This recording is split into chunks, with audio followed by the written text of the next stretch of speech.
Well, good morning once again, ladies and gentlemen.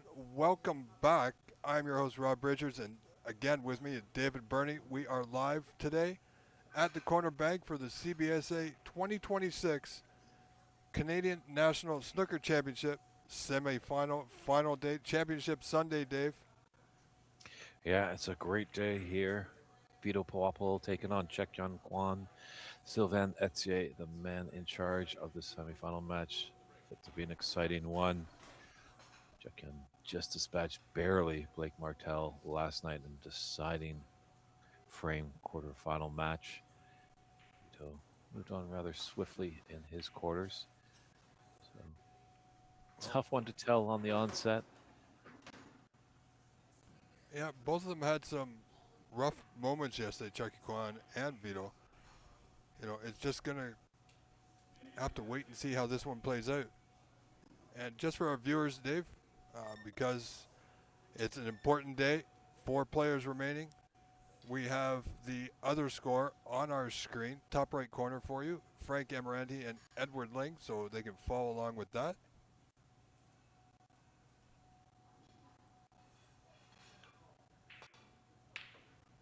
Chekyon trying to get in first. Don't blame him. It's not too bad. Our best of sevens. I think the further this go, that's going to slightly advantage Vito. Just seeing a little bit of emotion from Chakan last night when he was playing Blake. Seemed like a cool customer. He was winning that match 3-1. Blake came back to force the decider, and that just kind of rattled Chakan a bit. Yeah, absolutely. So it's going to see how well he can respond here. Vito, well, he had some rough moments, but he managed to get through.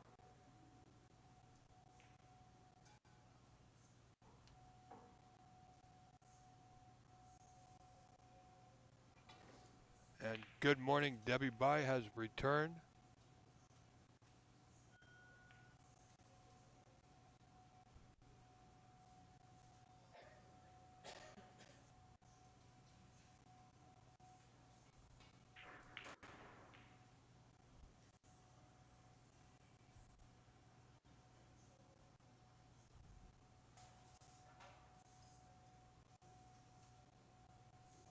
Well, yeah, so semifinals, 4 out of 7.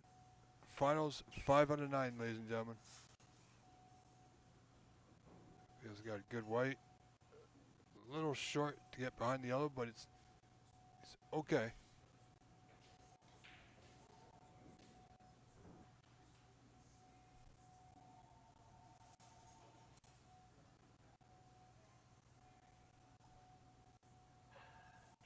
Yeah, he hasn't gifted a chance. I'm pretty sure both these players, if they see an opportunity for a long pot, will be a little tempted to take it on.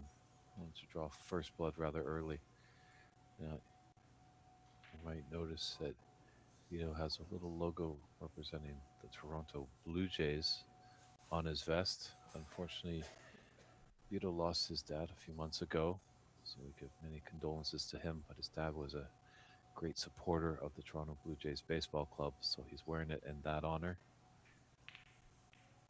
So hopefully, Papa Oh, Poapolo is wow. looking down. Well, I think he is. Vito got a lucky red to left bottom left corner. No, he's not ideally on the color here, so likely just going to tuck up behind the yellow.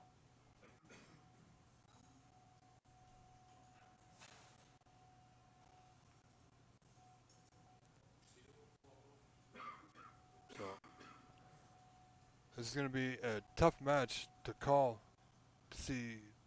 It's going to be pretty much a toss of the coin who can walk away with the win here today. But, Dave, as we all know, frame one is a big frame. You want to get that first frame under your belt on the board as quickly as possible.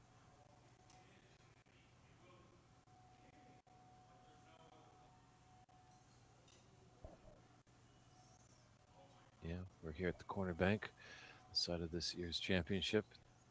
We're in Scarborough, Ontario, just east of Toronto, 925 Warden Ave. Lots of great seats here. The admission is free to watch the event, so That's a good deal. And some cool drinks on a hot June day. And delicious meals being served all day long. So come down, say hello. It's Championship Sunday of this great event. Vito, the only past champion in the Final Four. And Frank Amaretti as well in our other semifinals, making his first semifinal appearance. Dispatching of Levi Myler last night in exciting, dramatic style, going all the way to a 7th frame decider.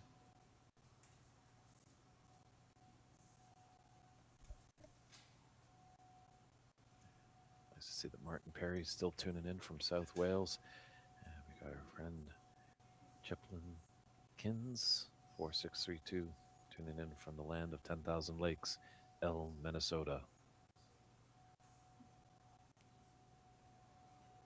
We appreciate everybody tuning in wherever you're catching us. Appreciate you letting us know as the sport is global. It's always fun to see where our stream stretches. Friends from Switzerland, Brazil, a lot of Canadians, South Wales, Minnesota, the UK. It's great to see. We have some fans from Pakistan as well, as there's various different nationalities originally in this championship. Obviously, it's only open to Canadian or residents, permanent residents, I believe. That's right. Yeah. But Dave, I do want to give a special shout out and thanks to Randall Morrison for jumping in and helping us with our streaming today. So, Randall, great effort. Thank you very much.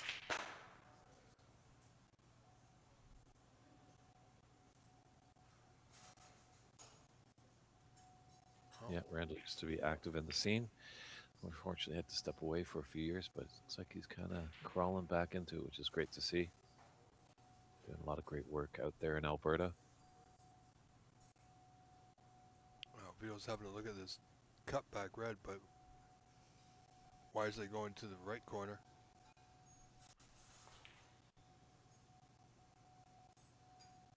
Doesn't go, but he's got the white close to the bulk end.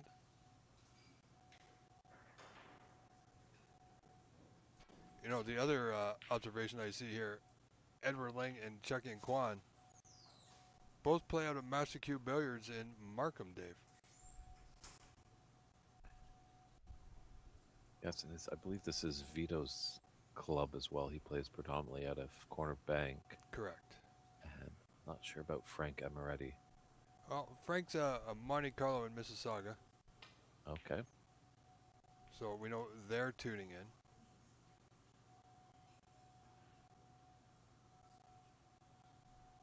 But everybody who's made it this far is absolutely deserving of getting to the final with a chance to take this year's title.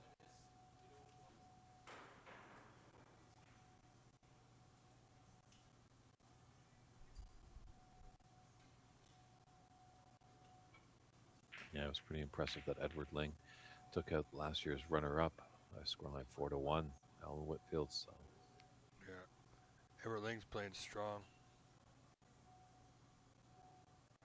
And you know, nobody could have seen it, but Frank, he's put in the work, Dave, and he's really prepared himself for this.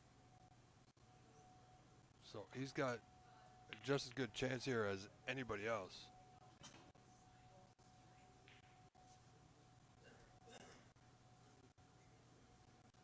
well, there's a hair of a chance here for this red to top left corner. He's got to just cue over some reds.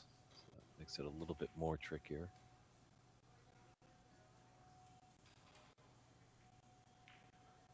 Yeah, but he's played it well. Yeah, nice angle on the yellow. This could be, well, high value colors pink and black are tied up at the present moment, but blue is still, as we see, available. Plenty of reds open.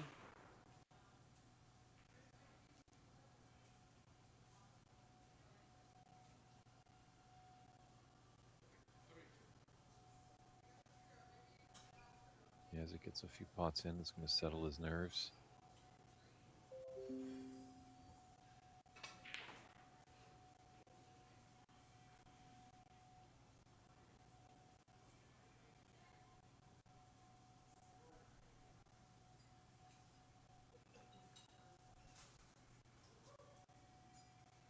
That's why the opening frame of any match is, it's a big frame. It helps whoever wins it settle them down just a little bit.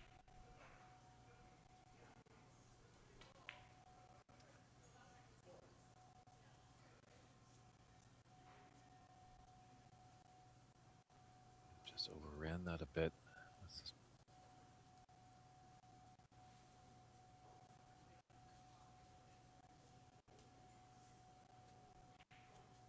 It's a little space.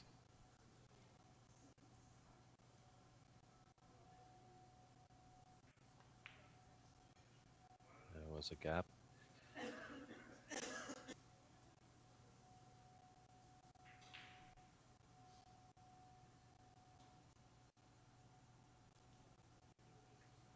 Harburn asking who's playing in the other semifinal with Whitfield. Well, unfortunately, Whitfield is not in the semifinals.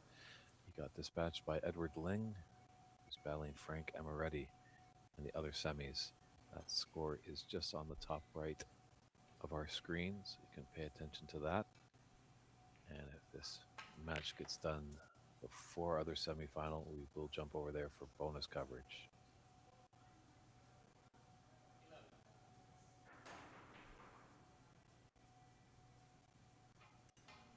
Well, Vito's out to a 20-point lead here in the first frame. Cue ball not ideally positioned, tucked very close to that left cushion. So we just got to be mindful of the pot here.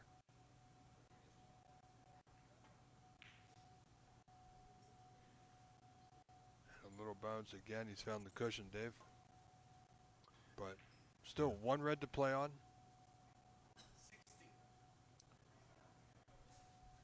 He's got the angle to come up for the blue again. I'd like to be on the right side of the blue. Hopefully use it to cannon into the reds to develop some more. But that is in a few shots time. You just got to deal with this nasty bit of business, being on the cushion.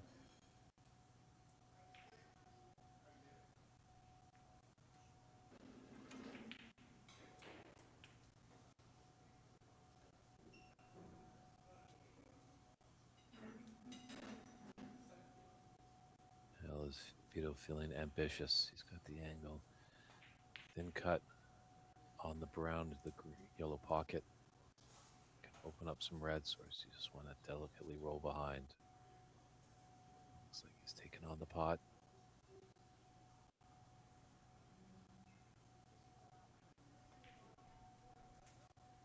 Oh, it's there. He needs a good rub here. Don't think he's on anything here, but a path back to the bulk, of course. And just wondering if there's a hair of a path to that right, close to the top right corner, along the cushion.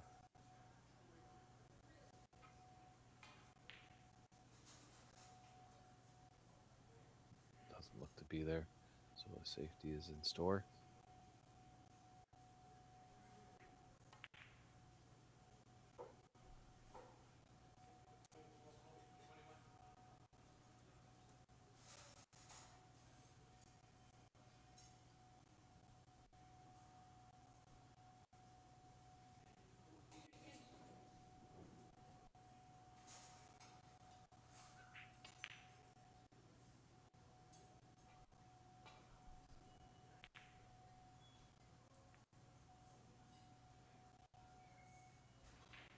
Oh, it's a decent out there from Chuck-in.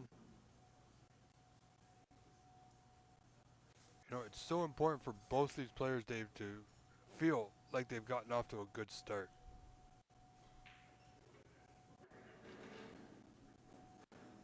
Feels like it. Oh.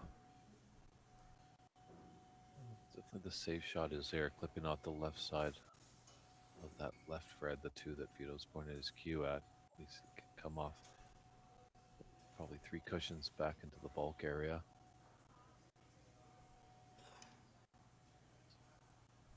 If he does see that plant there, potential shot to nothing, which by description shot to nothing is taking on a shot that could be aggressive, but the result always wants to be safe.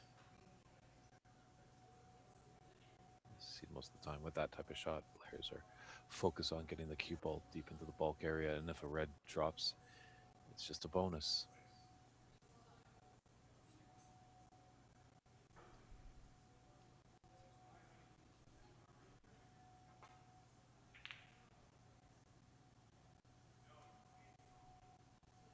He's not too bad.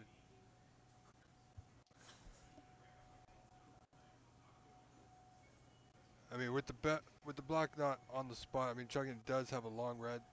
The red closest to the blue will go to the bottom right corner. It's a big shot to take on. He's having to look, see if he can get through the reds, but the black doesn't like the out.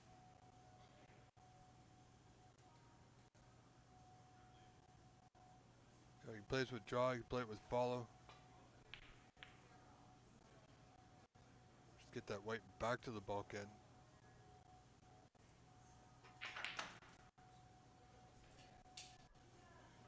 Well, this red is on, but if he's to miss, he's going to be leaving Chuckin down there. So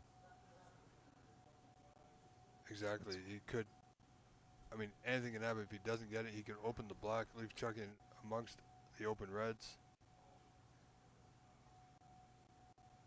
But he's too wise for that. Now, the only question is, I don't think he's covered the one to left centers. It looks like it's available here. Of course, Chuckin will be running into the other red. But, oh, is that a plant?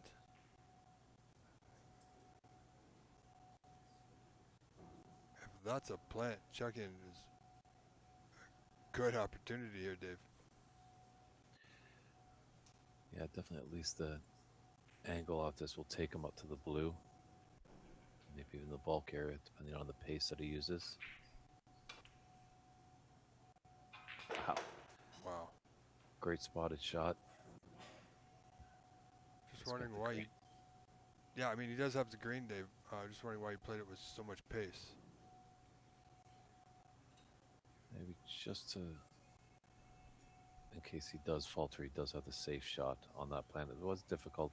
The two reds weren't glued together. A bit of space. See, this is, like you said, Chuggin played a few shots yesterday that were a little bit out of character. And even so, right there, he had a decent shot at the green to maintain his control. Yeah, sure. The black is relatively out of the equation. Same with pink on that right cushion, so there's blue there. But and a bit surprising. Maybe getting into the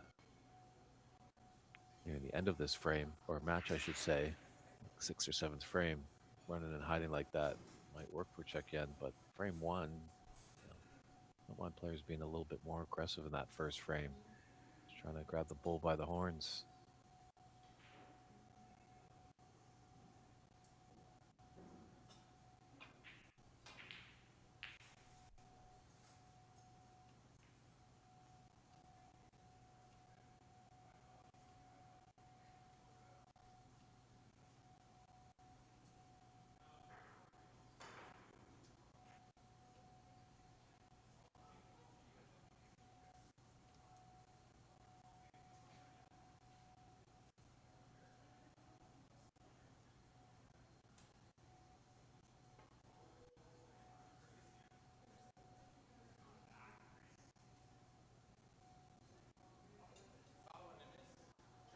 Wow, didn't hit anything.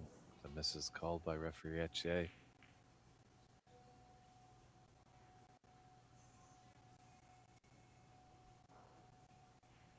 Oh, here's Chuggin. Good chance now to get on the blue, which is overrun. Now he's got the green. Yeah, now he's got the green. I mean, it wouldn't surprise me, Dave, if he tucked up behind the brown again.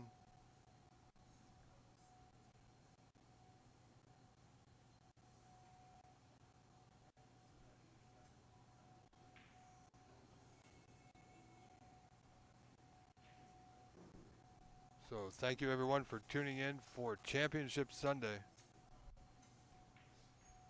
It's going to be a heck of a day, Dave, here at the Corner Bank in Scarborough, Ontario, Canada, where we are live on the Cbsa YouTube channel. So thank you everybody for coming back for our final day. Yep. By day's end, we will find out who is the best snooker player in Canada in 2026. As this is the pinnacle tournament in our country.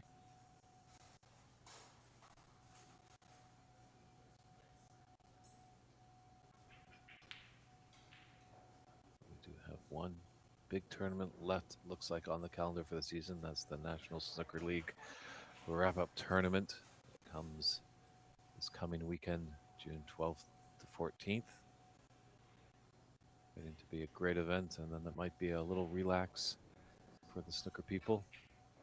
Go out and get some sun. All the administrative people will be busy behind the scenes, working out all the logistics for the upcoming season.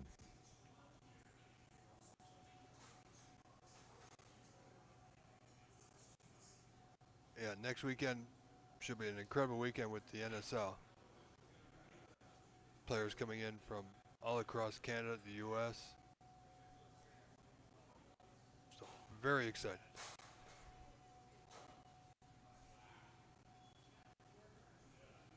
But right now, Vito with another opportunity. Position, however, was unassured, missed the red by a fair margin.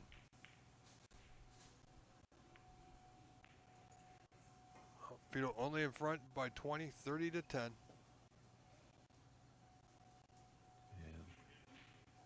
colors are rather messy, only brown and blue on its spot.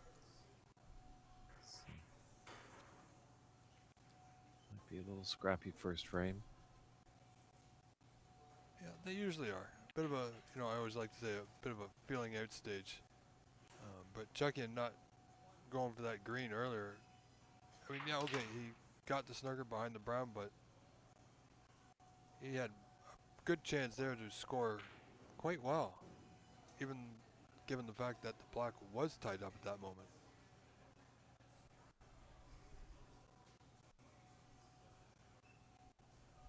Well, it can come off this blue and just float into bulk and be on that red there.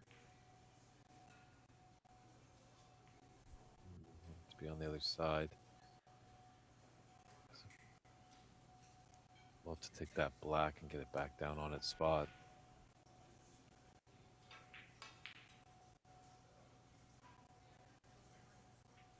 Infinity Ideas 1986 is curious about some more information on the National Snooker League that's coming up that next weekend. I'll let you handle that, Rob. I know you're heavily invested with the NSL. Done some great work to stream matches throughout that season. So what do the people need to know? Well, the National Snooker League is going to be played at Markham, at Master Billiards in Markham, rather, starting starting Friday, June 12th, 13th, and 14th. Will be broadcast on the NSL TV YouTube channel with a lot of great action all day long. It's going to be Dave, it's going to be a rather historic event. Having one of the highest payouts that we've ever had. More importantly, however, is who will lift the first ever trophy. That is a big thing sometimes. A lot of people remember their first. There can only be one first.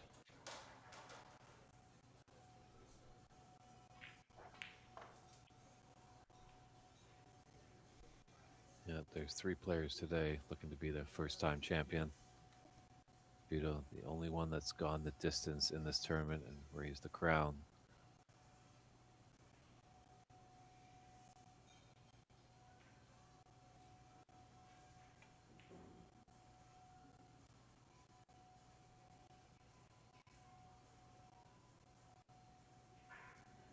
And Opportunity Ideas 1986, inquiring if players can still sign up for this NSL event coming up this next weekend. Rob, is that a possibility?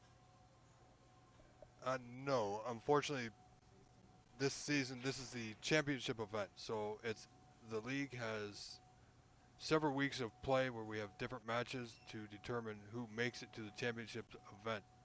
Um, However, registration will be open soon after the championship event, and next season will be underway shortly thereafter. So this is just for the people who have pretty much qualified through the league play over the last several couple of months.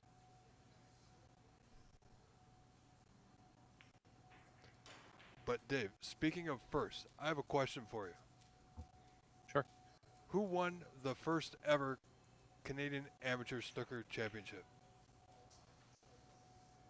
Um, that's testing the knowledge there a little bit. The brain box early on Sunday morning. I wonder if anybody in the chat has any ideas of it. Obviously, a lot of people would possibly think it was Cliff Thorburn because he's done so much for Canadian snooker. But you know what? I think it's Paul Thornley. That would be correct. What year? I believe that was back in 1969. That's also correct. He also won it in 1970 as well. And our good friend Cliff Thorburn won it in 72, and Bill Werbenek won it in 73. Yeah, the last Manitoban player to win the Canadian National Championship. You know what? I like the look of Blake Martel. I think he's a strong player, so close to pushing himself into Championship Sunday here. Just came within a few balls dispatching Chekyun Kwan last night. So I think Manitoba could have another national champion in their ranks. But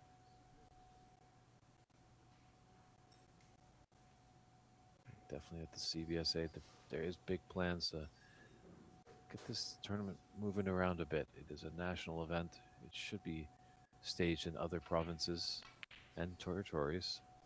Let's not count on our friends to the north, but it is a big cost. And we do have far way to travel. I was talking a little bit to Blake last night, potentially maybe for the Canadian national event.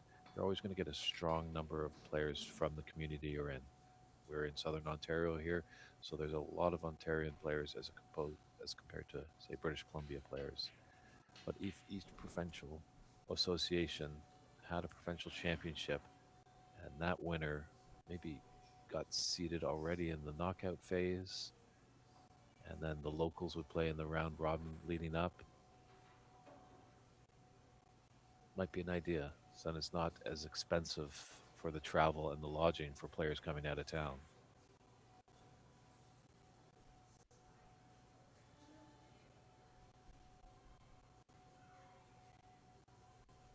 Yeah. Definitely. The other thing, Dave, is a lot of players wouldn't mind traveling, but I do hear rumblings, people talk and mention that they would absolutely love it to be in a ballroom or a conference room at a hotel, made up like a proper venue. Corner Bank's done absolutely wonderful, but they would like to see it outside of a public business. Yeah, because these are big tables. They're tough to move. You need a real artistry to set them up and make sure they're nice and level and clothing and cushioning. It's definitely a true art form. So we don't have as many mechanics as we do. And moving around 5 pieces of 300-pound slate, you need a little bit of an army. So I concur with that as well. I think that's a great idea to get it out of rooms. People can concentrate on the snooker. They don't have all the background noise that we have here at the Corner Bank. It's an active kind of sports bar, so there are sometimes big events on the television, and the pool tables can get kind of rowdy. Well, right now, Chuggin is having a little difficulty getting out of this snooker, and these foul points are starting to add up.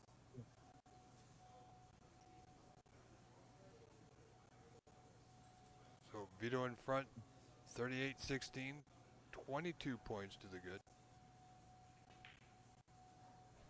And Audrey Uzon tuning in from Nova Scotia all week long, enjoying the stream. Thanks for the kind words, Audrey. I'd love to get out to Nova Scotia one of these days. Get to see the scene out there. Got Bob Hargrove in the room, coming all the way from New Brunswick. A legend in this sport. Him and Didi have set up camp with the Canadian Snooker Hall of Fame. Got some nice swag in the room. Trying to create a great organization there just to keep the legacy of all the great people that have helped out in our sport. Yeah, well, Vito presenting an opportunity here for Chuggin Kwan. He's only 22 down. He can get right back in it. I played that with a good touch aside. No reds are really open from this point. But he does have an angle here, Dave, to possibly dislodge the two just below the black spot.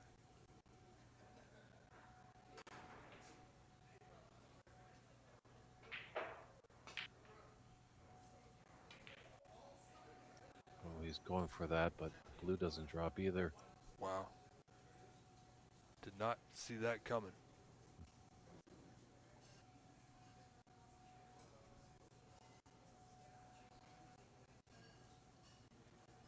And our other semifinal match, the score on your screen, folks, at the top of your screen. Frank Amarandi, Edward Ling. Frank leads Edward 57-23.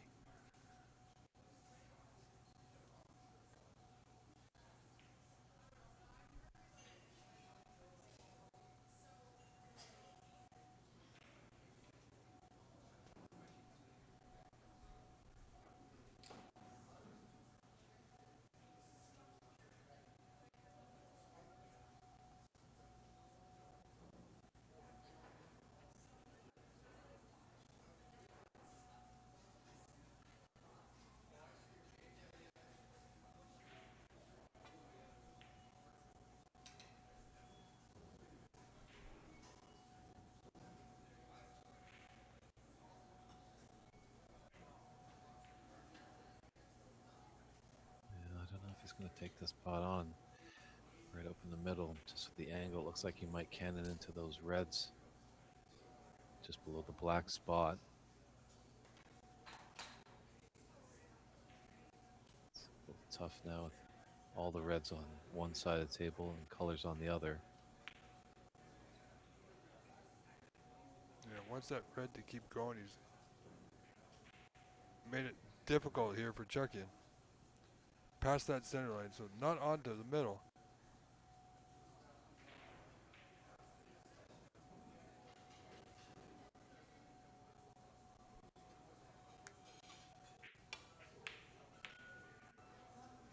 Oh boy.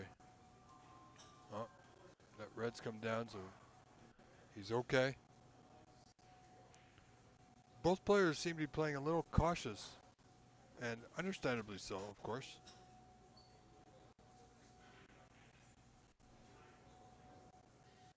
Yeah, unfortunately, that green has come down to the top area of the table. This gives a chance for a player to take on a red with color.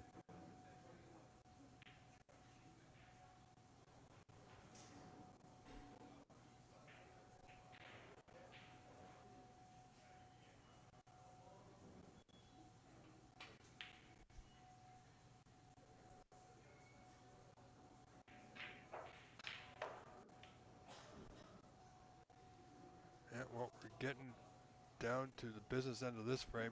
5 reds remaining. Not a lot between them. Vito, of course, in front. 38-17, 21.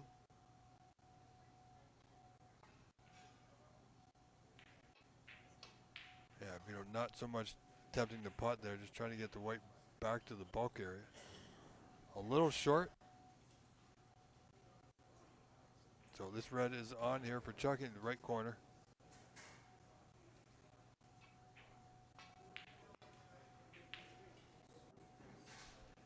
Yeah, he's just not there yet, Dave.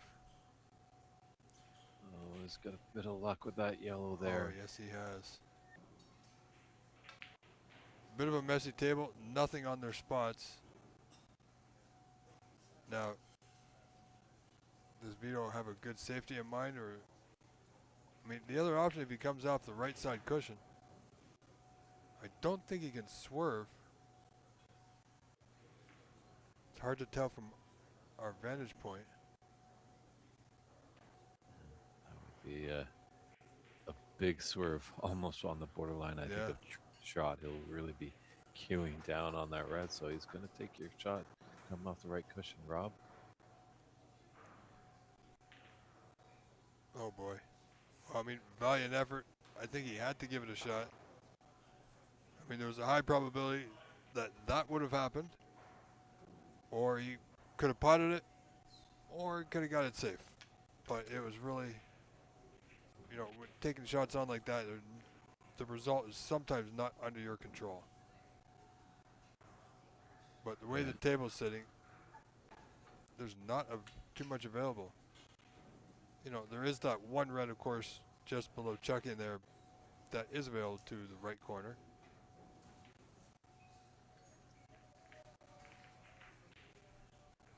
So he's got a bit of work to do here. I think Vito was probably just forced into taking on that pot.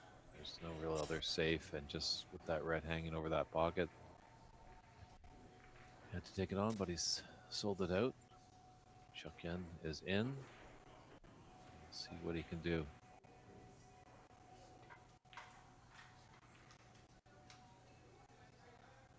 Now, what kind of angle?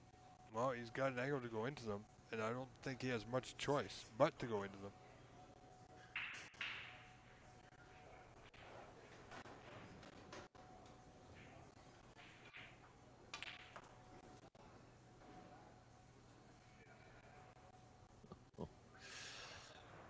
Oh, he's done well for position, but a little unfortunate that red that he kicked off the bottom cushion is now reside safe on the left side. Yeah, A for effort. That's trying to open up those reds. And it's kind of flat as well on this blue, just a slim angle.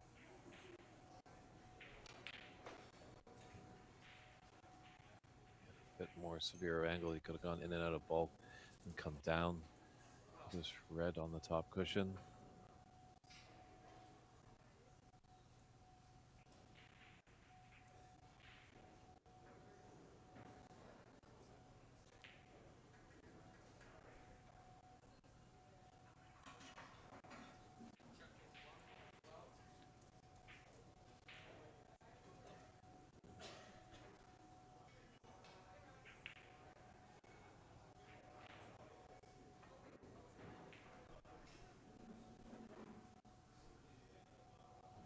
Yeah, this is going to be another one of those cat and mouse frames here.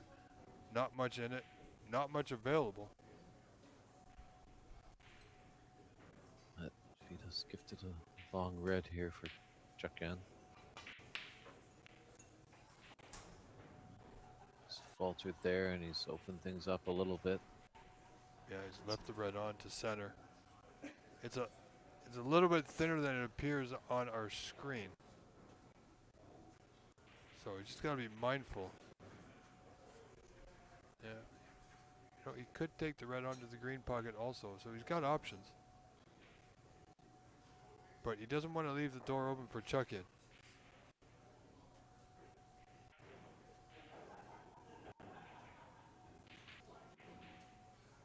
Yeah, this red will provide him better position.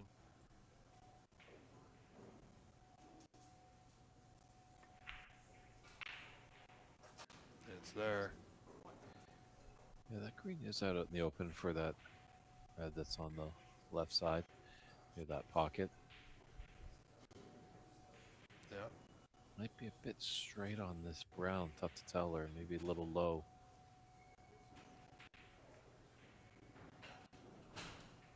If he can just run it through.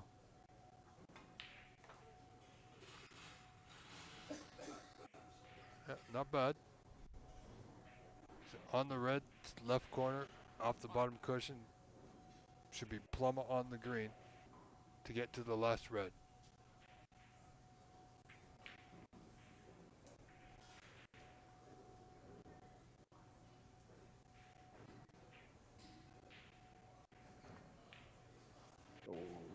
Oh boy. Yeah, you did great work to think that out, taking that brown to come down for that red that we is on. And as you mentioned, Rob, getting the green. So saving that red on the left middle. It's a good idea by Vito, but unfortunately didn't convert on the red before he got there.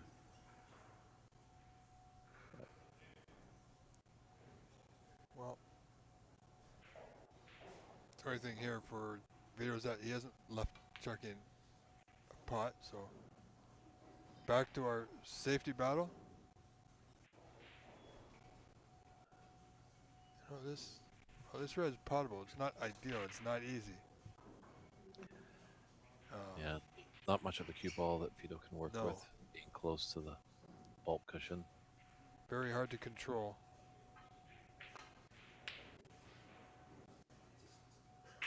Just came back and fluked it. Oh, he's got a good white though.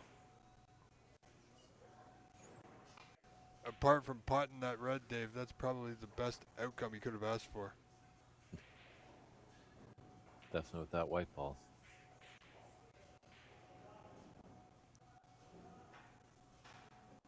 Yeah, but Chuckin's holding in there. Still within striking range.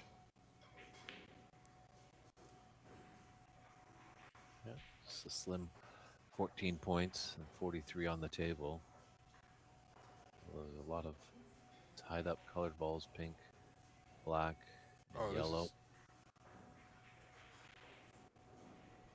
Oh wow, good judgment of pace there. It looked like it was going to be a little bit short.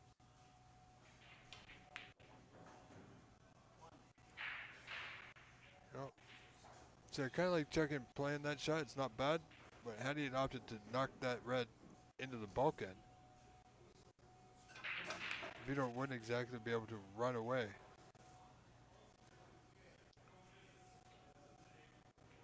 Chuckin's got a long red here.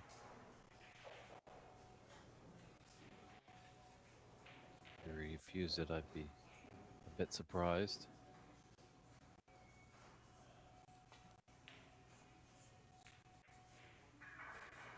Yeah, Chuckin doesn't quite have his feet underneath him as of yet. And Vito's just okay. Bit of a shot to nothing. Again, as long as he secures the red, he should be okay on his color.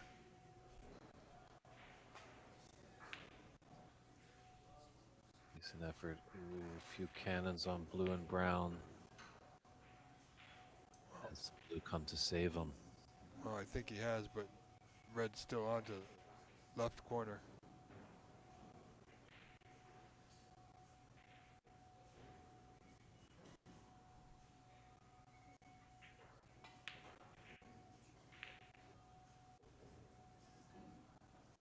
Oh, it's definitely, pardon me, definitely on now. That green on the black spot, or just above it. Vito can either draw back or go forward. Oh boy. Both players having trouble with this top left corner. That's just semifinal pressure right there. Yeah, it's a huge day for both these gentlemen. Vito has been there, been to that top of the mountain before, of course. However, the rest of the three players, Chucky Kwan, Edward, and Frank, have not. Edward, however, has been to the semifinals before. He lost out a couple years ago to Jason Williams at Master Q, the year Jason won it. So it's going to be an interesting day chance to have a returning champion or a new first-time champion. But we're a long way away from that, Dave. Yeah, the semifinals are best of 7 affairs. You'll win 4 frames to put yourself into the final. When the final commences, it's a best of 9. 5 frames you need to capture victory. So someone's got to win 9 frames in total today to be the champ. Yeah, considering how much they've already played this week with the knockout rounds last couple of days, plus the group stages before that, it's a huge effort.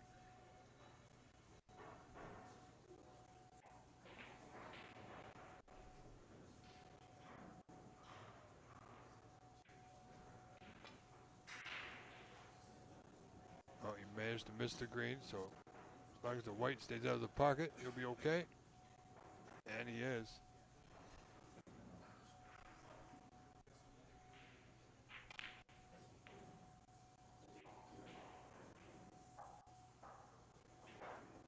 So only 14 the difference, still 2 reds remaining, however.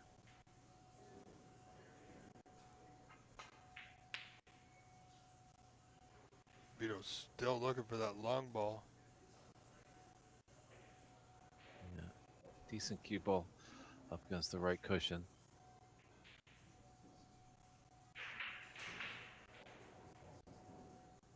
At least they're trying to go for it early on, first frame.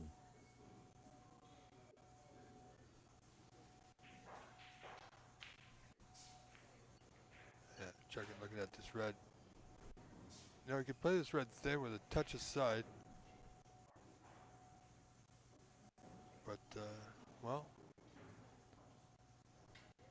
this is going to be interesting.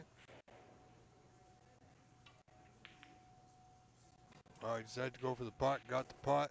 He was always running into the green. Question is, he's now well out of position. Sure, he can possibly play a snooker, but a good safety. But putting that red, Dave, I don't see where it was. No real advantage. Because if he doesn't get the snooker, he might find himself in one.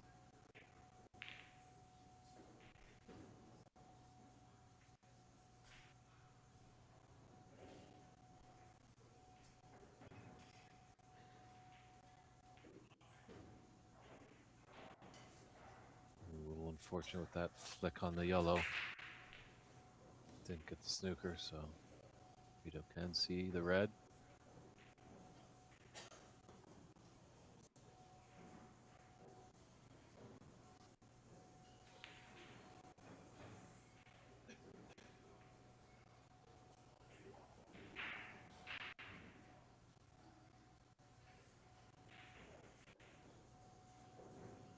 He's got a possibility to get near the brown here.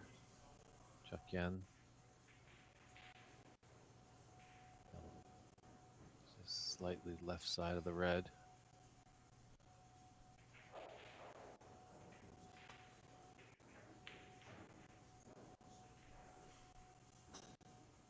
Yeah, there's a good wall of colors. Good places to hide here with the white.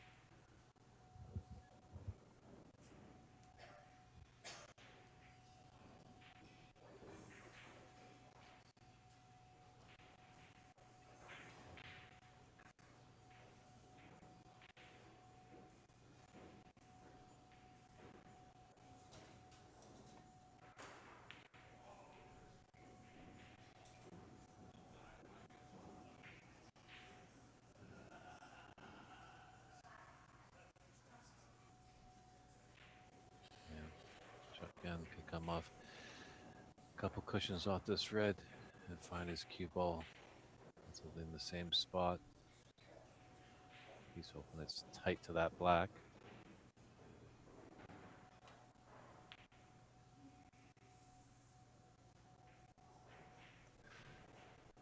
Just overdone it with the pace.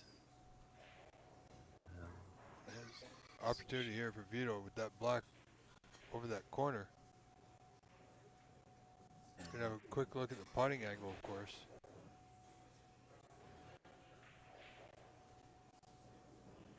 Angle will at least take him off the top and right cushion, going back to the bulk area. Oh, and it's there. Is the white gonna hold up? I think it's gonna run on safe. Oh boy. Well, not much choice here, Dave. Yep. However, 14 in front. So checking requires the 6 remaining colors. And thank you very much, James Power Real Estate Brokerage, tuning in. Appreciate you. And thank you for tuning in, everyone.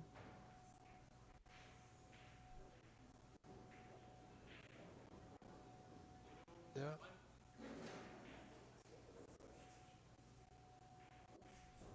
It's been a scrappy first frame, and we're still not near the winning line. Referee, I'd say, just coming to take a look at where the cue ball is. Just make sure, just in case there is a respot.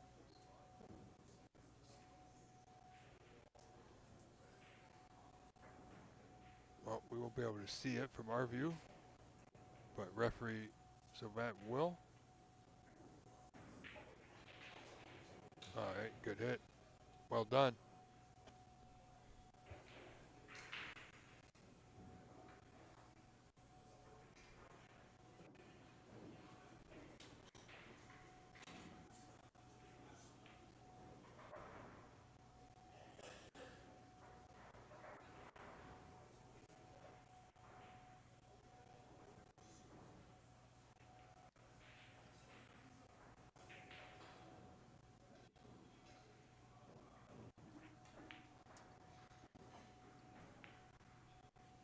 And good morning, Nabil. It's a bit of a low-scoring affair this frame. Bit back and forth, but yes, still enjoying it. Yeah, the right idea to get behind that black. Just couldn't convert there. Check in.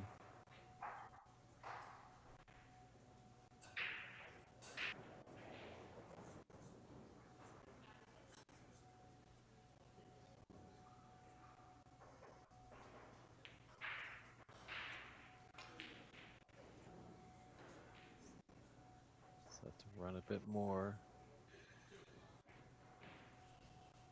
You know, the pot is there, but it's tricky. Just need green and brown to get us to the snooker's required stage.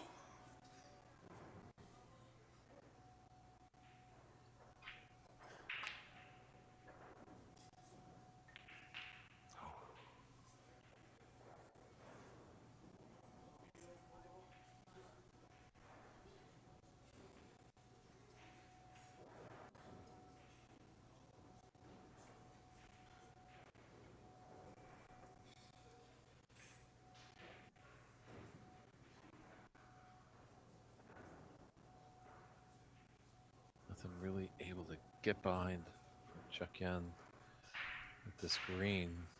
So this might just come up and down table.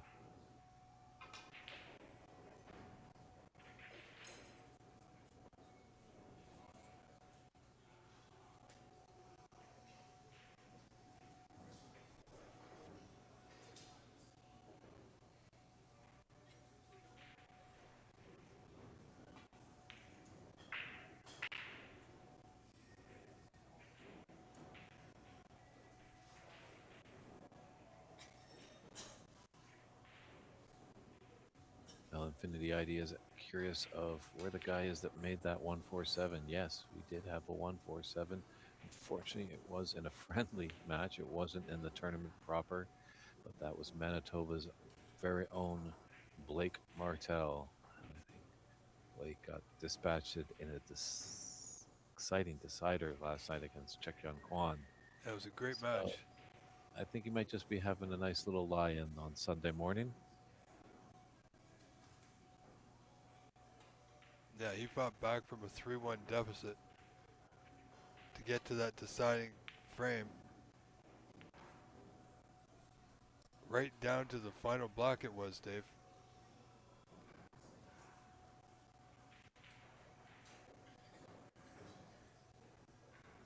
Yeah, just actually check in, put Blake in a real tough snooker on the last blue.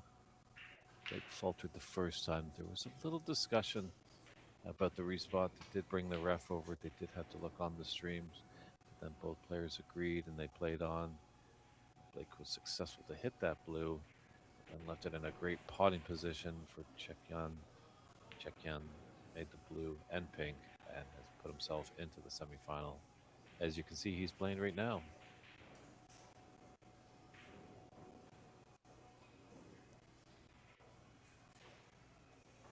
Infinity Ideas 1986, some bold predictions.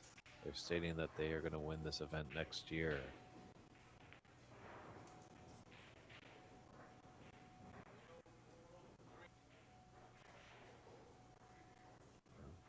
Enjoy the confidence, and I look forward to commentating on your match, Infinity Ideas.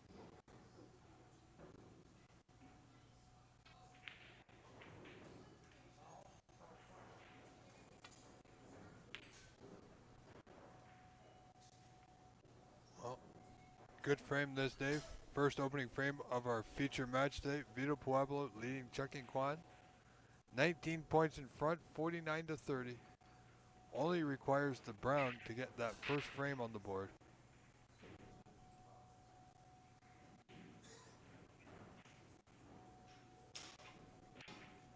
And Chekyan has just missed a few tricks. He's been trying to get near that black ball, just isn't able to get the deadly snooker.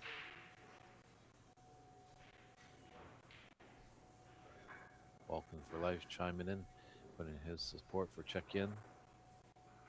That's what we like to see. Players might not see your support, but I'm pretty sure they somewhat feel it through the Ethernet. Wow. Long red, brown, I should say, stabbed it in. Well, blue, I'm pretty sure he's going to pot it. It's just the pink's going to be a bit of an issue.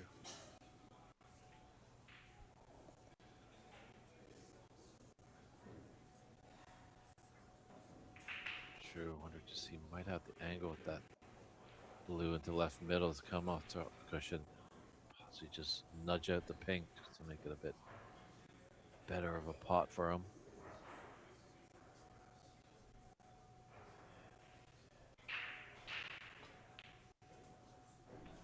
Looking for a nudge. It looks good. So Well played. Steal is on. Line cut, natural angle will roll the white towards the black. It's just sitting over that yellow pocket. Yeah, he's just stretching a bit, so he's going to have to use the rest. So this pink is not assured.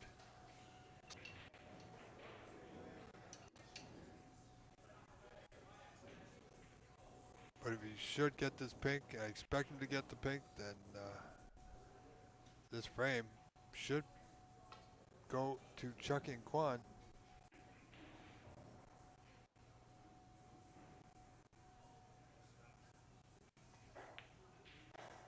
Yeah, gripping stuff on this first frame, going all the way down to the black. Wow. Bit cagey, but this will at least relax Chekyan Kwan a bit. And might see a bit more free flowing from him. But Vito Abadler, he'll be looking to draw his first frame when we get back for frame two. Well, it was a good brown that set that little clearance off, Dave. So great effort, both players, but it's Chucking Kwan leading this match over Vito Pueblo 1-0. Still a lot to go here in this our feature match of the day. Yeah, I hope there's a bit more flow to this match. It's kind of a slog a bit on that first one, just under 60 minutes of time.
Referee Etier has set the frame, and Chekyun Kwan set to break off with a one-frame advantage early in this best of 7. See how Vito can respond.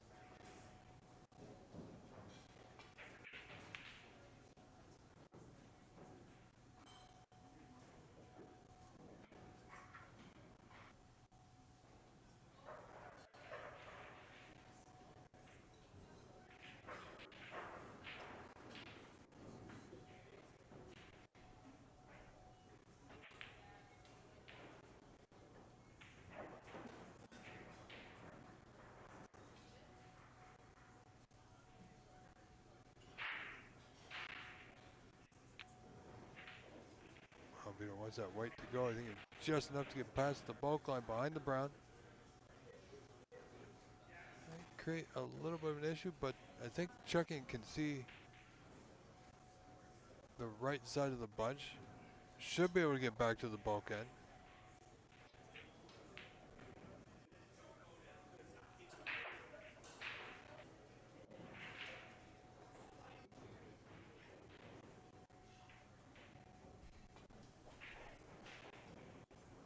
Yeah, he's played it well.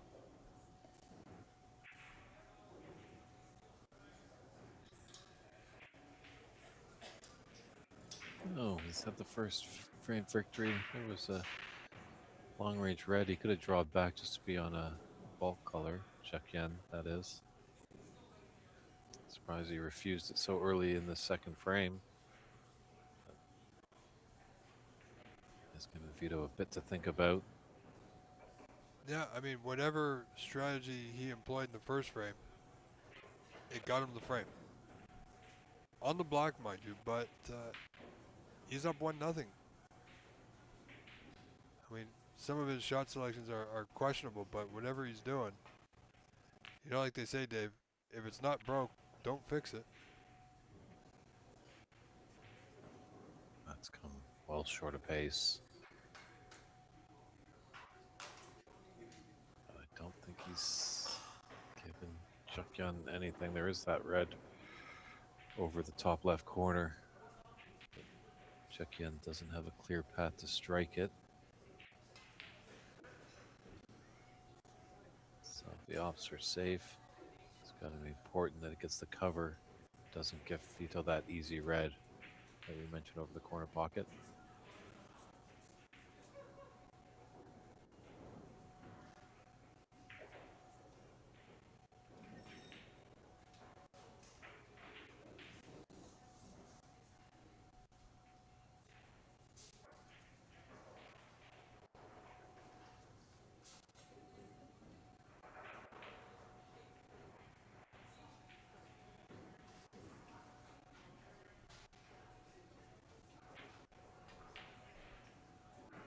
Wow, everything's just open. Amazingly enough, the colors are still on the spot. So early here in the second, Chucky looking to make something happen, but There's nothing too straightforward for him. Looking to plant a red onto the one over that corner, Dave. So, understandably so, why he's taking an extra moment.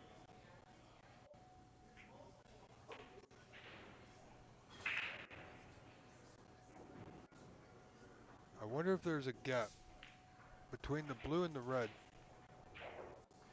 to the red in the line of three, just above the red over the pocket. If he could get to that one.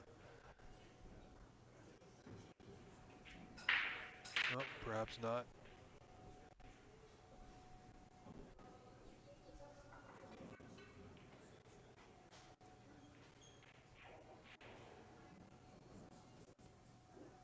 Now let's see what Mr. Puopolo can come up with. Oh, you know what? He might have a direct line to it.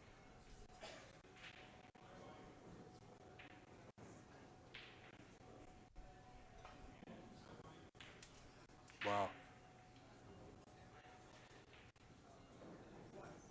All that thought, and there was a gap right to the ball over the left corner. Yeah, potentially check in. Kwon just overthought it. Oh, but the blue doesn't drop for Vito. Oh my. That was a great opportunity. Vito is going to be thinking about that one for the moment. Especially if Chucky Kwon keeps him in his chair.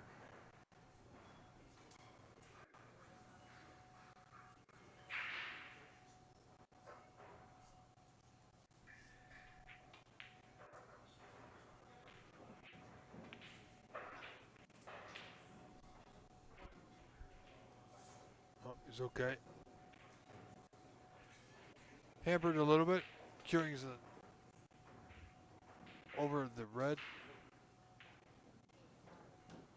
Over several reds. He's got to watch his arm. Referee Cbsa will be watching that, of course. And as long as he doesn't end up in the one spot where he won't have position. Oh boy, and he's done it. A little careless, Dave. They had plenty of reds to play on, and unless he's looking at the red just to the right of the blue, he's on nothing.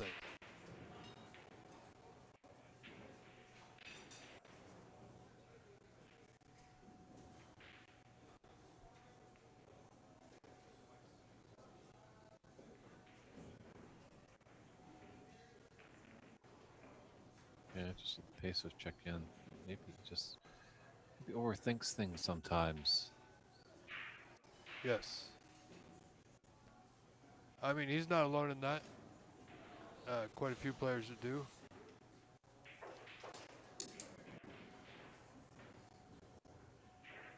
I think the great Cliff Thorburn once said, well, I knew the shot come to the table, just wanted to survey and just see what the other options were, if there were any.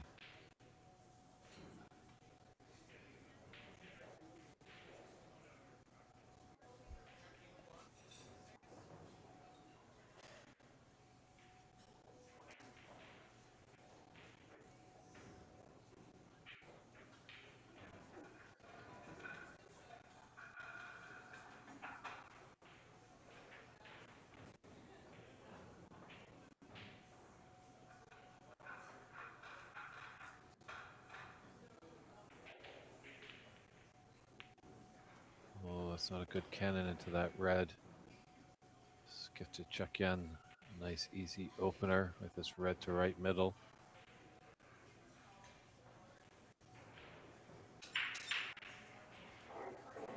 He could be on the right side of that blue, right side of the table. There's three reds just to the left and below the pink. They're kind of in a firing range setup.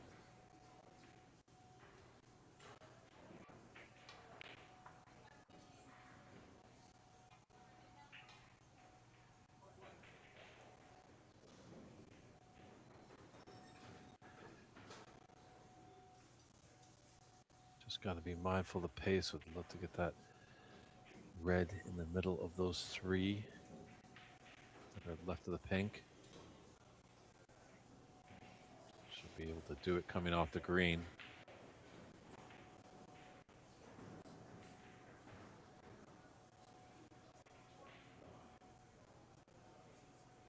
He's rather opting for the brown, not going to use the cushion.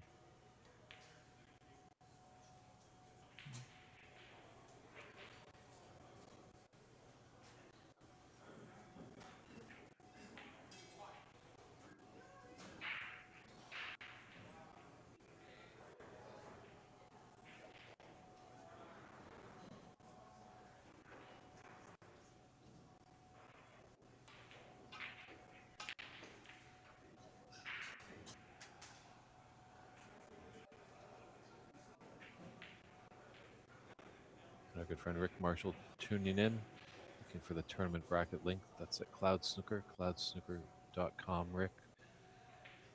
Check out the Canadian National Snooker tab, as there's a few tournaments up on that webpage. And you'll be able to see all the players, the group standings, how the knockout came to be, and how we came to the final four.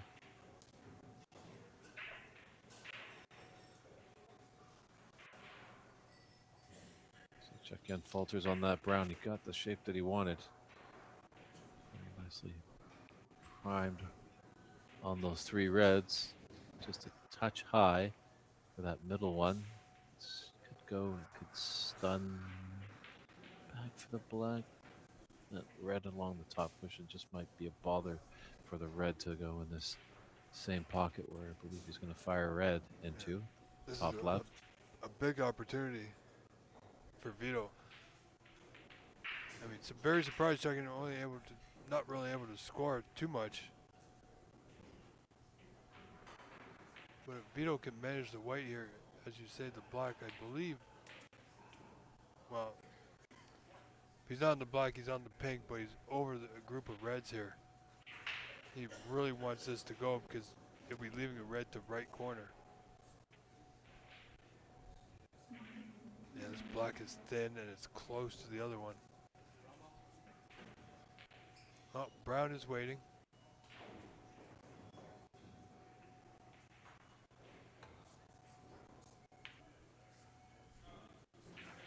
Well, yeah. Vito looking for more out of the white, but he wasn't going to get it at that angle, Dave. Off the top cushion. Yeah, he thought a little differently. Put his hands up to the heavens a little bit. Thought his cue ball was going to come down a bit more. So, unfortunately, another little small mini break. These players are definitely capable of putting high runs.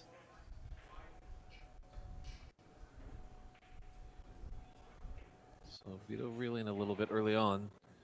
So, tough time with the table right now. Got to put that aside, think like a goldfish, and be present when he comes back to the table.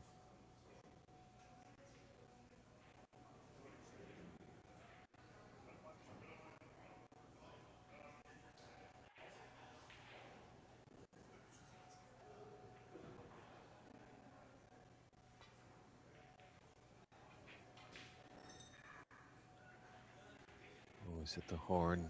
It's giving Vito a chance. Mid-range open red on the right of the pink spot. Yeah, we've seen it go back and forth this frame. Players have given each other great opportunities, but nobody has really stepped up to capitalize just yet. I do see that changing, but it's got to start soon for someone.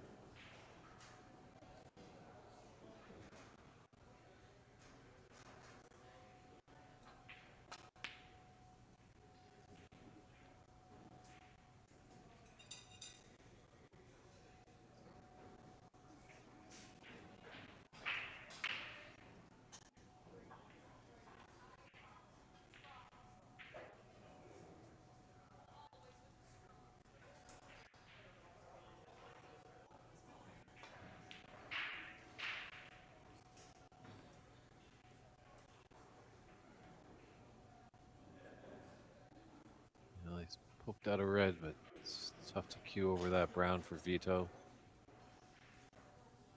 angle. If he misses, he'll leave Chekyan in amongst the reds.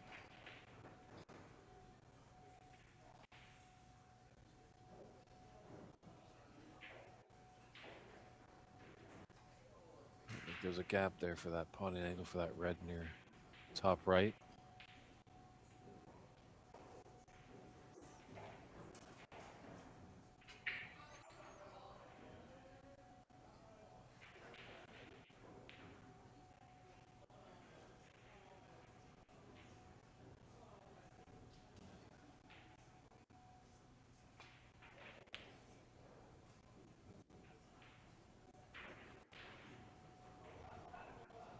Well, he's gotten away with it.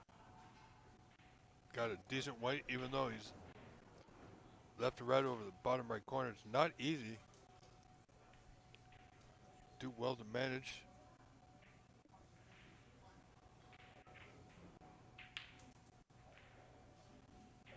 Wow, another good pot.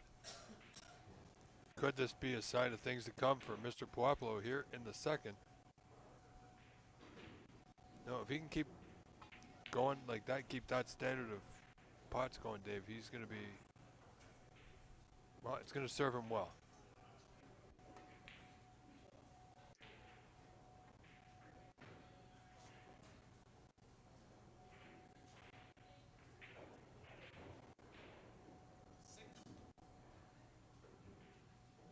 Just a tough hill. He might.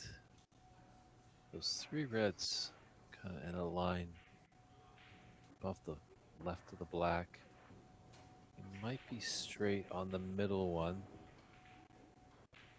Just a touch of angle, and he could hopefully draw back to have the black into the same pocket. But Q&I, so he's going to run through.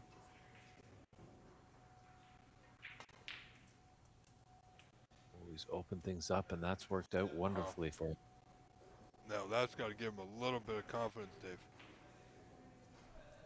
Hopefully he can keep his focus, which hasn't been 100%. This man, when he gets going, you know, he's still, or we've still haven't seen that yet from him, but this could be it. I mean, he does have the high break, I do believe, of I think it was 91, Dave? That is correct. So we know he's quite capable of high breaks.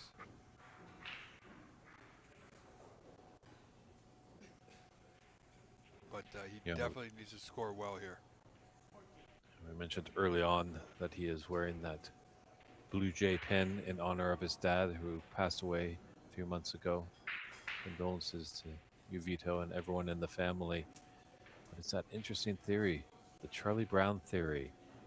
Charlie Brown likes to maybe put a little money on players from time to time, but he's found this philosophy. If you hear that someone's had a great, unfortunate tragedy, that they kind of free up a bit. You know, they kind of feel like, you know, it's not all about sometimes about snooker. Life does matter. So that kind of frees up your mind. And maybe it makes you play a little bit better because you're at ease. We'll see how that plays out, but always a theory. There's always many different ones in a snooker room.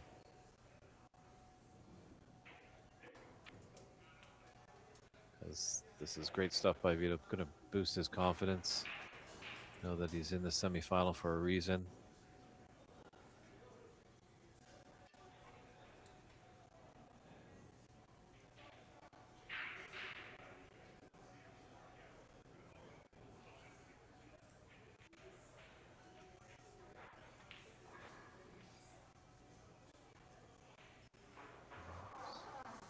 It's okay.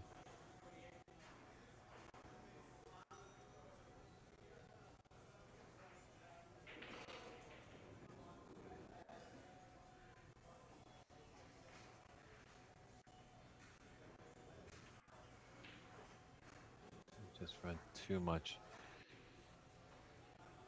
There's a path for that open red. Left out in the middle there. They might be able to get up for the blue or pink. Instead,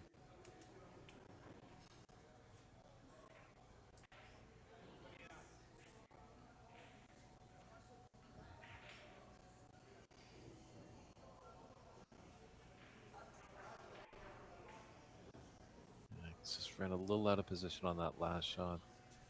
Yeah, but he's That was okay. He's not bad. He's just got to change his game plan or his roadmap a little bit. So, one good pot on the green.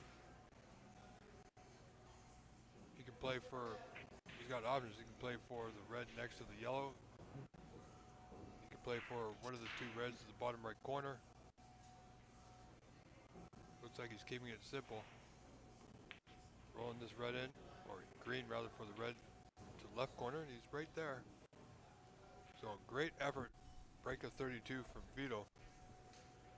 Looking to capture this frame. Doesn't want to bring checking Kwan back to the table. But Dave, on the other side of the coin, you know, when two players are struggling and then all of a sudden one starts doing rather well, like Vito is at the moment, the other one in the chair can sometimes come back to life as well. Players often feed off each other.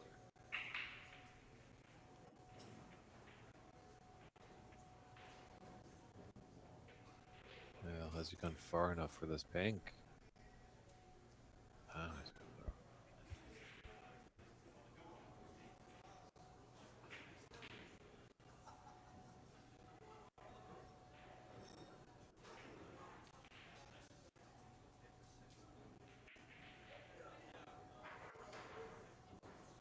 yeah, the pink wasn't there, so who's not bad second place, I should say, in that situation. But it's given him a mid-range red now. A little bit more difficult. He would have liked to come off that pink and come to the top end of the table.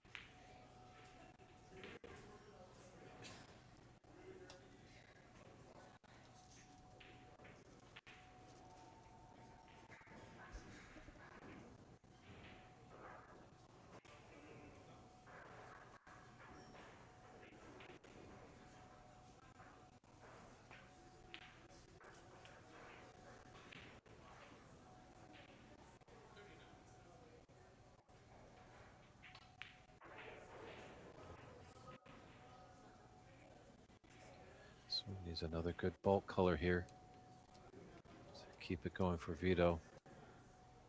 It's not at the Snooker's Required stage just yet.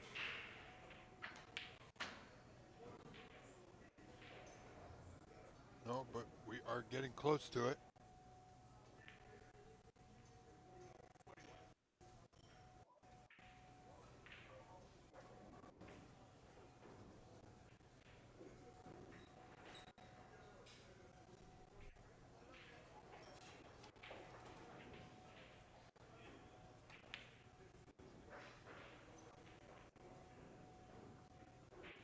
It's done well not to go in off, but that double hit on the red is giving a chance for Chuck Yun Kwan to put this in the top left corner. Float down for the black.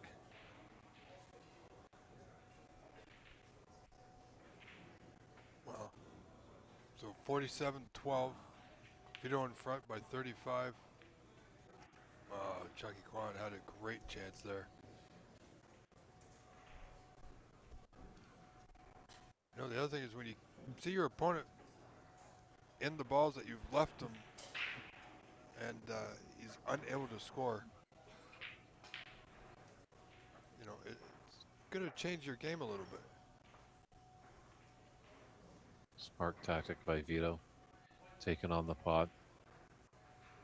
Yeah, just ran a little out of position on his previous break. That's why he broke down. But Chuck Yun Kwan going to be in a bit of trouble here. As the roll up is there. 43 points are on the table. 36 in it. And Chuck Yun Kwan in a spot of bother here behind the yellow. It's frame 2 of our featured semifinal match. Chuck Yun with a 1-frame advantage. Vito trying to get his first on the board in this second frame.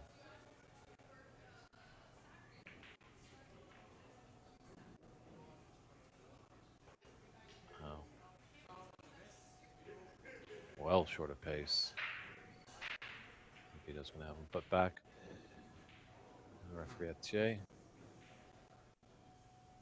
setting the cue ball. Well, now there'll be no miss called. 40 points is the difference. Only 43 on.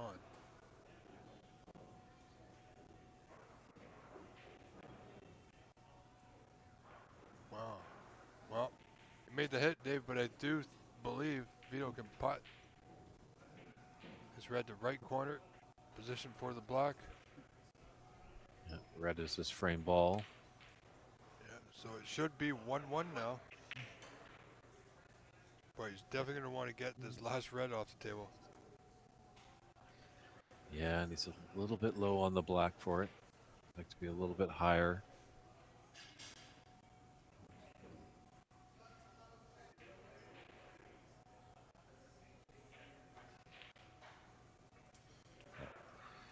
The snooker is always a possibility here for Vito. Just to take that red off that top cushion. Same with the white. Hopefully the white just slowly drips behind the black. I was fortunate if that flick on that green.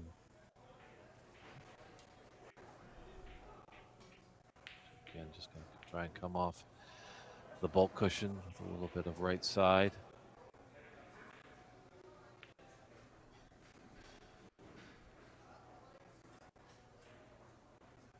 Just got out of it, but he might have left a path for this long red.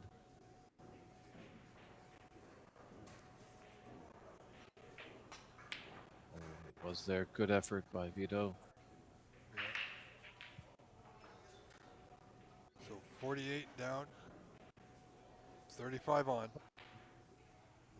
But with one red remaining, Dave, there's always that opportunity of a free ball, which can change the course of a frame.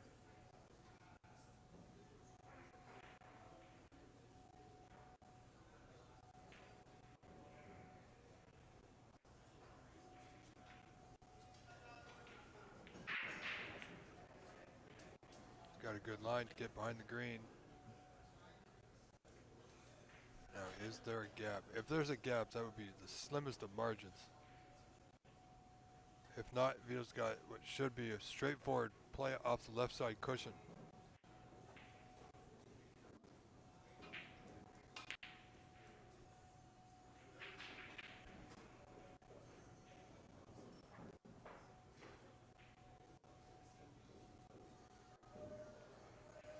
Yeah, just got to make sure he hits that red ball. Doesn't want to give his opponent any points, but Chekyan is going to battle hard to get another snooker as he needs it.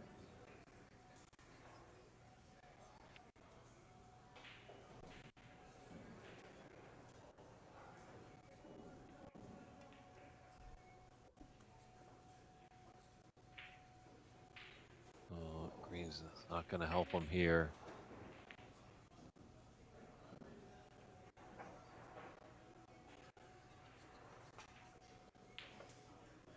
And then cue ball avoids.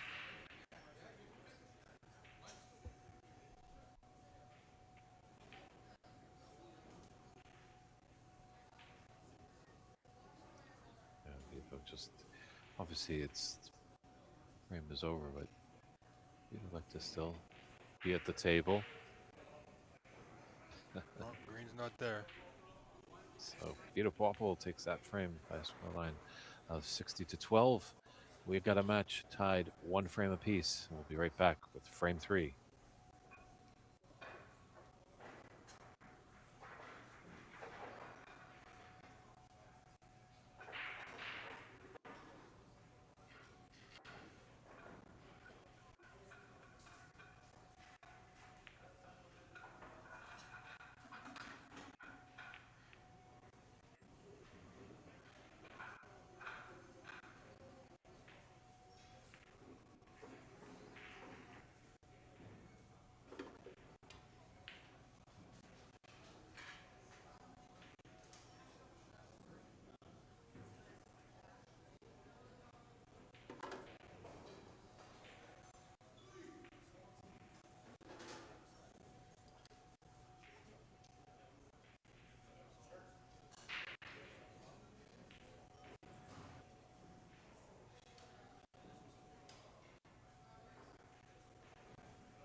Referee is just taking a short little comfort break. He's doing a great job, Sylvain Etier. Tough bracket being referee. You're always on your feet. These players, they get a chance to sit in the chair when their opponent's at the table. So just a little cue. If you want to get a cool drink, now's your time. Move swiftly because we'll be starting frame 3 as soon as referee Etier returns.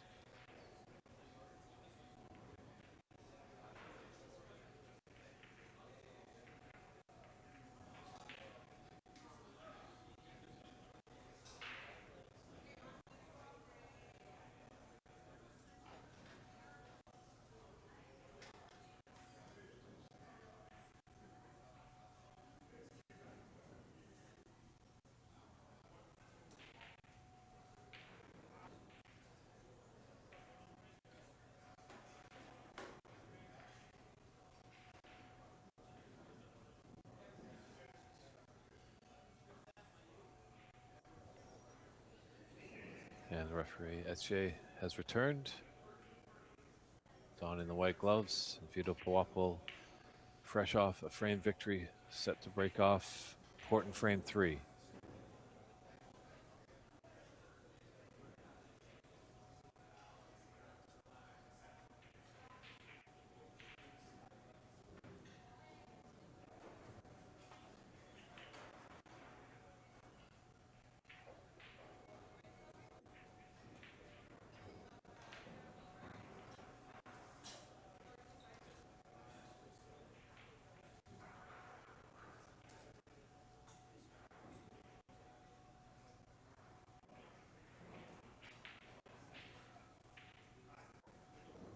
So check in, chance, long red.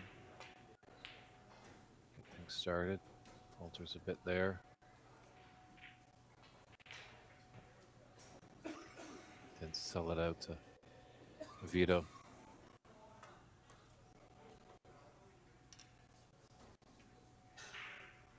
Good to see our good friend Peter Singh, the Potter 6, in the chat. His prediction is Edward Ling and Chuk-Yin Kwan. I like the thought of that, Peter. That's a bold prediction, and I was feeling in the same boat when I came into the room today. Obviously, Vito and Frank will have something to say about that.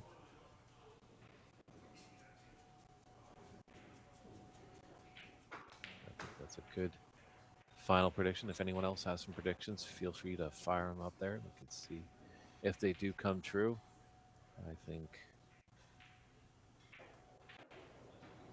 Edward Ling might lift the trophy later today. That's my bold prediction.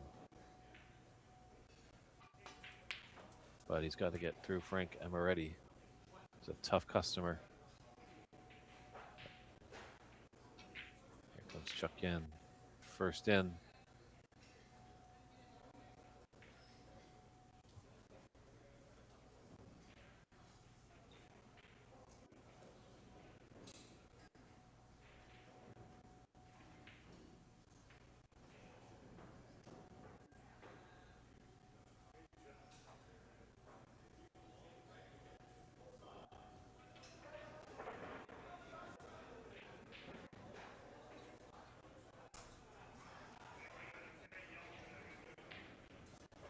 Wayne Binder feeling that Vito Puopel will find another gear and propel himself into the final.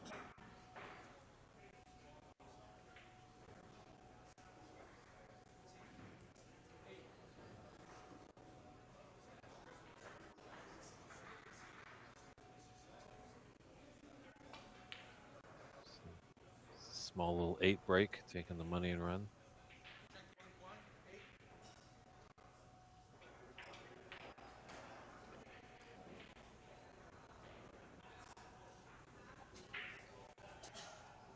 I have to agree with Wayne and Danny in the chat.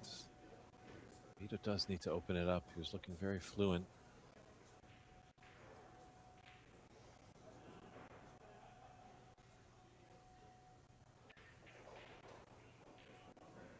And our good friend Kathy that lives in the Kitchener-Waterloo area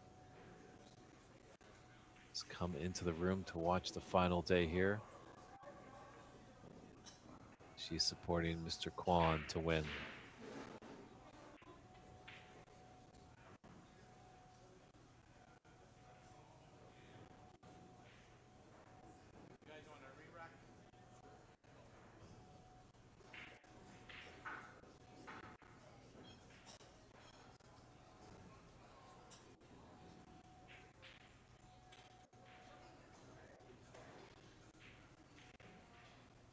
There was just a warning there, maybe by Etier, just saying this frame doesn't materialize, and a call a re-rack.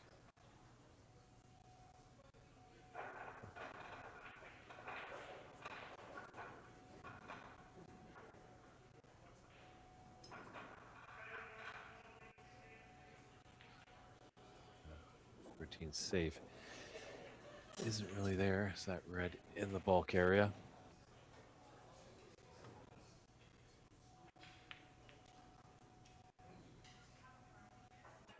Try to double kiss. Might be in trouble getting behind the brown here.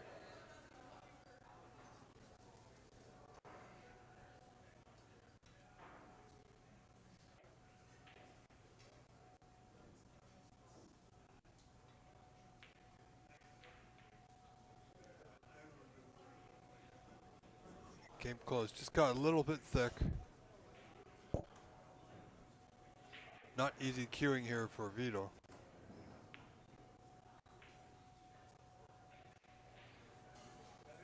Yeah, well, this is going to force check-in to open some reds here. Yeah, it's 1-1. Play a little more aggressive. Open up those reds. Let's see what you can do.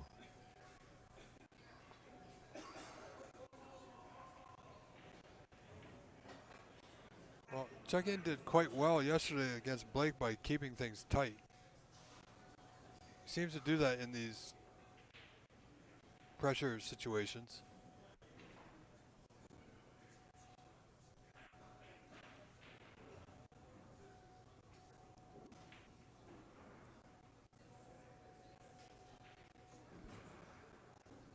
Not much for Vito at the moment. You can see the red on the right side cushion. But can he get back to bulk? Well, he could just come off the right side cushion into the bunch here as well.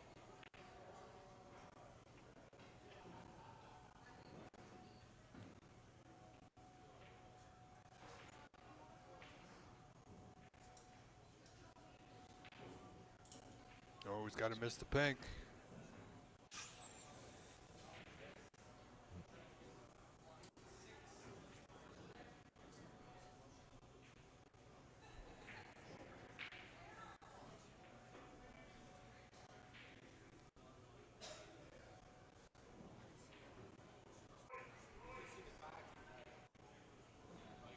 So all 3 men at the table getting into the act.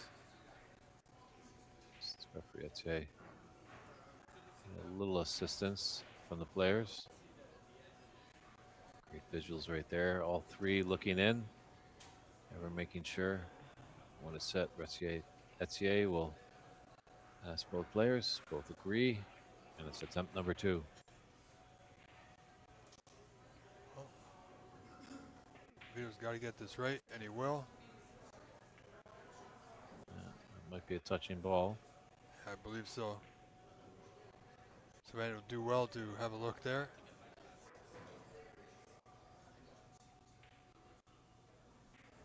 Just needs to grab his glasses just to be sure.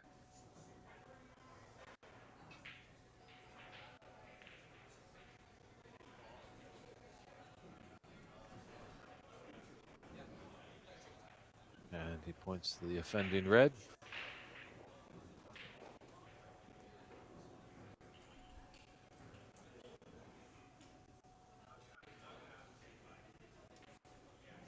This is very peculiar.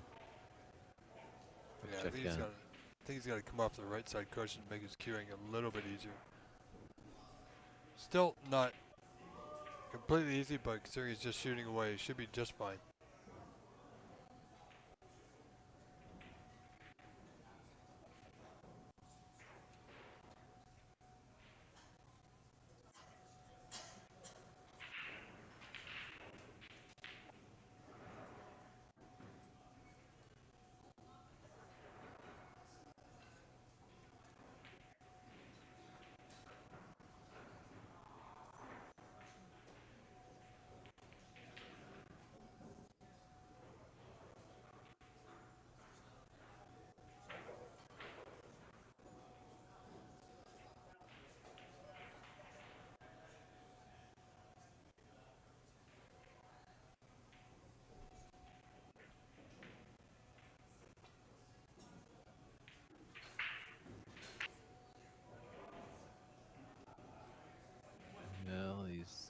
just on the right side of the blue, just barely. Might be a plant there above the black and to the left. Those two balls are not welded together.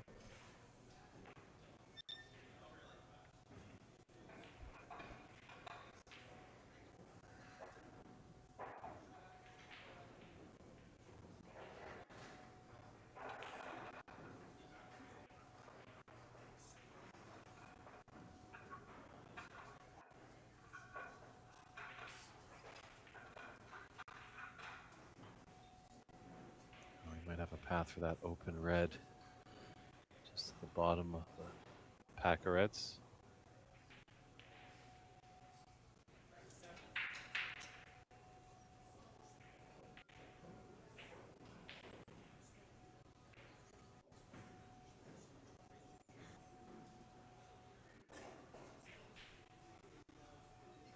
Yeah, he's got a, well, 21 in front, looking to build on that here.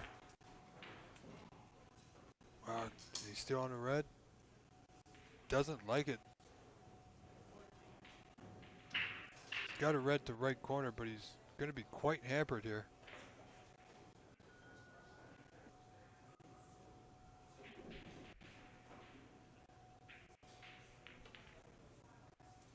Wow, he's done well.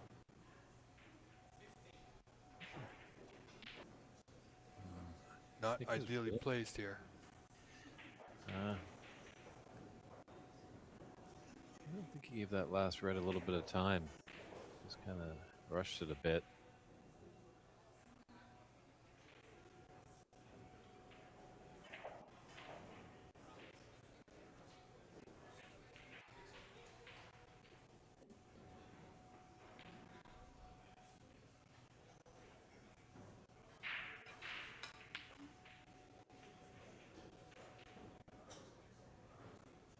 Oh, it's not bad. Can draw back off this red to right corner, Dave. Get right back on the blue. Wants to make sure he's on the high side of the blue, of course. And I'm not sure if the pink goes to the corner, that red might be obstructing it.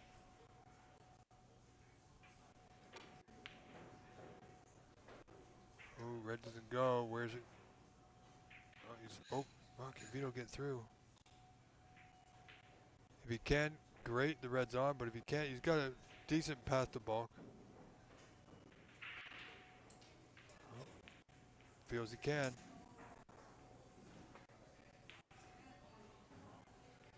Just not enough to pot it. Yeah, but at least he was able to get safe. Yeah, so he taked it on. He knew he had a path back up into the bulk area.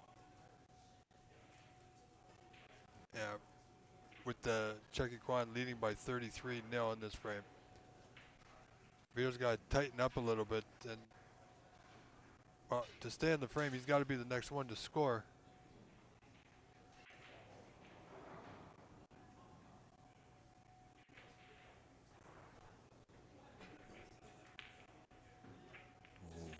Didn't want to hit that red. He might be okay though. Definitely that thin red near the top left corner pocket. It just seems like everything cancels each other out. Absolutely. In the middle of the table. Yeah, it's not an easy position to be in. Oh, it looks like he may attempt it.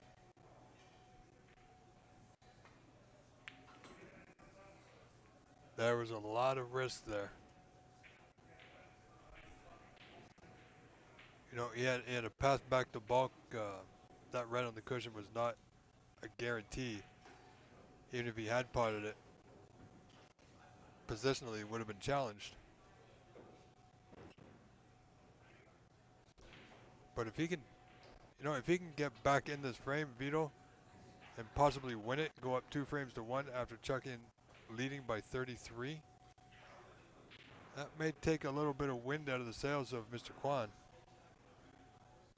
But with this red that's on now, it's just a matter of how many points more he'll face. Just overran it a little bit. Yeah, Just have him look towards the heavens.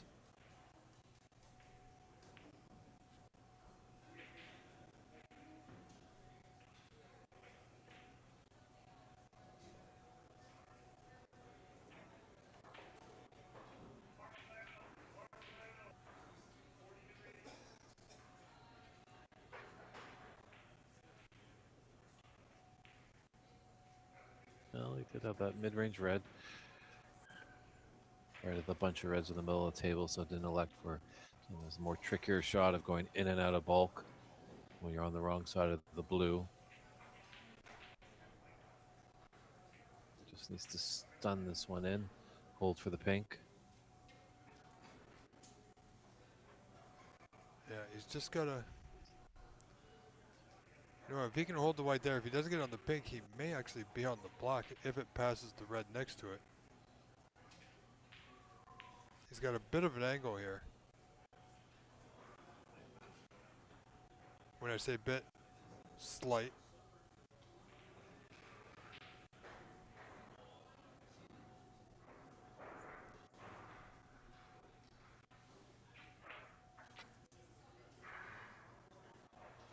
Well, good pot, but he's going to be on the wrong side. Oh, no, it just traveled just to the top side.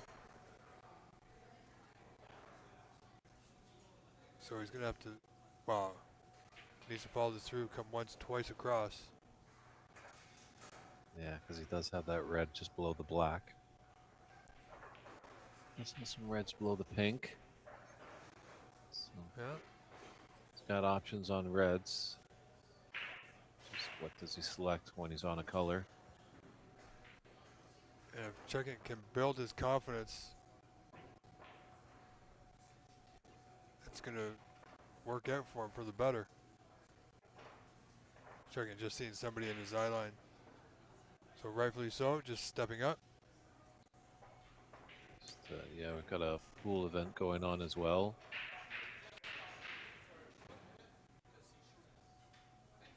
So Joe Policeman, referee Etier, is coming over to calm the distraction down, and it's game on.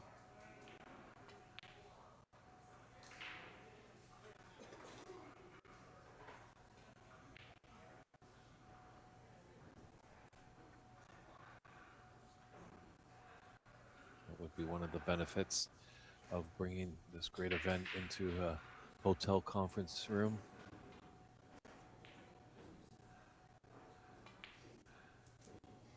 So when people come into those rooms, they know they're coming to watch snooker. Whereas some people are playing pool here at the great facility of the Corner Bank and might be oblivious to this national championship.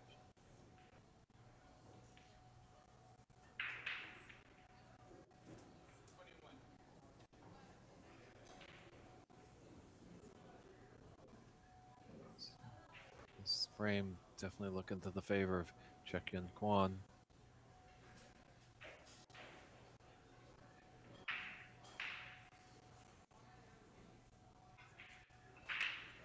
Yes, our friend Wayne Binder as well, chiming in, agreeing that these championships should be held in hotels like they used to be.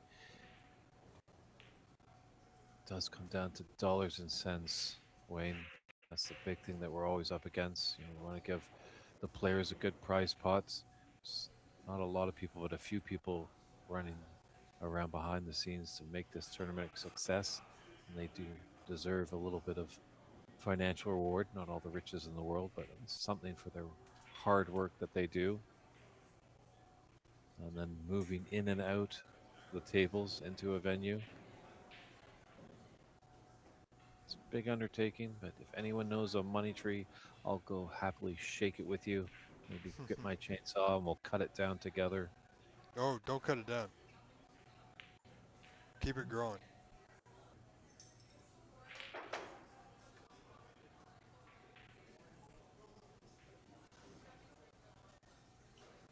Chucky in good form here. You can see his confidence building, Dave, as he progresses here in this third frame. 67-0 in front now. Only 75 on.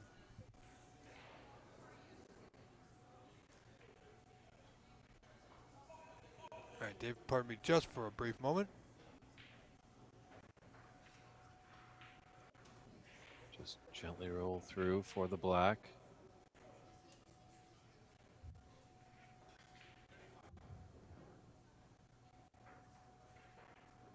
Slight angle of the play for this red along the top cushion.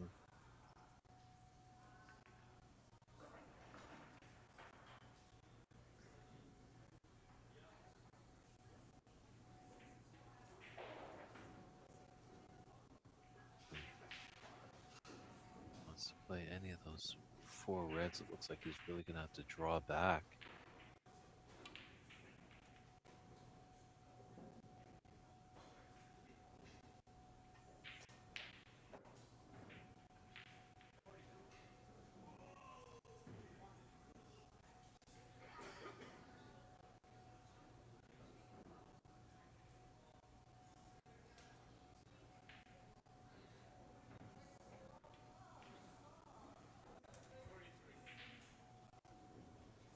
Yeah, I don't think Vito will be coming back to the table.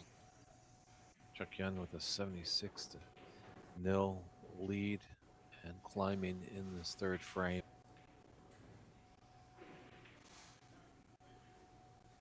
Yes, Wayne, where are those sponsors? He's making a note of we need to find some sponsorship, and we do.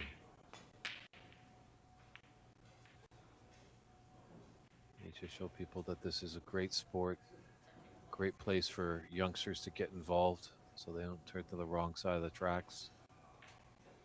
So, the trailing 83 might just want to get his back arm going. It is the third frame. That's So right. we have 2 pots before he concedes, and I'm sure that will be a concession there.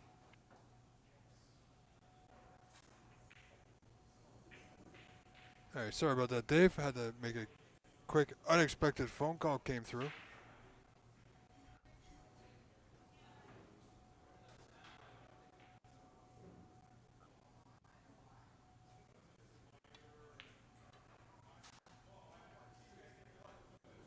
Yeah, as I say, if you want to see some action, get involved.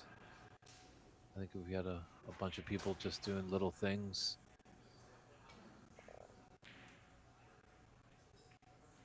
be a great asset to the sport.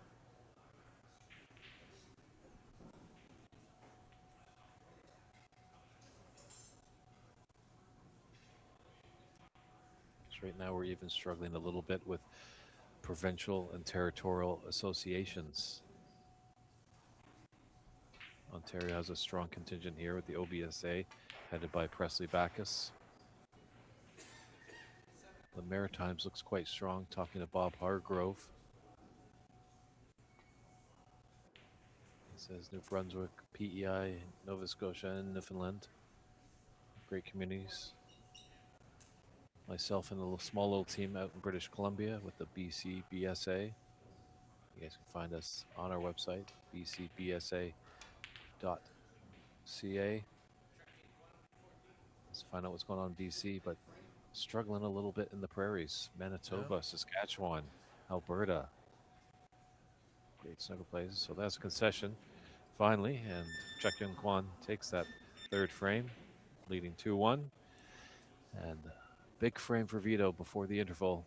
Doesn't want to go down 3-1. Hopefully can tie it 2 apiece. We'll see what happens when frame 4 commences after referee Etier has set up the table. And as well, territories. We don't hear much of that. We don't hear much of playing up north, but I'm pretty sure it gets pretty cold up there, so they stay indoors. And being a country that is predominantly north of the 49th parallel, winter is not a fun place to be outside.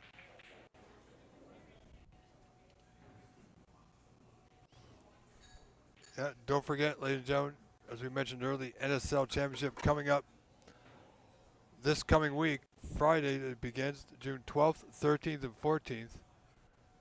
It will be live on NSL TV-Snooker. I'm going to post that link in our chat so you can go there and like and subscribe in advance so you know when we do go live for that historic event.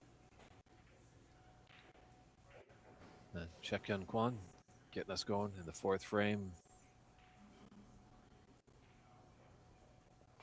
we're off and running. Exactly. We are live here today, Dave, on the OBSA YouTube channel for the 2026 Canadian Amateur Snooker Championship, live from the Corner Bank in Scarborough, Ontario, Canada. And how do you say, Dave? The drinks are cool and the food is excellent. Yeah, and the service top-notch. Everyone here at the Corner Bank making feel all of us out-of-towners feel at home. It's a very friendly atmosphere here. Just going back to some administration talk, feel free to reach out to me on the BC webpage if anybody wants to talk about potentially setting up associations or even formats for tournaments and such like that. My ears are always open, always chat.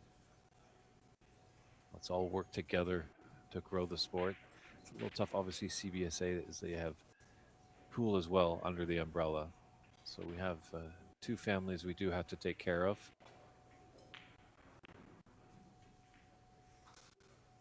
Well, Chucky's got a. Oh, he's almost pushed the red over the corner. He's got Vito close to the cushion. Vito will have good control of the white to swing it around the angles back into the bulk area. Wow. I'd say he got real fortunate there. That could have gone very wrong. This being a best of 7, Dave does not want to go 3-1 down against Chucky and Kwan.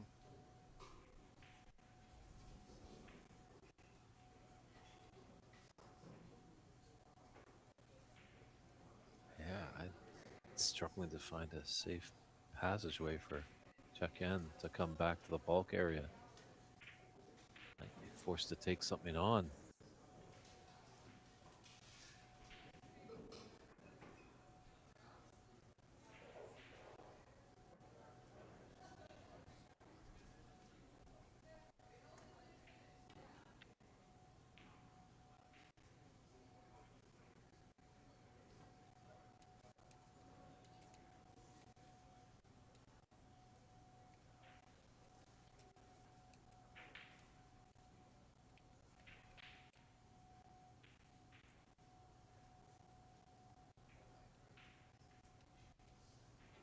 Yeah, Check-in Kwan thinks about it. Yeah, there's a lot of great people for the first time. This is the first time I've been at the Canadians. Met a lot of great folks in the room. A lot of people have great ideas. It's just we need to execute those ideas. They do take time. And It's a money. labor of love. Yeah. We can do some things without money. Yes. But when in the onset, but it can happen. We are seeing a rise in the sport of snooker. A lot more rooms are opening rather than closing. That happened this year, and yeah, I did. They're just confirming. I did see the red move. the red did move.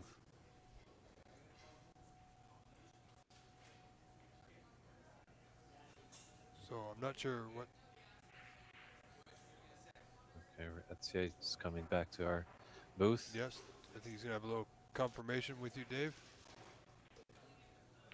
Possibly roll back the video.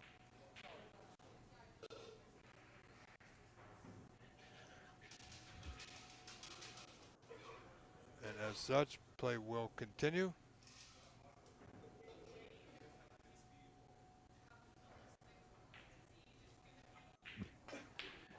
It has been a long tournament. Sylvain has been working hard, worked in the seniors, played in the seniors, played in the national event, and now is refereeing. It's just so important to be a referee, have that concentration. It's a tough job, but we salute both referees here today. Kevin Patrick. Yeah, both gentlemen have worked very hard this past week. Sylvain pulling double duty, and we thank him for it. It's tough to come down and play and then ref and then continue on. But he's managed it and done a great job.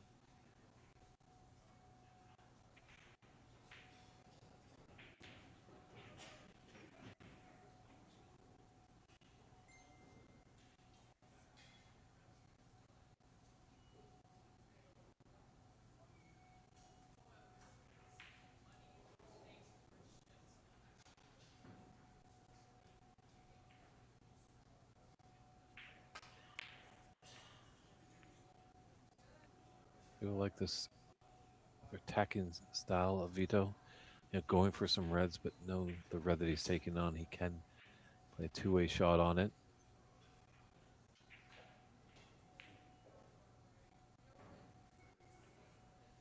Wow.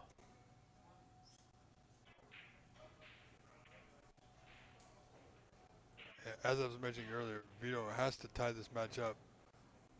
Coming back from a 3-1 deficit is difficult. Not impossible. We saw, Blake Martel do it yesterday, falling just short in that deciding frame. But your back is really against the wall. However, if Vito gets to 2-2, we have a new ball game.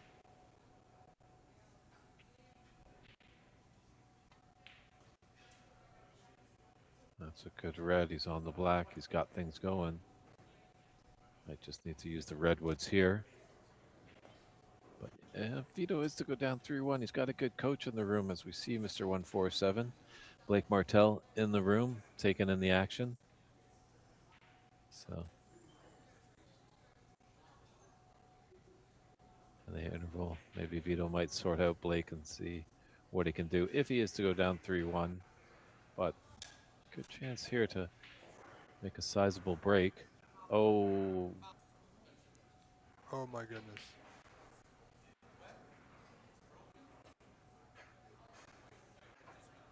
Now, did he cause the foul? If the equipment caused the red to move, it's not a foul. So Vito has,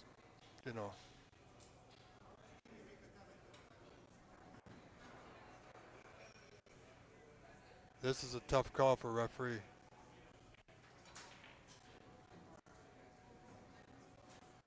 I think a foul has been called. Yeah. But Vito will have something to say about it. Because if the equipment's broken and he puts it on the table and the equipment causes the ball to move, it's not on the player. However, I think it has been called a foul, which is unfortunate, but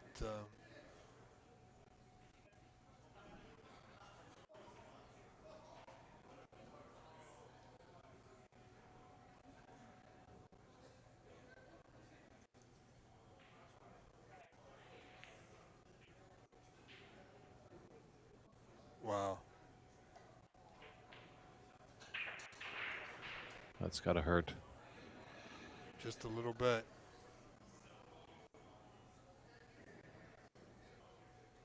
But when the player picks up anything to use, like the rest, before they put it on the table, it's up pretty much up to them, Dave, to check it. Once they lay it on the table, if a ball moves, then yeah, a foul can be called. Whether that rest is broken or not, the player chose to use it. So it's not nice and it's rather unfortunate, but that is the game, really. Yeah, Vito's just got to forget about that. Hopefully he can get back to the table sooner than later. Doesn't want to be in his chair for a prolonged time thinking about that. Just really unfortunate foul. There are rules for the game. If there were no rules, it'd just be anarchy on the table. Yeah, because when he picked it up, he could have saw it. He would have seen that it was a little wobbly and could have asked the referee for another one, which in this venue there are plenty. But we won't stick with that. We got Chucky Kwan in the balls. Yeah, poised to extend his lead to 3-1 in the match. Yeah, he really needs to take advantage of this opportunity. In that last frame, to go up 2-1 with a good score, uh, you know, put a little bounce in his step. He's playing a little bit more free, a little bit more open. So expect good things from this man. You know, he's quite capable of the century break.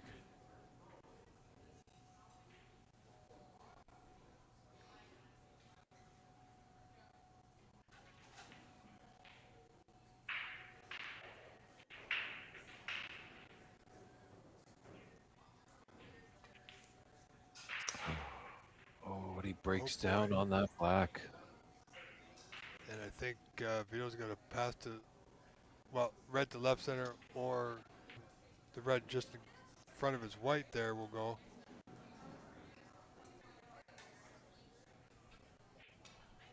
Just got to keep his calm, regain his composure and focus. Yeah, having a few pots go in will definitely assure that.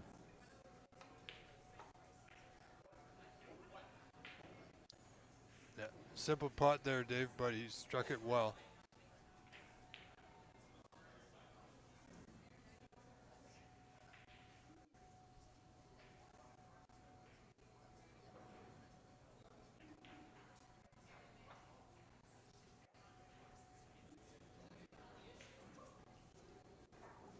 So this is going to get interesting now.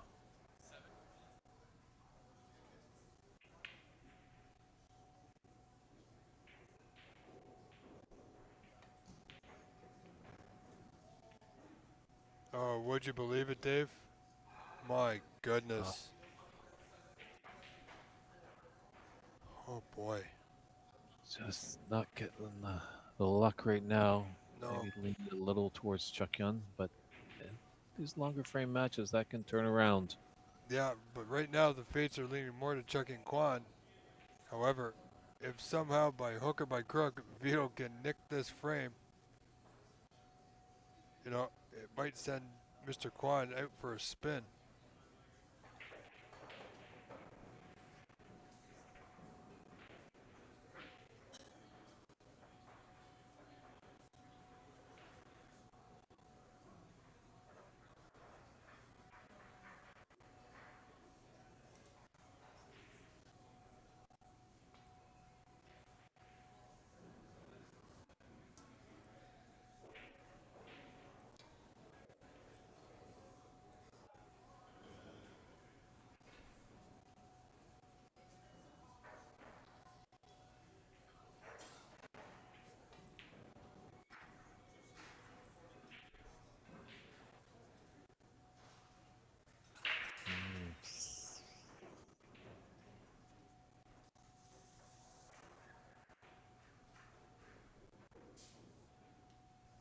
There's a path for that red near the blue spot.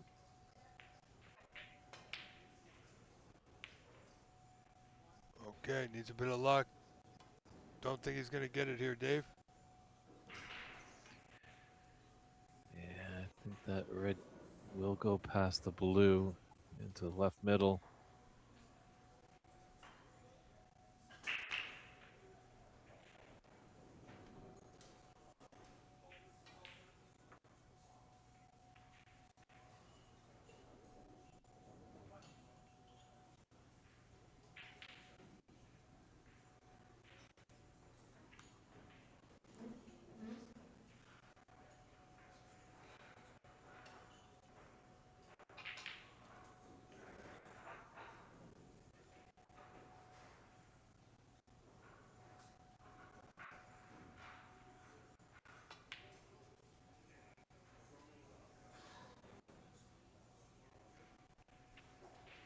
Well, It's got pink to left middle after this red.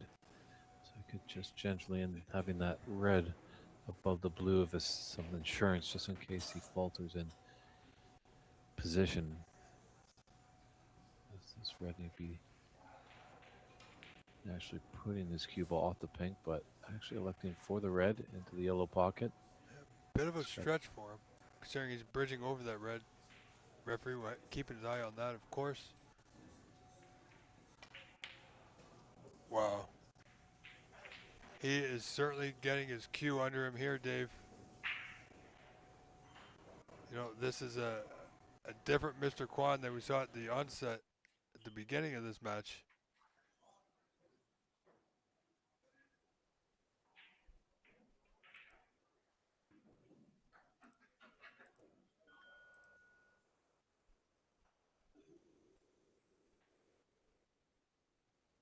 All right, folks, having a bit of a technical challenge.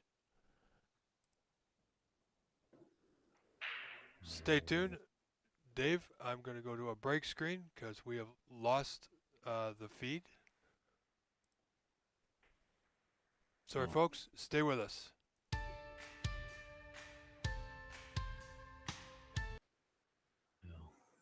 Maybe we can talk everybody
All right, folks, we are back. We had a brief service interruption. It has been resolved, and here we back. Frame four, Chucky Kwan leading Vito 51 to 15 now. So 36 points in front and still going, Dave. Yep, this is impressive stuff by Chekyun Kwan.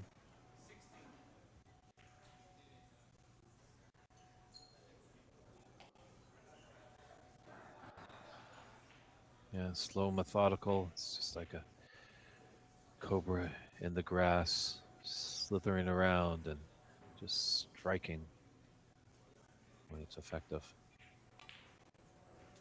Yeah, he's got his confidence about him now, and all it's going to do by winning this frame, it's just going to increase. But you can't count Vito out, though. He will fight, and as every player knows, Dave, and you know as well, winning that final frame of any match to get yourself over the line is the most difficult. Yeah, just a lapse in concentration on that black. That was his frame ball. Vito does trail by 44 points, and there's only 43 on, but Chekyun should have been on this open red left pink just to really cancel any idea of Vito coming back to the table.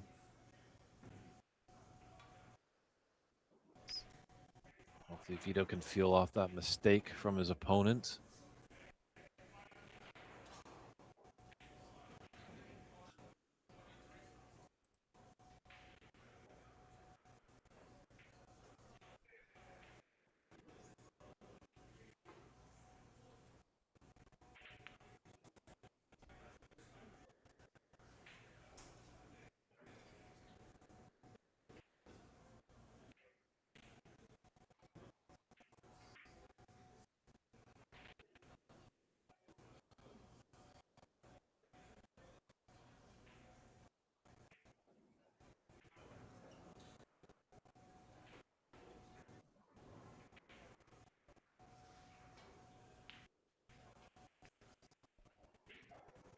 All right, folks, so you may see a bit of a stutter, slight lag, maybe a buffer here and there because we've just reconnected to our host, which we are thankful for. Our stream needs to resettle into its settings once again, and so give it a few moments, but we should be good momentarily. And putting these reds up table will bode well for Chekyun.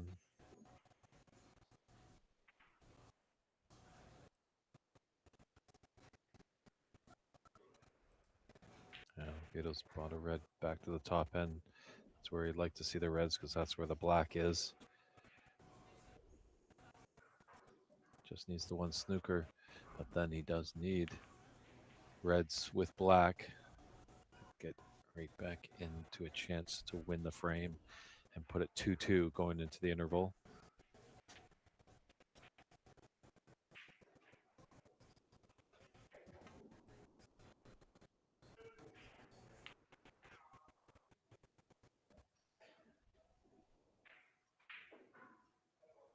Yeah, looks like a path to the potting egg over this red.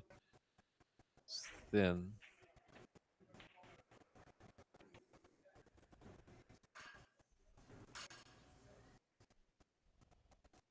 He's got a good result there. He's got the one snooker that he needs. He's got reds down that table. Just a slim path for Chekyun to swerve. Got out.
This is on for Chuckin.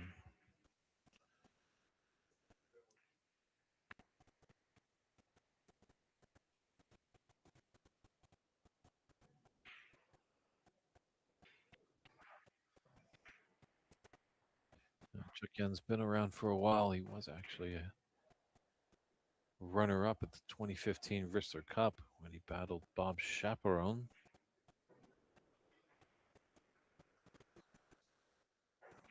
So I agree with Roland Goldberg in the chat. Knows that Chuck has a great amount of talent. Would like to get rid of this last red to stop Vito from coming back to the table.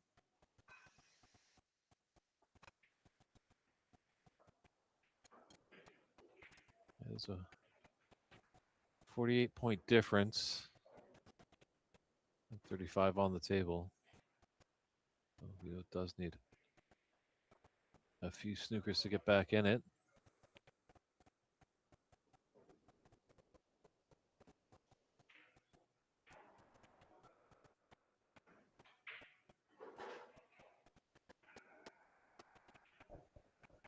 All right, folks, bear with us for a few moments.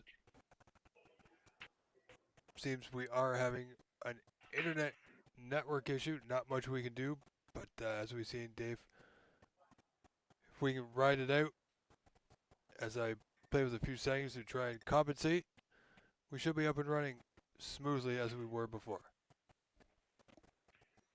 Yeah. Chuck Yen's running pretty smooth here.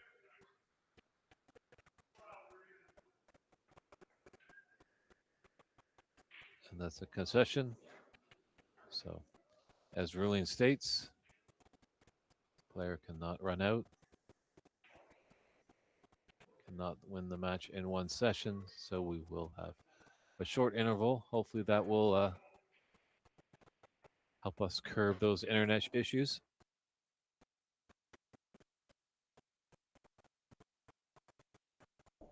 Yeah, so at the end of this frame, ladies and gentlemen, we'll go quickly to a break screen while I try a few things and get our stream hopefully leveled out so it doesn't look like a stop motion video.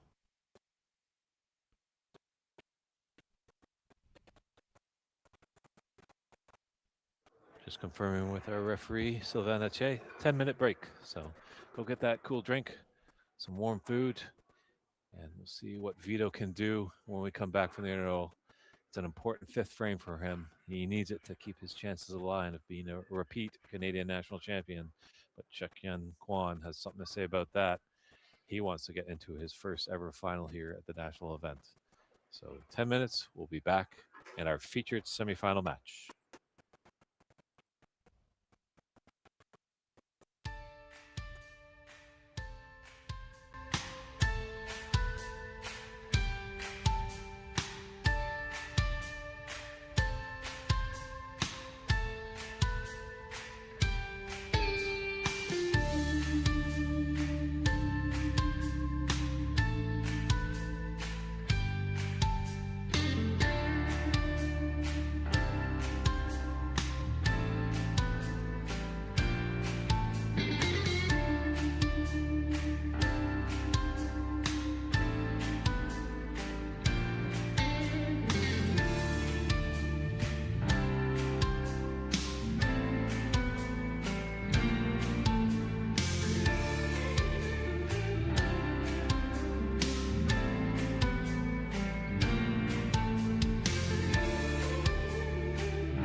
All right, folks, so the other match, Frank Amorani and Edward Ling are tied 2 frames apiece, and they are currently on break as well.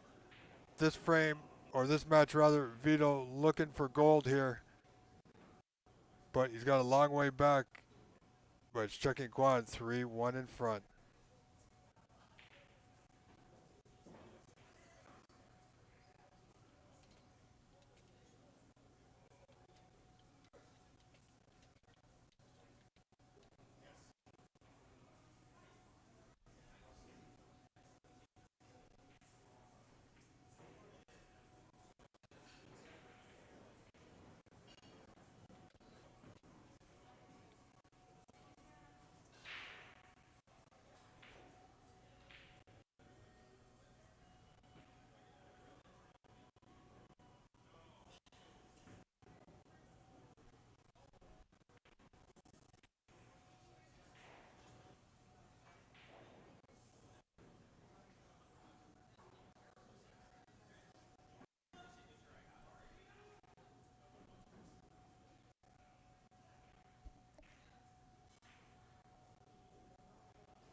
And welcome back, everybody, to the 2026 Canadian National Snooker Championships semifinal match here with Vito Puapo trailing Chukyuan Kwan 3 frames to 1.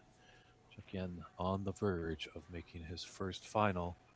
Vito would like to get back to get a chance to get a second title to his resume. We are here at the corner bank, Scarborough, Ontario, 925 Warden Ave, just east of Toronto proper. If you're in the neighborhood, come on down. Lots of great seats in the building, friendly staff, delicious meals, cool drinks, and great dramatic snooker action.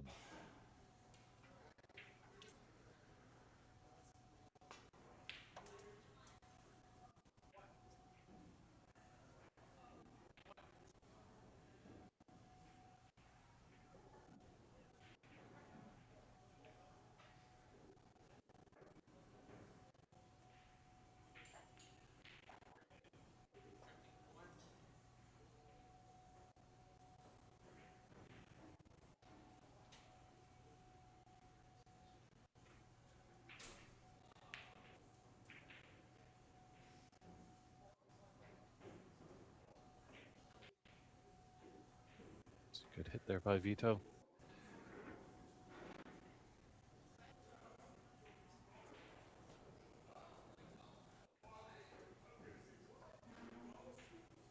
All right, well, we are right back at it.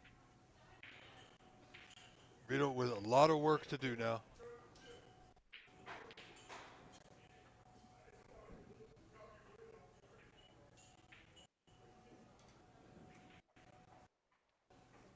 And just from my vantage point, you can see a little warped action in that rest. Just a little bit of hiccups. It is a public place, so we do allow some of the public to be on these tables at nighttime. It is a business. They still got to generate some income. We're extremely fortunate that we're able to move the tournament in here and have it run.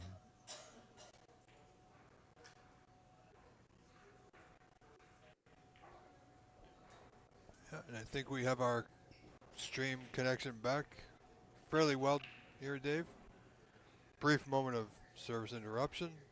Technology is great, but sometimes has a mind of its own.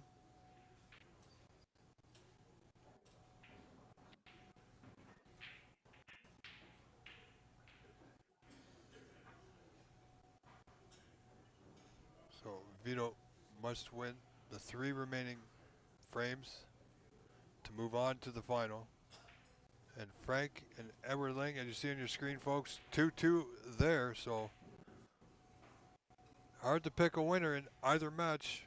But Chucky Kwan is looking quite strong here against Vito Puopolo, former champion of this event.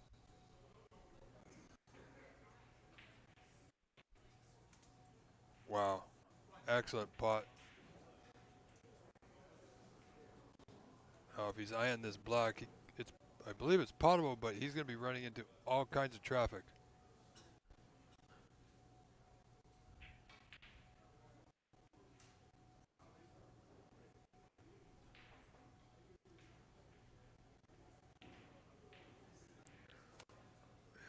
Yeah, just hit it thick. Well, at least he managed to get the gap and not contact any reds.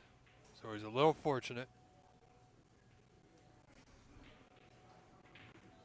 But there might be a red second up from the red nearest the black spot through the gap.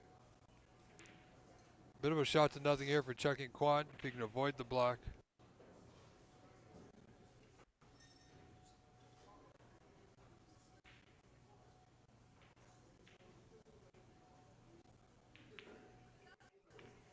Oh, and it's there. Oh, and this couldn't have worked out any better. The reds are nicely positioned.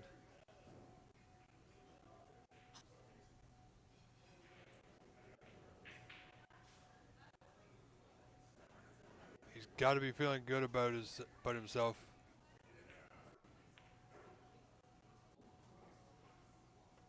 Oh, boy, what's he done?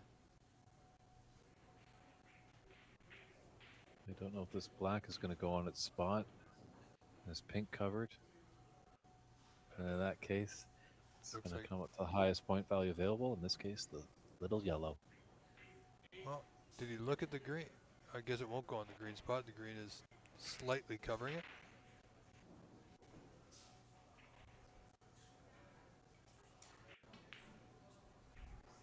But, wow.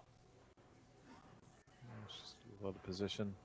Very thin red with a long rest. The redwoods, we like to call them.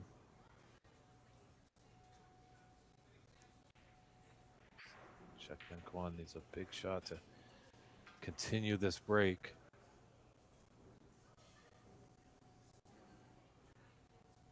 Yeah, and if this match concludes before Frank and Edward Ling, folks, we will switch our camera views and carry on with our stream. But Vito will have something to say about that, as he is still in contention here. Trailing 3-1, of course. If Chucky Kwan can hold himself together, Vito could be in danger of being eliminated, Dave.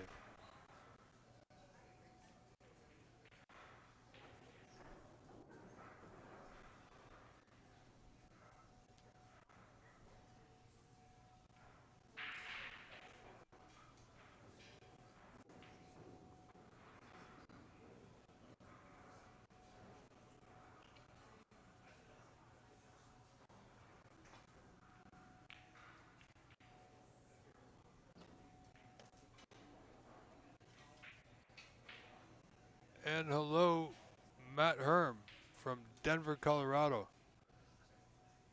Grateful that you are back with us again today. Hope you're enjoying the stream. Hope everyone's having a wonderful day. This Championship Sunday from the Corner Bank, Scarborough, Ontario. Vito with a good putt there. Needs position. Oh, that's not all bad, Dave.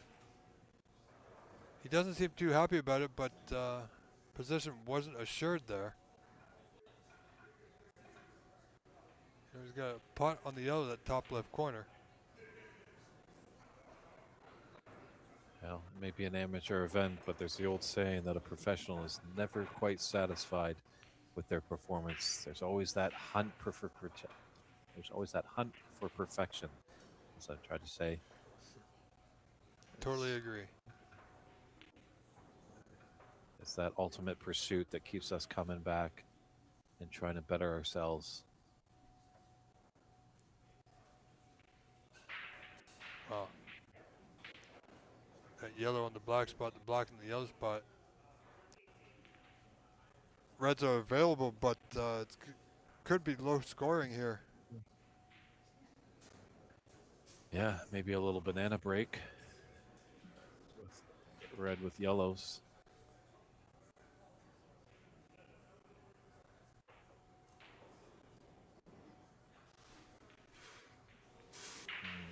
Want to get by that yellow, don't want to cannon into it.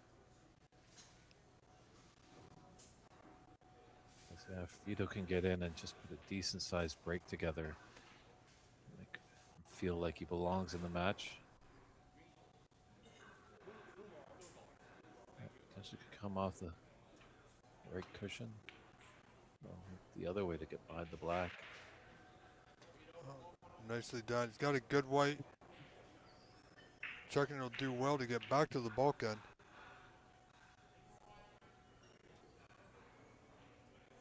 But we should see a shift of the reds here, though. He's got one open red to play from. It's going to be difficult, but if he can get a touch aside and swing that white to the right side of our view. Well, he tried, but he cut it real thick. And I think there's, yeah, I believe there is a gap, Dave, to the right, closest to that right corner. As well as got the red on the bottom of the 3, near the pink spot.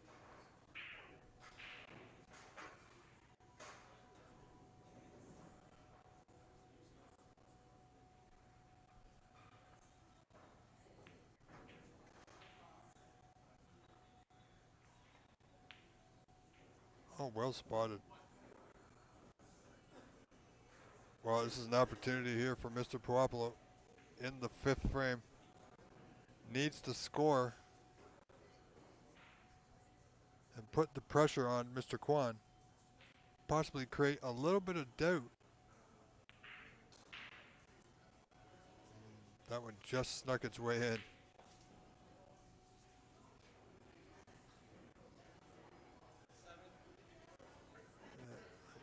Not sure, did he come over far enough for the red at the top of the 3? Yeah, well, he's going to need, as you said, the redwoods once again.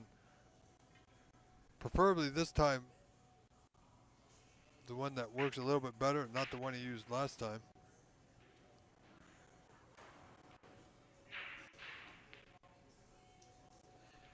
Just in looking off table where all the equipment is staged for the players so they have easy access. There are 2 long rests. Just one is equipped with the cross, as we see on the table, and the other one has the crown rest. So you see a lot more snooker players using the cross rather than the crown, but it is available there. So this cross one, as we saw, and as Vito unfortunately found out, there's a little warp in it.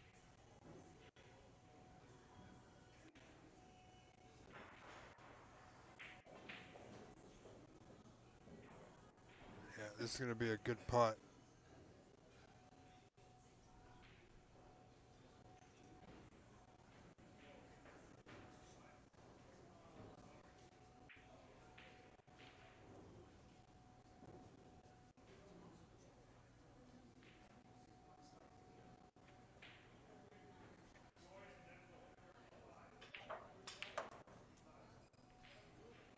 Yeah, that's not bad. Not ideal, Dave, but it will do. It keeps him at the table where he can dictate where he wants that white to go. Pink is on to left center, of course.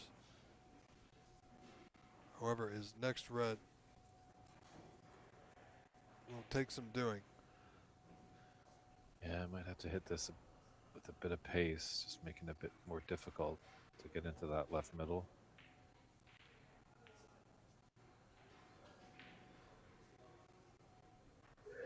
Yeah, just trying to cinch the pink.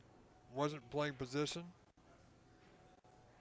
And considering he's missed the pink and left it over that left middle, at least he didn't give Chuck and Kwan a straightforward starting red. Because Vito's only in front by 4, 13-9. Just got to reel it in a little bit, showing just a little bit of motion. Just got to watch out. His opponent might feed off of that.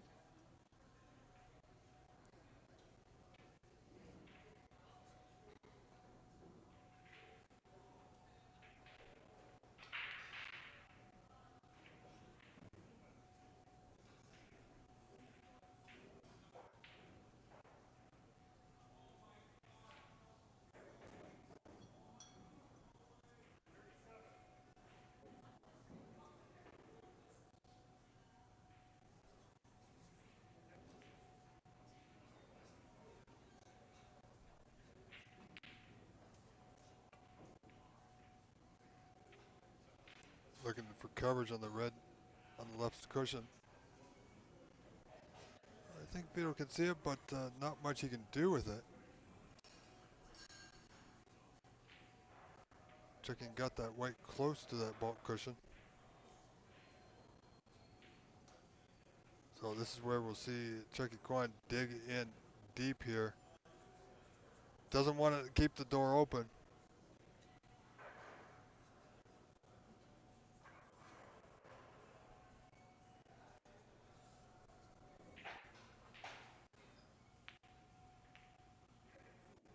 Oh boy, what's he done? Well, he's gifted a chance for Chucky Kwan to pounce. Yeah, it's going from bad to worse for Vito.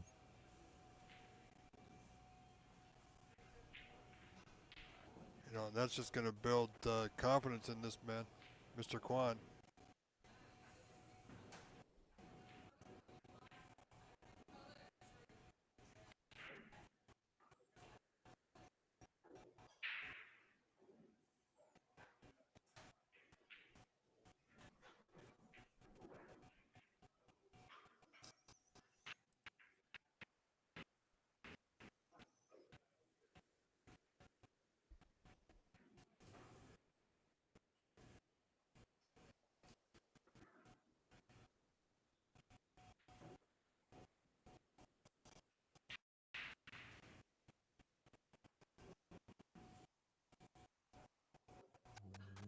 That's held up enough. It just ran on.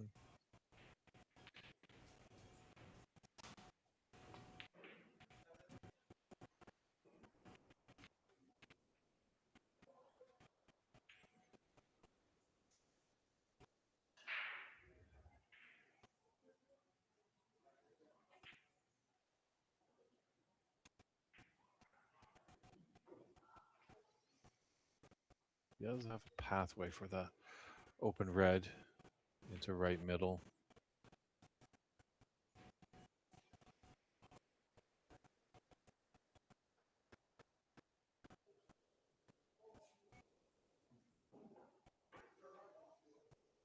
But hitting maybe the left side of that open red near the left cushion, hit the left side, shoot the red up and down table, have your cue ball hit that left cushion, and then shoot over towards the green.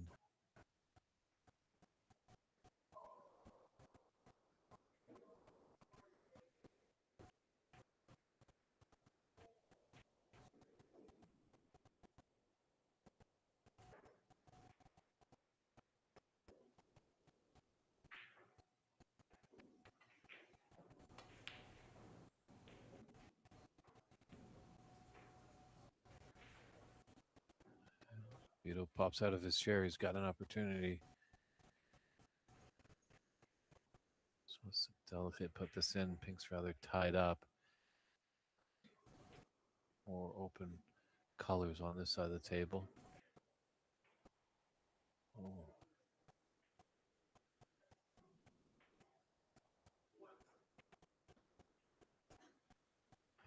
The angle he had, he just had to come down table.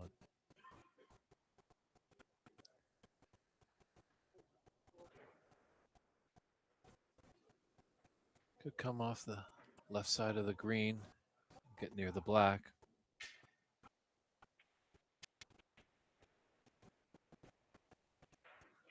Just a little short of pace. Just looking at his cue, maybe got just not a great contact. Hasn't gifted Chuck Yan an easy red.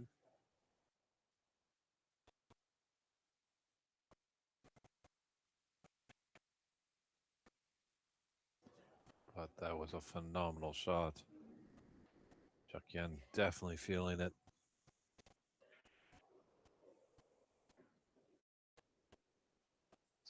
Thin cut back black, difficult.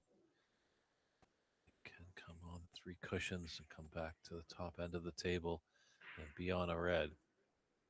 Doesn't have great control. Needs to trust a little bit of luck.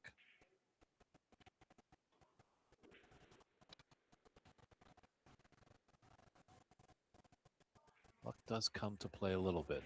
A lot of the time there is great technical ability that all these players have. They have some great creativity at times, some shots that no one sees in the room, but they do.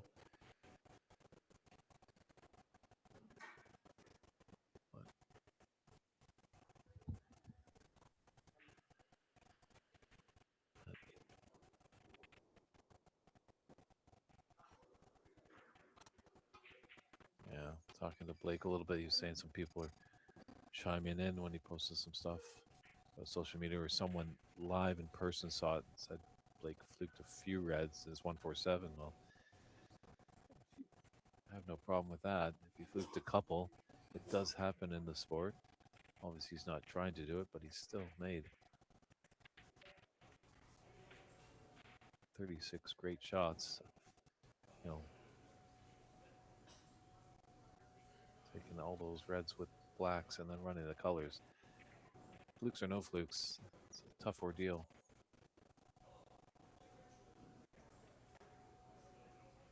I don't think anybody can make it look as easy and wonderful as our good Canadian friend Kirk Stevens. Wonderful 147 way back at the Benson and Hedges Masters. Exciting match between him and Jimmy White of yesteryear. You might be able to catch that match on WST Play.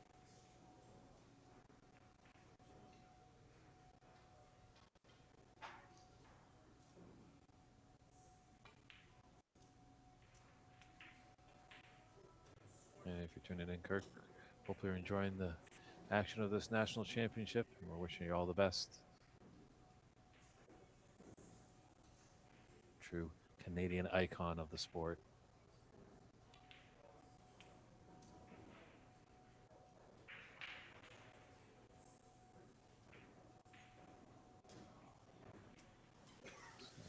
White's covered up the black spot, so black will go to the highest point value available, and in this case is the blue. Again has a slight angle, just a stun.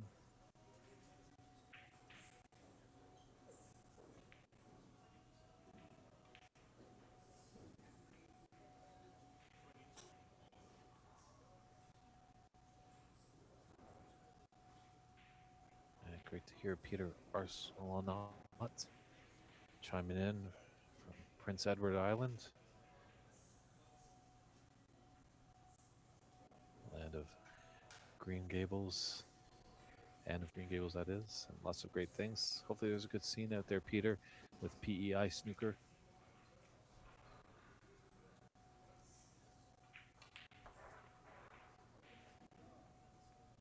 It's got a nice little flick to hold for this red.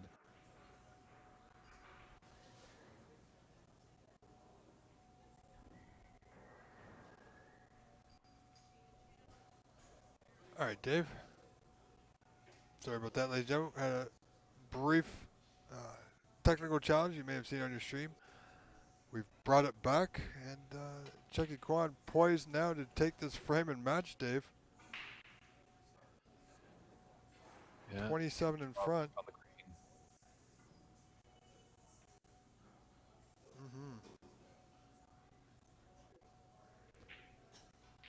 So if this match does concluded, my friends, then we will happily switch our camera, turn our camera rather, over to our other semifinal where Edward Ling and Frank is currently tied at 2 frames apiece.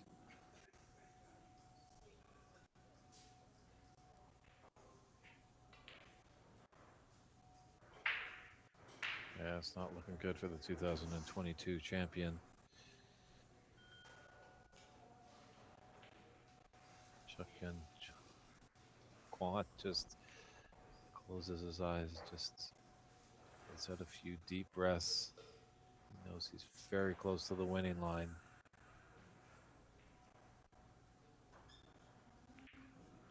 He just has to keep it in.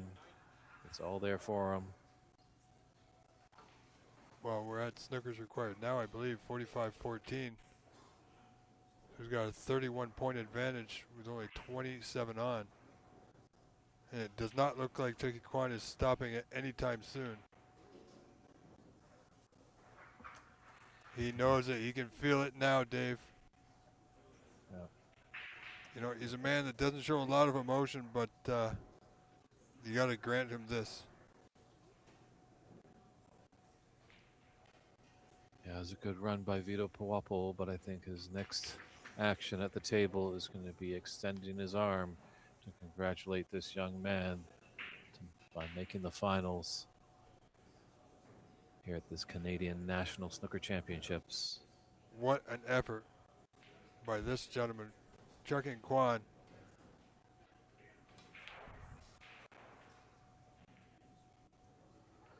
And hats off to Vito Puapolo for a great effort. But on this day, Chucky Kwan has proven to be, well, apart from that first frame, he got stronger as the match has gone on. But wow.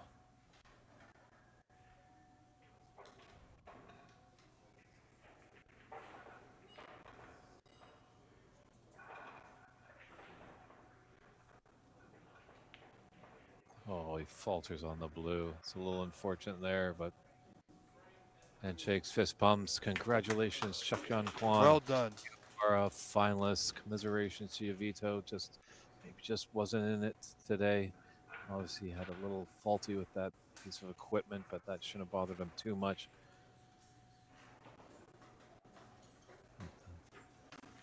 As mentioned, we'll swing over our other semifinal match.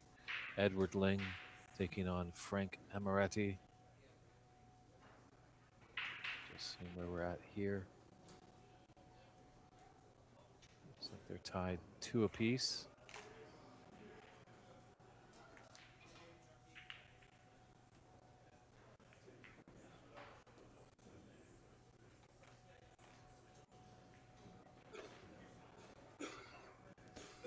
There we go. So Frank Everling, 2 apiece. This is the, well, very early goings of the 5th frame. Nothing potted, nothing scored. And our referee, Kevin Patrick, on duty for this match, Dave.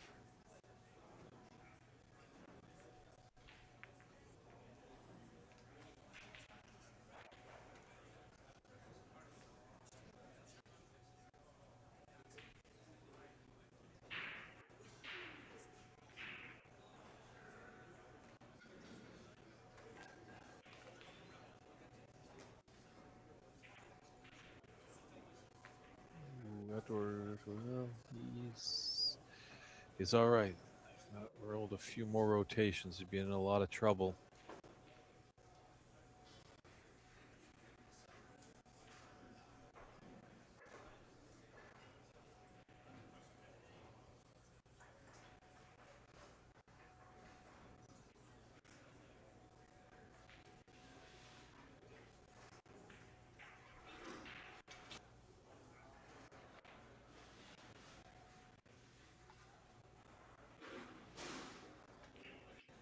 Oh boy, what's he done?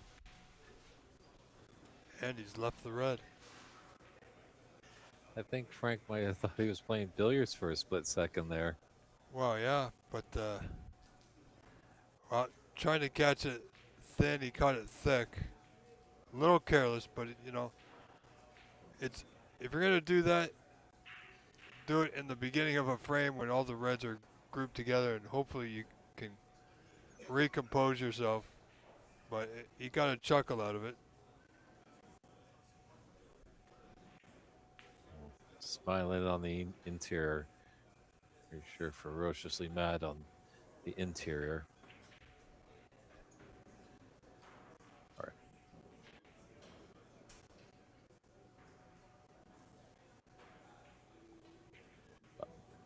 So that's all in the past for Frank. And unfortunately, red is certainly on for Edward.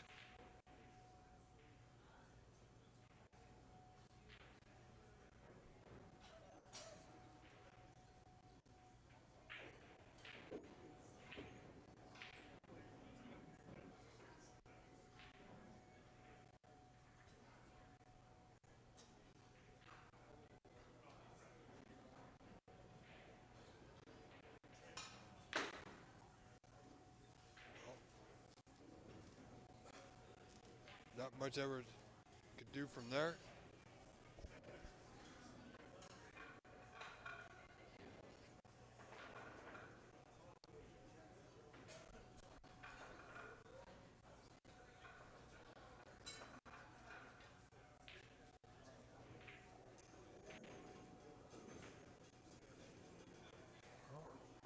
You know, Everett, like I said earlier today, at the top of our broadcast, Edward has been to the semifinals before, losing out in a very tight match against Jason Williams.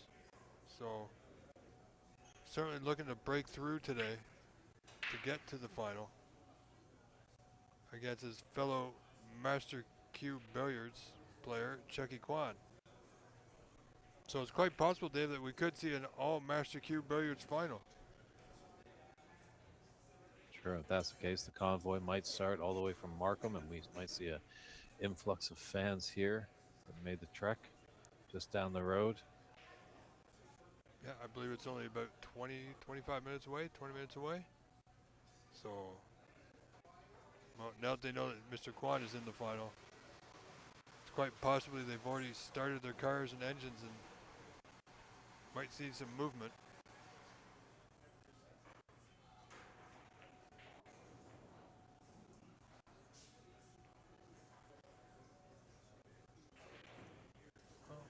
Frank's got a long putt, but he's a little too smart to take this on. He's got a great safety down the side of the bunch. Green and brown is a good target area that he can get to.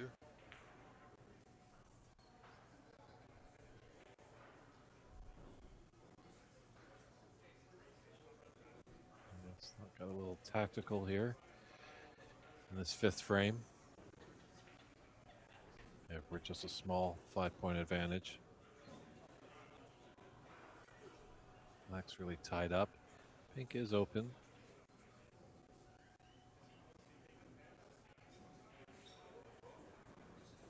Oh, Oh, is that, as you call it, an airmail? it's a big miss there. But Wow. Yeah, well, doesn't want to do it again or else he will be warned.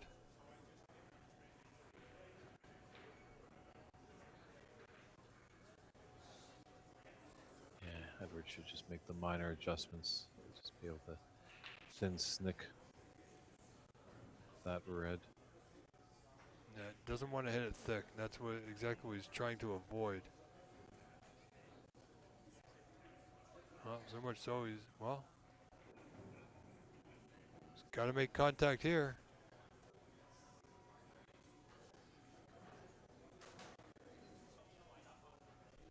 And he does. And from our view, well, from my view, it's not bad.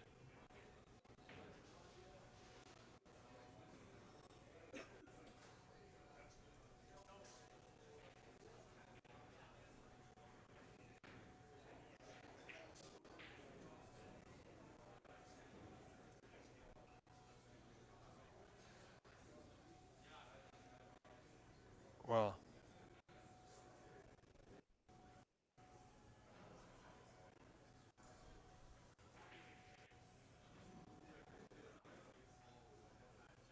They're actually, I think maybe possibly in the fifth frame, they might have had a re-rack before we jumped over here. I It's think just from so. my vantage point, and they were only had, I think, about 6 reds on the table. It was somewhat evenly matched, but referee Patrick decided to call the re-rack. Obviously, there's a warning to the players to start if he doesn't see much action and the frame progressing somewhere, then he'll call the re-rack. And after telling the players you need to make something happen in a few shots time.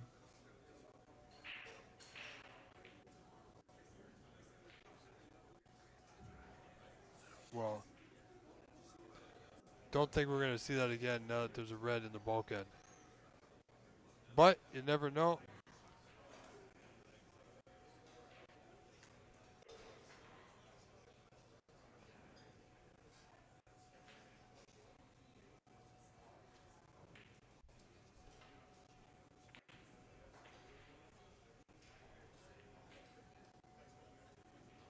Well, pink and black are somewhat tied up for the moment. I'm not sure, but I think the black may pass into that bottom left corner of our screen.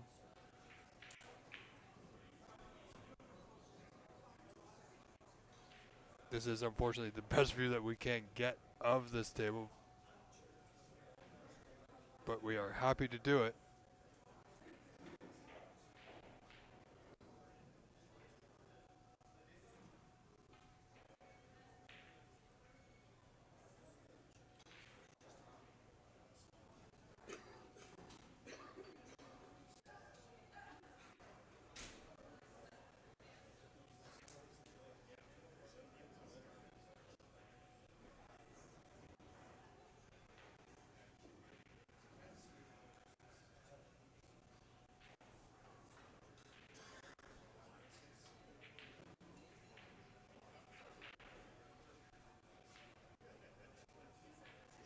He's got a slight kiss on that blue.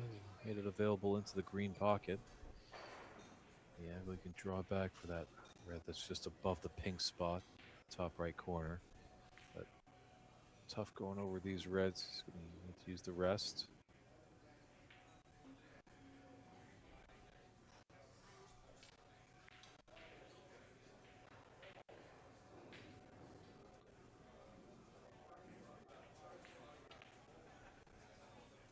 it's there. Frank's playing well. You know, I've played Frank on many occasions, and this is something different.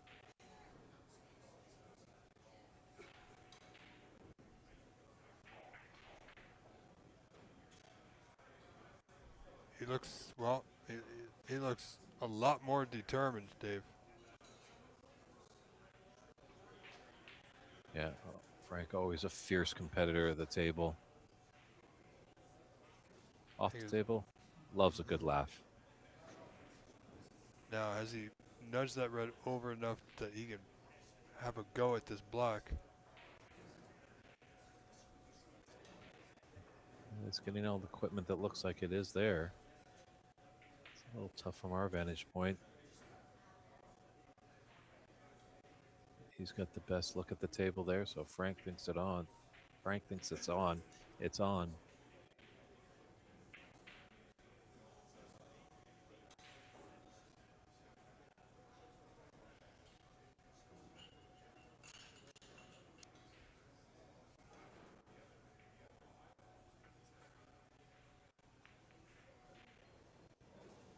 Nicely done. Nice little nudge on the red. Cue ball close to the cushion, but you know, from where he was, Dave, that's not bad. This is a big shot here. This red along the cushion. It's not on the cushion. Doesn't need a lot of pace. He should be in position, back in good position rather, on the black to the opposite corner. And the way the reds are sitting now, wow.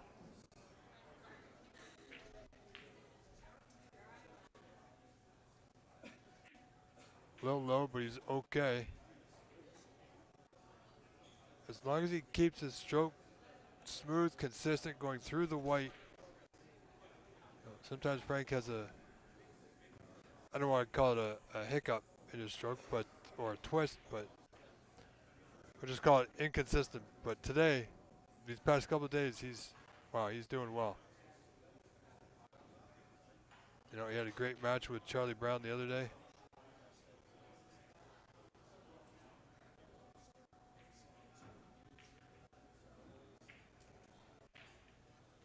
Yeah, he recognized there just to not to be too aggressive, play the pot, secure the point value. Now leading 26-5, 21 in front. Just might have a thin pathway for that red above the pink to cut it into the top left corner. Yeah. Could run into the other red balls just to hold for said pink. Oh boy. Busted them open and found a path that's on the blue. Little unfortunate on the wrong side, but yeah, but you know, he's gonna have a look here. There might be a red just to the left of our view of the blue that might pass through the gap. So he may just need to, you know, cinch the blue to that middle. Or he might be able to draw back a little. Yeah, just rolling it through for the red.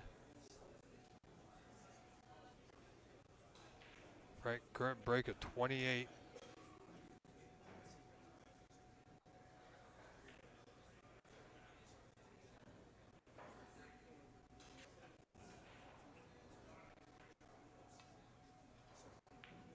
oh, Frank. The shot was there.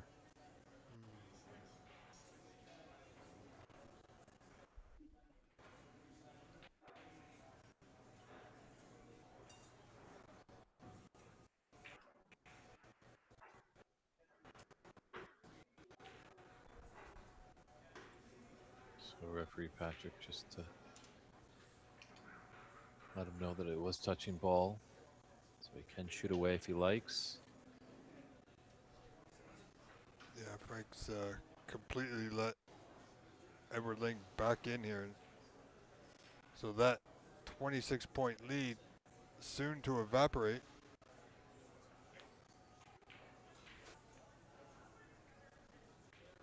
Yeah, Edward very dangerous when he gets into the balls. He's quite a prolific break builder.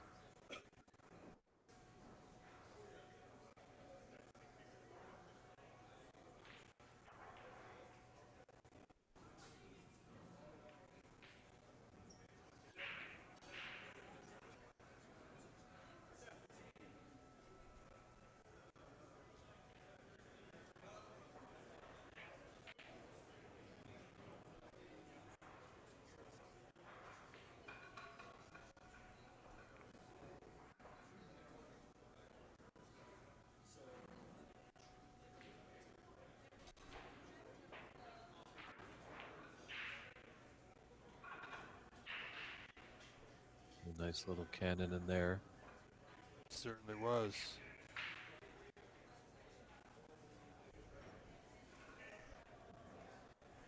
It's got a choice of 2 reds, and that pink does go top left corner. But the problem is, cue ball is relatively close to that red, so opting for worth a bit of distance. Oh, wonderfully done. Yeah, Everett feels at home now. Certainly making it look that way.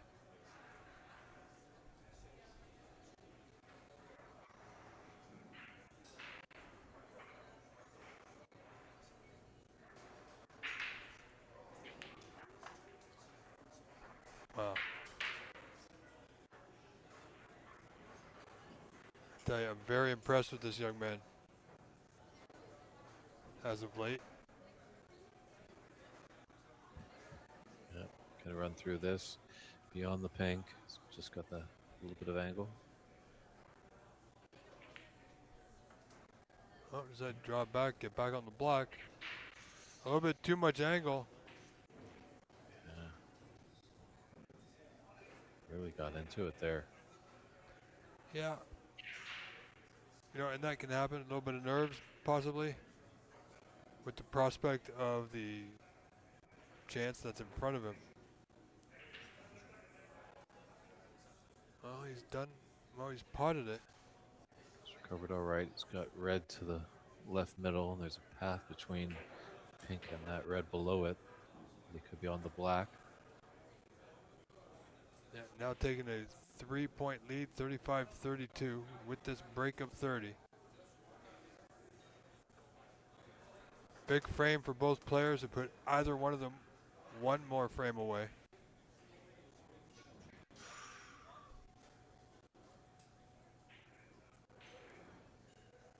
Edward a little stunned in disbelief that that didn't go. Slim advantage, only 3 points in it.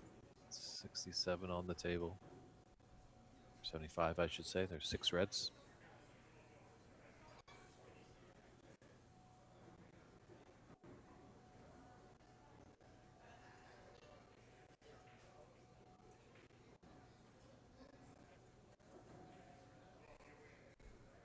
Cbsa RV really putting some strong support for Frank in the chat. Well, let's do it, Frank. So if anyone wants to put the support for Edward, go ahead. That's what the chat's for. Any comments or questions? We're here to answer them as best we can. Oh, another good pot there from Frank Emirandi, folks.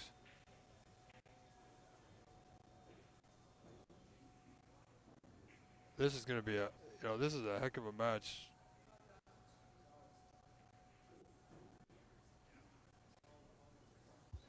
Now he's rolled up to the black, but can Edward see the red to the middle here? Might have a pathway. Hard to tell from our vantage point.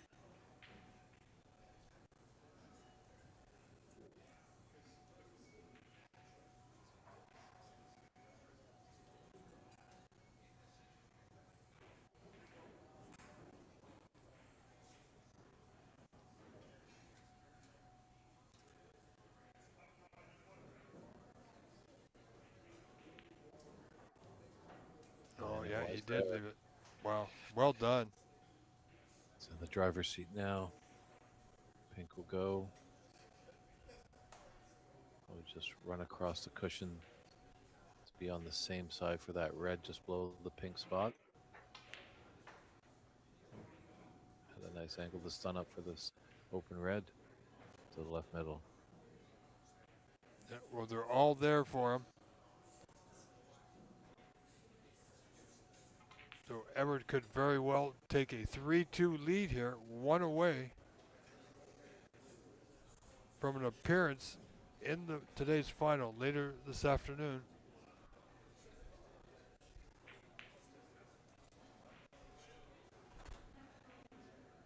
And he's perfect on this red, Dave. Yeah, I think a little angle that he can draw back nicely for the pink in the same pocket.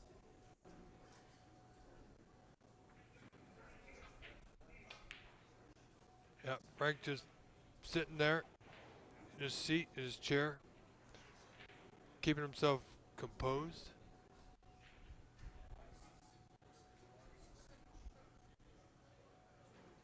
Oh, Ever's going to do well here. Still needs those 2 reds.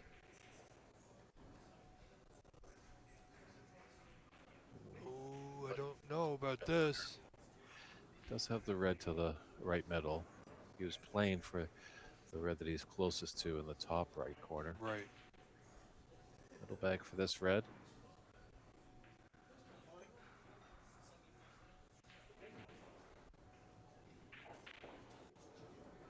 Oh, it looks good.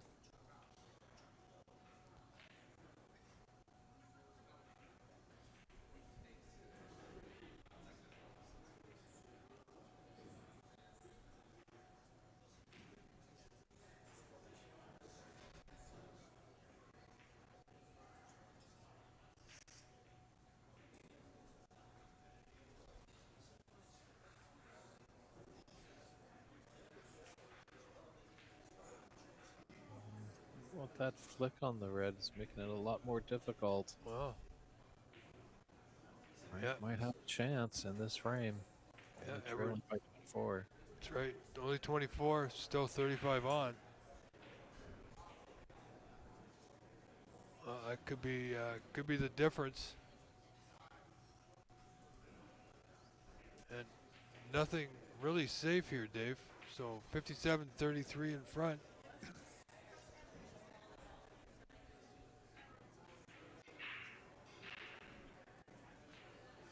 No, Ever's got to find a place to hide.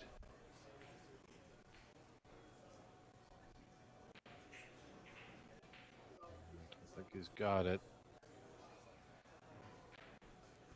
The path and the potting angle is there on this red for Frank. Angle, he might be able to get past that black, hit the top cushion and the side cushion and Yeah. run back bulk. So shot to nothing on here. Yeah, considering a few moments ago Frank was sitting in his seat, more than likely resigning to the fact that he would be coming back to the table trailing 3-2. Still in this frame with a chance to go 3-2 himself.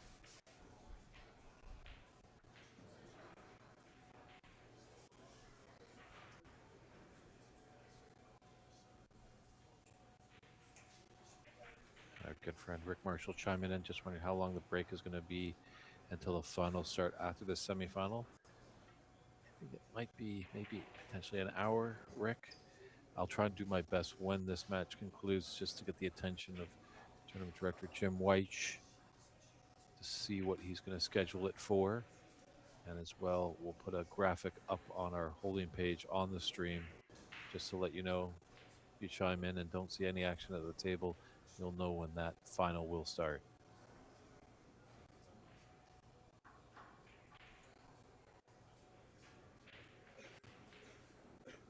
There's no harm in asking, Rick. You know, it's good to know, obviously, but you know, Rick, you're a great snooker player yourself. These frames can go long, they can go short.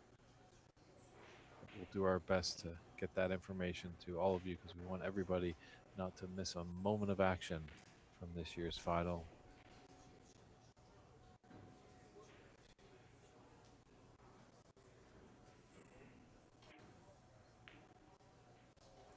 Oh, Frank might be in a bit of trouble here.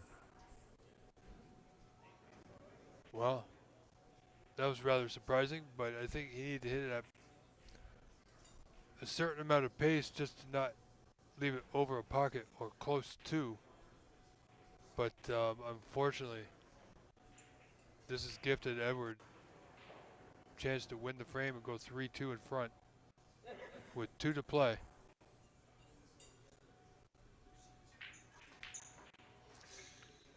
Oh, but we're not there yet. Where's this red going? Where's the black going? Why so much pace too, Edward? Wow, he's gifted the red to the middle. My word, we're not done yet. Is there going to be another twist or turn? Wow, he avoided the bulk colors nicely. Has he gone far enough for the black? He has, Dave. good angle here. Yeah, the steal is on. So 23 the difference now. Once Edward gets the score correct.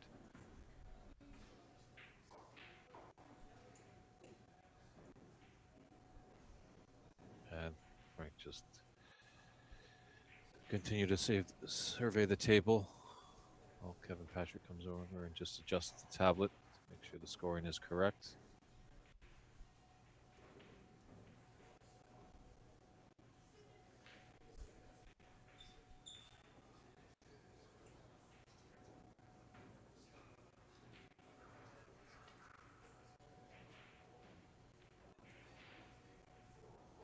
Take any position he can get. Doesn't want anybody on a cushion.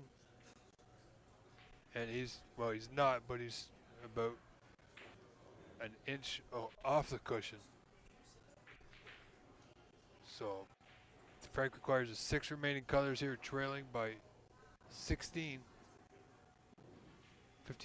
57-41 down.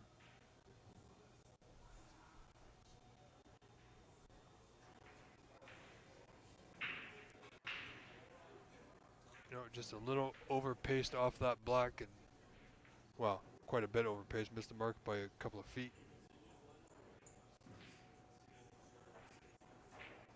But Edwards had his chance here to end the frame twice.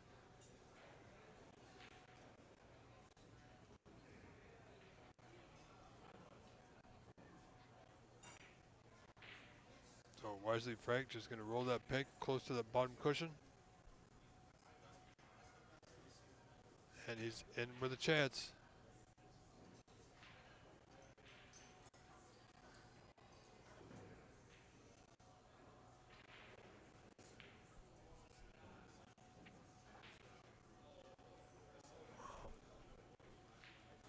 Appears Edward might have the snooker here. Kevin Patrick coming by just to have a look would tell me that it's close to a snooker, if not a full ball snooker.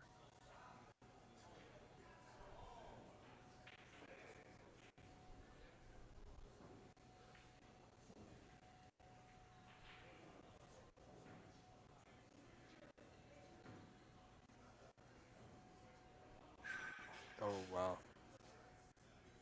Doesn't want it to go in off.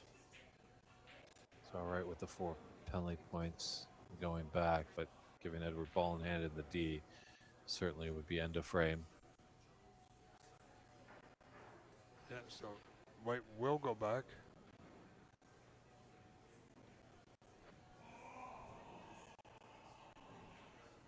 So 20 the difference. Frank still has a chance here, but he has to hit it this time. Not only does he have to hit it, Dave, he's got to try and get it safe. So, if he can come off side cushion, top cushion, and hit it full from behind, hopefully past the middle pocket rather.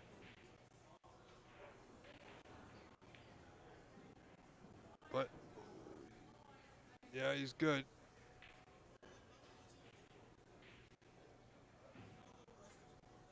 Edward may be able to sneak the white around the opposite side of the green and brown. Oh, I don't think he's got him here. No snooker there, but he is relatively safe.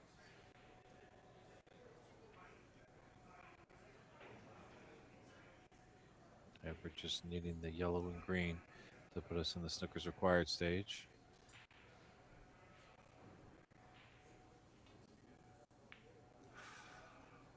Oh boy. That's going to hurt.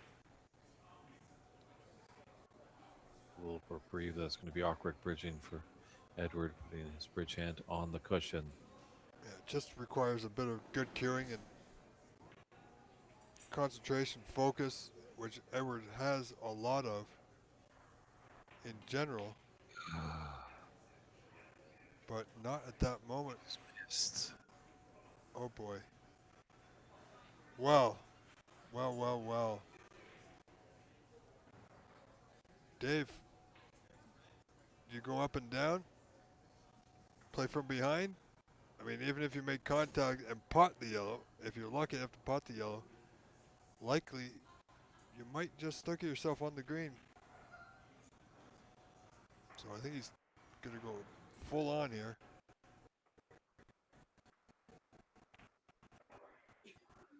As our connection drops a little bit.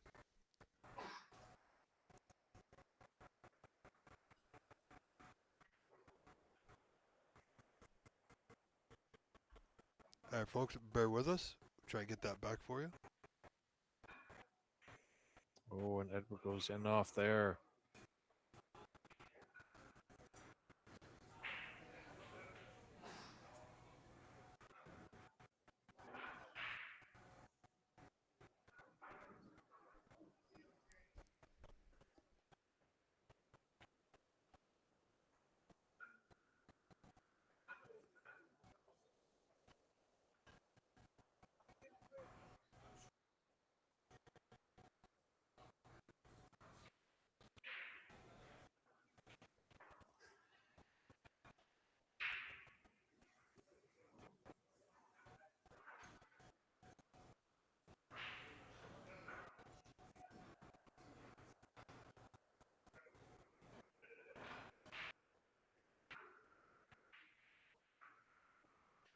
He just very gently flick on the right on the yellow and just nestle into the green. Oh, he had a path to play. Okay. Tricky from our vantage point. We're kind of looking all at the from the side of the table, not that traditional bird's eye view.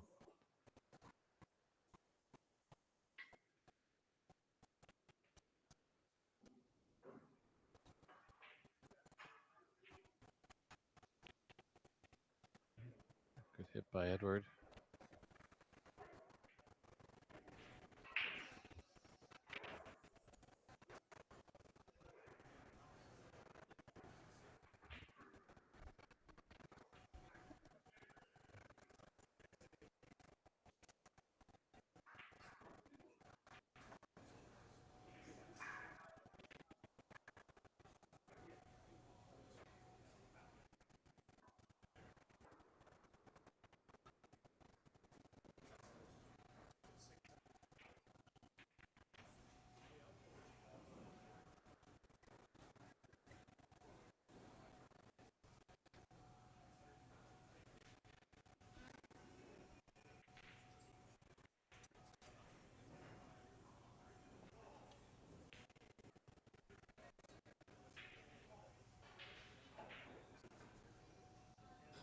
Yeah, I think Frank's got the snooker here on Edward. Should be able to hit the yellow.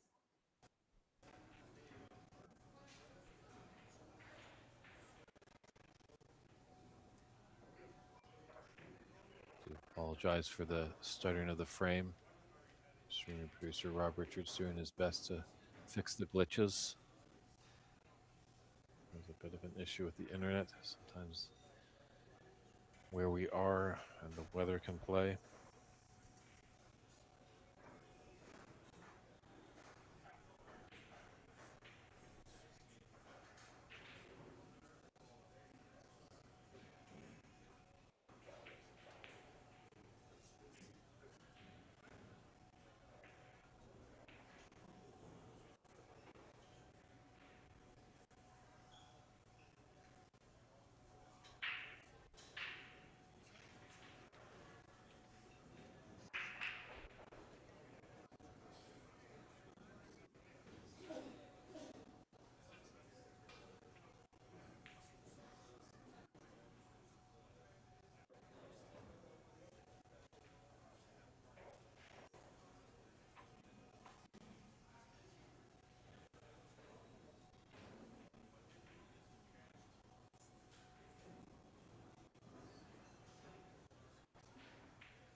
Frank been around the game for quite a while, showing that grinder ability, just not giving an inch to his opponent. Put him in a lot of trouble.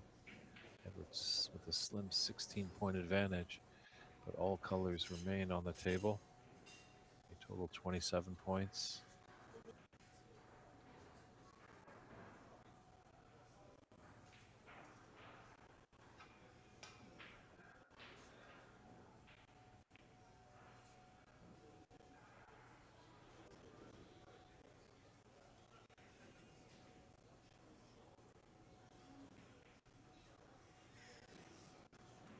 Just taking a look at the score. So there's 4 points to count. He's only trailing by 12. So he'll be awarded those 4 penalty points because Edward didn't make connection with the yellow.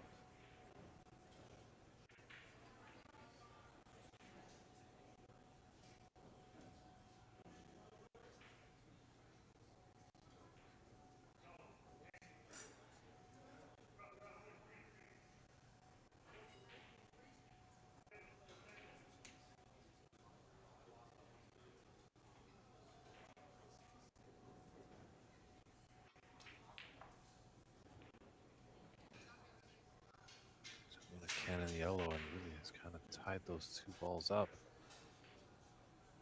Pink and black close to the top cushion.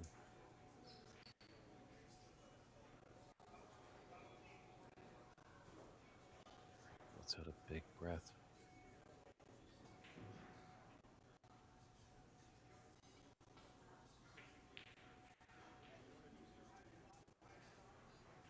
We might be in a bit of trouble now. Pulled up all right.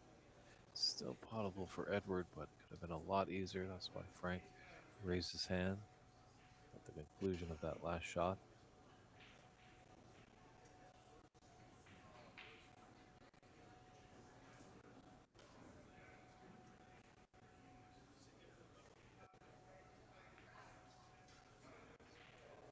So slow down. Boy, it's shooting. That happens when you've got those thin pots. But the brown is there.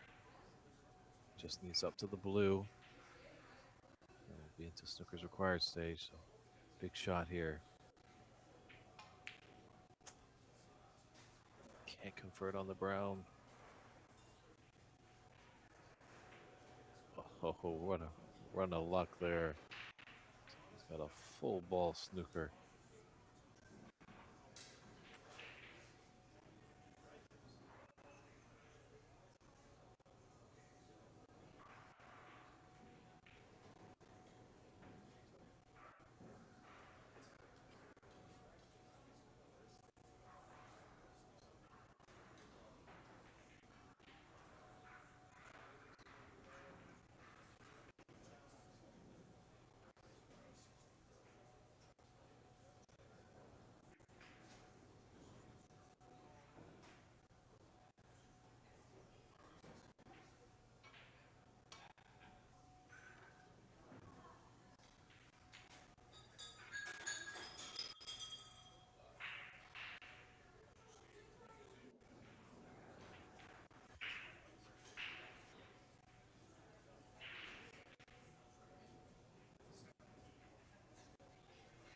So Edward allowed to play on. This now is his frame ball. The brown.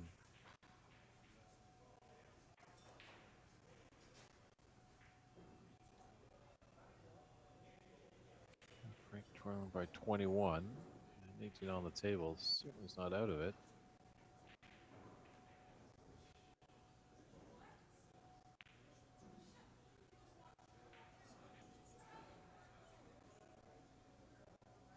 Nice attempt by Edward. He has got the snooker.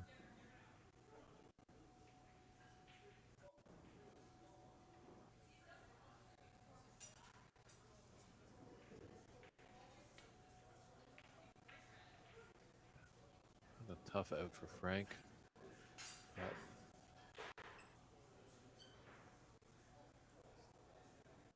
Edward, tricky cutback. Might be playing for the double.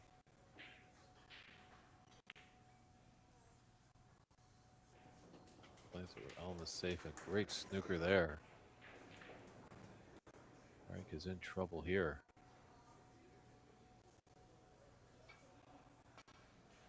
great out. Just needs to stop. I think he might just be okay. That's ultra thin, paper thin for Edward. Love to sink the blue, but just going to make sure he hits it. Doesn't want to create an unforced error and just gift the points to his opponent.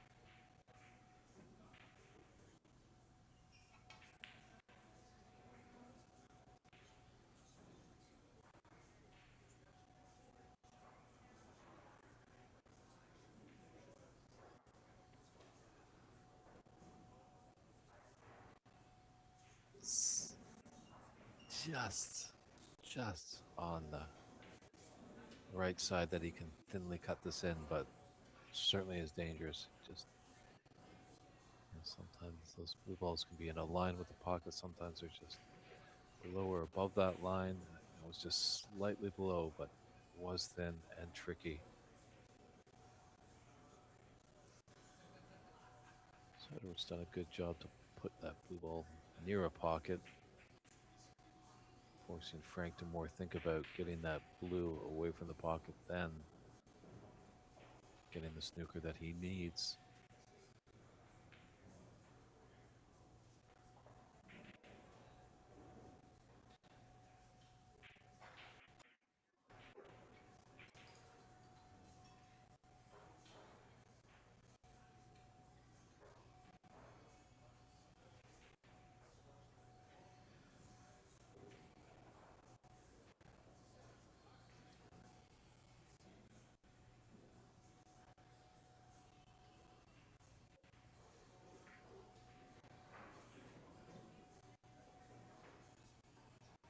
It's tough to judge the pace of it, but get the angle.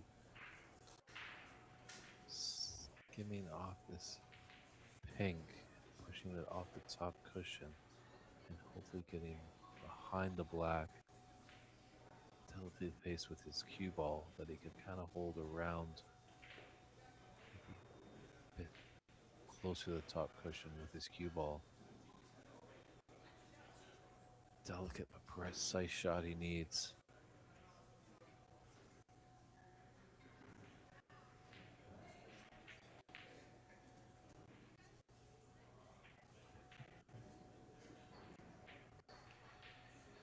Well, he's put it out there. Don't blame him. He's created a lot of distance. So no easy shots, as you can see on the screen. Which a large table there. These 6 feet by 12 feet tables.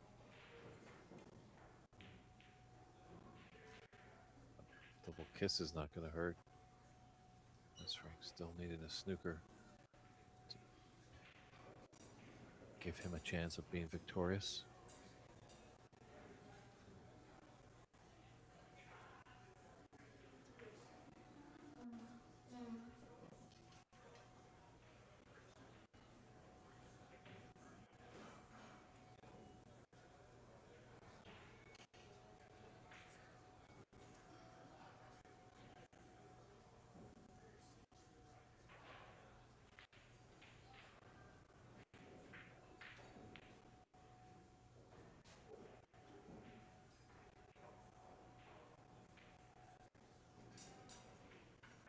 Now has Frank lived to play another shot in this 5th frame?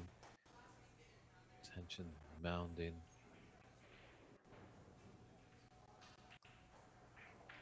As the winner of this frame will have a 3-2 advantage and be 1 frame away from the final. Take on Cheuk-Yin Kwan.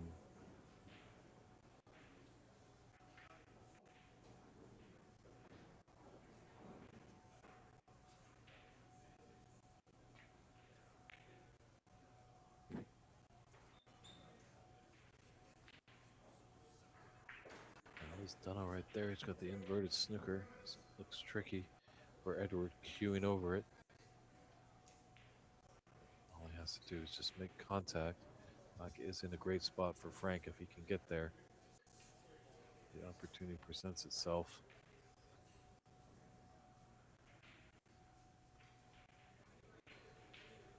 And his previous multi-Canadian national champion, Tom Finstead, once said, you really have to exercise your patience in this sport. You might not get an opportunity at first time. Hang in there, and eventually something may happen.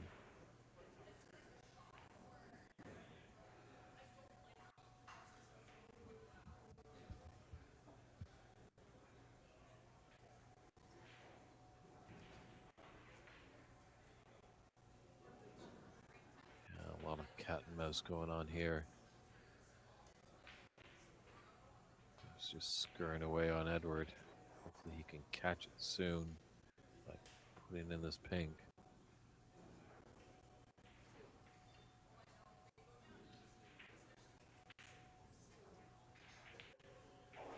Nicely struck, good form. So Edward Ling takes that frame by a scoreline of 78 to 56. Important sixth frame coming up. Stay tuned and we'll be right back for that.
All right, ladies and gentlemen, sorry about that. Just having a look on the technical side, make things sure things are running as smooth as I can. I promise you, I will do the best with what I've got.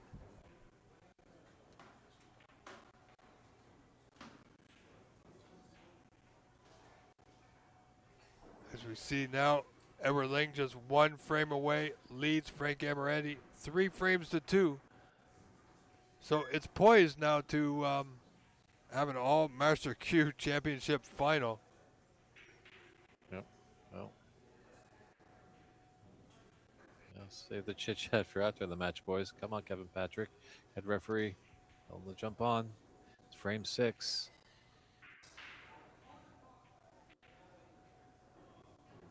Yeah, Edward and Frank are friends and having a great match between the two.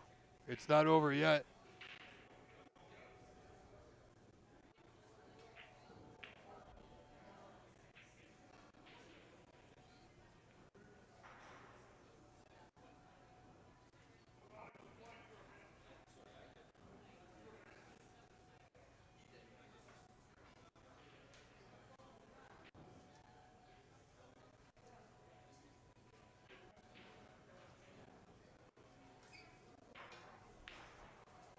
Edwards in first with a good long red.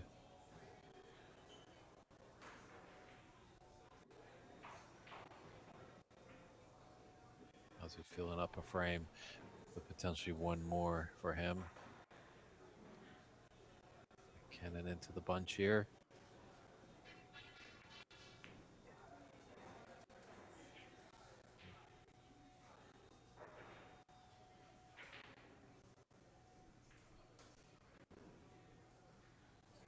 Yeah, the blue's blocking the path for that red that he's close to.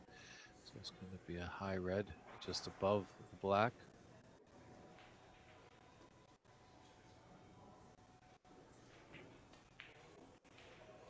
Ooh, definitely thought about it, but maintain. It's trajectory to get into the bottom of the pocket.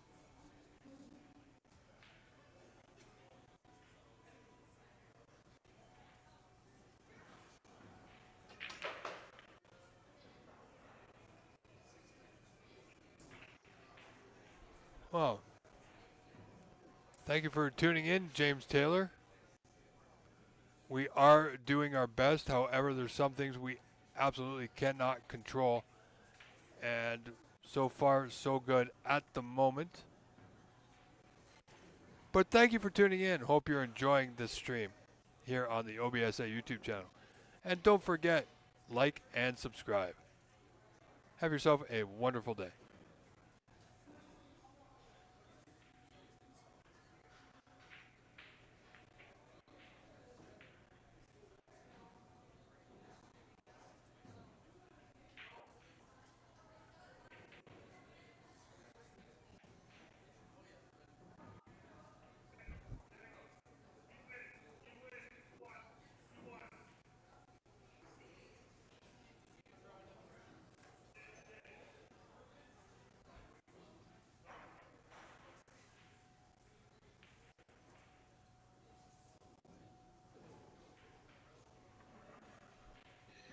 Yeah, Frank definitely proficient in the tactical side. But he's had a few half centuries in the tournament, so he definitely knows what to do when he gets into them. Frank, that is.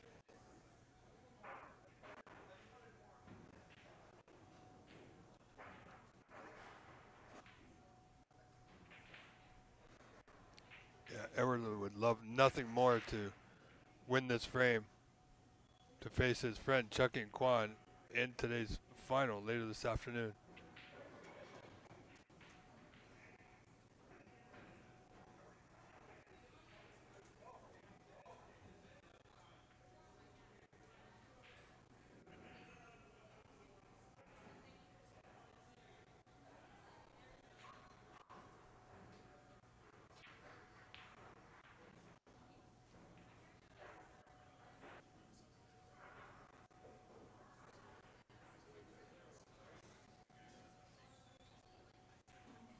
Yeah, so people, I see, just having a look at our chat here. People are chiming in, giving us some tips, which we do appreciate. But ultimately, the issue that can happen is the internet quality coming into the venue, which they can't control and we can't control.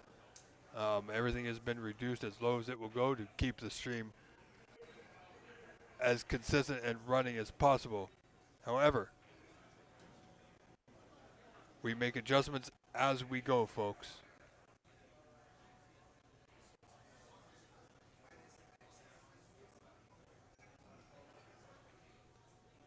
And right now, Frank trails this frame only by 8, 12-4. He's got a long red bottom corner available, or he could come off the bunch here, Dave, back into the bulk.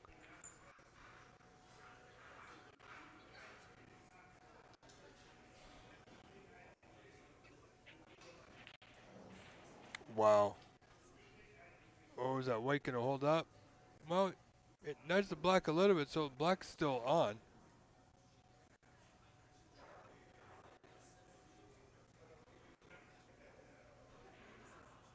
And Mike Yeah, Millard tuning love in. to have. Yes, Dave.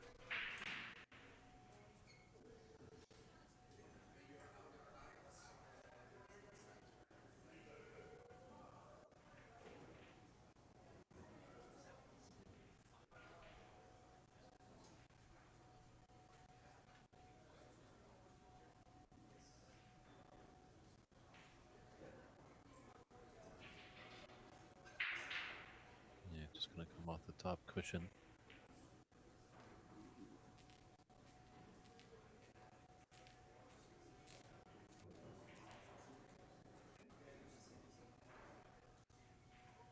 Don't know if he's got enough of that red just left of the pink spot. If not, he does have a red to left middle.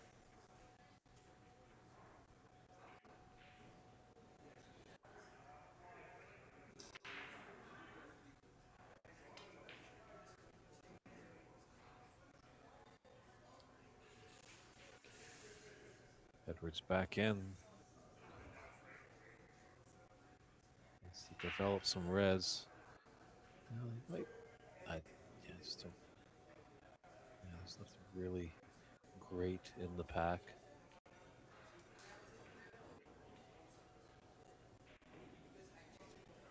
Coming up with this open red on the right side. But after this, he's going to do something.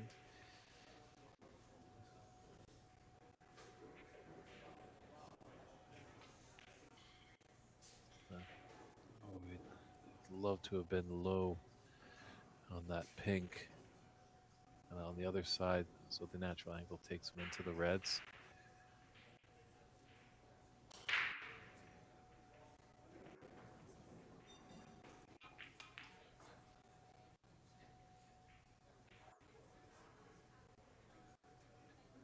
So he's going to come up on the yellow spot for the pink as referee Patrick sees all the spots. Well, its spot is taken for the pink. And it comes back on the highest point value available, in that case, the yellow.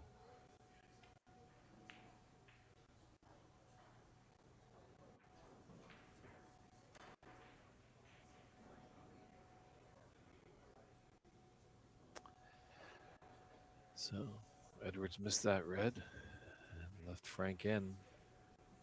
Relatively easy starter. Could be on the black.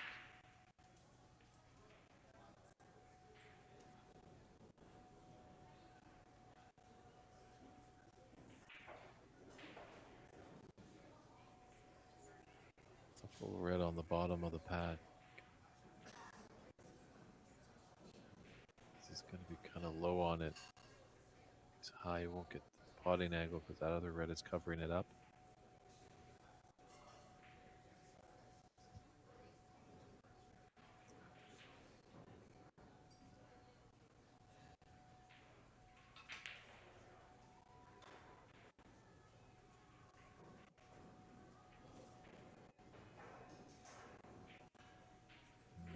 Just came a bit too much. See if that red can get by that other red for this red near the pink spot. Potting angle.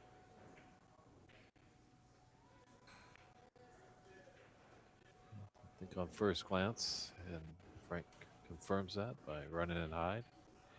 Take his 8 points. Put Edward tight to that bulk cushion.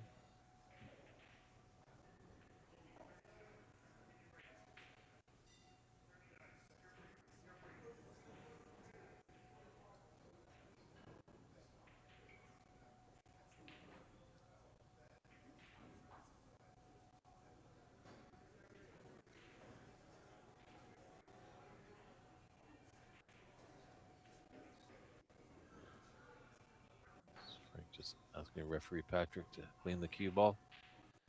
One of the many duties for a referee.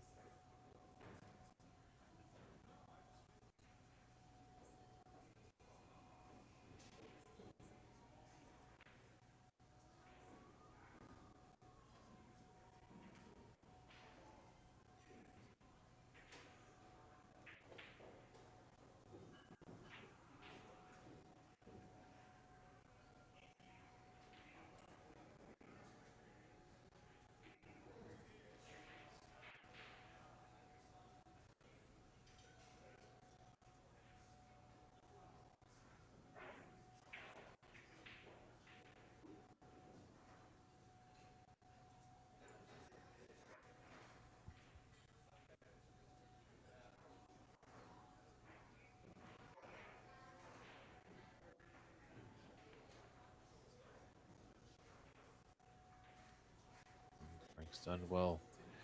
Got a good cue ball tight to that top cushion.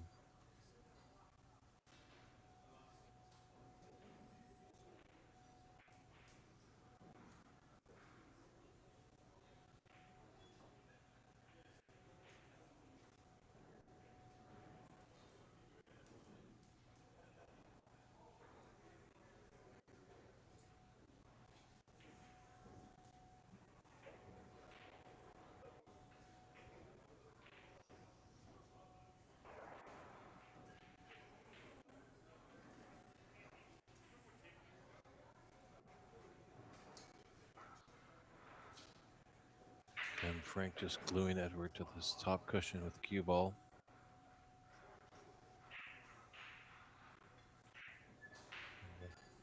Routine safe shot of clipping off the reds coming back into the bulk area is a non, unfortunately, because there is a red between pink and brown ball.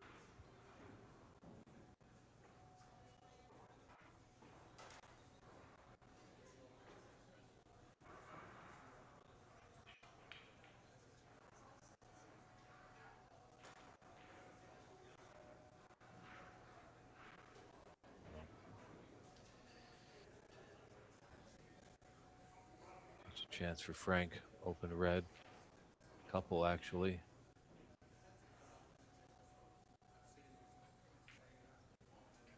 Nicely thought out.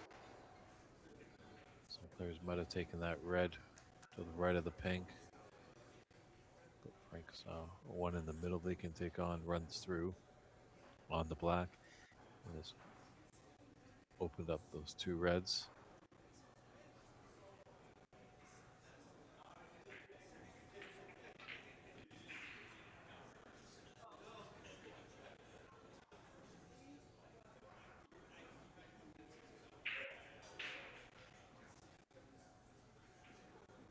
I think he sees that middle one.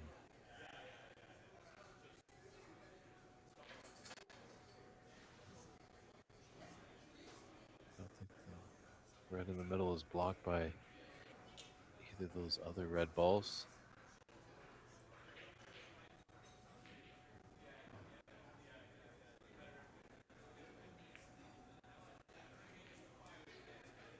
Oh, maybe there was a blocking path. Just had to take that higher red. So now the pendulum is swung in Edward's favor.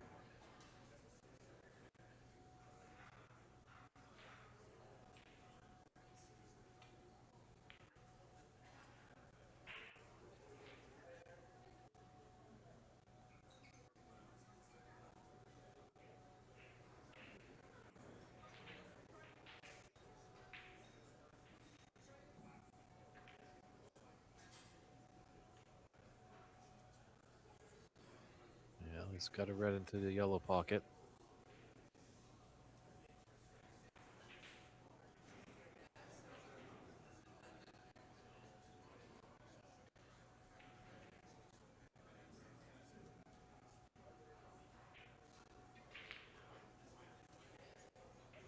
Oh, just cannoned the brown with the red.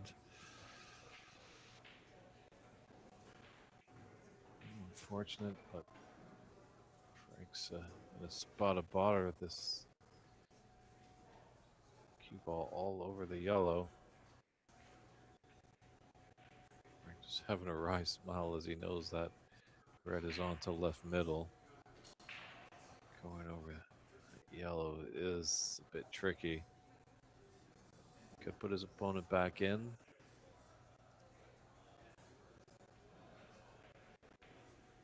He's got to take the shot here.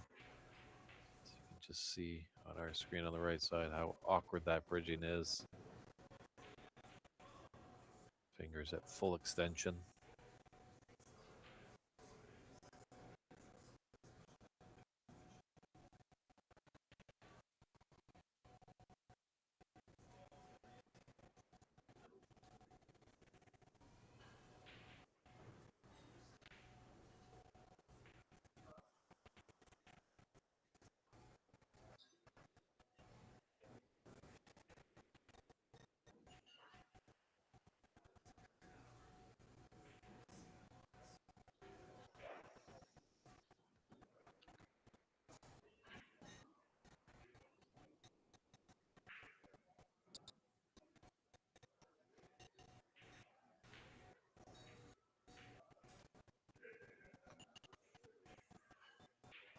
Well,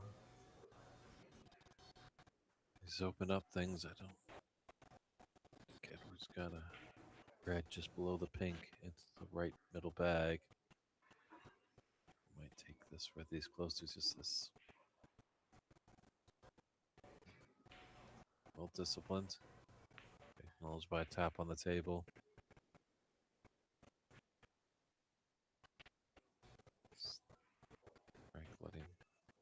Patrick, a referee for this match and head referee for the tournament.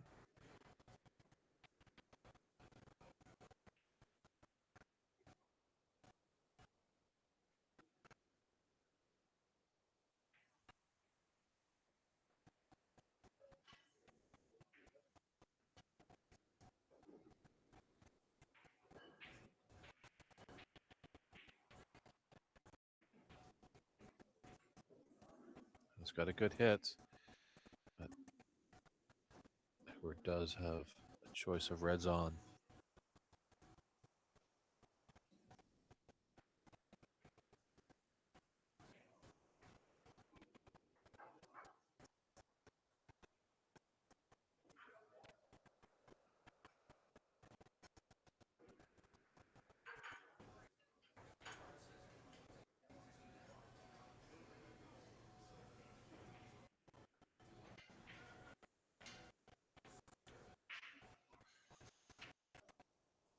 Just got into that.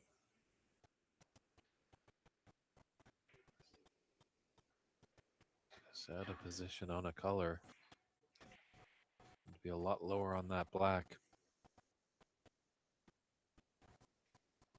And Mike Millar, thanks for the kind words. Glad you've been enjoying the tournament. And Reed Virtue as well. Pass along some kind thank yous to the corner bank and the OBSA.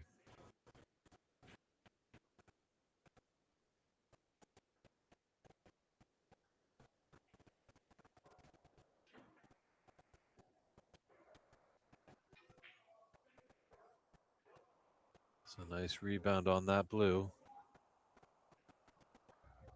Still got another mid-range red. There's the double. That red near the right middle pocket. The straight-in shots like that are a bit easier to gauge than a double. Rebounded nicely off that blue.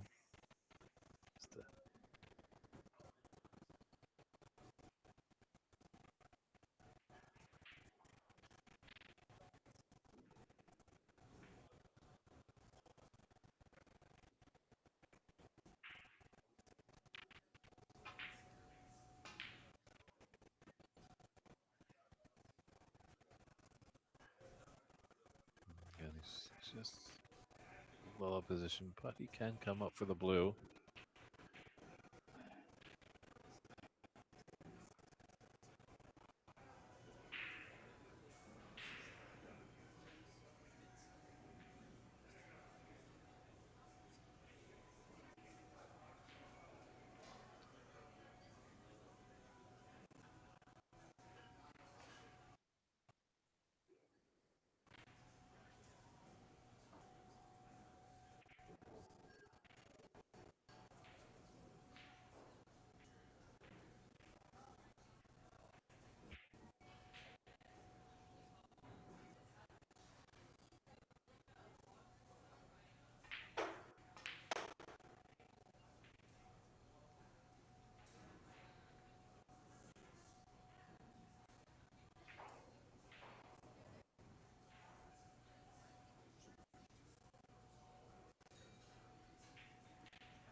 Just looking at the scoreboard, he's got a 30-point advantage, 51 on the table. Needs a few more reds with colors, taking him to the snooker's required stage. It's another big red.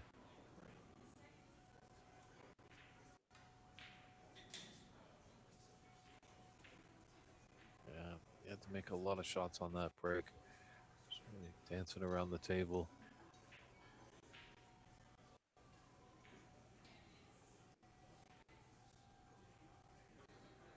It's fortunate enough that there's a red safe to the right cushion. It's a red that Frank does need if he wants to be victorious in this sixth frame and put us into a decider.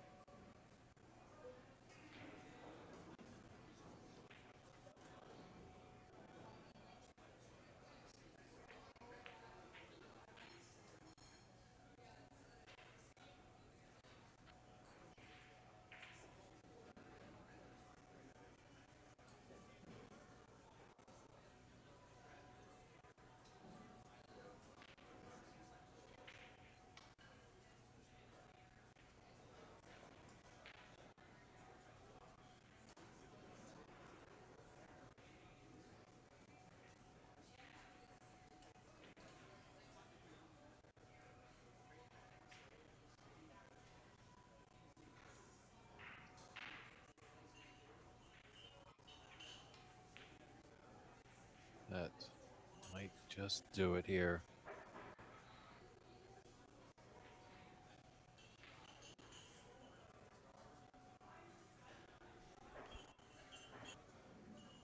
Does need blue in that last red.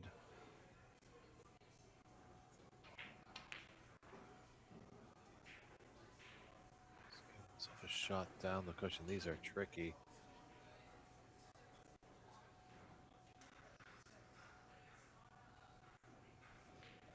Yeah, Edward coming close to the finish line here.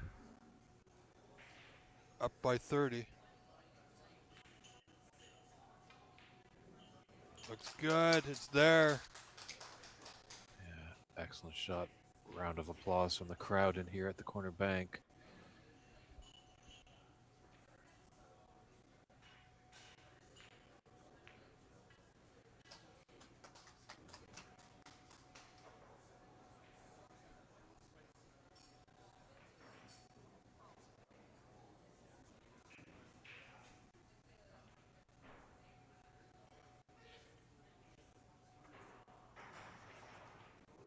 Well, Frank's not giving it up yet.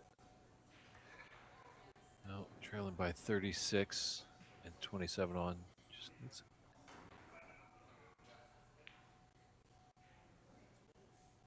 He's got a good line, has his pace. Just a little bit much. Well, this could be a snooker opportunity for Edward.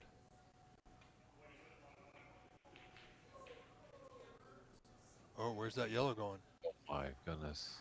Would you believe it? Was Here it itching. comes. There's the handshake. Well done. Love to those two competitors. Edward Ling takes this match 4-2, Wow. and it's set up an all Master Q final here at the corner bank to find out who the national champion is going to be.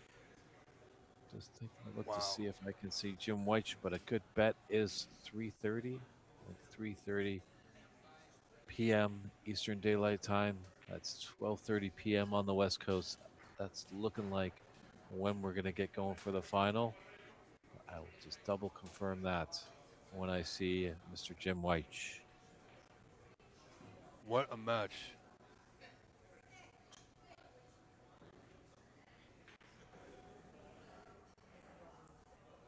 All right, folks. So as soon as we get confirmation of the time, I'll put that up on our screen. Wow. Just wow. Congratulations to Edward Ling once again in his first final alongside fellow Master Q player Chucky and Kwan. First time for both players, so an exciting match coming your way, folks, at the Cbsa Snooker Championship.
Just scheduling note, the final will start at 3:30 p.m. Eastern Daylight Time at 3:30 p.m. Eastern Daylight Time. That's 12:30 on the West Coast. That is when the finals of this Canadian National Snooker Championship will commence. A best of 9 with Edward Ling taking on Chukyan Kwan.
are back, folks.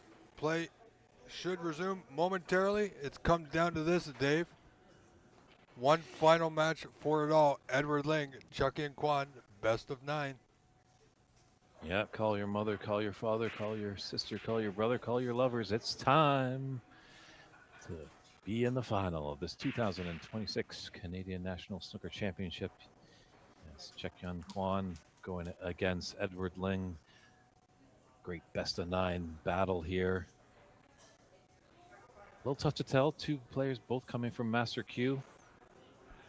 Owned and operated by previous Canadian National Champion Carter Gow. And we are on the OBSA YouTube channel, so feel free to chime in with any of your comments, questions, your support for either of these fine players. We'd love to hear from you. And Sylvain Etier is the referee at the table.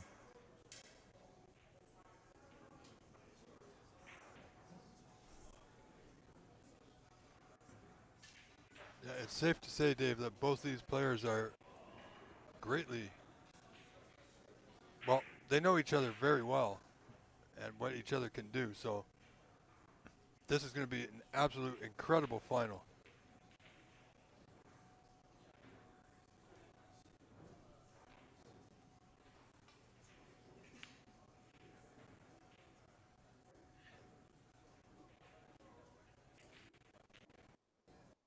Yeah, best of 9. I'd like to see both these players kind of go for a few more shots early on. Just trying to get ahead of the game early. Looks like Edward is sizing up this long red to top left.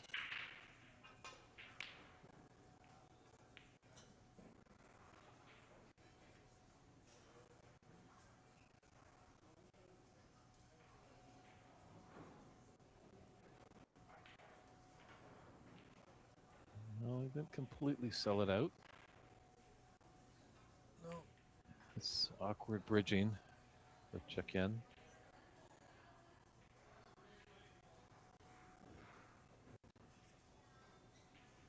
Yeah, both players are evenly matched. Well, first scoring opportunity goes to Mr. Kwan.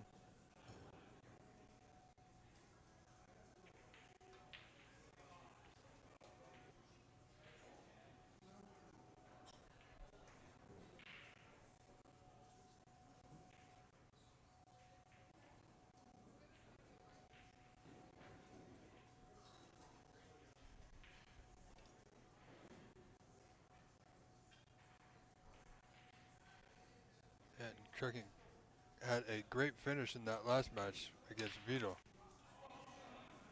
Fared far better in that one than he did in his previous match against Blake.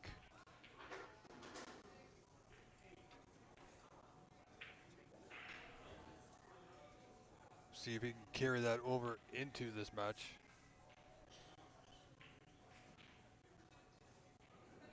However, I don't think he's ideally on a red here, but still goes.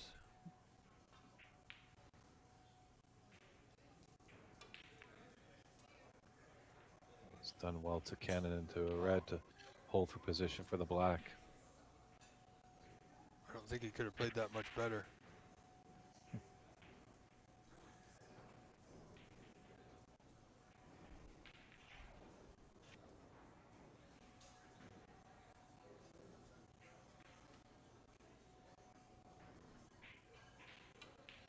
Oh, Oh boy.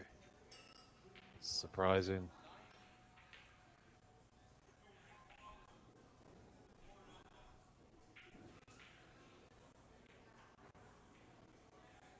Well, see if Edward Ling can strike back here. A little nervy on that red. It just found its way. Had to use the draw to get in. But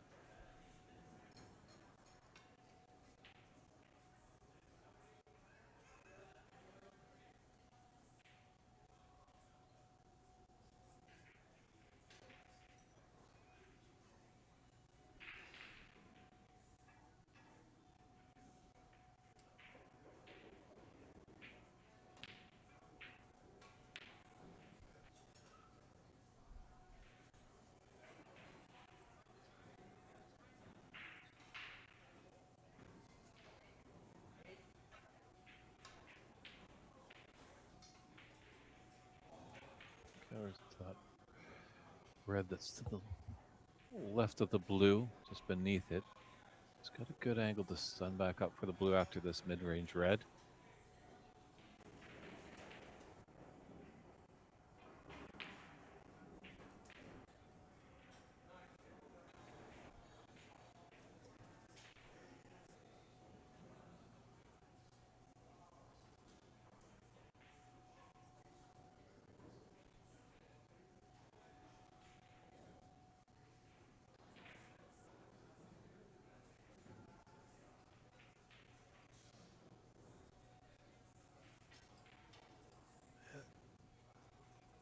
No, he's not too bad here. Reds are grouped together, Dave, but they're open, so it won't take much to get into them. Yeah, that bottom red of the cluster in the middle, it goes, and that frees up a path for the one just to the right of it. But oh boy, Edwards made a mess of that.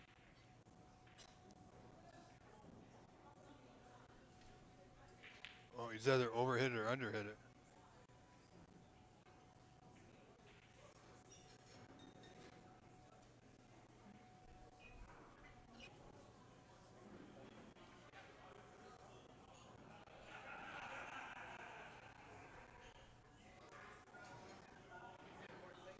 Yeah, very smart, just rolling right to the black there, leaving Chucky and Kwan hampered. Making it a little bit more difficult for him to control the white. He can still get back the bulk, however, it's a bit of a challenge.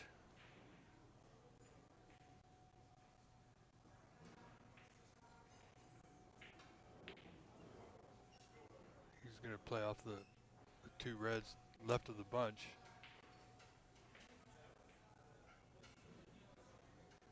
A little slightly easier queuing.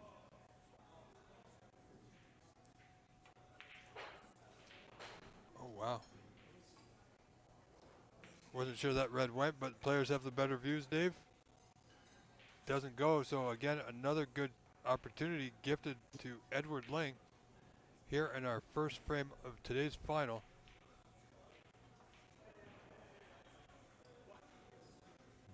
Edward wanted that to travel on a little bit more. Well, it's not all bad. He'll have a mid-range red to the right corner.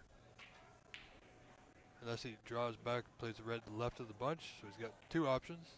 This one being the easier one of the two.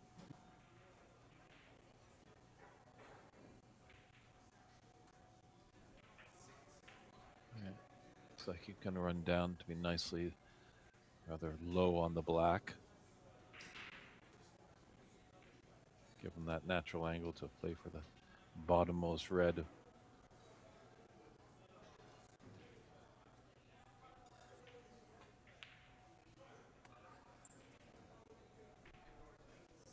Well, a few surprising moments early in this opening frame. Both by Chucky and Kwan earlier, Edward Ling on that one. But once they settle in, and they should be back to their normal selves.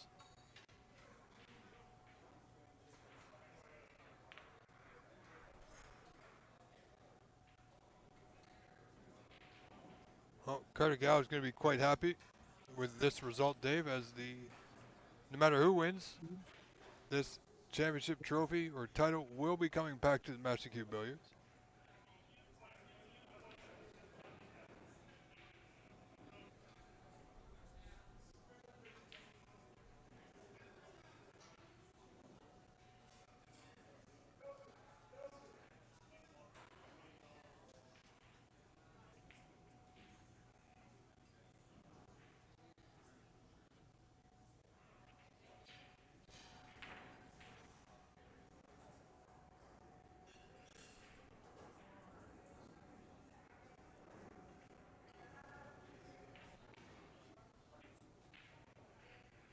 Everything is a bit of a situation in front of him. May have to pot his way out of this red to left center.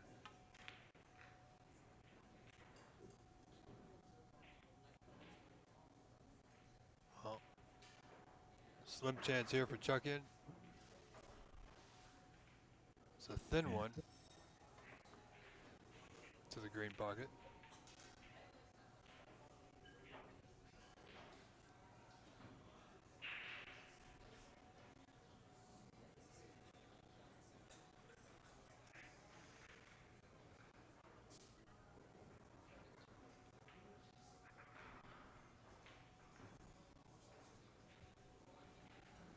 Yeah, he took a chance on that red to the left middle a few shots ago. It is a thin cut on that red to the green pocket. Early stages of the final. You know, there's lots of twists and turns in these matches. Lots of good pot by Check-in.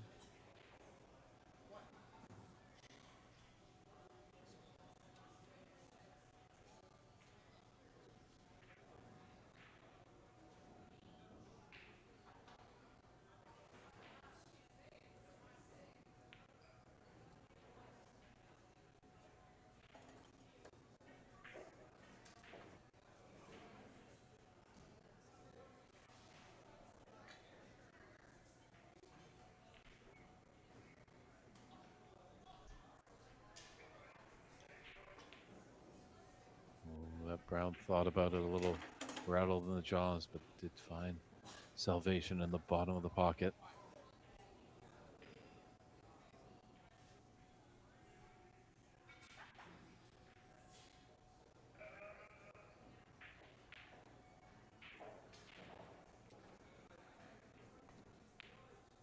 This is a real great opportunity for a Check-in. Just kind of climb the ladder with these reds. The bottom one will free up the one above it. That one might still go into the left, but when that one's free, the red on the left of the cluster, and then when that goes, the one to its right, and the final one. So looking very promising for Mr. Kwan.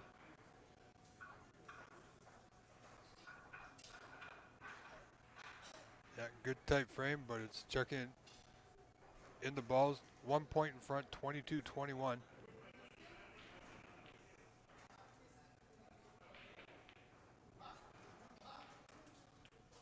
Now, has he got far enough?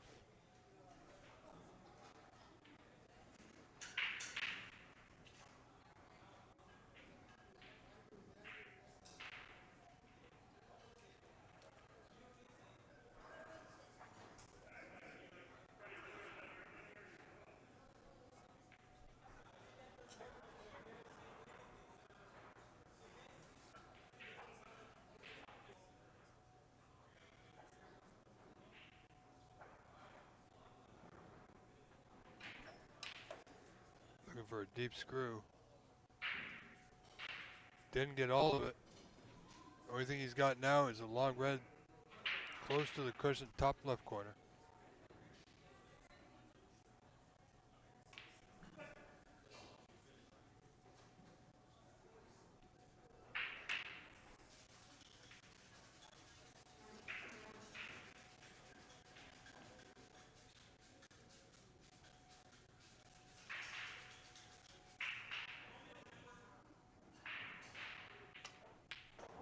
Ooh, Wow. ooh, ooh.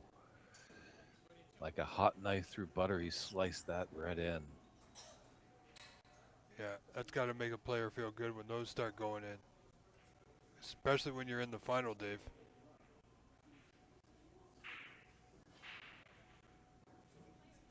Yeah, it's definitely an epic journey to be crowned champion.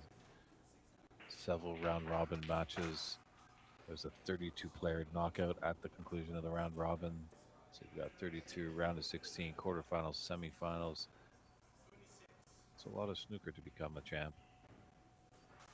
So finding some good form in the final will put you in good stead.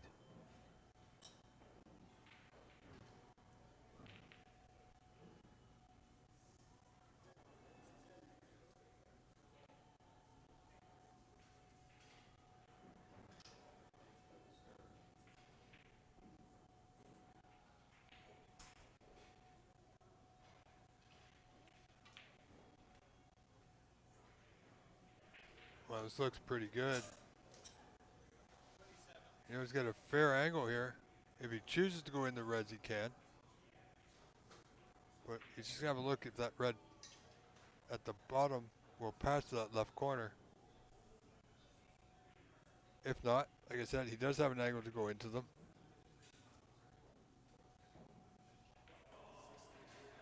Only in front by 15, though. Yeah, taking that red on the bottom will free up another red.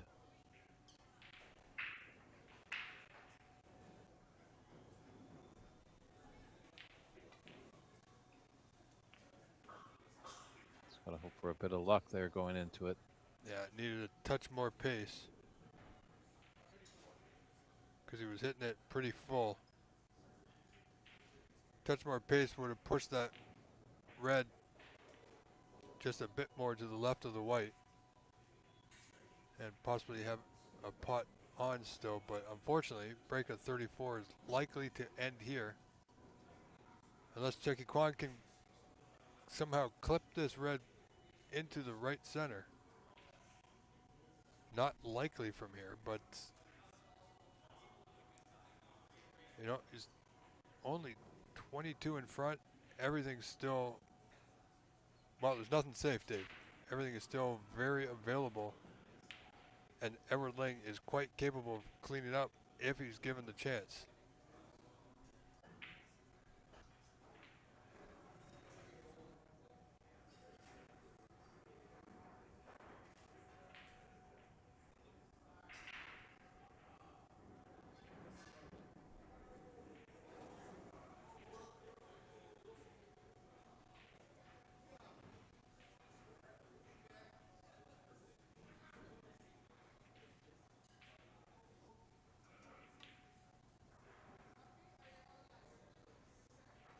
Yeah, played the double with element of safe.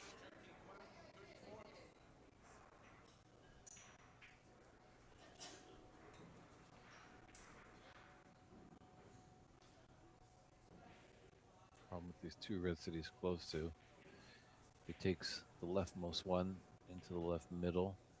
He's going to cannon into that red. He misses, so he's sticking around here. And same thing with that red in the middle, pink and red. He elects to take that in the yellow pocket. His cue ball is probably going to cannon into the pink. So he's got to be really accurate if he wants the pot. But took his medicine. Put check in into the bulk area.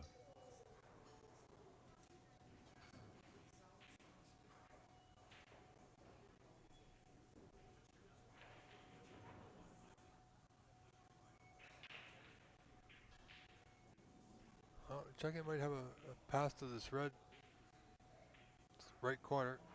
Somewhat of a play it like a shot to nothing, which he's done. He's managed to find the bulk cushion.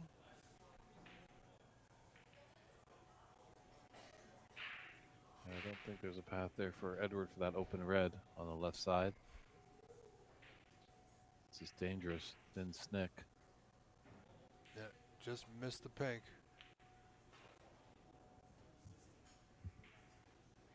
Find the brown, it does.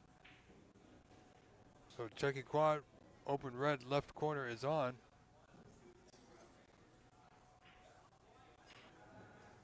Well,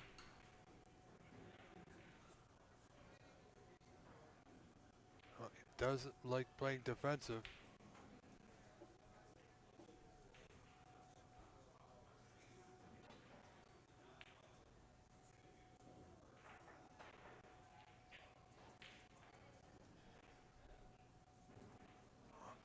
Well, I think,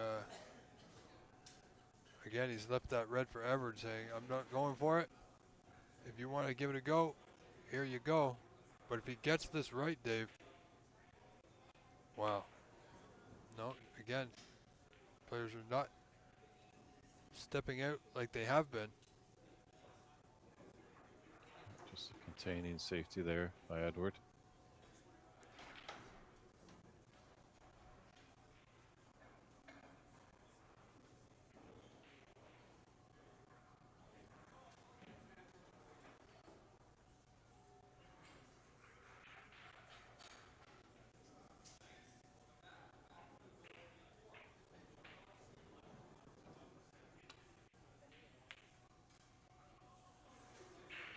check-in's done well there. Should be close to that cushion. Managed to avoid the double kiss. Wow.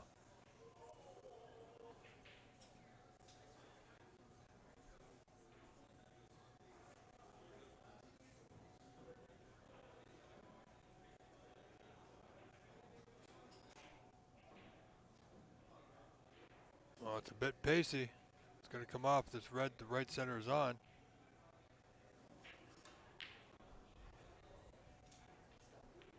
Yeah, angle just a stun and hold for the blue.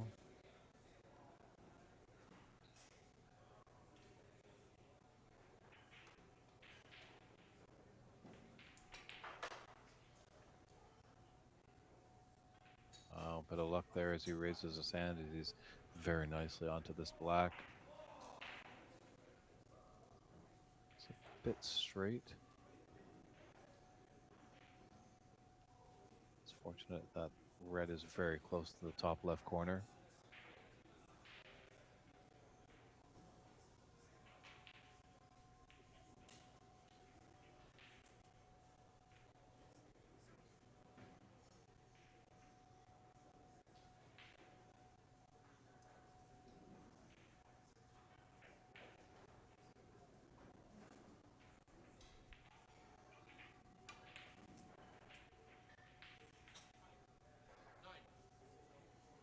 Well,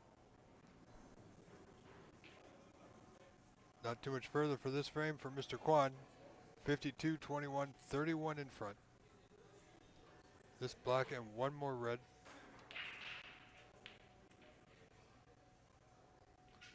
Nice controlled stun shot to be on a red to the left middle.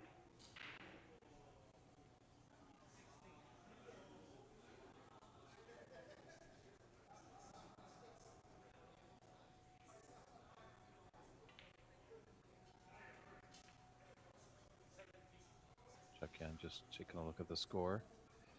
It's leading by 39 with 35 on the table. But just wants to get rid of that last red. Doesn't want to give Edward any chance to come back to the table.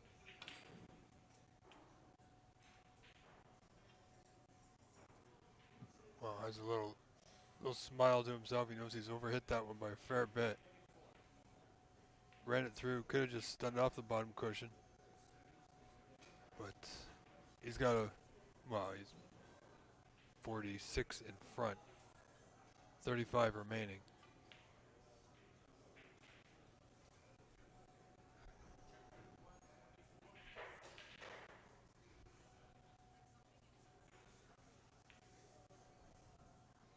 Yeah, Chuck Yen could have done better to kill out that frame.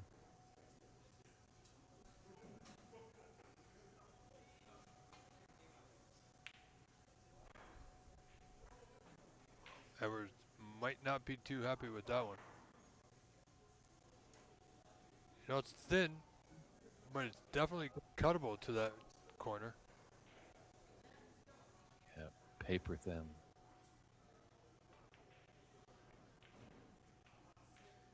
And that should be the frame.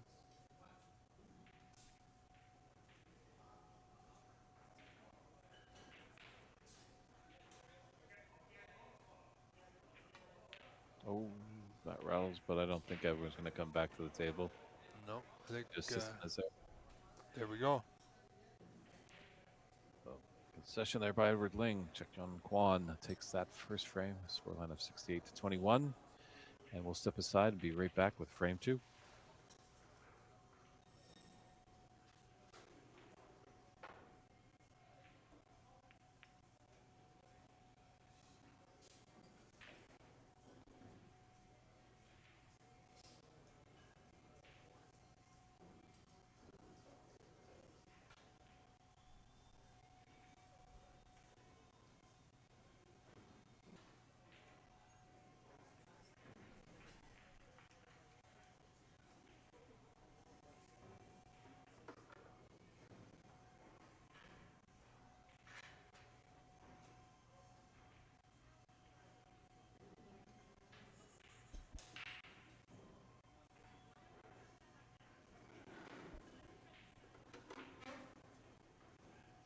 Well, we see referee Savant Etier just about finished setting the ball as soon as we set the pink rather.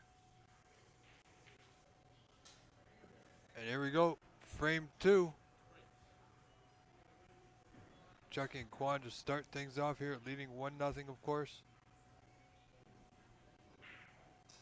So another interesting frame ahead of us. Edwards would like to see Edward fire back at Chucky in this frame. Show some of that long potting ability that he definitely has. And more often than not with great control.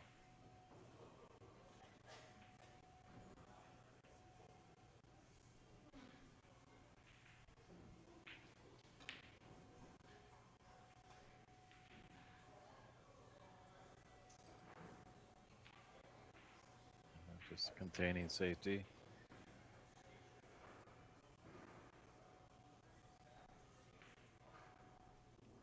Watch those reds that jumped up tables this morning on that red that's just above the cue ball. Just to take it to left middle. It's a tough thin cut there. It could slide through the gap between red and pink. But with reds on the other half of the table, kind of puts that out of play because if he falters, he'll be leaving Edward in. Easy starter. Yeah, well, appears he's taking this red on left center. Oh no. Had me fooled. It's run on a bit. This has gifted Edward a chance. Red's on. Left of the right of the blue.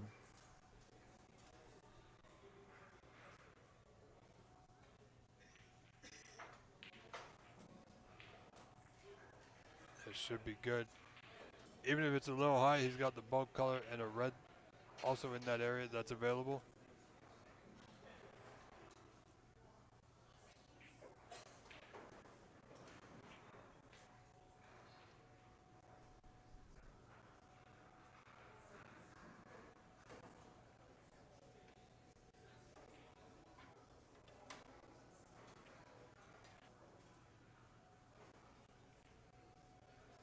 Well, not his best positional play, but still got the red top left corner, yellow pocket. Yeah, being the right-hander, just got to deal a little bit with queuing over the pack. But Edward, definitely one of the taller players on the circuit.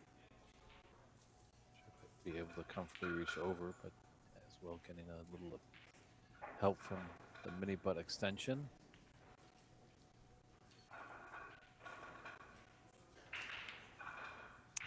Oh boy. Oh, he seemed a little quick on the trigger there on that one. Didn't have, we spoke about it before, Dave, the pause.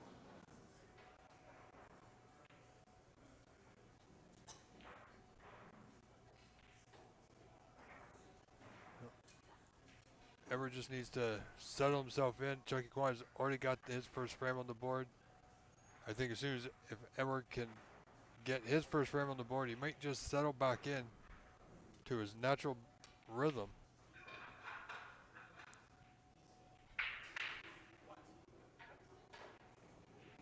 However, Chucky Kwan is going to do his best to not let that happen.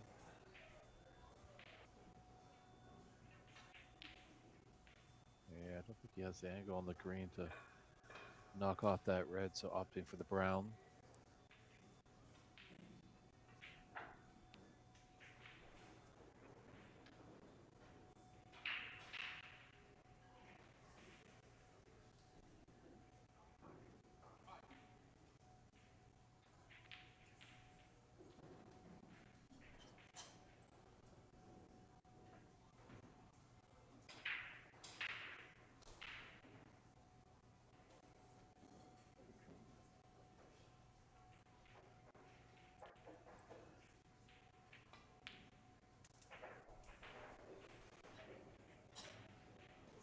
Oh, he's a little, well, no, white traveled on. Looks a little bit straight, might have a slight angle. Could get onto the loose red.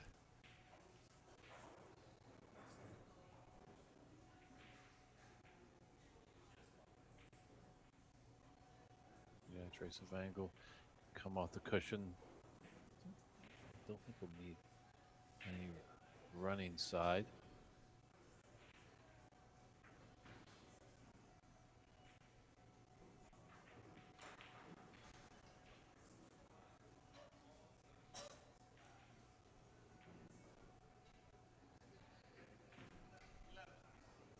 Well, this is interesting now. He's got an angle quite possibly to dislodge the block. I think he needs to do that just because that red is blocking the path for the black into a corner pocket. Yeah, nicely done.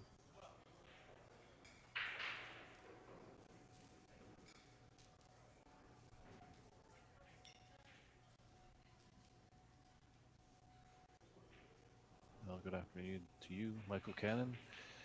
No worries about the late sign-in. It's too bad you won't be able to watch the rest of the day, but do know that this will be up on OBSA's YouTube channel. So as long as you're not talking to big Canadian snooker aficionados, you should be able to watch the match in its entirety tomorrow if you can't see it to completion today live.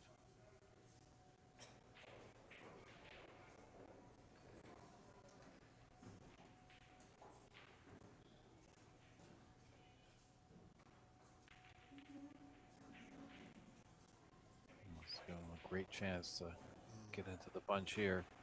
Yeah, he's got to be accurate, though. He's had trouble with these earlier in the event.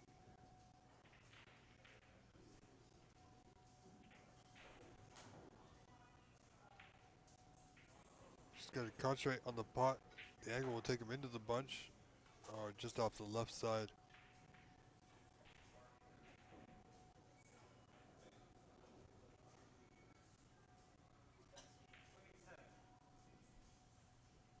But it's a healthy break, 27.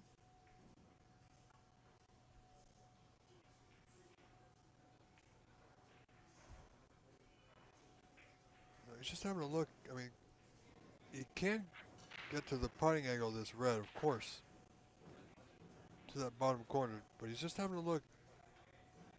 If he misses it, what could he leave?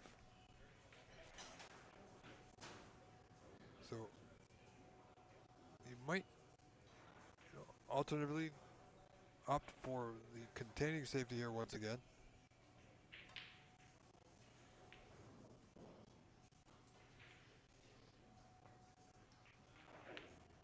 Ooh. Yeah, went for the pot.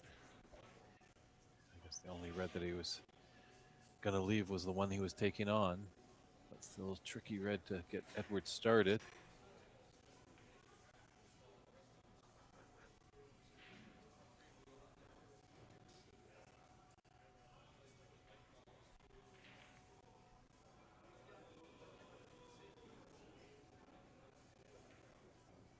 Well, Edward flirting with that left corner there.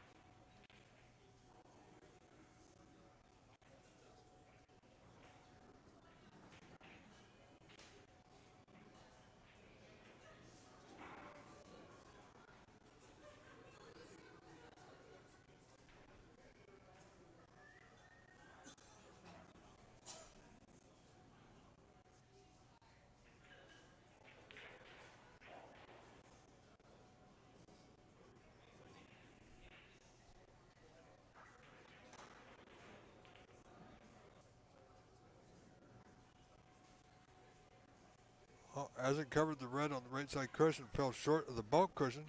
So, good chance for Edward here to possibly, or should rather, Mr. Kwan in a bit of trouble.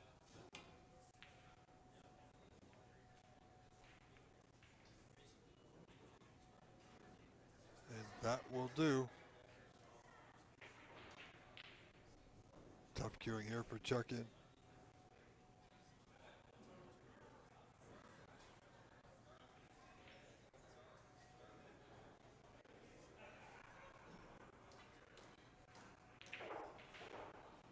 Yeah, it's a little short of pace. That gets a chance for Edward. Great opportunity now. Yeah, Black's pretty open. Just needs a good red to start it off.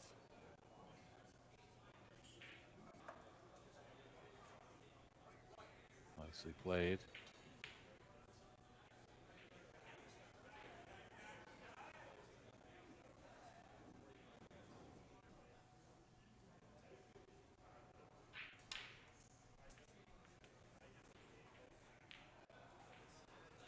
Not ideal, Dave, but he's still got red if he chooses it. Left center. Red by the pink spot. But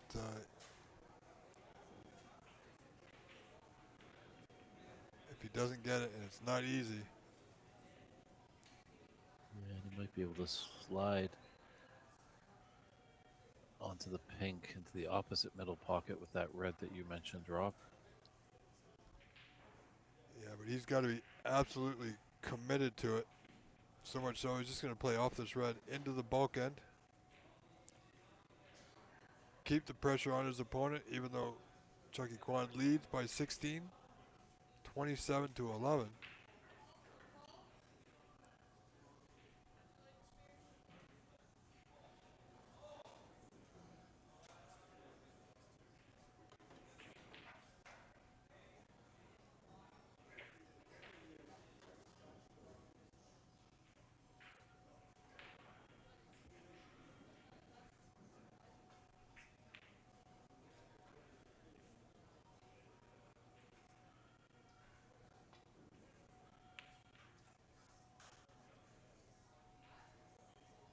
Still a little light. Chucky is having trouble finding the bulk cushion. Just curled around the yellow, I think. Well, referee Sylvain will have a look here. Not quite clear if he can see this red. I think the yellow just, or the white rather, just curled around the yellow.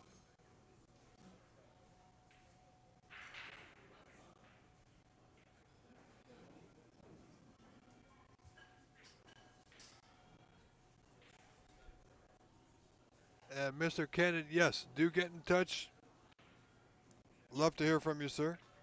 It's been a great week here at the 2026 Canadian National Snooker Championship at the Corner Bank, Scarborough, Ontario, Canada.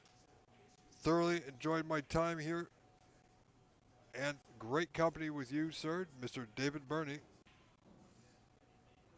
Thank you, Rob. It has been a fun week just outside of Toronto. Lots of great snooker. Lots of old faces, lots of new faces too. It's nice to see we've got a young contingent in the final. I think these two gentlemen, along with Blake Martell, Jesse Fox, Doris Rouge, I'm gapping on your name. It's been a lot of words over the last week. Jesse and Sarouche coming from Ottawa, but Yeah, well, Jesse will be returning next week for the NSL Championships from Master Q, June 12th, 13th, and 14th, which will be broadcast live on the NSL TV YouTube channel. and referee H just checks with both players. They agree. Attempt number 2. So, ladies and gentlemen, I put that link up in our chat once again for you for the NSL Championship next week. That's where it will be streamed live. Go there now, like, subscribe, get those notifications so you don't miss any of the action.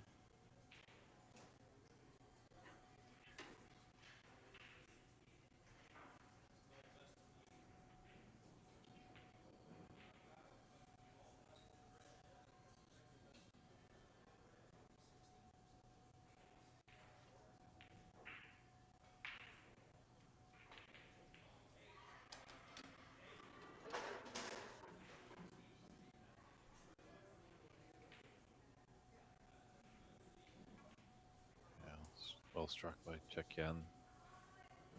There's really only 2 reds that Edward can hit.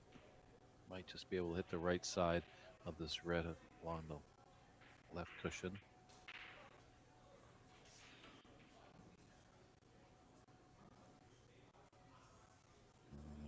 sit in his chair for a while. Yeah, he's not going to be too pleased with that. But this is a 5 and 9, best of 9. A lot of snooker yet to come.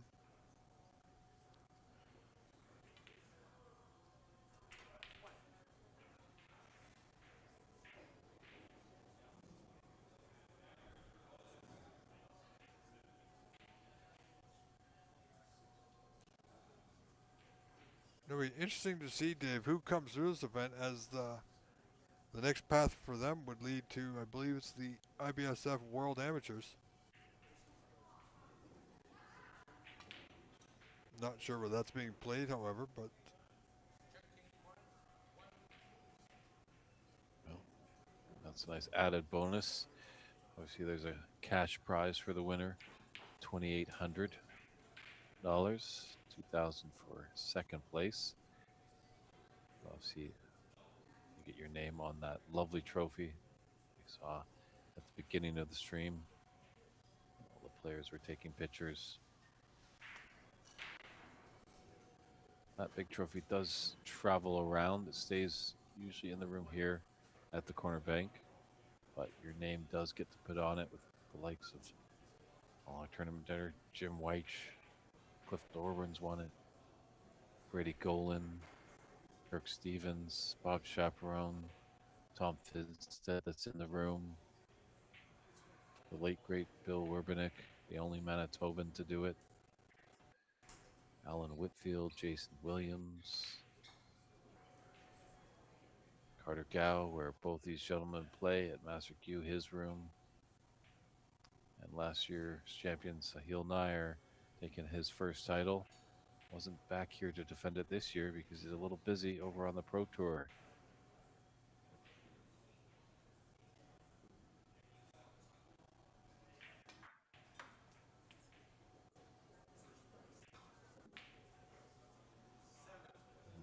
Just got into it a little much there. that one's gone wrong. Oh, just tuck up to the blue.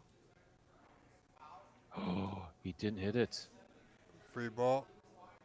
Now is he going to have it respotted or put back? I think you just let him shoot from here. It's even closer. It's a tougher hit. Well, you wouldn't put him back because then he'll have to color ball because it goes back to when the miss happened.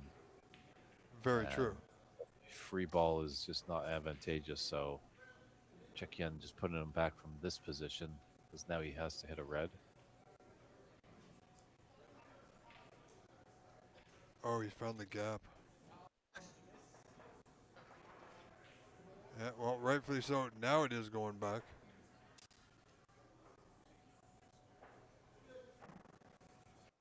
Wow, that was incredible. He just found the gap.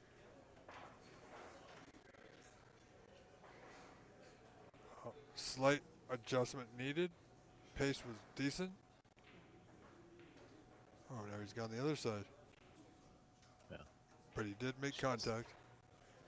Yeah, just got the hit very gingerly. And he has really gifted an easy opportunity for Chekyan to get in.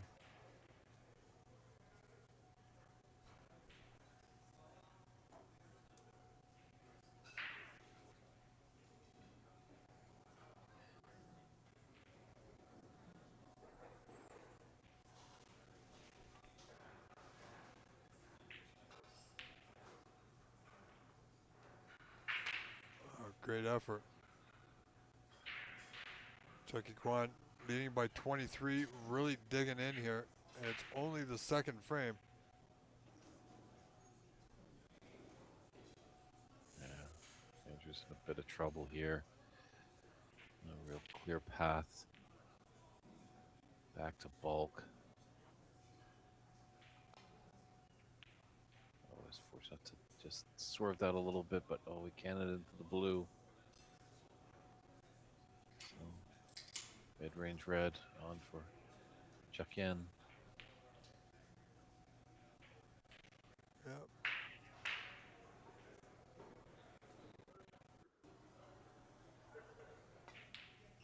Oh boy. That was a big miss. Well, And it, as they say, Dave, didn't threaten the pocket, but the cushion was certainly scared a bit. yeah, I know that these players on the amateur side, they're going to miss a bit more than the pros. But that was a pretty big miss by Chekian. Yeah.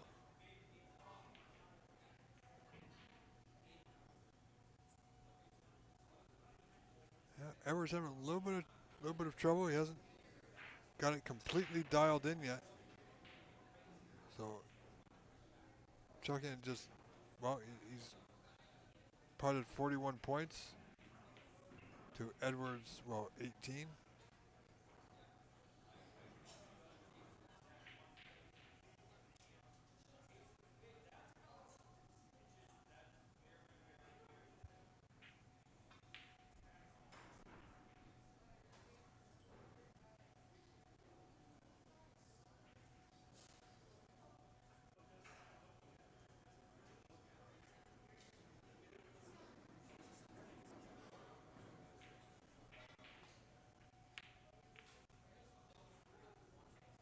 Oh, he's found a red there. Wow. Of course, and I'm not too sure what he was doing, but I only have a color.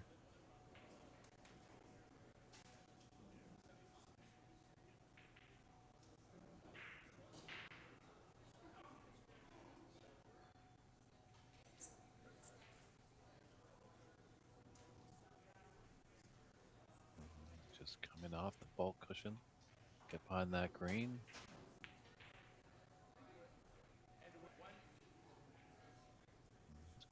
Done well. Cover up that red just below the blue.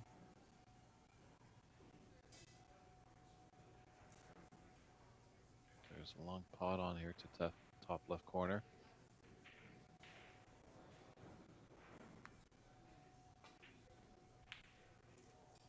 Nicely played. Where's the white? He's okay. Well, kind of in the middle of nowhere. If it stopped a little bit, he would have his choice of brown or blue, but the white just carried on. So just tuck up behind the brown once again. Keeping things tight.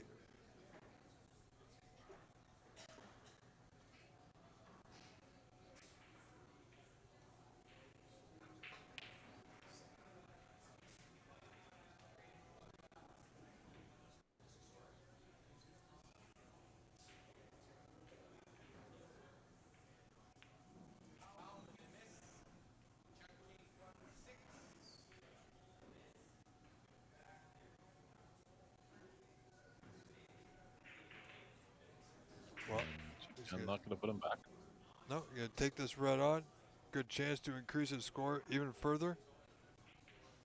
Yeah, and the referee Etche just wipes his brows. That was a few balls got off their spot on that miss.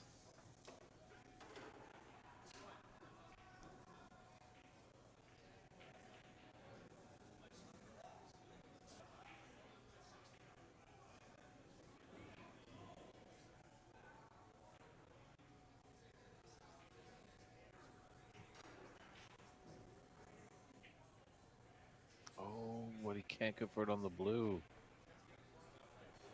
That was a big chance. He squandered.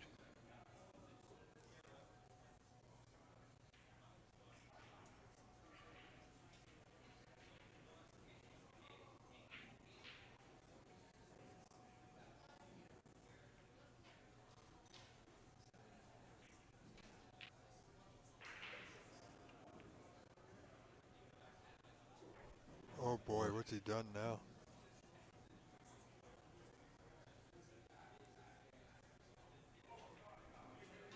Oh, this is not the Edward we're used to seeing.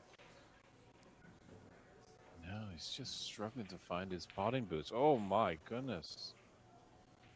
That's a huge error by Chekian.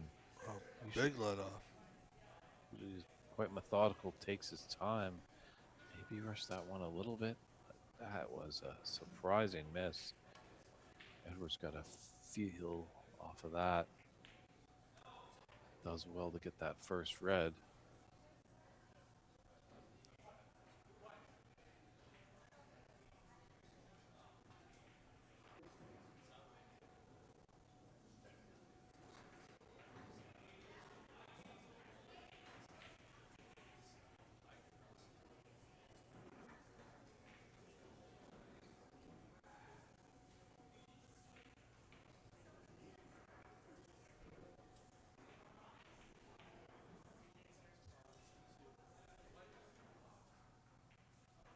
Yeah, well, control of the frame is now shifted, even though he trails by 29 to Edward Ling. Chucky Kwan can still see a red, but he's got to be careful. Cross double might be here on that red left cushion. At least his cue ball will be traveling back up to the bulk area. There's a chance that red could find the top right corner.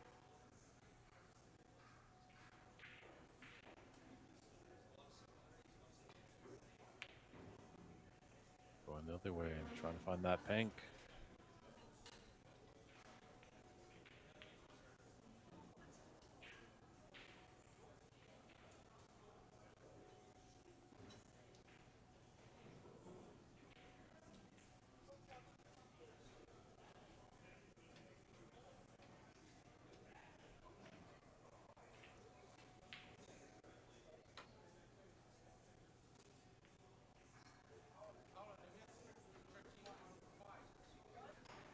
Oh, wow.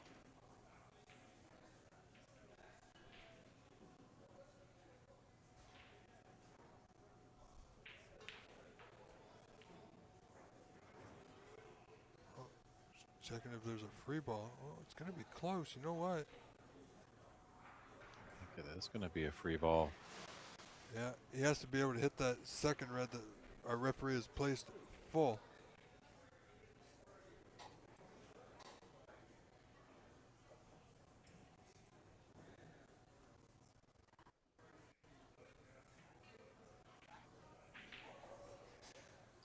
So it goes back again.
And strong work by referee Etier. A few balls yet to book back.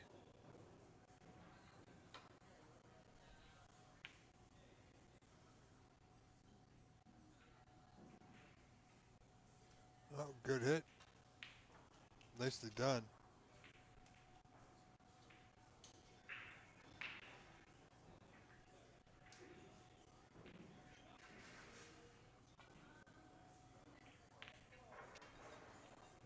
Kind of parachute it up. Yeah, just a slight double kiss. Could have left it, but he's a little fortunate. Yeah, check in. Just needs a red in color to get us to the snooker's required stage.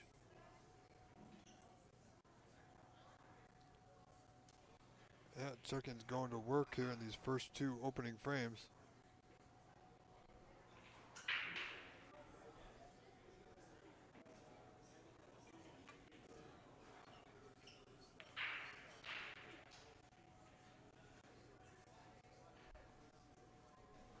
Oh, I think that'll do.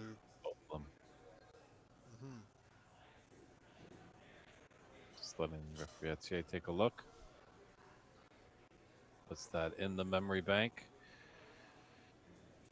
Let's see how Edward fares with his attempt to get out of the snooker. You know, you got to hand it to Chuck and Quan. He's playing smart. He's not taking any chances, really. You know, I think Edward next frame needs to quite possibly open up a little, whether he wins this frame or not. You know, but however, if you don't get a chance to pot a ball from your opponent, then really there's not much you can do. Yeah, Chuck Yen's really playing it tight. Really giving Edward a lot of fits of bother when he comes to the table. There has been a few chances Edward has had. He's just falls short on his pots.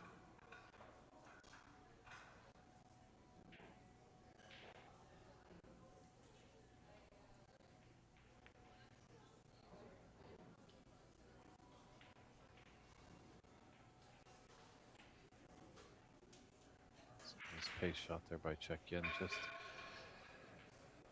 Just didn't give them the chance on that red for Edward.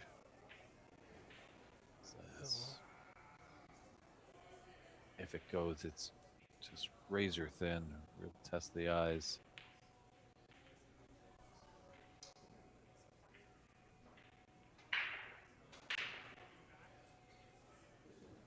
It's popped out enough that the pot's on.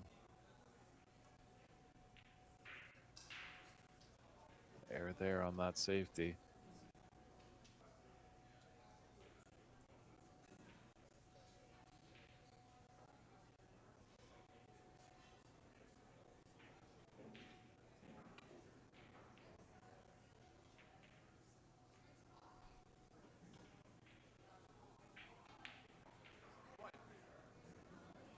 Yeah, a little straight on the pink. Would have loved an angle to come up for the red, but just taking a look at the score, knows that he just needs this colored ball, and it'll be a snooker's required stage. Yeah, but Edward will likely come back to the table. That one red on the table, always a possibility for a free ball.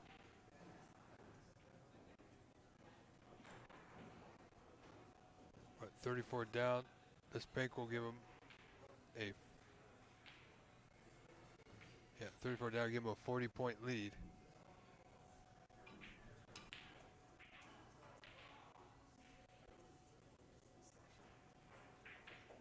So 40 in front, 35 remaining, 2 snookers required, or as I said, Dave, possibility with this one red for a red and a free ball.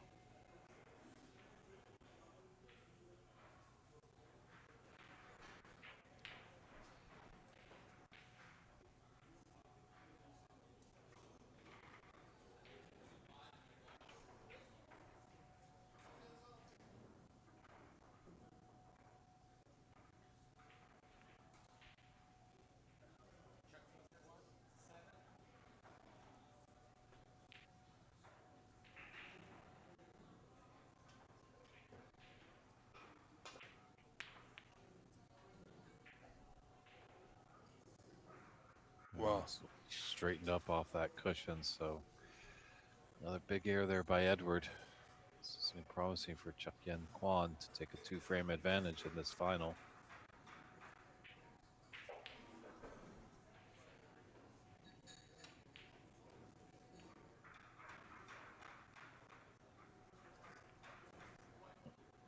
What a cannon into the brown to hold for the black. Into the left middle. If he so desires. He can come off the cushion with this brown for that yellow. So that's the first ball you must hit when we get on the colors. Brown was his accompanied ball with his red. Yeah, I don't see a way back for Edward in this frame. So he'll just sit back, he'll relax for a moment while Chuck Yen finishes his turn.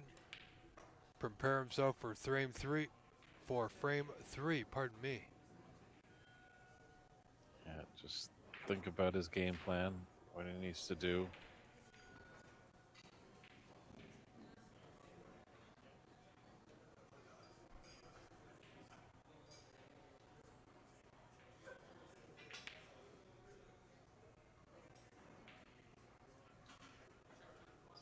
Green doesn't shop, and that's a concession there by Edward Ling. So Chukyan Kwan takes that second frame, 67-20.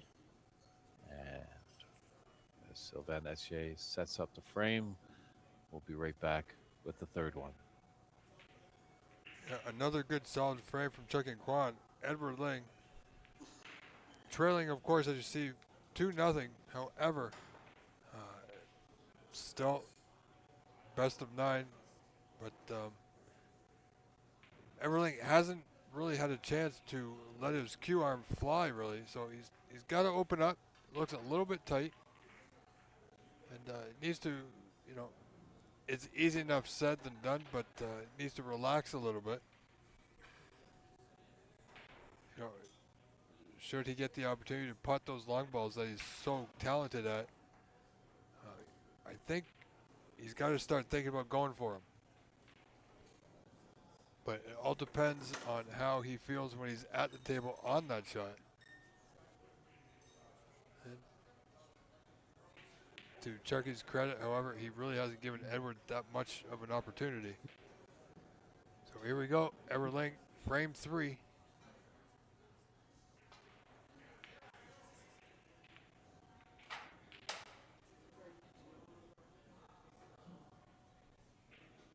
Oh, it's a great break there.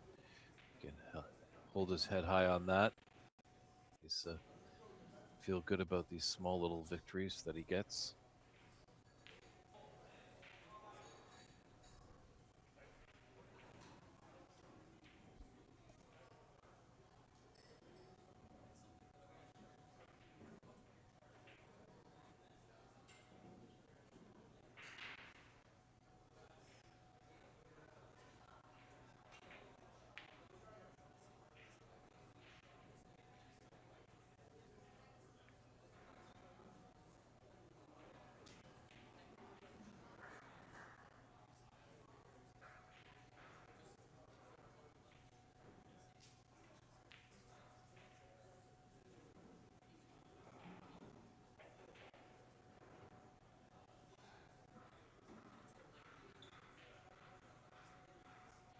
So a little tit for tat, usually is the case in many snooker matches on the amateur side. Have a few safety shots to get things started. As a result, more and more reds will start to develop. And you might see a player step in, take on a red.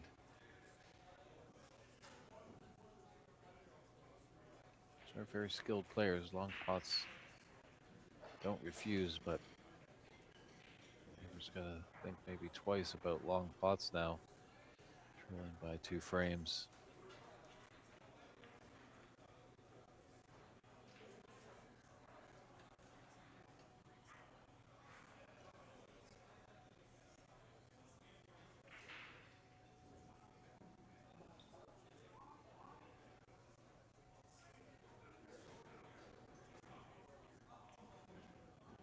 That's thin.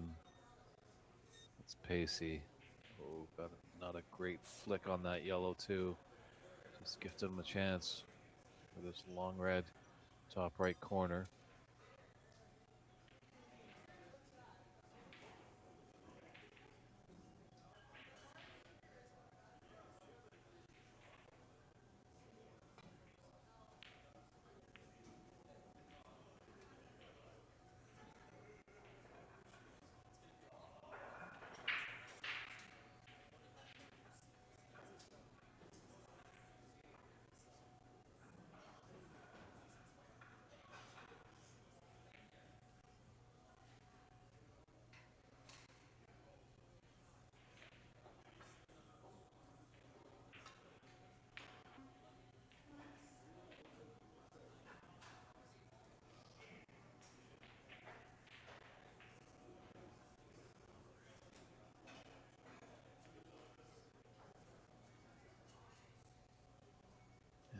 Chukyan not converting down that relatively simpler of reds, I would say. I think he would make that more often.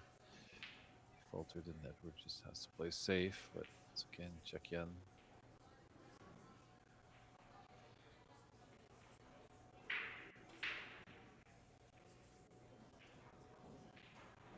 Take that long red. It's out in the open on the right.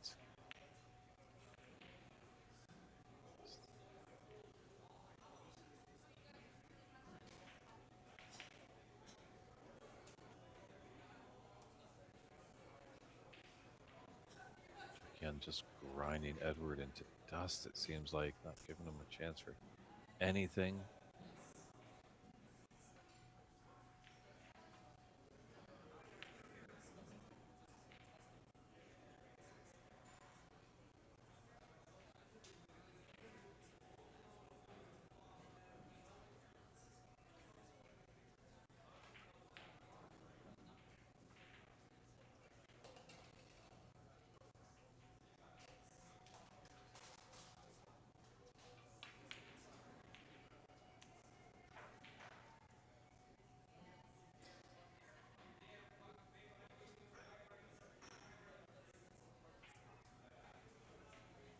Well, Edward's got a chance.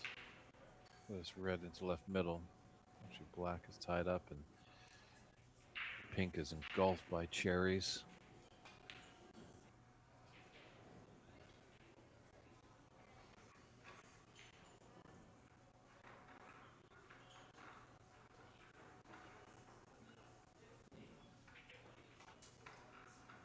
Well, both players discussing, they're not feeling it's going anywhere, so a re-rack has been called.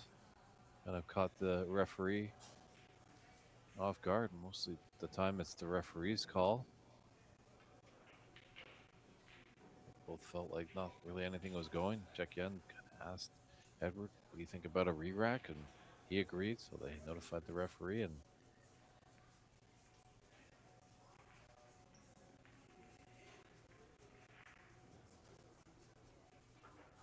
that might be the direct influence of the pro circuit.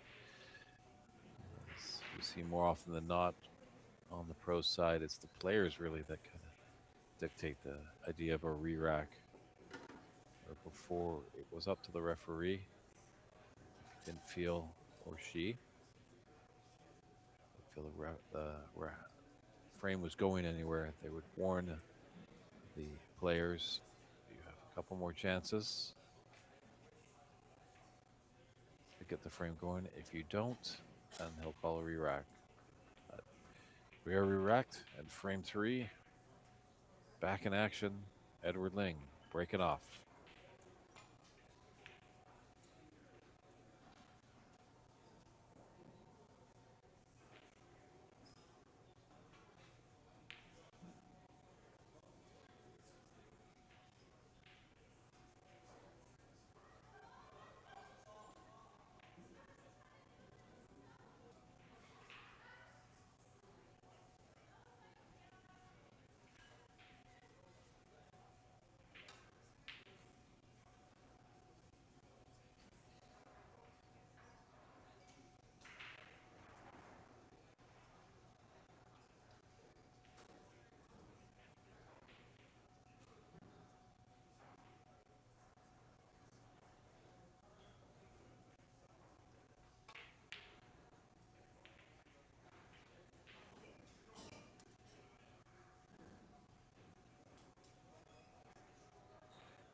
A few more reds are going to open up here.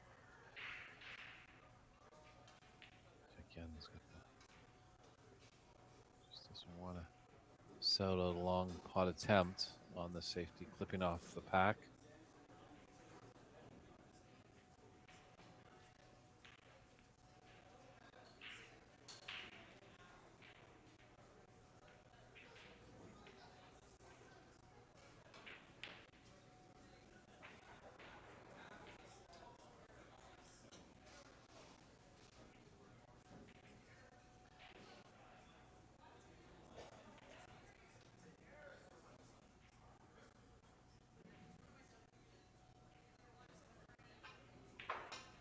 Oh, it's a nice long red. Chuck Yen didn't want to leave on because sooner or later Edward is going to wake up. Great gut Great potting ability. It's demonstrated there on that red.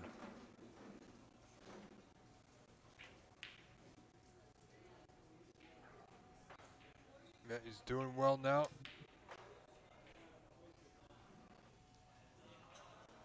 He's got back a little bit.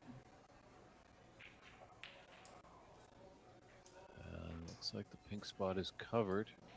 That's the case, and all other spots are covered. This pink is going to go on a line on the top cushion directly to its spot. So looks like referee Etier has found a spot just in amongst all those reds. Oh, maybe Pinko is going to have to come behind. A little easier of a task down here. Thought it might go where he first thought.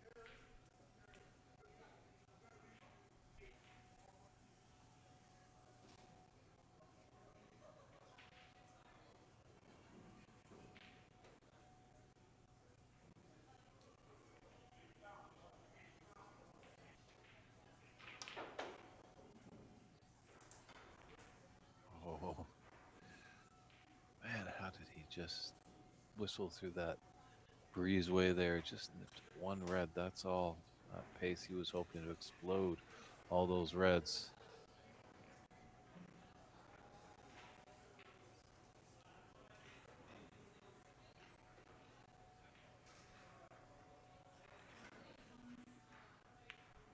So just ran out of position there.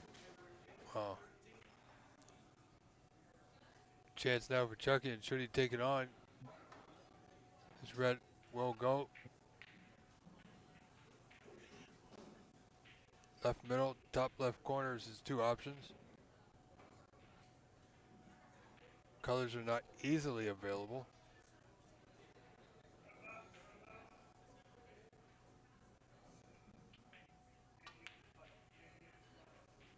Well done. Well done.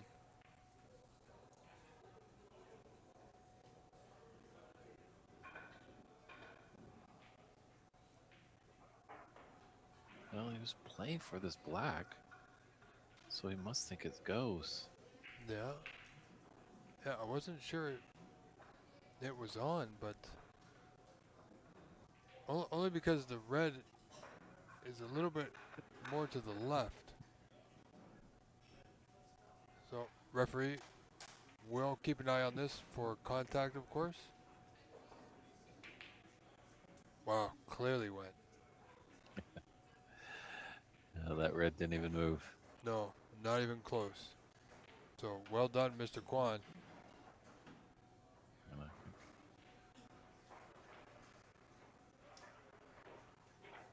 Should have the space to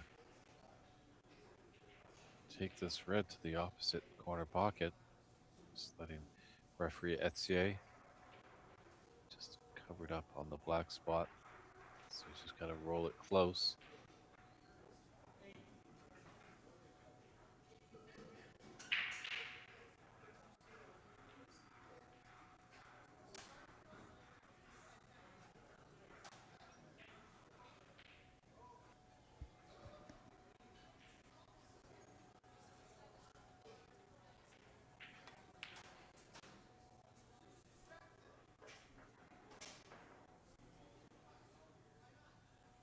Well, that's come up for a good opportunity for Edward. Slim margin in this third frame. Leading by 5 points, trailing the match 2 frames to nil. I'd like to be at least 2-1, give him a chance to tie the match 2 apiece going into the mid-session interval.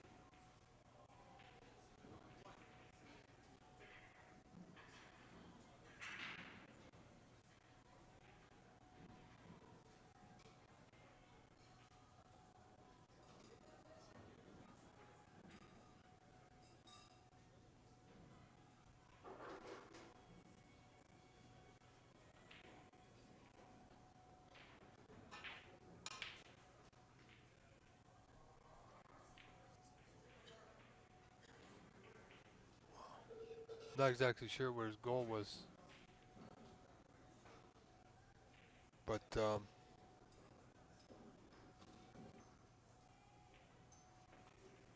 right. So he was trying to get into that red and left cushion, but he overdrew it. So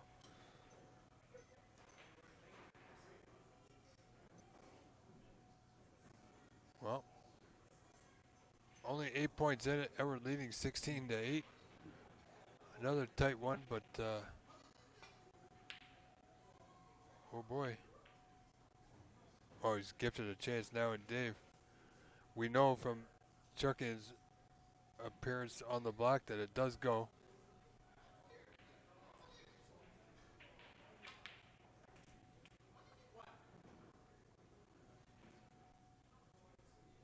Yeah, it just seems like Chuck Yen's maybe loosened up a bit. He's really playing good, tight snooker, but he's gifted Edwards some decent chances in this third frame. So Edward falter a little bit in the early onset of this match, but he's turned it around, grabbing those opportunities.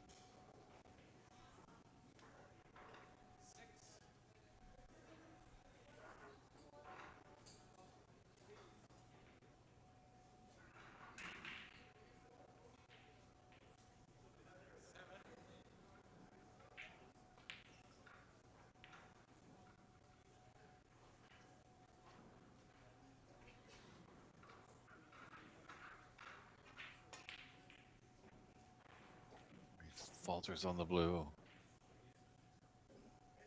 He's trying to hit that with pace to open up a lot of reds.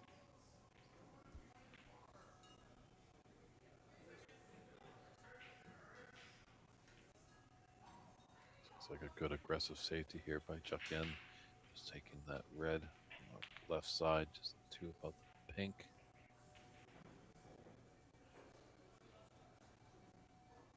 And he's giving Edward mid-range red to top right corner. Yeah. Edward in front. 15, slowly but surely increasing that lead. Another chance here to do so now.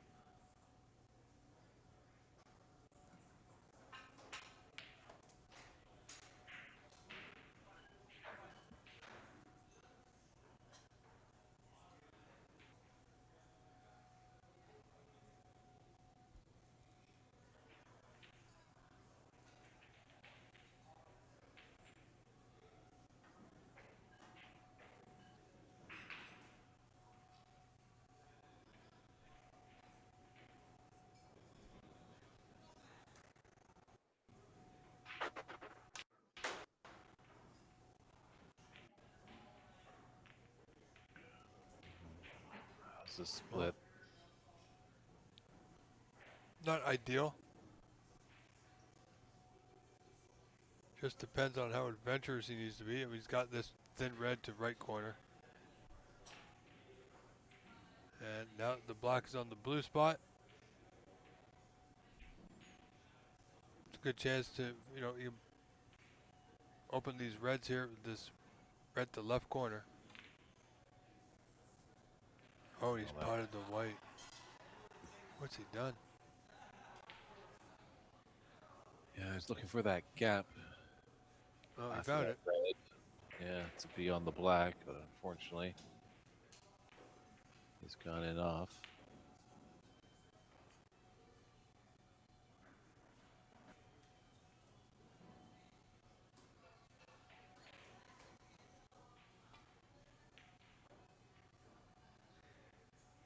Wow. Ever seems to improve a little bit, and then something happens, and well, now this.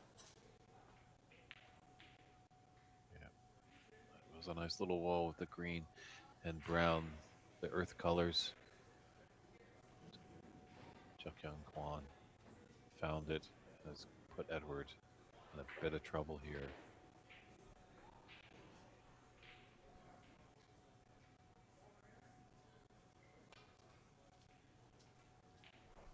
Looks good.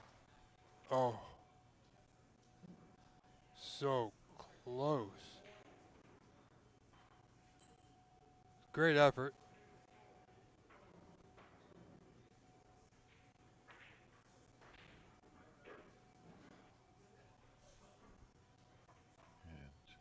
Again, just opponent in shot said, I'll play. Yep. As we know, once he's made that decision, he can't change his mind.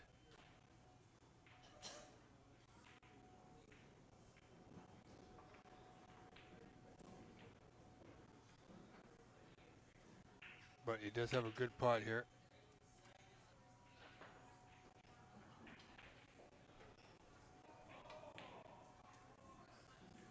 Oh, he's well short.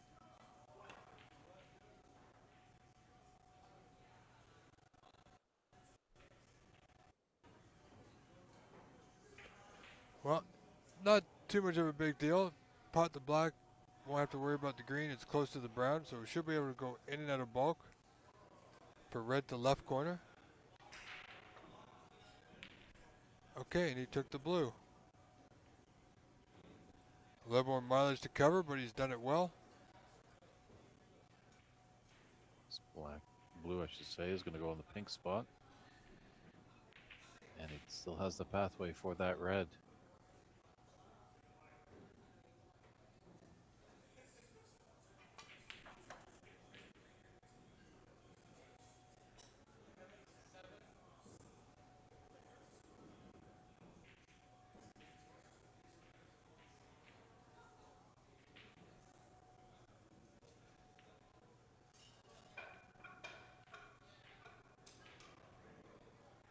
Certainly it's a high blue. Might be cannon into that leftmost red with a 6 down at the top end of the table. And with that green as well, not on a spot, he could power through with this black to right middle, come in and out of bulk.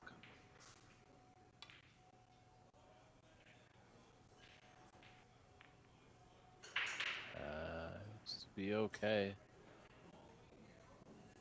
Yeah, I think that's going to work out rather nicely for him.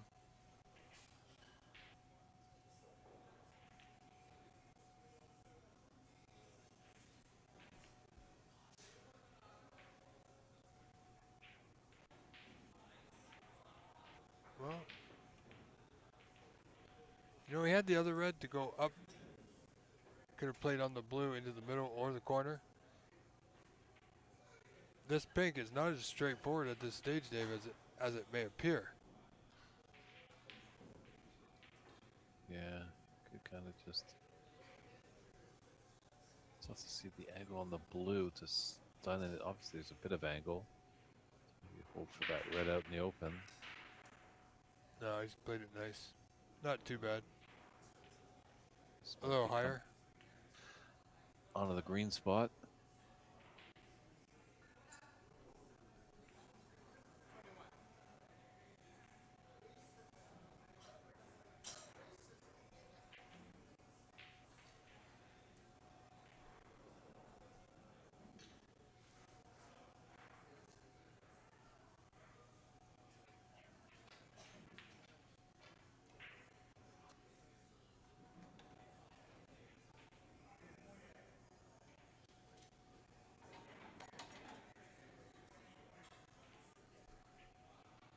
He does have a path. Come back for the blue. Putting the extra bit of tackle on his cue. He's going to add weight. Doesn't have to hit it as hard as he usually does.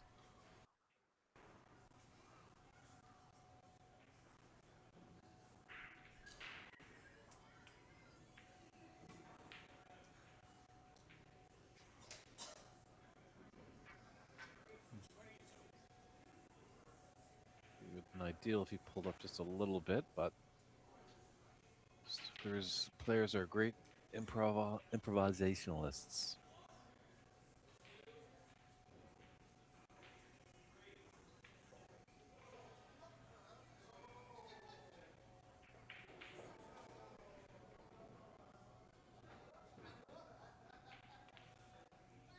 Oh, might have been a bit more straight than I thought. Just collapses on a break of 22. He's roared into a 7-point advantage in this third frame. He's gives Edward a chance to get in. Ooh, His heart was in his throat there. That red almost didn't drop.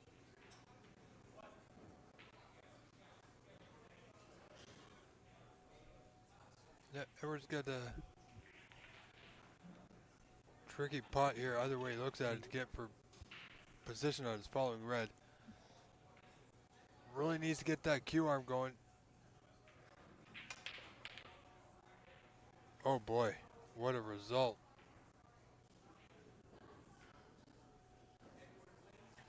Everything was spinning around there. My goodness. Chuck-in is just having a look. Have a bit of a laugh. Looking at him, did you play that?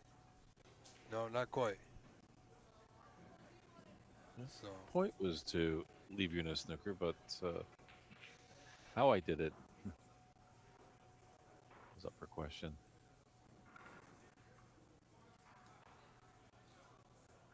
But Chuck just wants to make sure he hits a red ball, doesn't leave it on.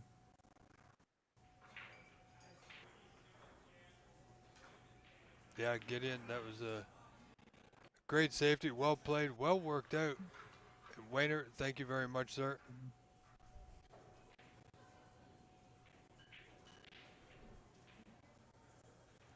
Oh, nicely done.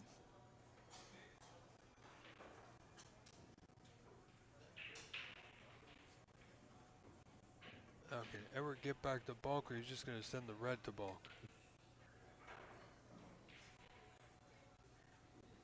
Yeah, he's going to force Chuck-in to open these two reds here.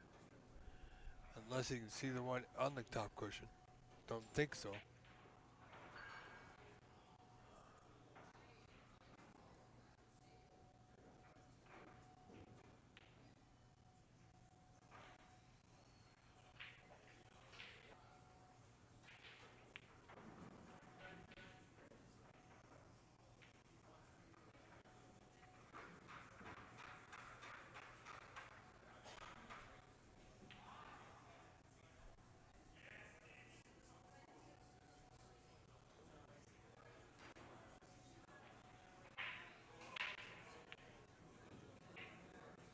Both players trying their hand at those two reds into the right middle, both unsuccessful.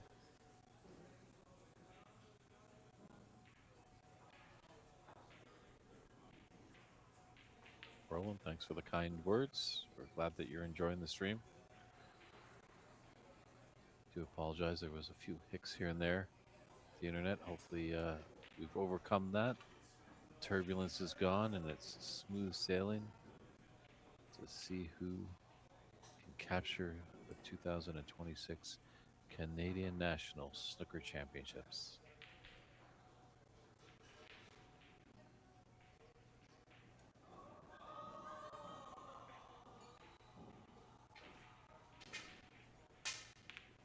Oh boy. Oh, would you look at this. And the red's coming to the top side of the pocket. He's plumb on the block to get on that red. My word, this positional play from Edward. You know, Dave, when I said Edward might have to step out and step up and make something happen, that's not exactly what I meant.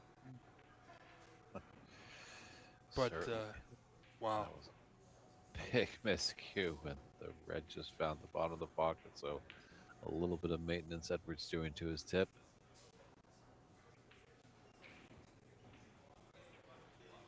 Yeah, we say great skill, great technical ability, have some creative mind in this game, see things that might not be there but are there. But luck does come into play a few times in a match of snooker. I mean, he's had the run of the ball like I've never seen. First, that big shot that put Chuck-in right solid behind the green, and then right there, that miscue.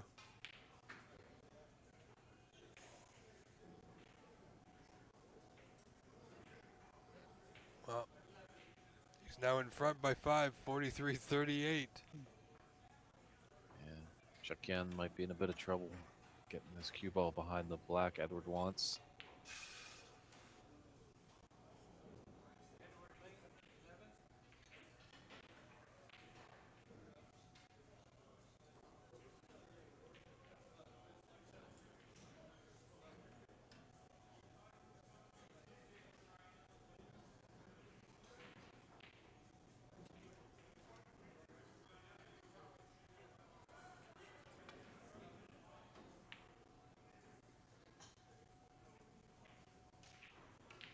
That's going to pop out for a chance for Edward. Long red. Final one on the table in this third frame.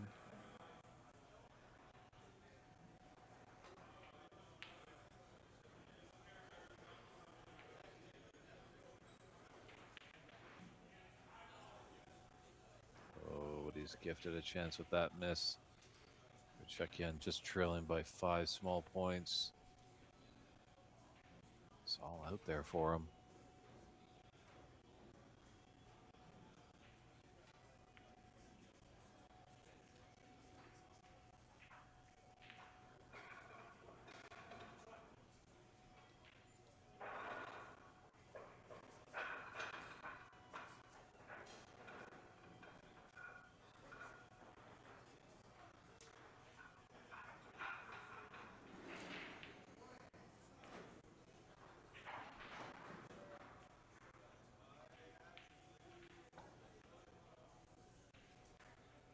It's a good blue.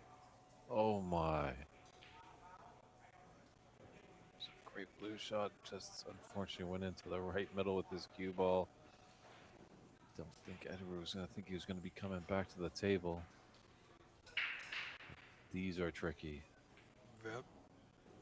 We've seen a lot in this event and many events in the past.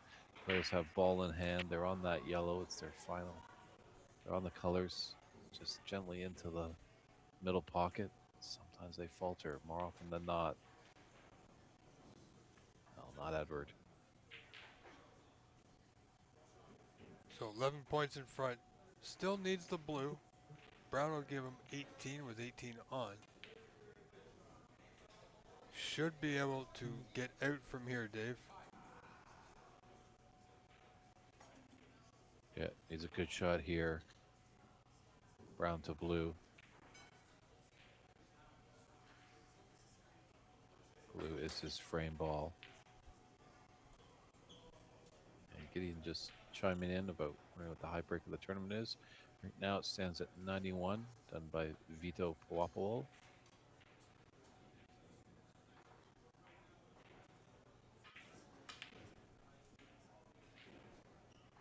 Wow, he's perfect on the blue, Dave. I can't see anything going wrong from here.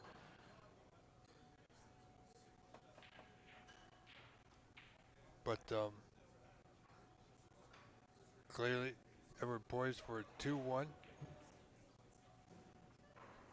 There it is. That'll make him feel a little bit better. Taking a little bit better advantage this frame of his chances. So there it is. Edward Ling captures frame 3. However, Chucky Kwan still in front. 2 frames to 1, folks. Stay tuned. We'll be right back with frame 4.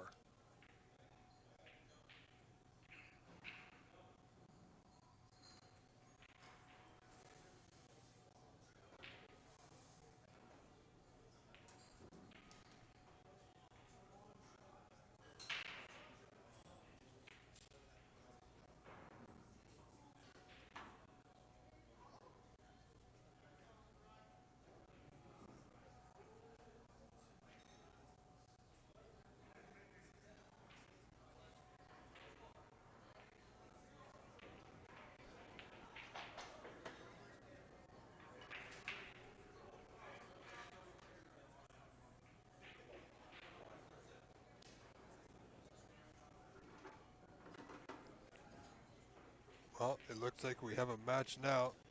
3 frames in it, 2-1 the score. Chuck in with the advantage. Yeah, Edward's got to feel a lot better. He's got that first frame on the board. Always an important one.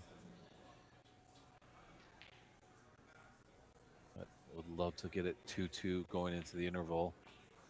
Let's see how Chekyun Kwan responds in this 4th frame.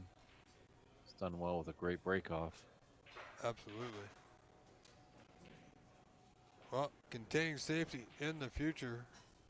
If he can get to that red on the left, don't think he can, so quite possibly off the cushion into the bunch.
very interesting to see how Edward also responds in this frame. See if he can tie this match up 2-2.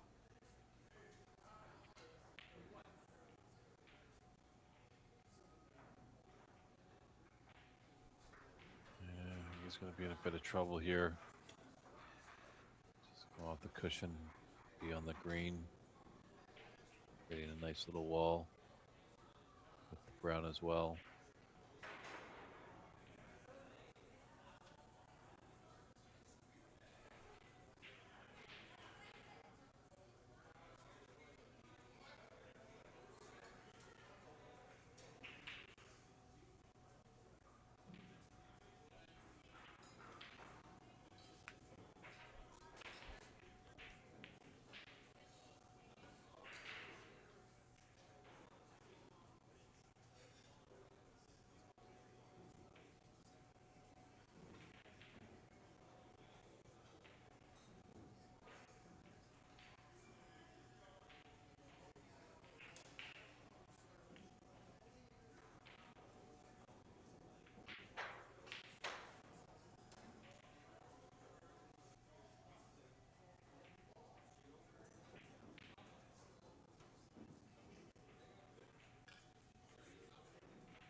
We went for the pot. Nicely struck, just couldn't make it happen. Oh, wow. As referee Eche was asking what his nominated color was. I heard Chekian say brown, so I thought, oh, maybe he just might flick off of it, get behind the green as well. But no, he was going for the pot. Hook, line, and sinker. Well, he fully committed to it.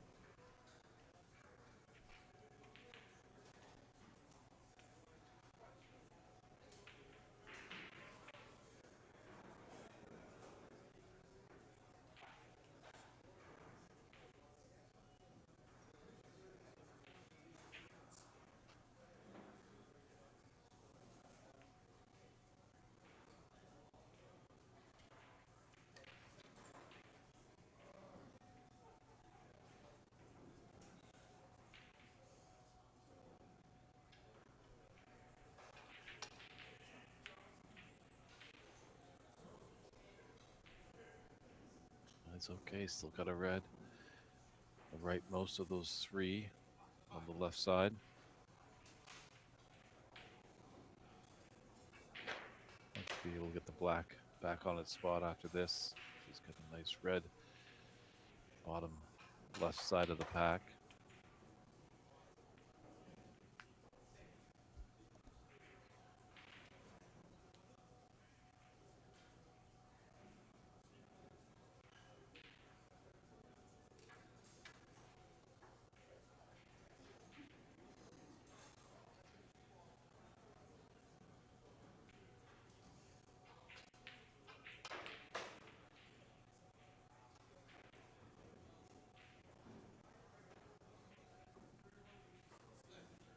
It's okay. Thin red, but definitely makeable. Just the problem is, where's this color going to be coming afterwards?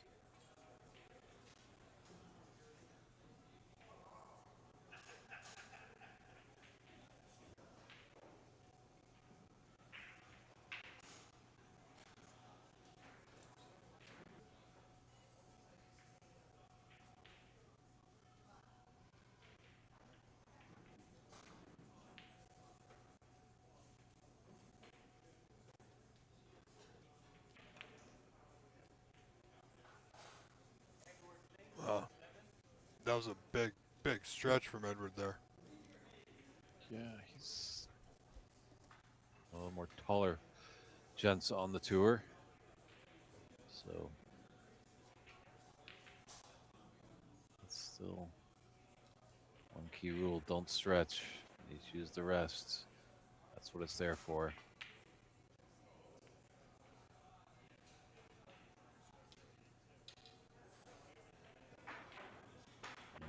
Just check in. Just wanted a good white. It's close to the bulk cushion.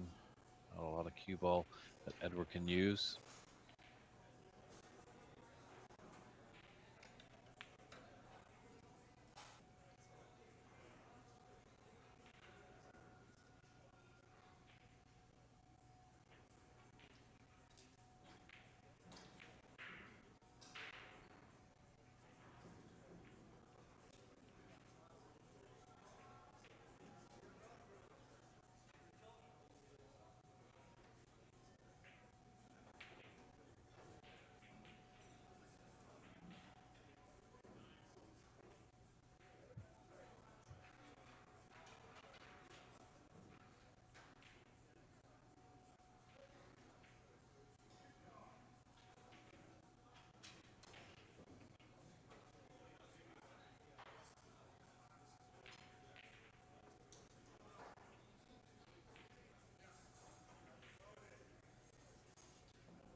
Just hit the horn and stayed out. And Edwards got a chance. Thin red to the left middle. So controlling the cue ball is going to be a bit tricky.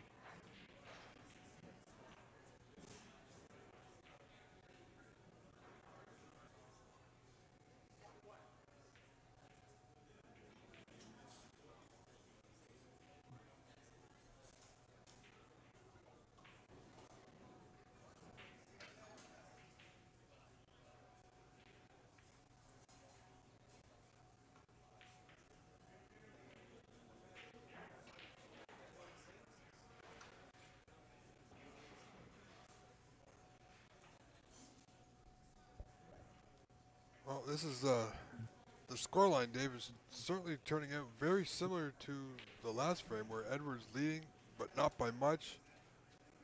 Reds are open. He's got Chucky backed up to the bulk cushion.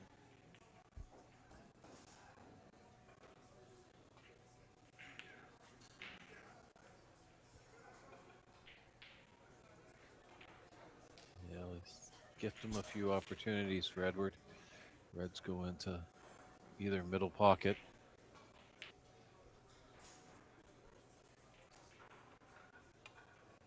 Oh. Oh boy. Oh, he's got luck. A little bit of fortune there. But I think it's still on.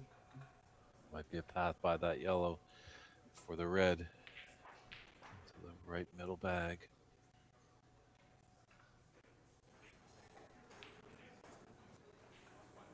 Edward might be in a bit of trouble here. Oh, you would certainly think so. Got some friends tuning in on the stream. The highest break so far is a 91 by Vito Poapolo.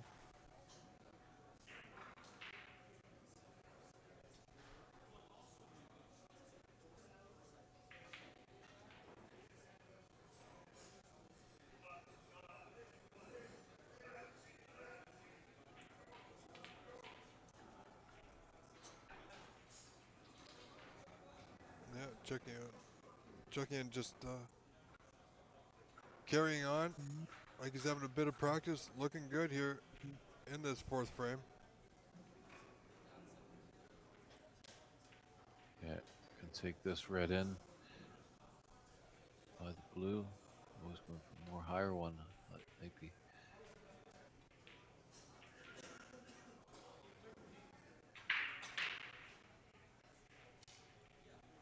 Might have just a little bit of angle. So come down for this red.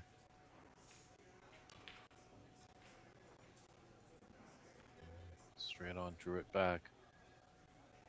He's going to come onto the right side of the table and take this red that he's on to the other left middle pocket. Check in. He's at the table. He's got the greatest sight there. Wow, he's played that rather well. Smartly done.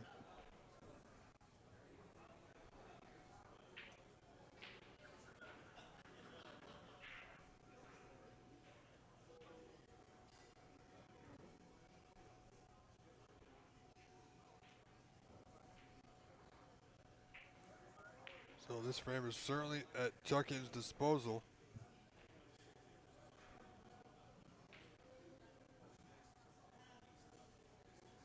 Oh, he's a little bit lower here, David. I think he would have liked to be.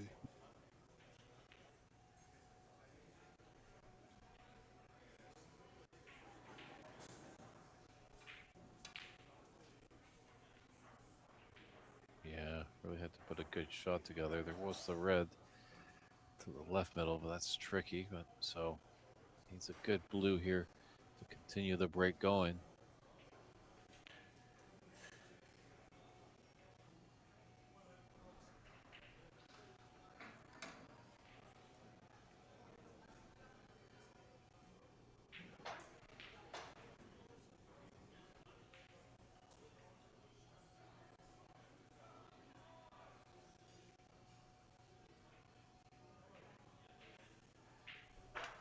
Oh, he's got it. Wow. Wonderfully speared in there. Great cueing on that one. If he can keep that up, Edwards going to be in a, well, he's going to be in a spot of trouble, Dave. I mean, Chucking holding on to 2-1 frame advantage, 18 in front in this frame, 30 to 12. If he keeps potting balls like that, we might just see Chucking regain that 2-frame advantage.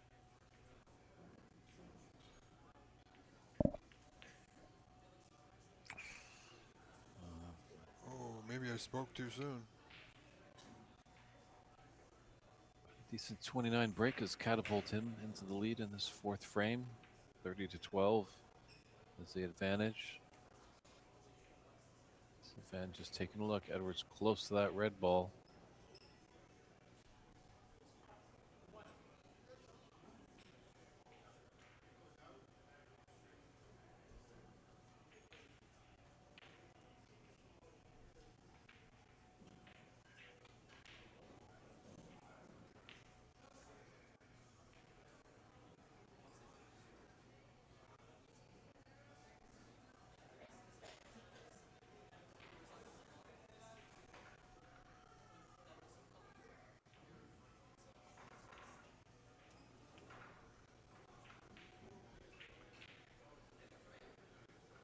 Wow, he's run out of, well,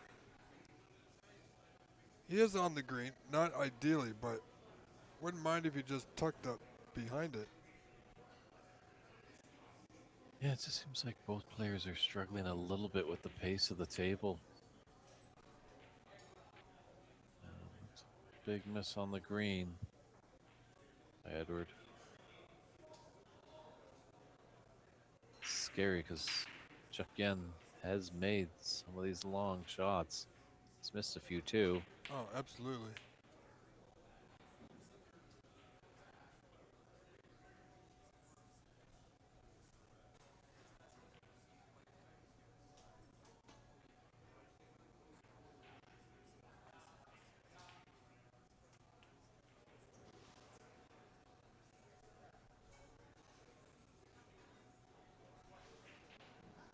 Well,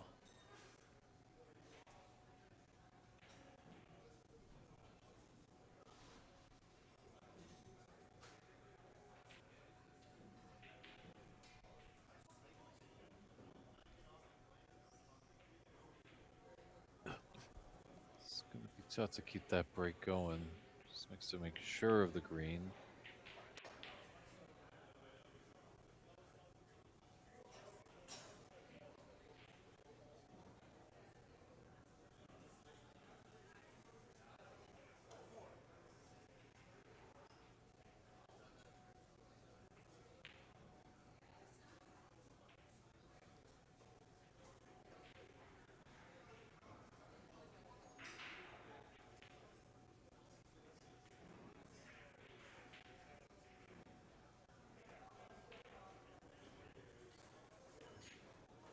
Where's that cue ball headed?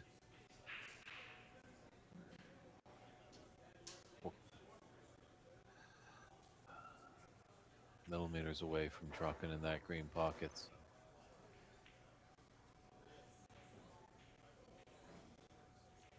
Can't be taking this on, is he? I highly doubt it, but, oh, he was. Gave a great chance. Unfortunately, he sold that one on. Maybe just felt like the red that he was taking on is the only one that he was going to leave it for his opponent. Yeah, I mean, I kind of half think he was taking it on, but really trying to get that white to the bottom cushion. This might have an immense amount of check side on it.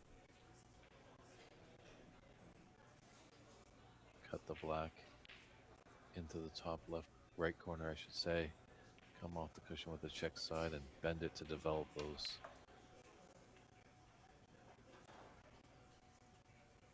Yeah, just securing the black there, putting himself in position to get back to the bulkhead without pushing a red over the hole.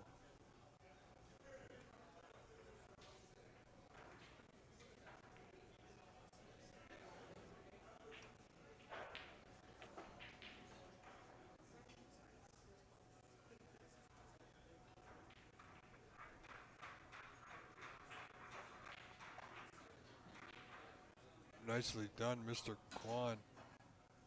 Yeah. Crafty. Check in.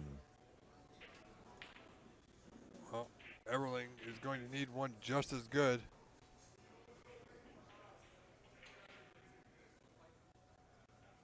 I think he's, just coming off the side cushion.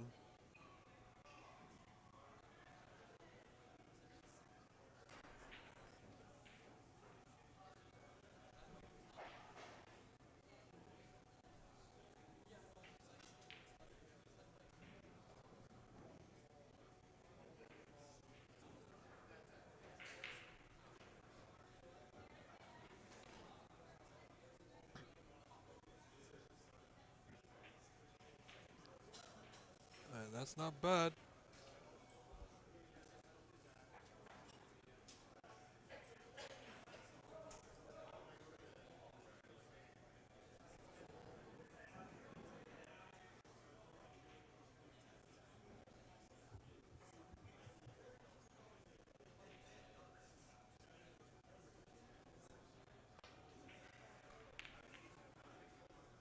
Oh,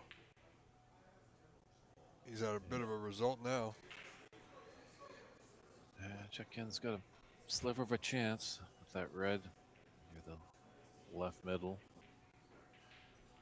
Yeah, it's a little bit thin. Especially this red here, you can roll the white right to the pink and black.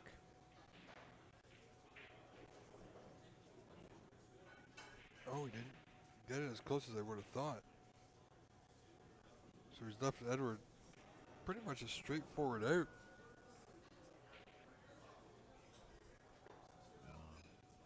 Yeah, just needs a little bit of swerve to get around that pink. Successful hit. Ooh, that red cannon into that brown. Just giving Check-in a shot.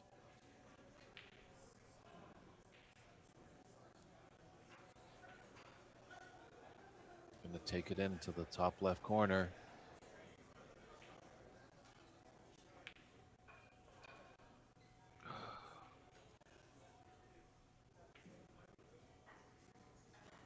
Edward lives to live another day in this frame. Is he tempted to take on the long red?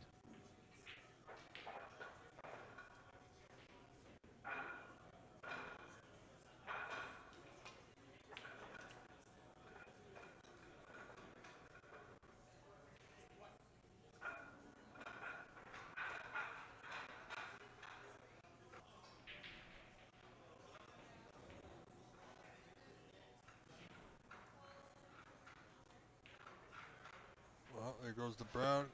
How's his cue ball? Looks pretty good. He's giving himself a chance here, Dave. Yeah, it's all here for Edward.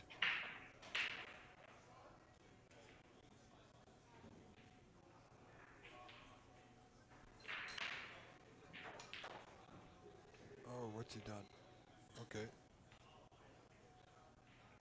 Slight bit of check siding to slow it down. Yes. Got the green into its own pocket. Looks like it can.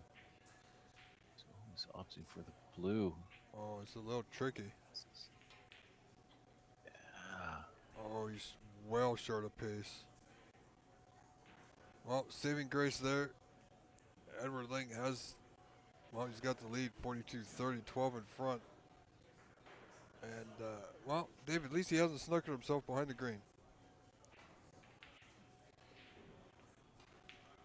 Yeah, I wonder what his angle was. It looked like it was pretty elementary for the green.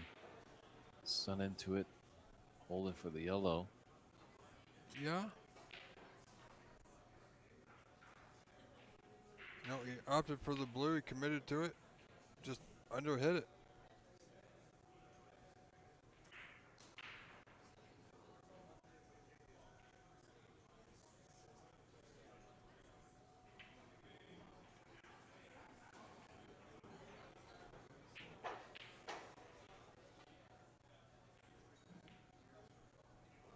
Oh, he was not playing the pot there, was he?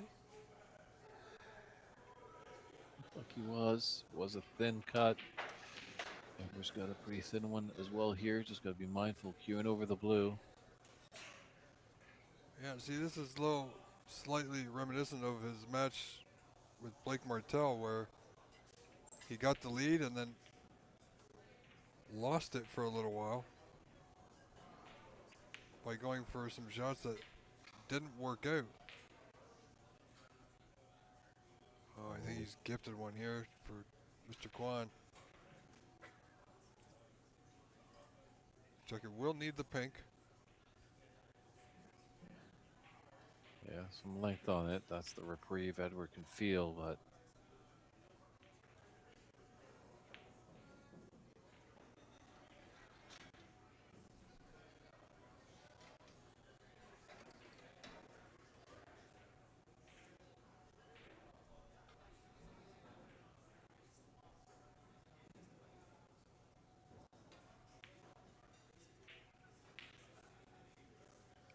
oh, is that cue ball headed? No, you wouldn't. My goodness, that would be absolutely terrible. Game close.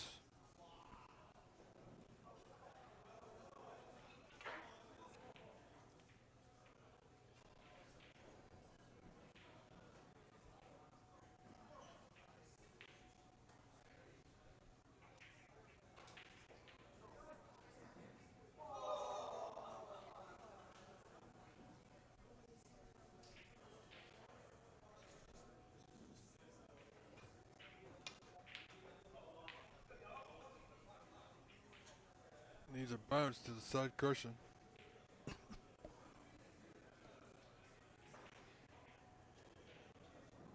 Yeah, cross double is there. Yeah, he's just got to be mindful of his white, though. Because if he doesn't get the double, he might leave a pot on for Edward. Path is there. It's a long, thin cut on this yellow.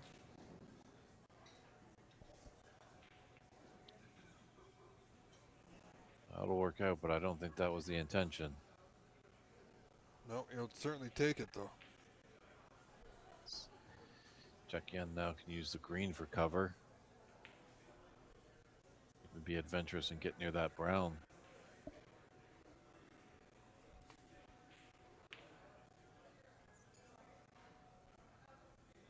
Oh, he's got him. Oh, and look, the yellow is right over the corner.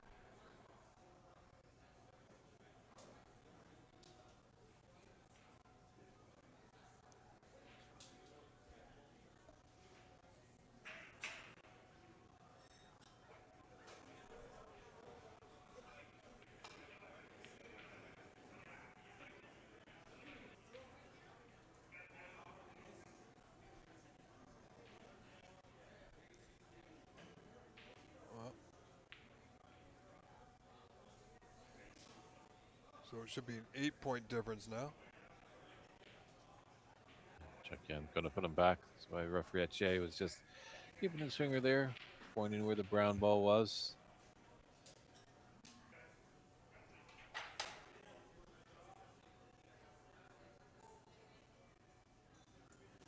Yeah, it's all Sylvan out there.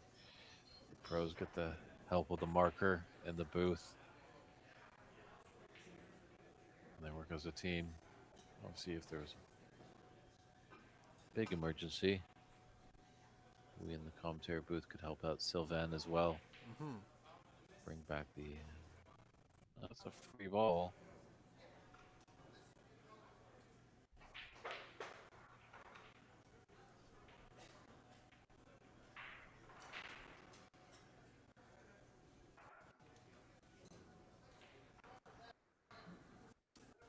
Molscacci, just as referee Etier sets that up.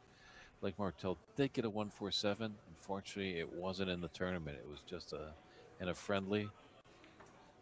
Oh, boy.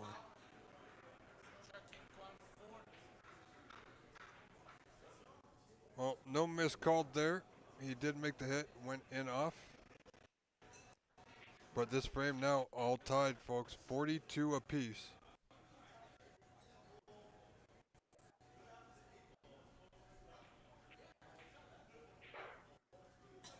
check in. Could use the cover of the pink and black.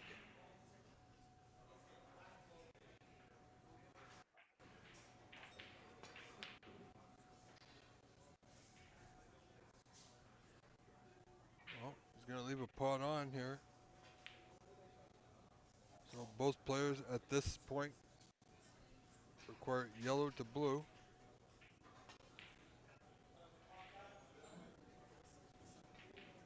Oh, he's just not completely set here. He had a decent frame last time, but that white just got away from him.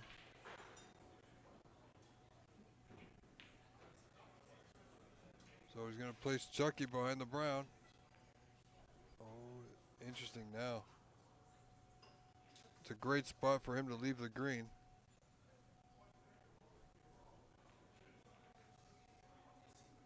Close to that pink and black.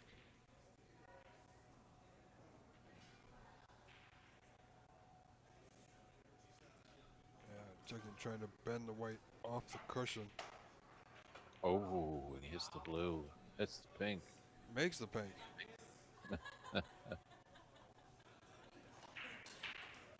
Players, audience members, even the referee having a bit of a chuckle. And a free ball.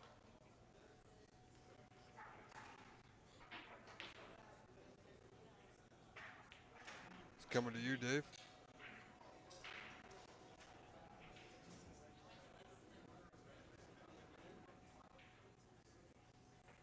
All right, folks, momentary pause in play while referee Sylvain Etier has a look at the video replay for the correct spot of the balls.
All right, so take two for checking Quan. Great job there by Sylvain Etier, our referee on duty for this one, to get the balls back into their correct spots.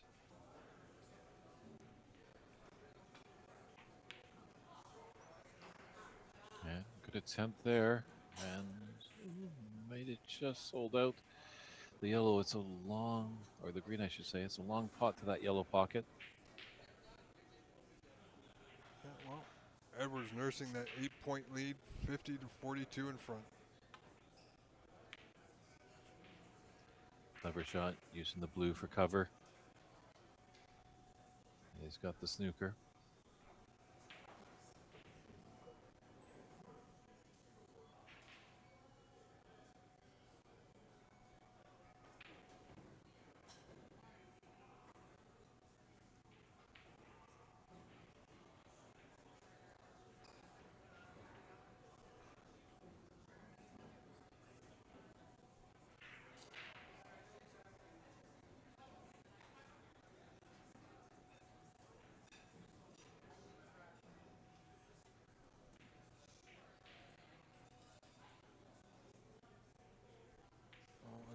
little short.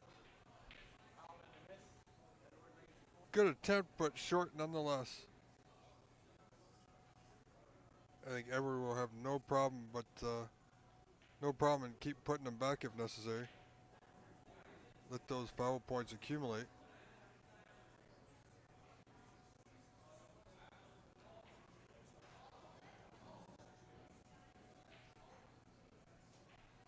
It's a better line, better pace. But Green's on. Everling in front, 54-42, 12 points. Just requires the Brown. He's got a great angle to get there, too. Oh, my. Thinking too much of the Brown before he even putted the green. Yeah, that's a big miss. Chukyan's got to punish him here. Whether he takes the cut or tries to get the snooker behind the pink.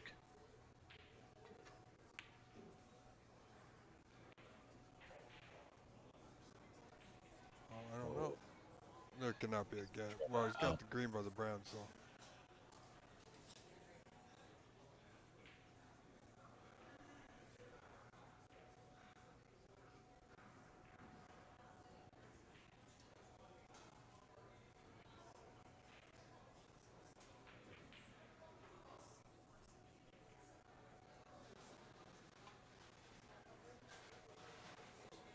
Oh, what a hit.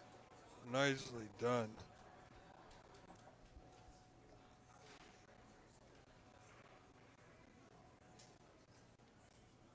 I think he's put him in a snooker as well.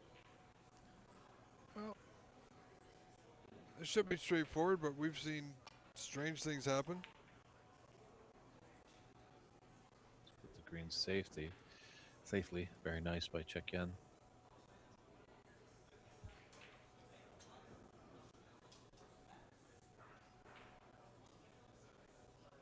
Yeah, Chuckin looking to go up 3-1, but he's faltering a little bit. Oh, what's he done there? Could not have been playing that pot in, would he? Dave, I honestly think that was a miss hit. Yeah, Everett's just examining his cue a little bit, so actually you're accurate in that observation, Rob, of a miss hit. Well, it all comes down to this, and he's, I'd say, pretty darn good on the Brown. Chukkin's got to remember that the blue's just off the spot, though.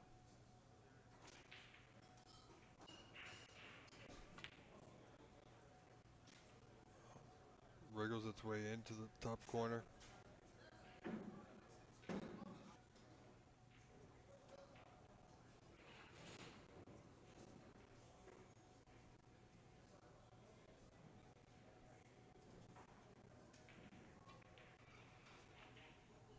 So, oh no. Oh, he's just, oh, and he's angled. Are you kidding? We have, Dave, you and I have been doing these live broadcasts for about 10 days, starting with the Colorado Open. In that time, we thought we've seen it all. That is incredible. Honestly and truly. I mean, if he doesn't hit it, it's frame ball for Edward. If he does hit it, he might leave it for Edward to putt pink and black and capture the frame. That is my word. This game can turn on a dime. Just make sure you hit it, check in.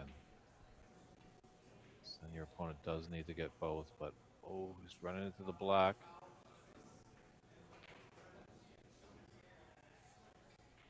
Yeah, rightfully so. He's going to put him back. So Edward now just needs that pink. Yeah, 7 points in front. But if Chukkin hits the block again, snooker's required. Great shot there. Nicely done.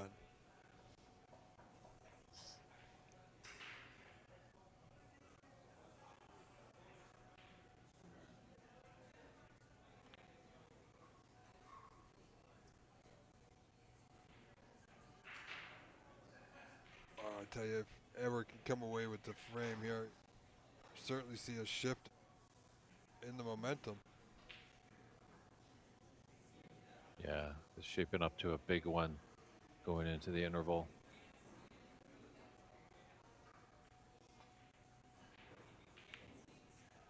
Oh, he took a chance with that one. Well, oh, it's taking a little bit, gone to the left, come off the cushion a little bit. Could he be tempted here, Dave? Oh, he was. Needs luck here. Well, he's not going to get it, not completely. Checking if he's feeling confident. He can just stun this in, a little follow off the cushion. Block the right middle, will wait for him.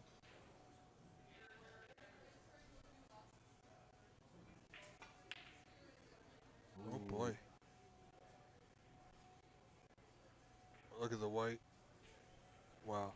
Yeah, that was a big miss there. But still going from one table side of the table to the other for your pot is tricky. This is all Edward needs to tie us at 2 apiece. Wow. There. Well, Everlang ties this match up 2 frames apiece.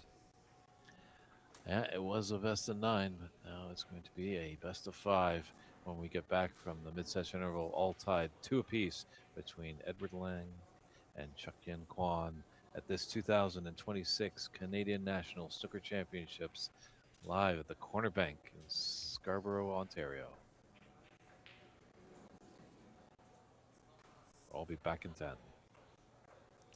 All right, ladies and gentlemen, good chance for you to stretch, get some fresh air, some snacks, but don't be too long.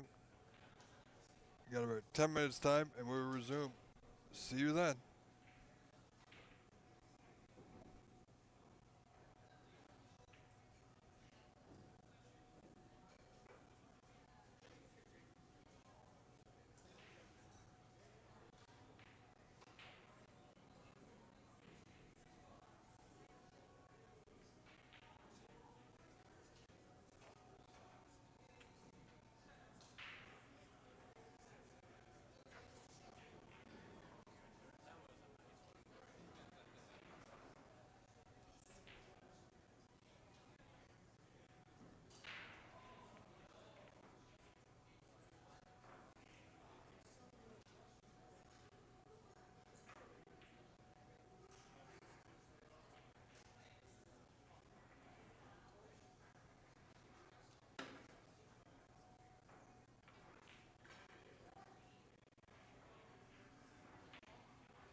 And welcome back, everybody, to the 2026 Canadian National Snooker Championship. It's the final between Edward Ling and Chuk-Yin Kwan, tied 2 frames apiece. David Burney's in the booth alongside Rob Richards, and we are on the OBSA YouTube channel. Yeah, we've got a match now, Dave. 2 frames apiece. Yeah, it's all over. All down to this. Edward fought back. Chuk-Yin got the early lead. So let's see if Edward can continue that momentum from before the interval. Sometimes you're dying just to get a break. When you get to that interval, you feel like you're struggling, and maybe the break you can recompose. Sometimes you don't want it, as in Edward's case, as he came off another frame victory in the fourth to tie us at 2 apiece.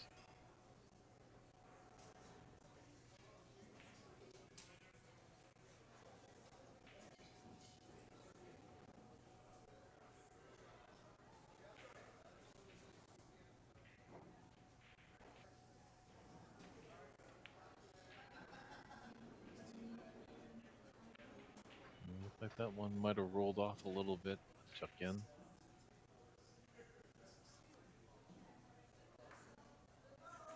This is what Edward needs to do. He needs to punish his opponent. Chuk-Yin very tactical, really has tied up Edward a lot.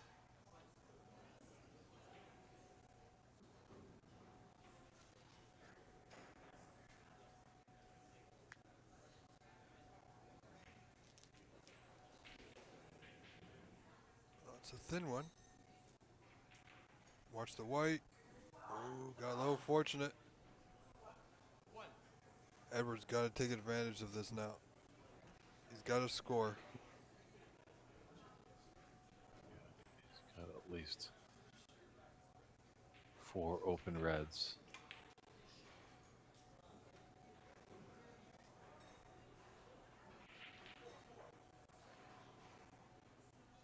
He's got to get back into his own game, which is, break building and attacking. He's been lulled into a grinding safety game battle, and he's done well. But if he can combine that with his own attacking style bit of play, you might see a shift, even more so. Yeah, and if you get Chuk-Yin reeling and get him kind of thinking, we saw that last night against Blake Martel. As Blake continued to close the gap and force the decider, Chuk-Yin was kind of reeling a bit. Yeah, if it wasn't for that timely snooker near the end, who knows what may have happened.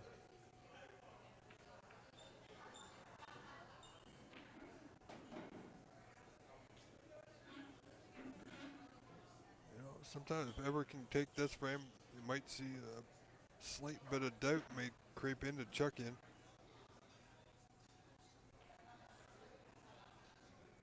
Which may force a few more errors. That's the attacking. And he's on one too, Dave.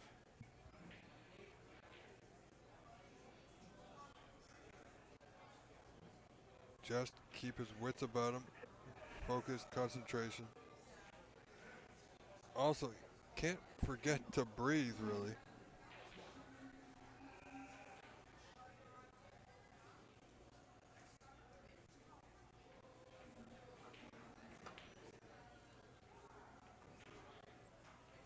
And it's right side of the blue. Seeing if that red below and left of the pink. Does look like there's a path to top right corner. Yeah, we're at the corner bank here in Scarborough, Ontario, just east of Toronto, 925 Warden Ave. Lots of great seats here for this final still available. It's not filled to the rafters, but we do have a good crowd on hand taking it in. Great staff here, and they always make sure that you're well fed. And your drink is never dry.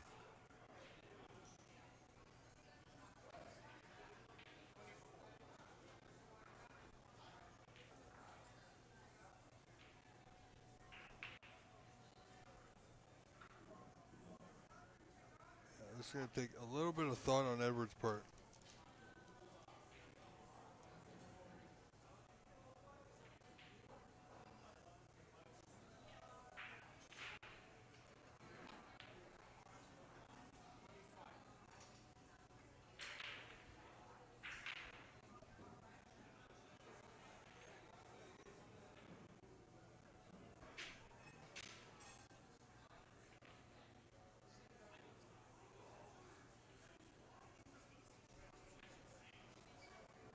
Should be all right to stun into that pink, into the right middle, and hold for that red that he's just near on the left side.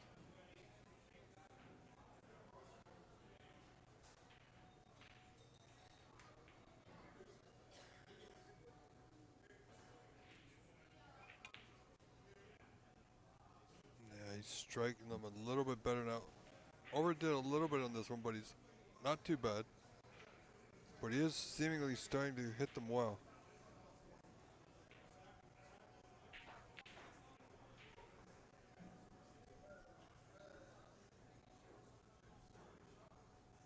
Break of 31.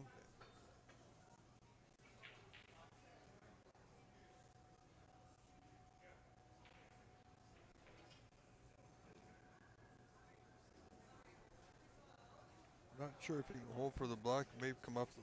No, he did. Played it nice. Could have played a little bit more pace. Played the block in the opposite corner, but going this way, he's got options.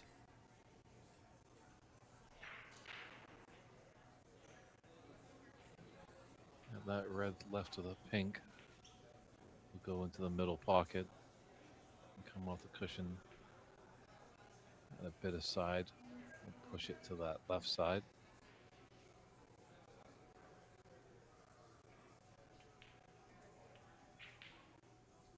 Obviously, come high enough. He Nope. almost has it. It's almost perfect. Yeah, the pot is there. Fortunately, being a bit low, he's going to cannon into some reds. Well, if he gets this right, he's going to open them a little bit. Doesn't have to do too much with the white. Just concentrate on the pot. Mind his pace.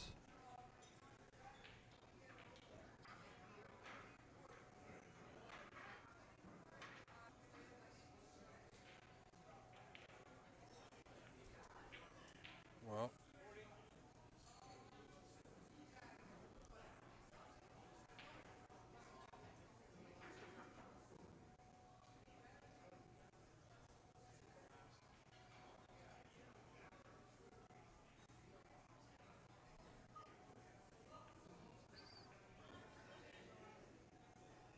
So path, it looks like maybe this pink, can he get by that? Yeah, he's taking it on, so it does go. wow.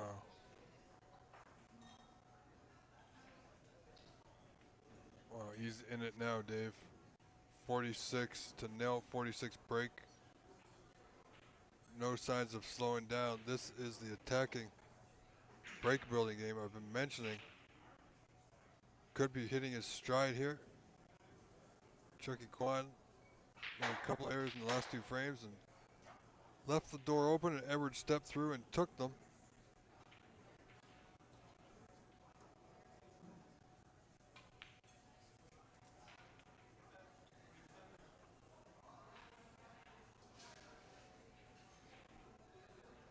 It was just a little slow at the beginning. He wasn't converting on some pots that we've been seeing him make all tournament long, but now he's definitely in it.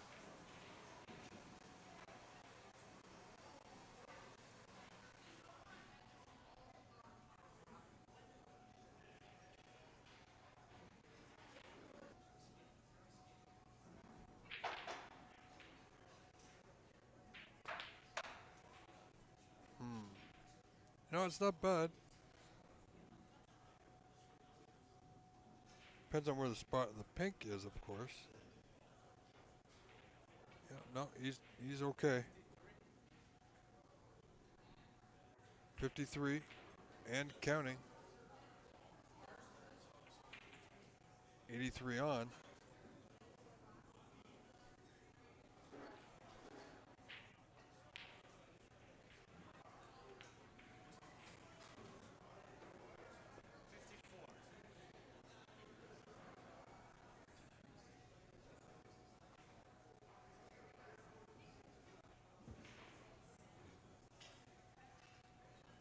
Yeah, just needs a couple more reds with colors to get him to the snooker's required stage.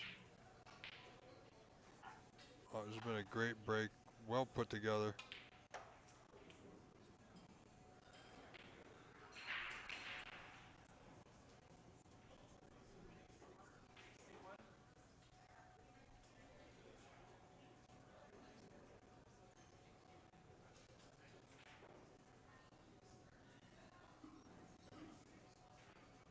A great return for Edward Lang. Started slow. Got that good break of the reds, a good split. And he's being rewarded here.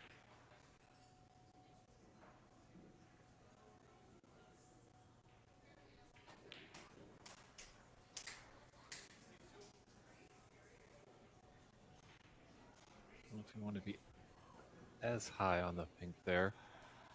Oh, That is on. still on, as you said, but this is pretty much frame ball. This will give him a total of 68 with 67 on.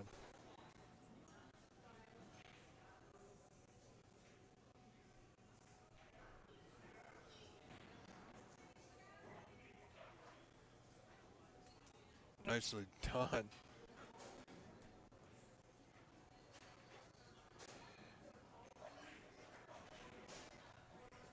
Just wants to make sure of it. Put a few more reds. This red on the bottom of the three will open up for the other red. The left of it into the opposite corner pocket.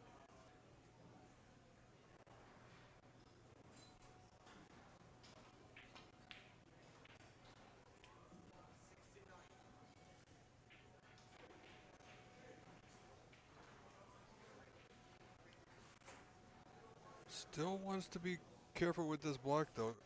Wants to ensure the pot. If he gets this pot, I'm fairly certain there'll be no way back for checking Quan.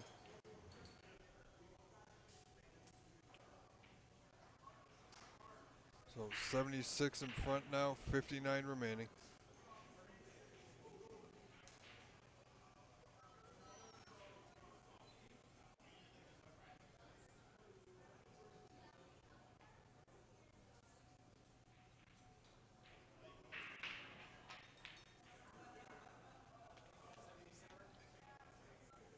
Yeah. Chuckyun not going to be coming back to the table. Is now turned into cheerleader. Wanted to see Edward possibly get the high break prize.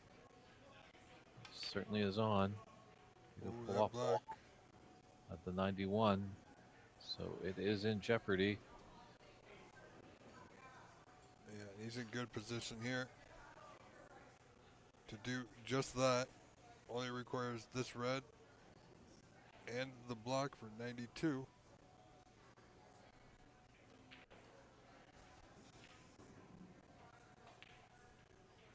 Oh, he's got a nice angle on the black to nudge into these reds to develop them a little more.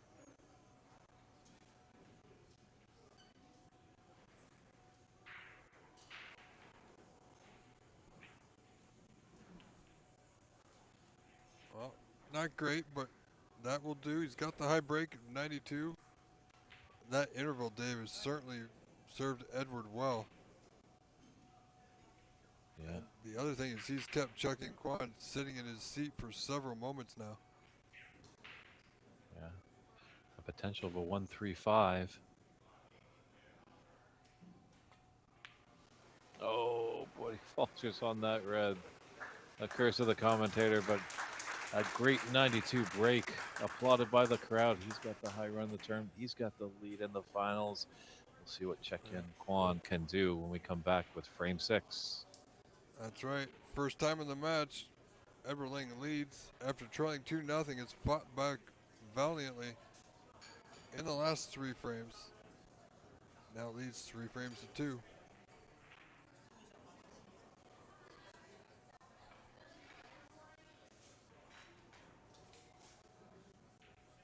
So Vito lost his semifinal match to Cheuk-Yin Kwon.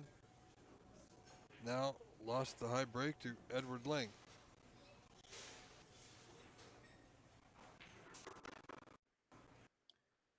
Cheuk-Yin, definitely a player that could put up a high break as well. He could steal a frame in one visit. So we'll see what happens when he breaks Absolutely. off here. Frame 6. Yeah, you know, when your opponent starts, if players aren't playing well, sometimes they feed off each other and both players don't play well. But if one starts playing well, it might spark the other one to do the same. So he does need to have a good frame here, Cheuk-Yin.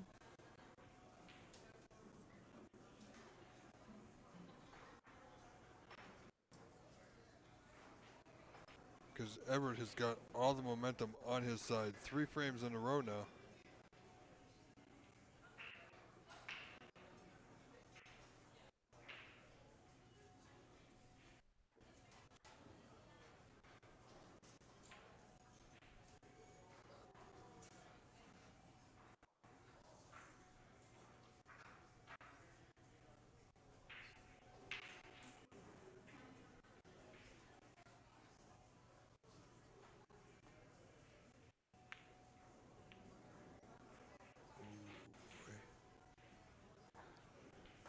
Well, Yeah.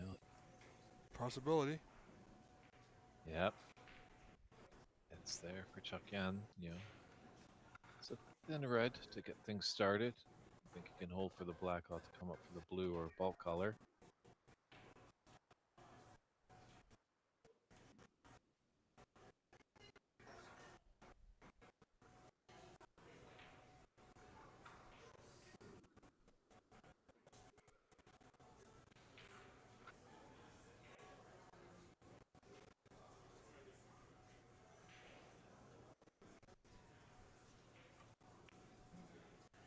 Oh, he's Well struck. overcut it.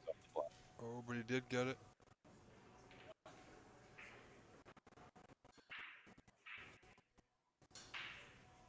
Overcut it slightly, but it was that slow pace that kept it in.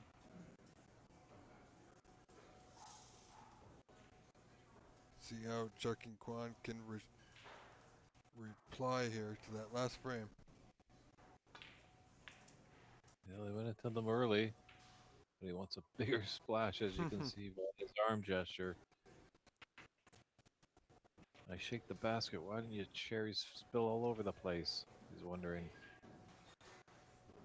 Might have a red. Line up. It's going to go past the pink into the yellow pocket.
Ever looking for a good safety here. Needs to get a good weight on a cushion.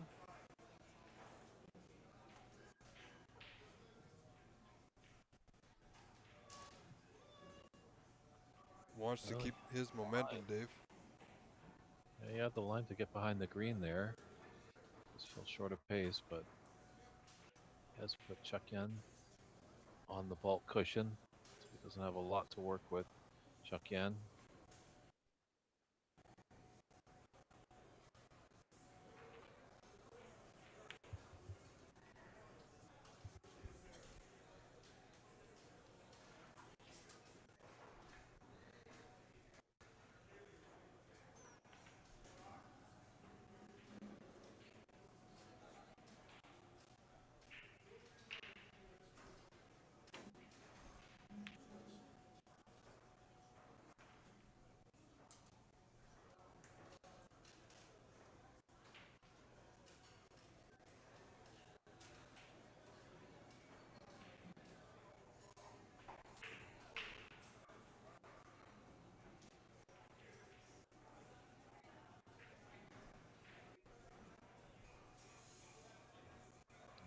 They'd have tempted him to take this long red on.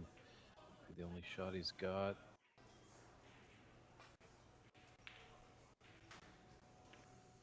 He's not going to get out, not completely.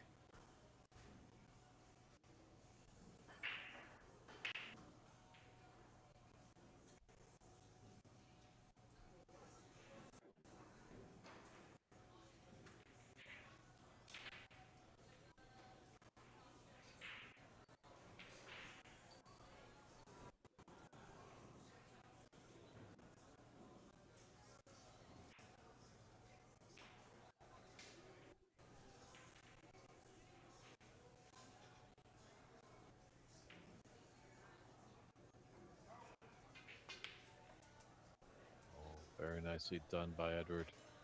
Yeah, not bad at He's all. feeling it now.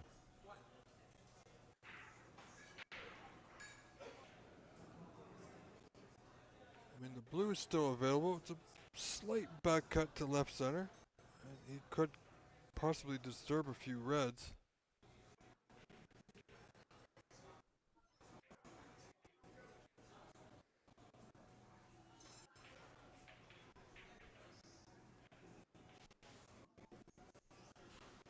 Yeah, he tried it out. And is he going to be punished? Chuck Yen does have this red, the top right corner. Nice little angle to come off that top cushion to be on the black. They are certainly tricky coming along these shorter rails.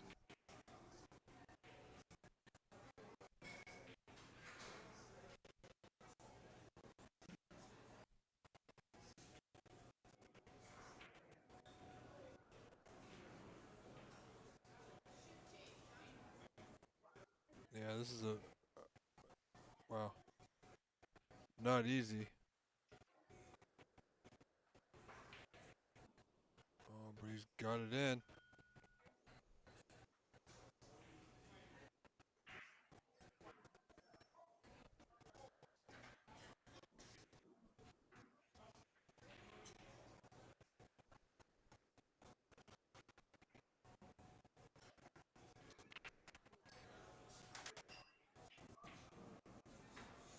This is gutsy.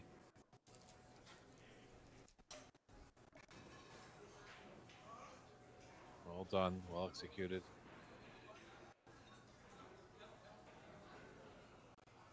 Not the ordinary shot there, but using a bit of creativity.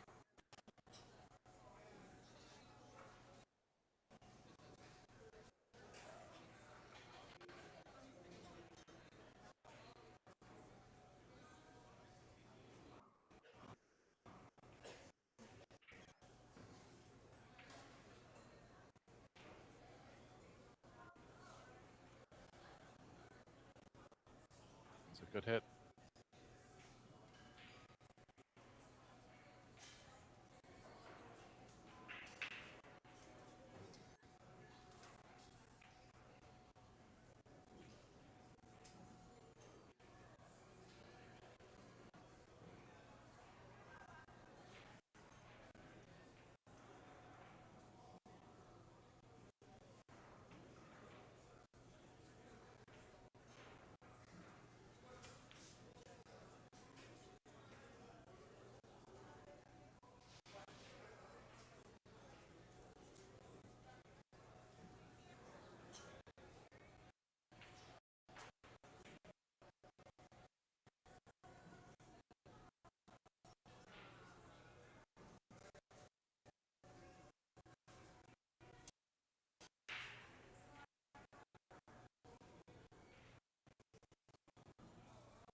Oliver's going to be tempted for that red out in the open.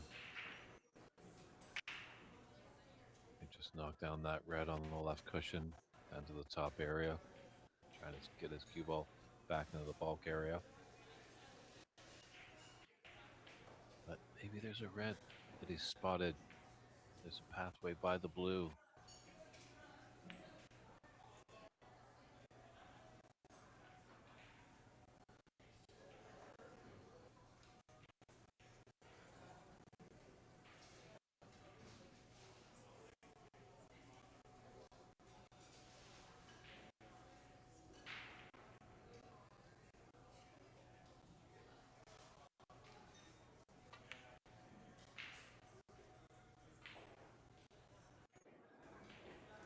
Oh, where's this friend going to end up? It's in a potting position for Edward.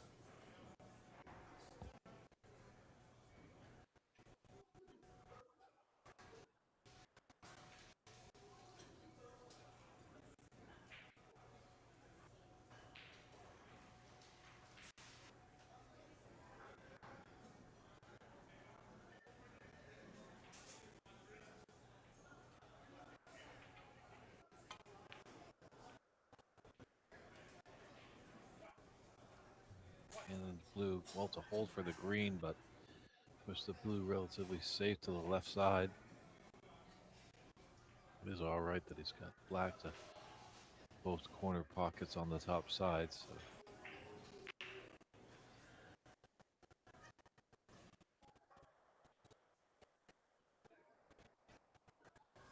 here's a red on the bottom of the bunch.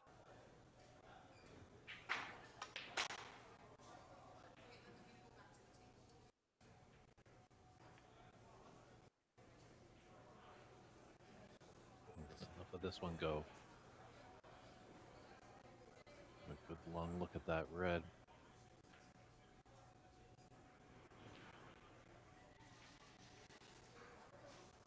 Yeah, I think that red closest the cue ball is just going to spoil the fun for that red below it, the top left corner.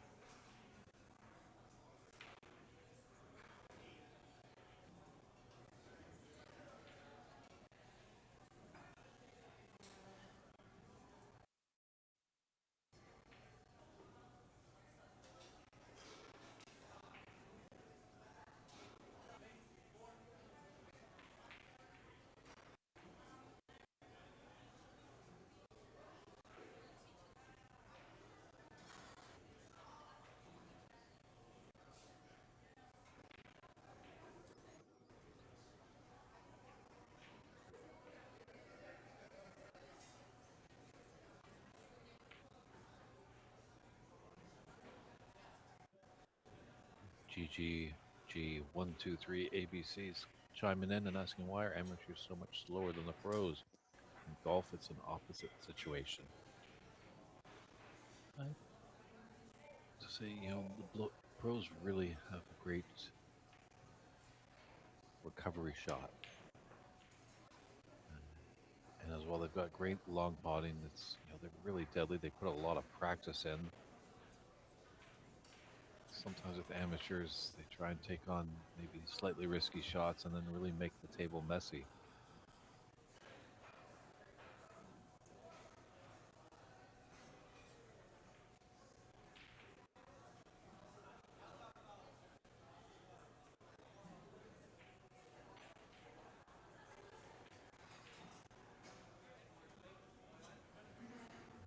But when the pros get in, it's swift moving. They're playing small, compact shots, and they just can really control that cue ball. That's the name of the game. And put that cue ball wherever they want on the table.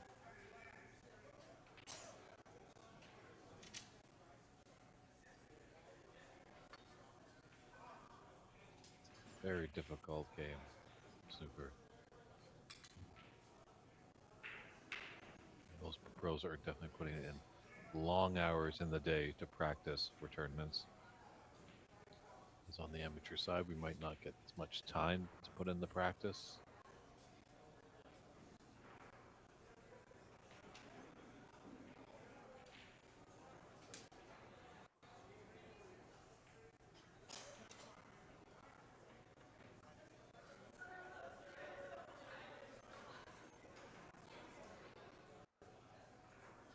those are just some of my thoughts. Feel free if anyone else has any ideas in the chat if they want to chime in.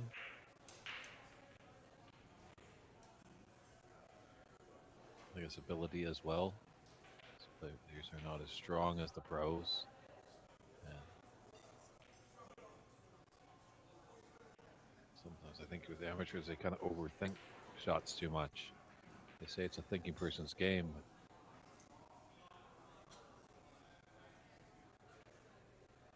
kind of outthink themselves. Definitely trusting the table there, Check-in was.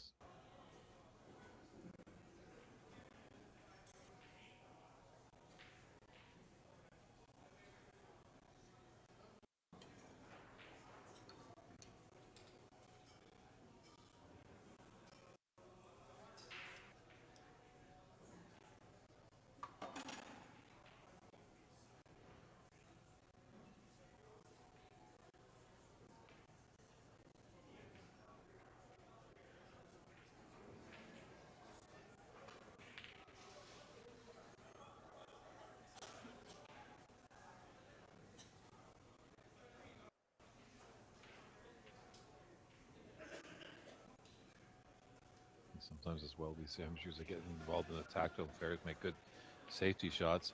And sometimes when there's a opportunity to pot, they forget how to pot. Or they don't realize that it might be more advantageous to take on a pot. There is a defensive term, but sometimes you got to dig in the heels.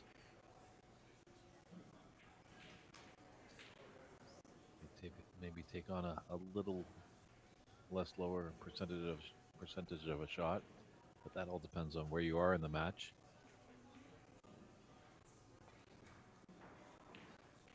You see a lot more open style in the beginning of this match, and as we get closer to the climax, it's probably going to tighten up a lot. Sure, over Check-in, if Edwards to take this frame, he'll have a commanding 4-2 lead and just one frame away from the championship. Check-in's going to do his best in the sixth frame to make sure we go into the seventh tied 3 apiece.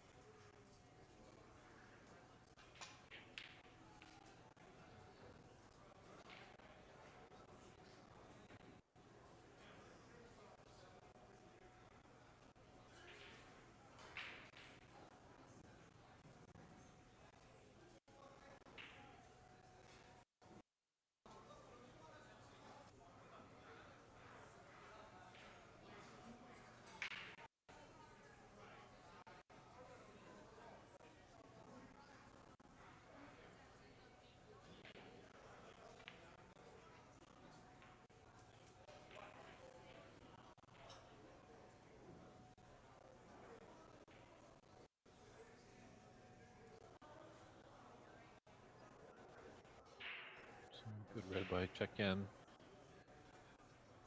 He's got pink. Has the angle that he can stun into it and hold for the red right near that same left middle bag.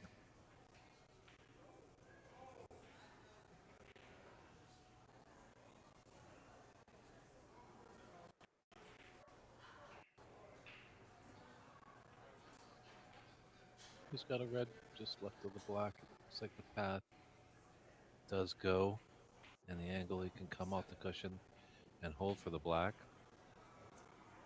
Just maybe wants to use that red near the left middle pocket just as a safety net.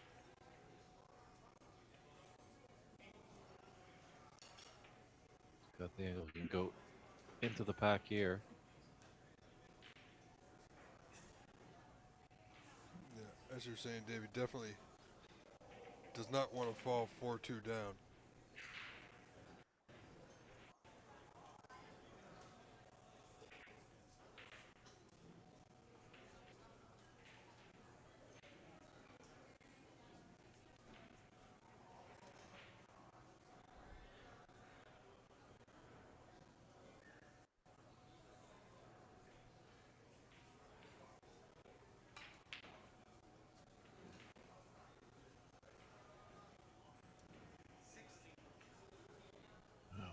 Obviously didn't play for the pink and down for this black.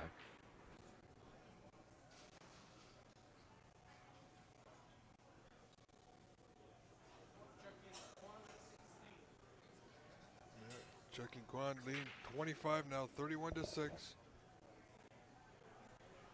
He's starting digging in.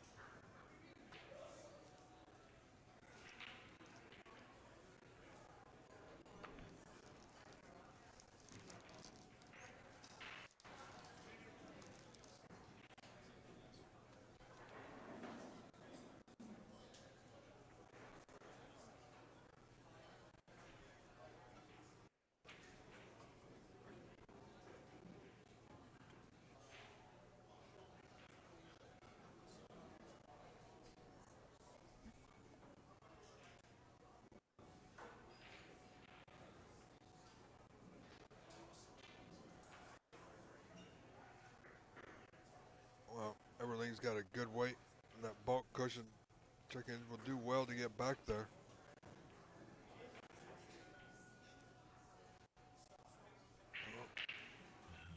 Could be a slight chance here for Edward.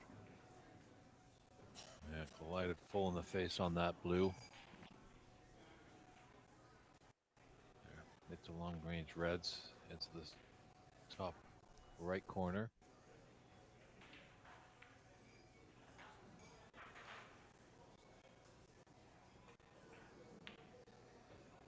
This is on for Edward. Wow. After that 92 break in the last frame, Dave, you know he's got to be feeling good.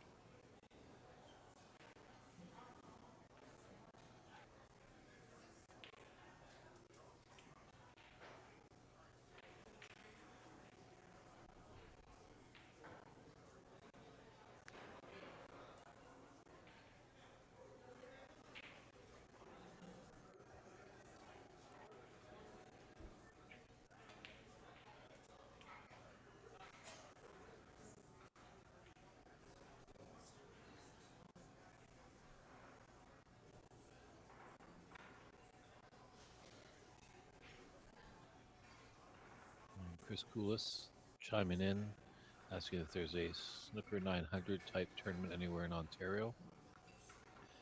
As far as I know, there isn't, but Rob is living here in Ontario, knows a lot of the scene a bit more than I do, as I come from Vancouver, British Columbia. We don't want to have one out No, in. I don't see one yet. I mean, it's a good idea.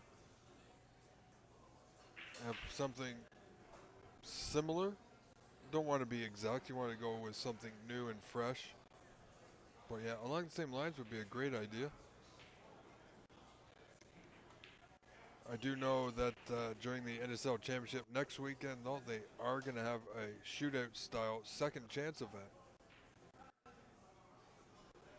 Yes, I was just going to mention that out in British Columbia, in the lower mainland area around Vancouver, we do have a kind of Christmas party / shootout tournament that falls in December. And we're just getting busy to plan out the next season. But if you're out in British Columbia, feel free to chime into bcbsa.ca. That's the website, bcbsa.ca, for any information dealing with Q Sports in British Columbia.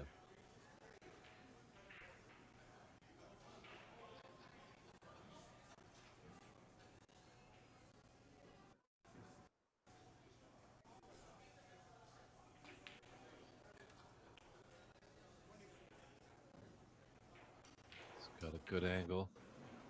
Come up for that red, just left of the pink. Still needs that last red as well. This is not all elementary right there for Edward. Oh, maybe he's a little straighter than I thought. Looks like on the camera angle. Pop up for this red, but still has it into the left middle. Might want to maybe just run through a little bit and be on the pink.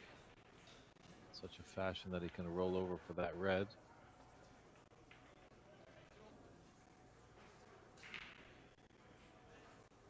Does have the angle to get behind this red.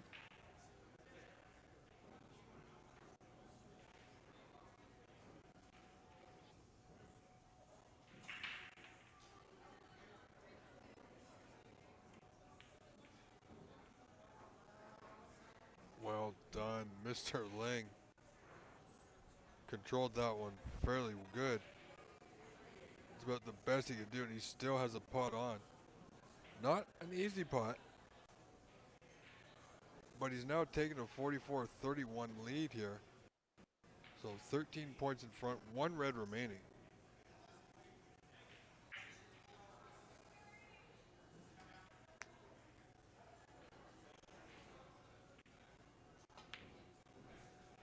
Yeah, that was the risk of that. Oh, it's just held up, Dave. Mm-hmm.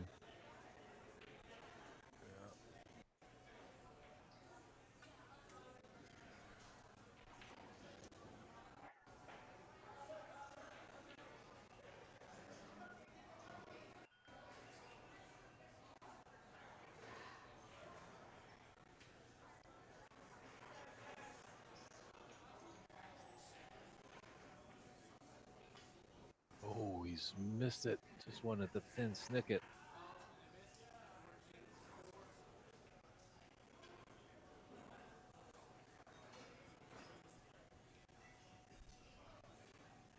This is what you got to do with Chechen Kwan. He's reeling, he's feeling it.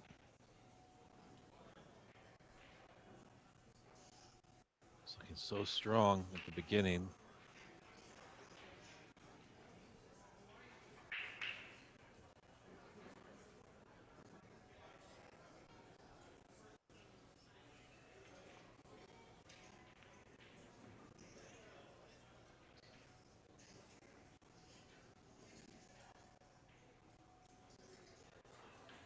Doesn't get the full cover. Should be able to hit it.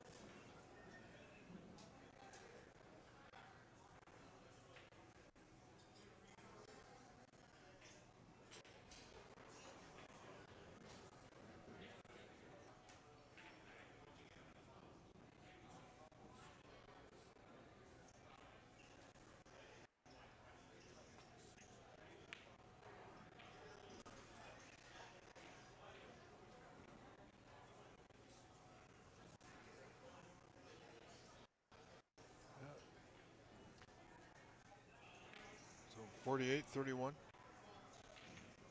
Checking needs a good putt here. It's a good opportunity. Long to bottom right corner.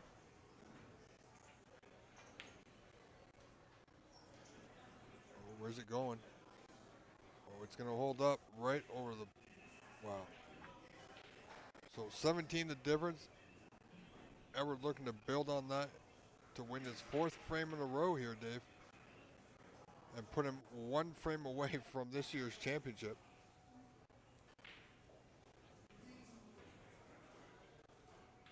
It'll be interesting to see how he will react after, if he wins this frame, being one frame away. That frame for the title is going to be the most difficult frame.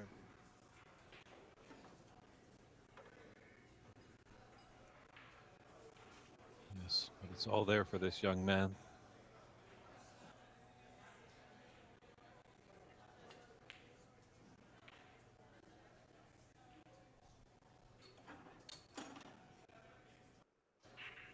Yeah, definitely he woke up something in that third frame as he's poised to win 4 in a row, potentially 5 to win the championship.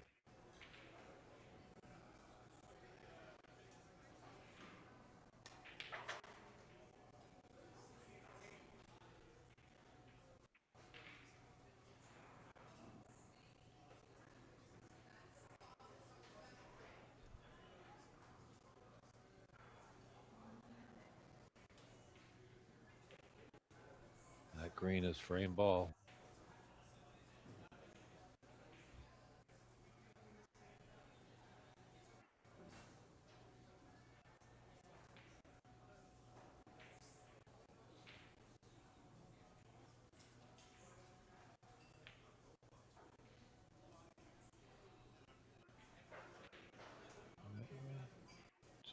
28 ahead and 22 on.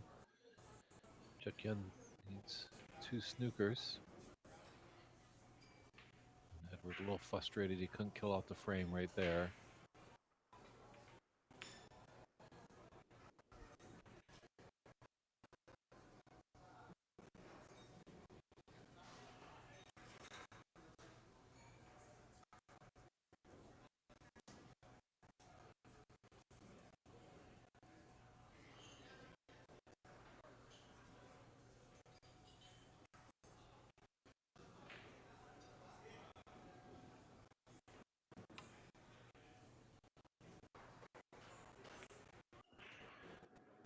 Good hit there by Edward.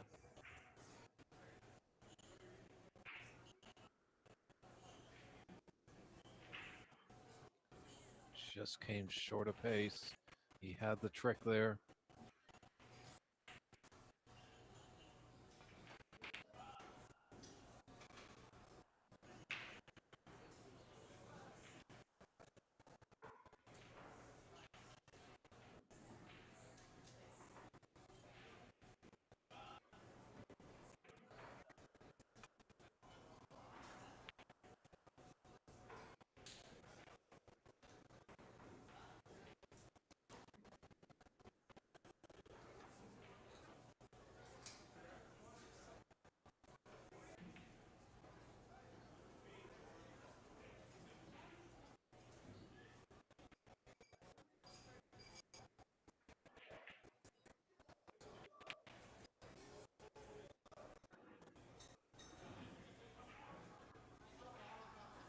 Chukyan might be in a bit of trouble here.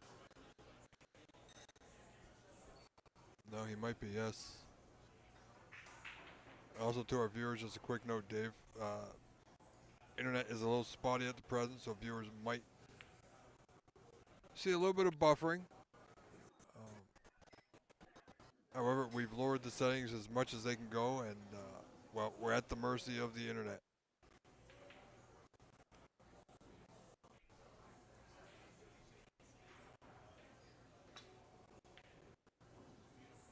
Gets by the pink. He might have a chance here. Oh, well done. Got to give him up for that. What an effort. Audience enjoying that. They're on their edges of their seats. Just fixated on this match. Not sure what the outcome's going to be. But they're happy to ingest all the action.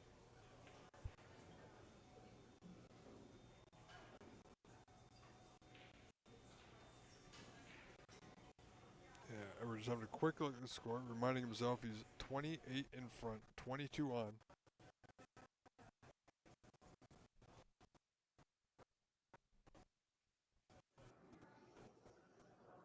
Now, if he misses this, if he doesn't make this hit, he's got to be careful where the white ends up.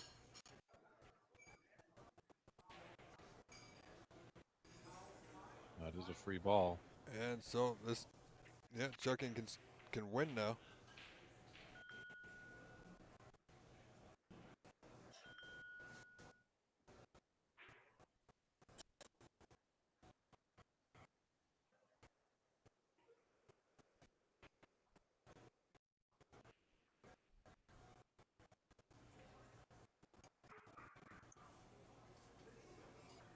Just going away from the red ball.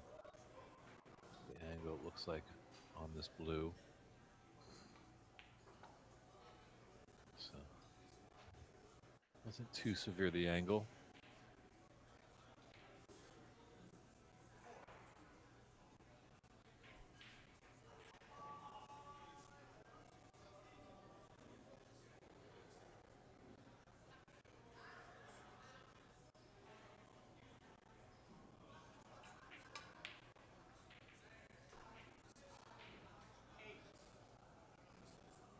Wow. He's not making it easy for himself. Just No. Needs 3 remaining colors. Trailing by 15, 18 on.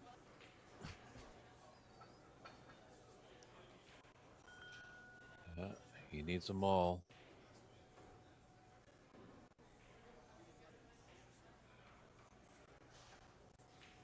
Big shot right here. just gets in, does touch the left cushion. It's just oh, is he straight on? He looks to the heavens. Is he Oh boy. straight on this pink? Love to be a little high on it. Just get that angle to take him down to the black. But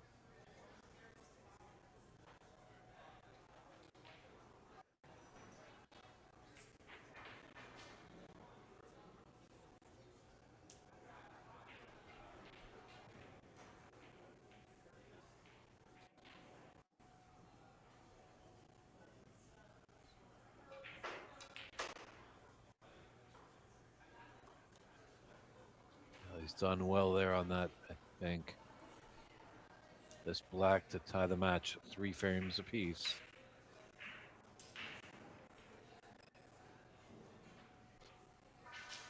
And it's there. Well done. Yes, Chuck Young Kwan battles back to snatch that frame away.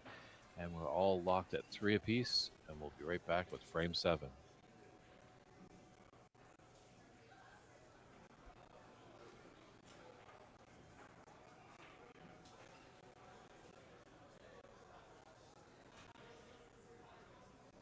Yeah, that frame there could have easily gone to Edward. He had his moment. He was in front. Chucky Kwan required 2 snookers. He got the one on the brown.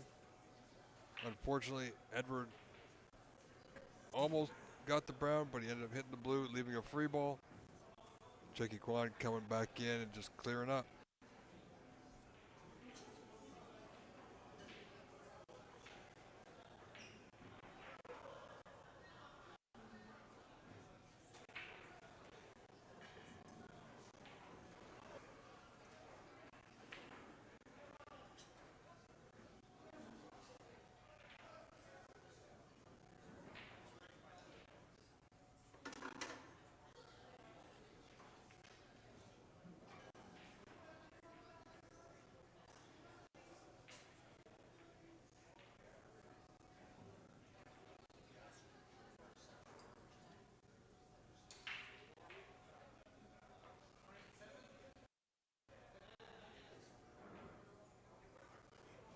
All right, frame 7, Mr. Edward Ling to start things off.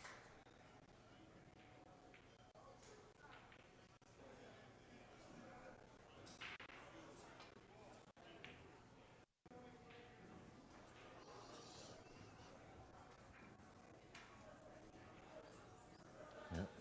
Check in. Stop the train of Edward.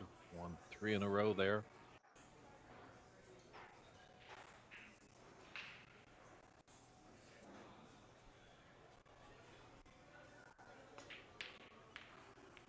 Oh boy, he really went for that one. Did he get it in the middle anyway? No, he does not. Snatch that one. Well, that kind of shoveled the table, Dave. Yeah.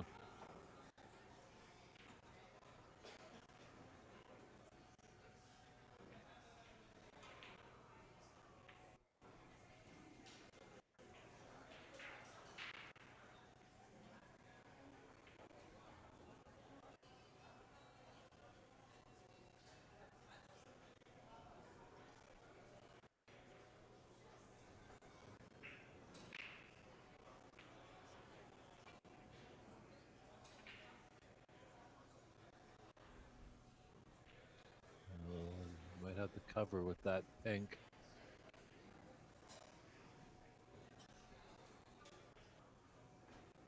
Yeah, I think Edward would have been down already, taking on that red near the right middle bag.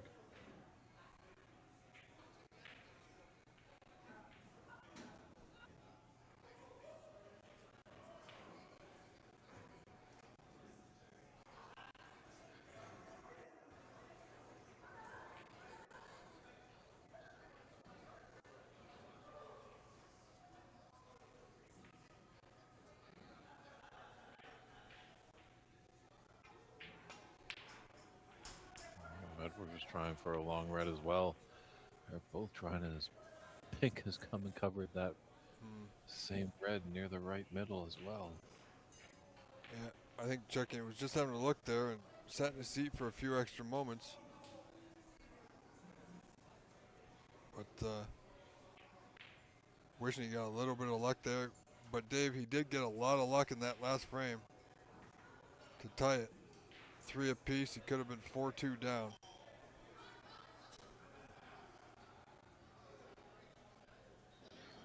Now in with a chance. Maybe not at this moment. But it could be him going 4-3 up with 2 to play.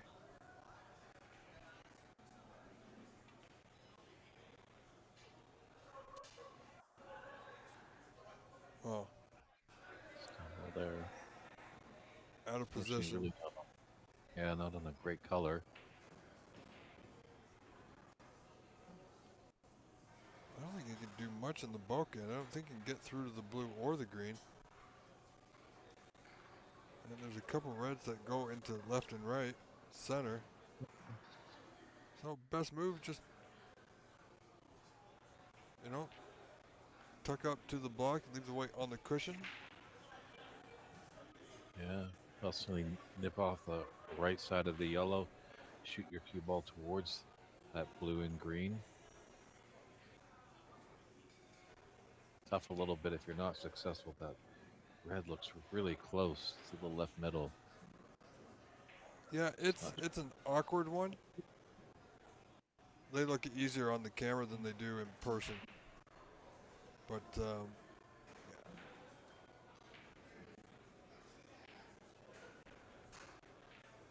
Chucky not taking anything to risk here.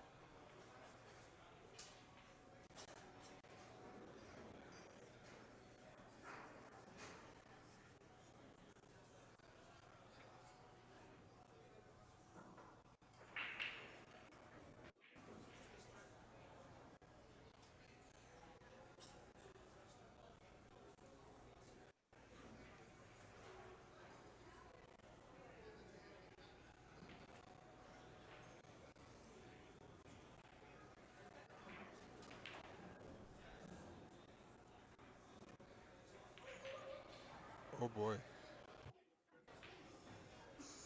That might be an error from Mr. Ling.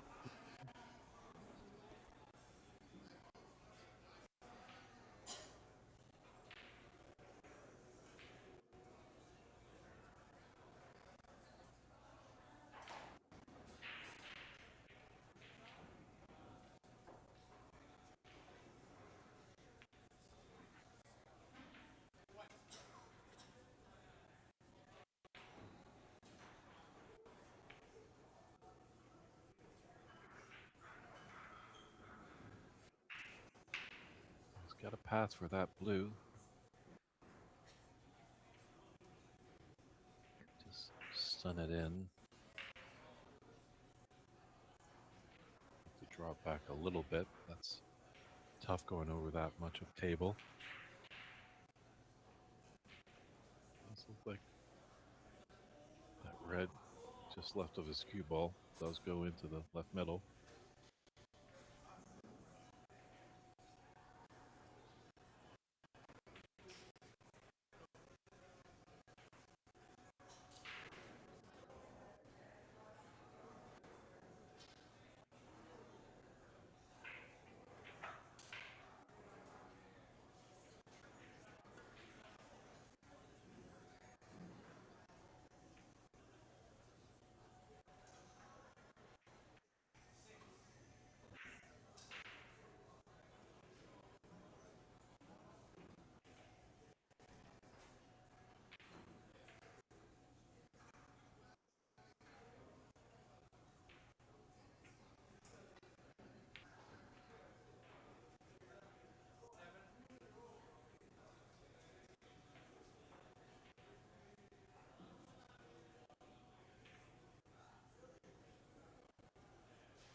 Yeah, just a little too low on that yellow.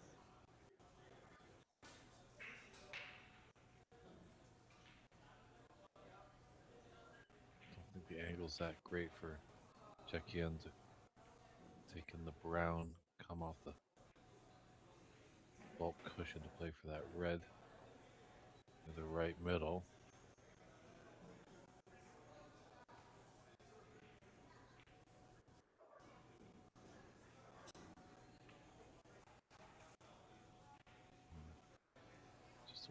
A little bit longer of a shot than he'd like.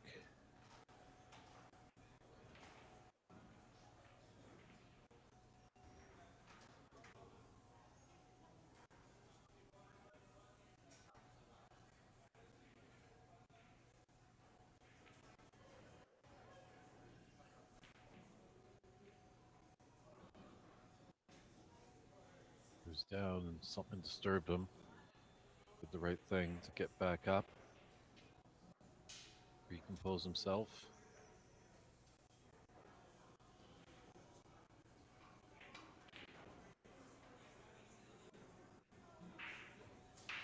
Great shot to be on the black.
Well, appears we might have a little bit of a lag here, folks. Try and work through it.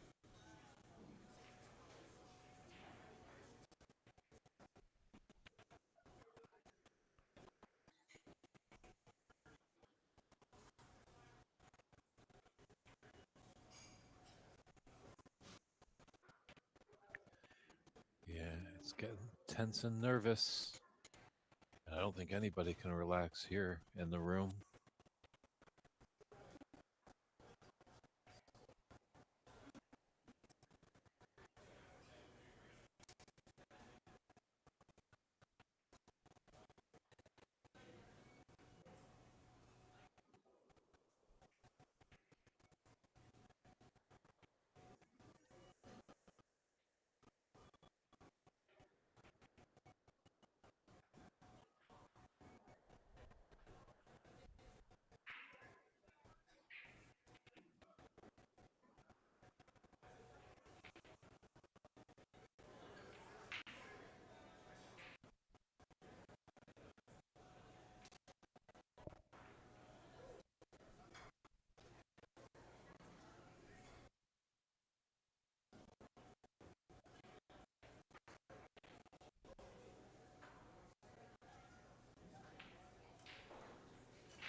All right, so I think we've.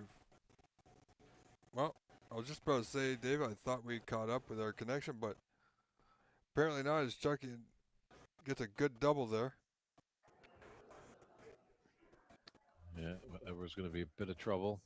Another check in feeling he'll be more profitable. Let's put his opponent in a snooker rather than try to take on a low percentage colored ball. Yeah, this could be a. Well, can't really say it any other way, but trouble for Edward Ling.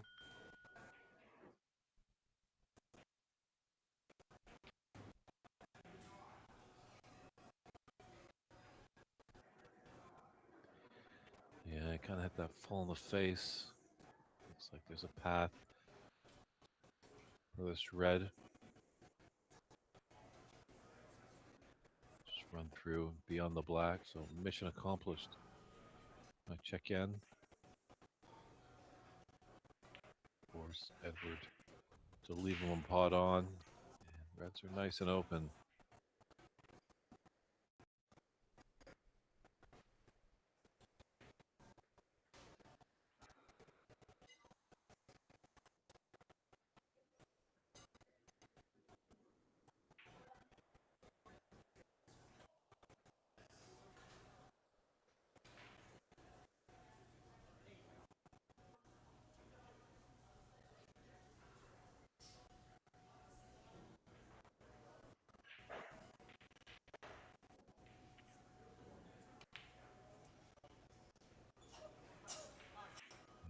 Nicely on the pink.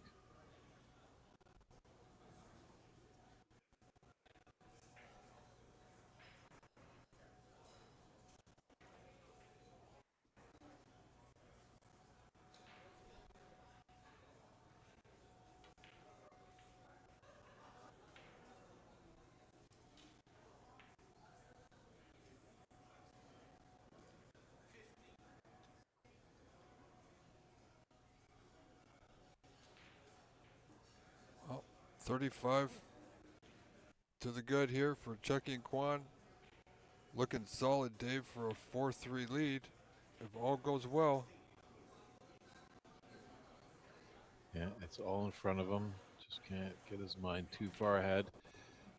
Enter his pre-shot routine right here, just mapping out where he's going to be, but now down on the shot.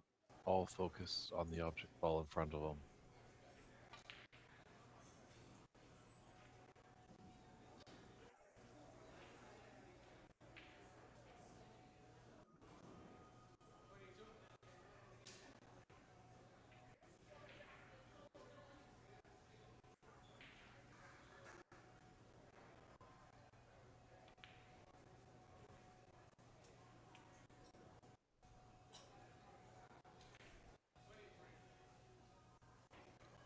And interesting that both players are starting a little flow, a little rhythm in the latter Yeah, parts of this match. It seemed like they were kind of slow and started at the beginning.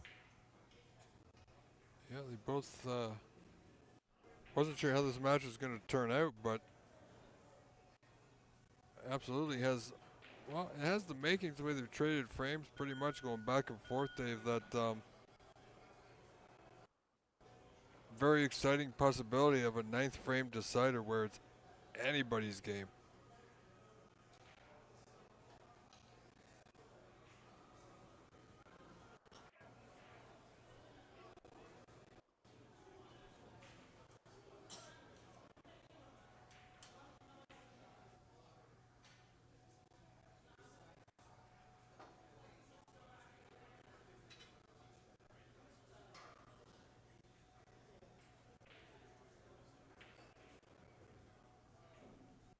And just a big hello to all the boys at Monte Carlo tuning in.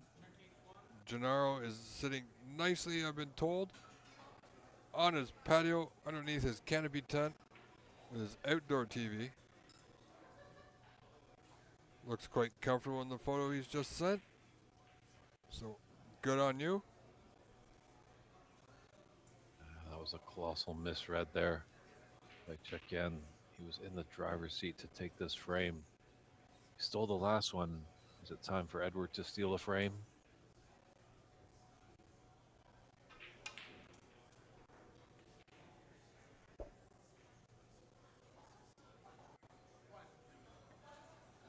Well, that's not his best shot in this tournament.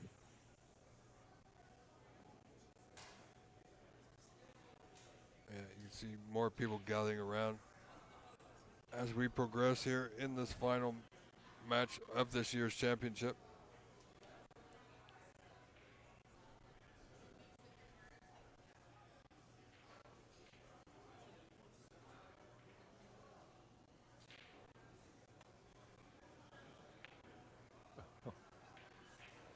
I think he's more playing that for safe reasons, but a decent long green.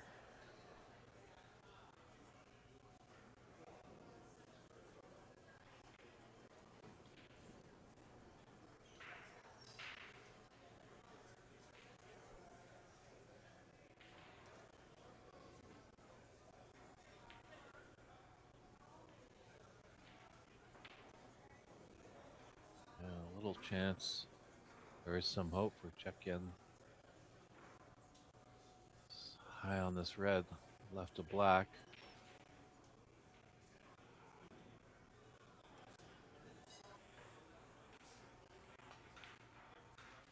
And it's there, nicely done.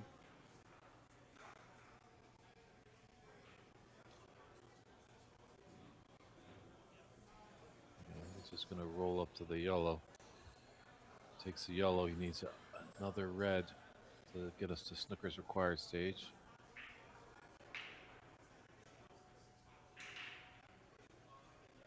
Yeah, I mean, it might be a good idea for him. He doesn't have a putt on Dave, but he can certainly put something on the cushion.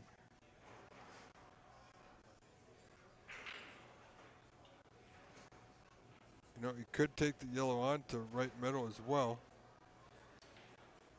Or as you mentioned, he could just tuck up right to it.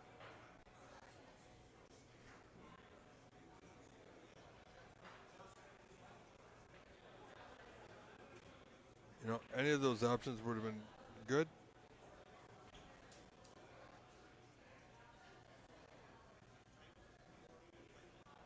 Refuge just taking a look, just needs to see. The cue ball needs to go back where it will go.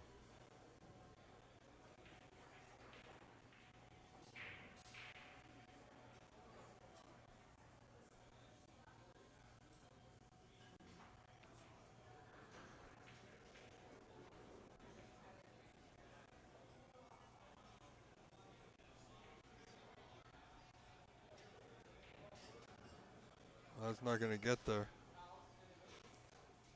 So no miss because now snooker's required. No, we're not. I could go back. Pardon me, I forgot that Edward had that 4 points on his side. So now check-in's 50 points up, 54 to 4.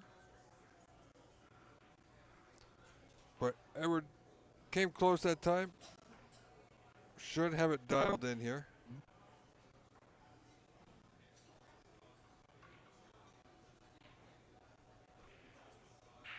And both players agree with the respot by Savannah Che, our referee for this final.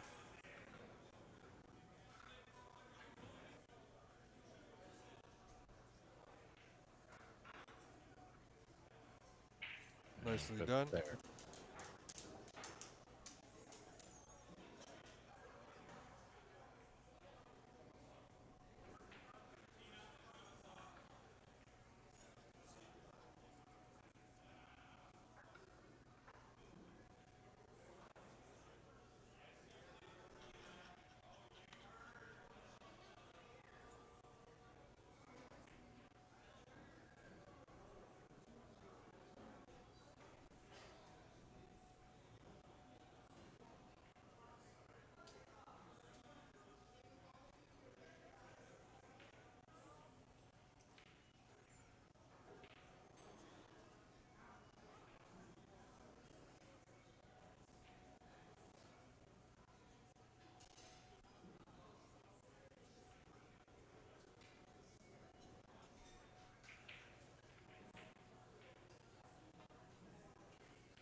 You know, it's a slim hope for Edward in this frame, but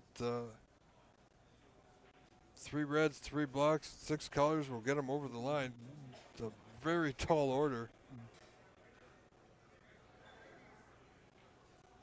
He's going to have to get creative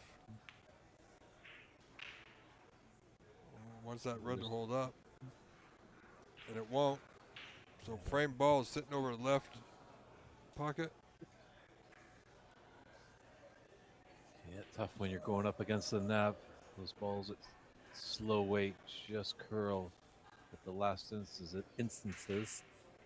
And unfortunately for Edward, it hasn't yielded a good result for him.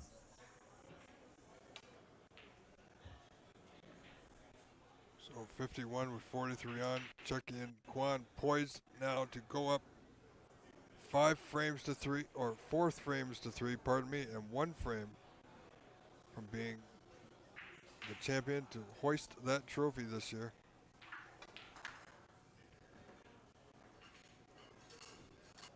Oh boy. Oh, 58 with 43 on, still a tall order. I know Checking would have preferred to putt at least one more red.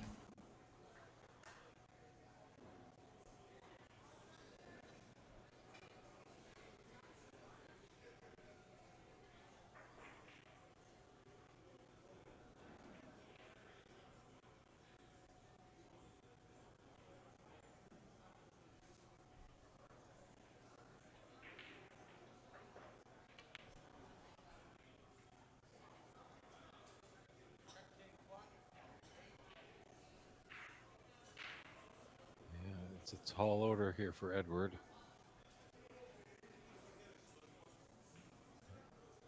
Final red, there's potential of 8 additional points he could get.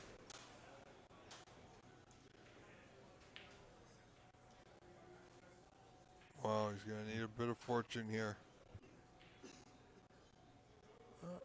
Run on. But this red, Checking can play this red to left center. White coming off the left side cushion back towards the black.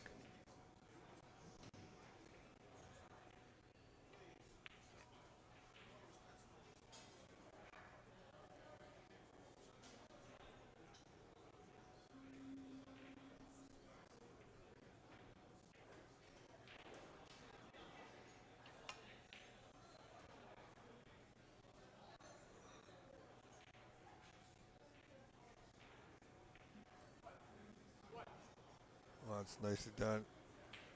If done properly, he can get this cue ball off the red, right behind the green.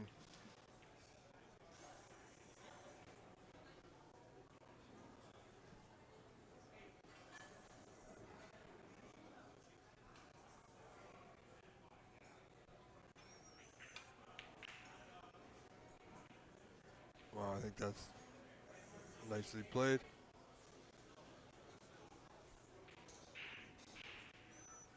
If he can get to that left side, yeah, where he's pointing, he can definitely get to that left side cushion.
So a lot of work to do for Mr. Kwan, or for Edward Ling rather. Chucky Kwan leading this 7th frame 62 to 19. So 43 in front with 35 on.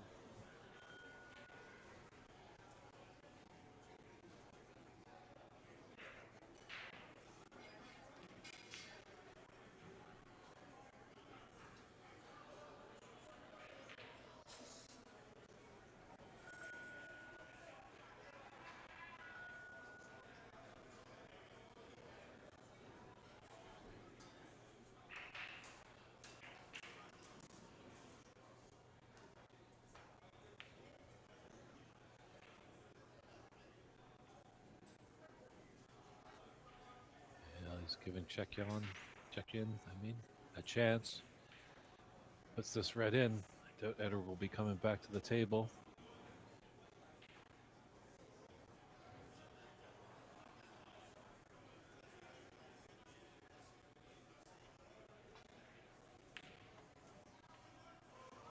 Just have to make sure that pot is done well. So on the green can draw back for the yellow.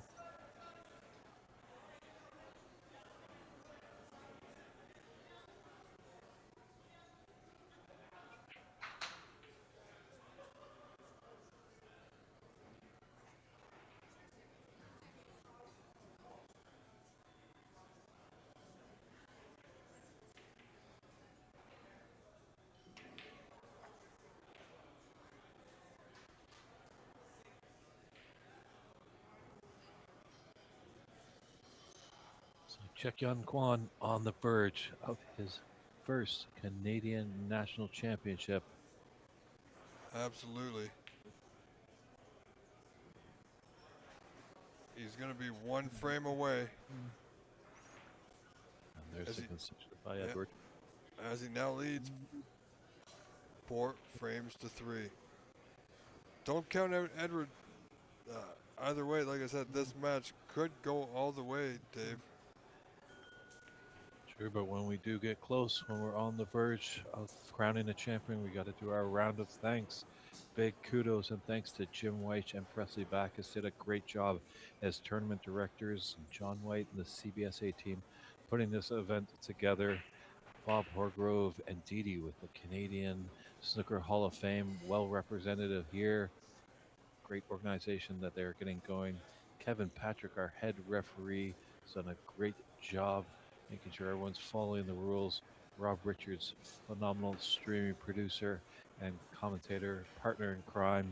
The Corner Bank, thanks for all the help. The staff has been tremendous to all of us that have traveled to this great venue.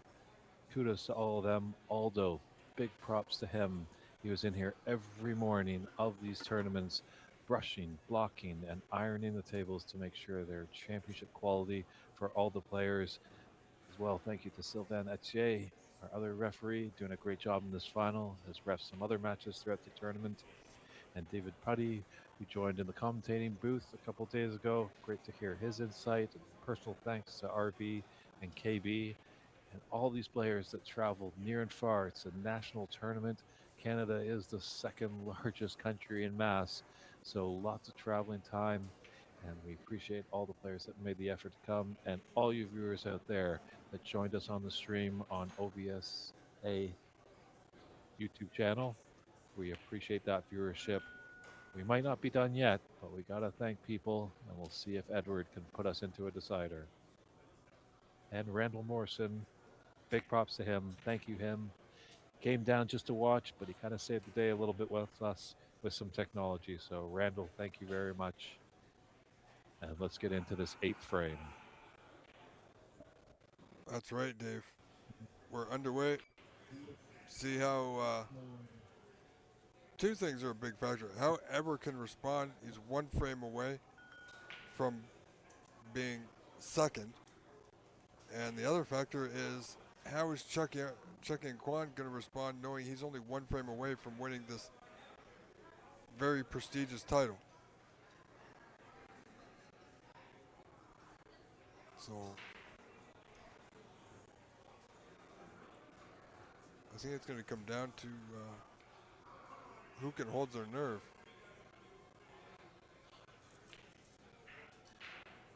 This is a good way to start off for Edward. It's nice on this red above the black. Good angle to hold for the black.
Edward kind of breaks down on that 13.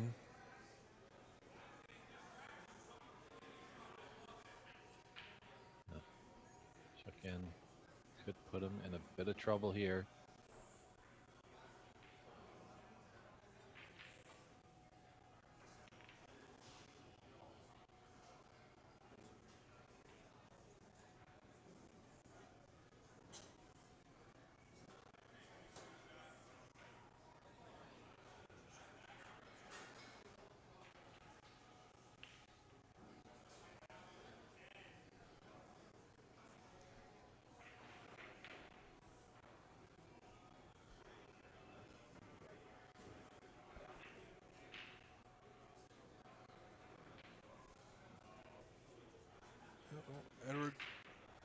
Not much in front, only 13.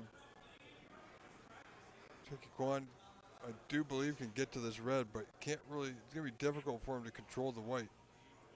Doesn't have much of the white except for a bit of the top being tucked to that cushion.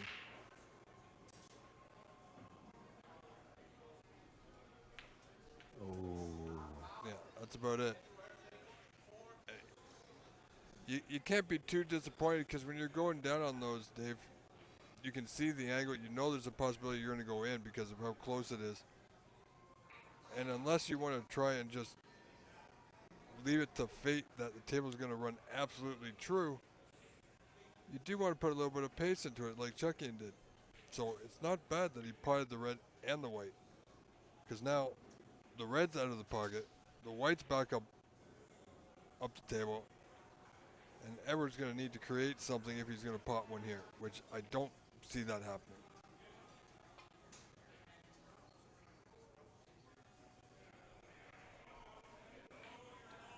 Well, I think the wind, as the white past that red, just moved it so thin.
Oh, Edward tried to go for it there.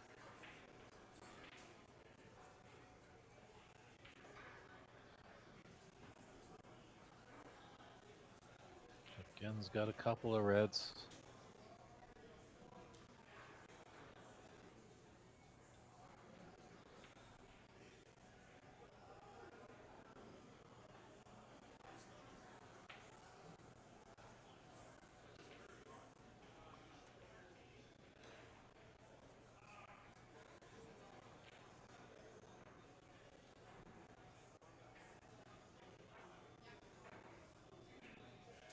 Yeah, well.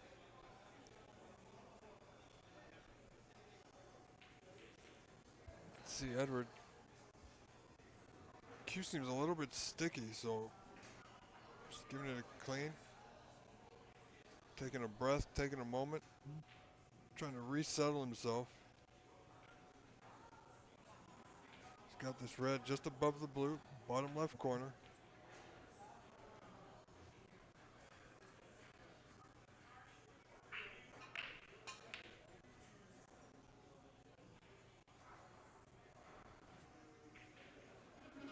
Not at this visit.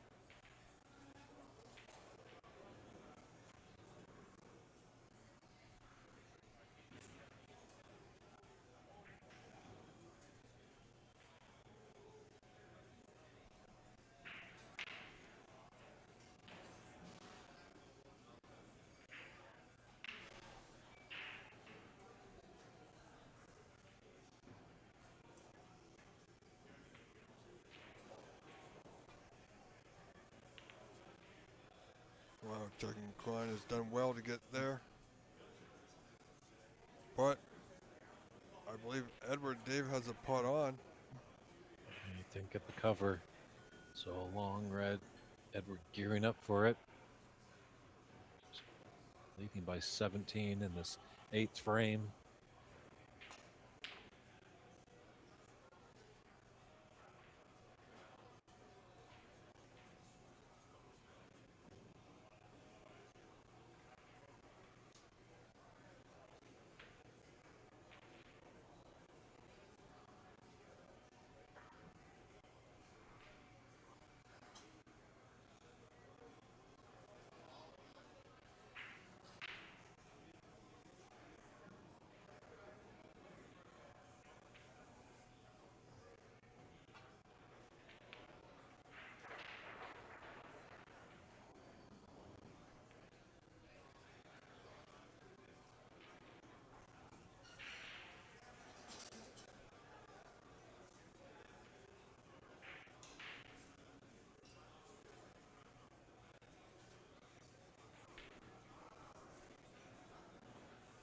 Yeah, these reds are slowly opening up, so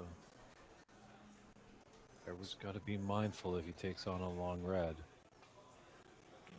Yeah, because you never know at this stage, Dave, if it will be your last shot. Yeah. Nice cross double by Edward. Played it with element of safe. This cue ball is deep in the bulk area.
Yeah, there's a great area there.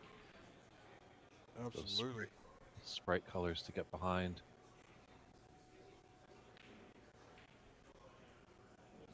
Yeah, Everlane's going to tighten this game up. He's going to attempt to not give Chucky and Quan anything easy. Oh, this one's well short of the mark.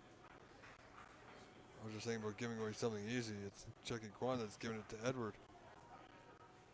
You see, this is where, it could be a little nervy, as I was saying earlier, if it's just the fact that he's one frame away from winning the title.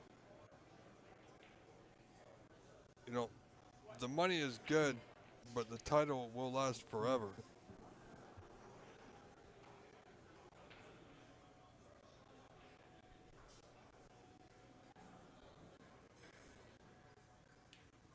And for one of these two gentlemen, it's going to be a bittersweet victory. As they're happy that they've won the title, but sad that their friend hasn't. Perhaps a little bit more happy, of course, but they're good friends from Master Q and Markham. Always like seeing each other do well in events. Just right now, they're together playing for the title, and it has to be a winner. Yeah, there's no friends on a snooker table. It's your opponents. You can't take any liberties on them. As you mentioned, I'm sure as soon as that championship ball has been sunk, or that missed cue ball hitting an object ball to force the championship title to one of these men, the opponent will be the first to give a great congratulations.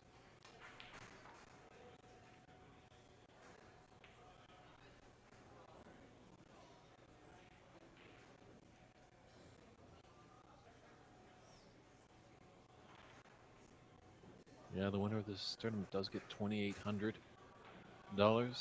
Winner gets $2,000. Third and fourth, Frank Amaretti and Vito Fuapolo both will get $1,100.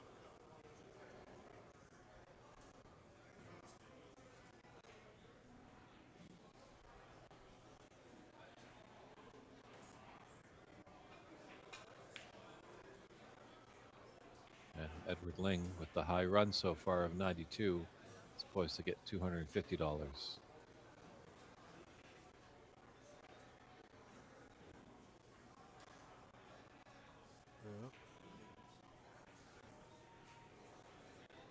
Yeah.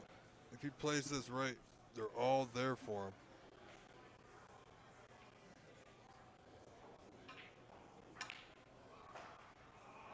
Nicely done. Yeah, this will nicely free up the black.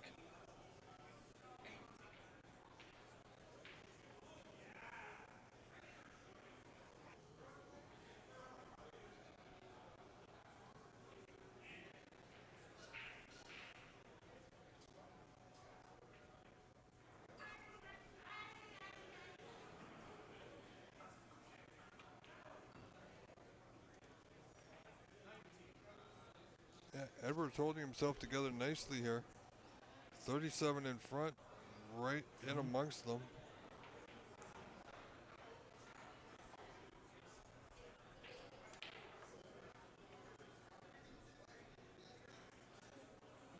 Just a little lower than expected, but does have the blue on its spot.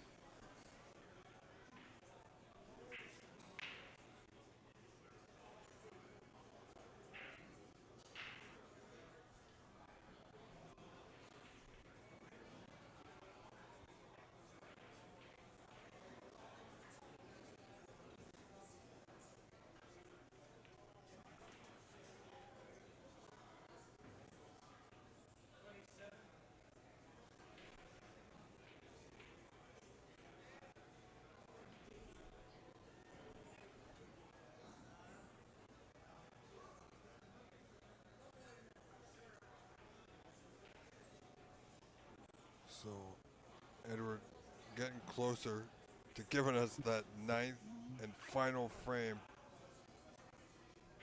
of this year.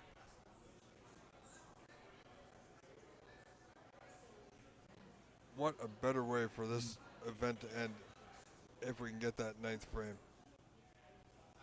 What drama.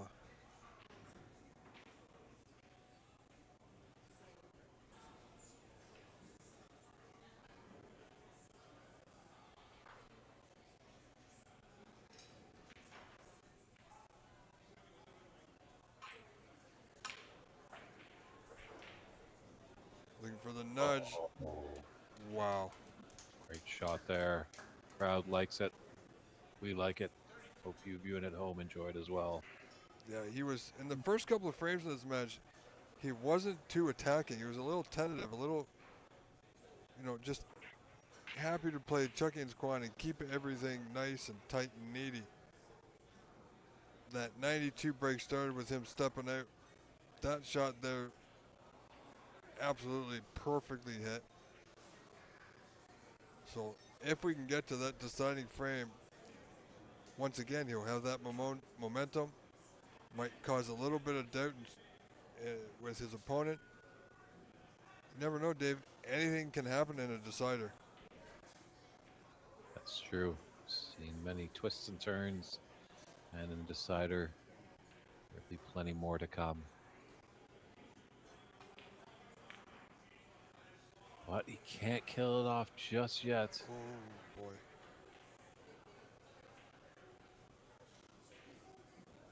67 points left on the table. Edward with the 51-point lead.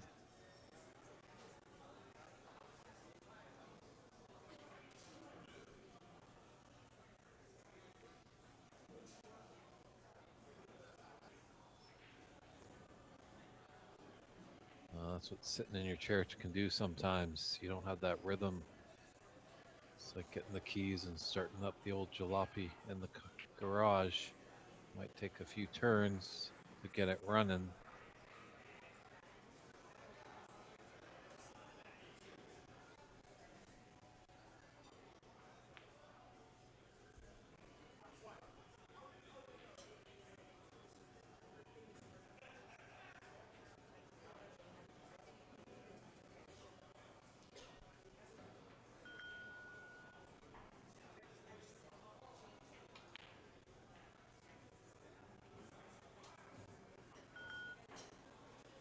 Just this red to put us to the Snookers Required stage.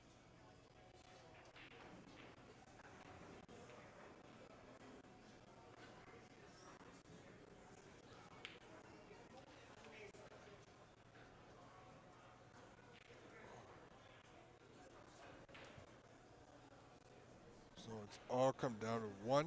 All these play over these last several days, Dave, will be all concluded with one final frame.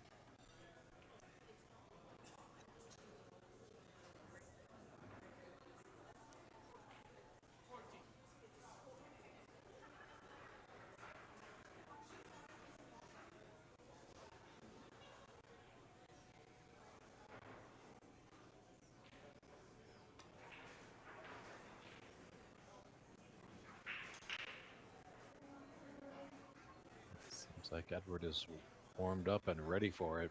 Oh, absolutely. Chucky Kwan, I will assume or presume he's going to be wanting to keep Edward at bay. Because if Edward can keep producing this, and he's managed to do it 2-0 down, he knocked in a 92 when he needed it. 4-3 down, one frame away from losing, and he's knocked in a few good pots to get us to where we are now, 65 points to 0. You know, these last few balls, he's not going to make a century. He's not going to make any kind of significant run. He needs to let his arm fly. Let it loose.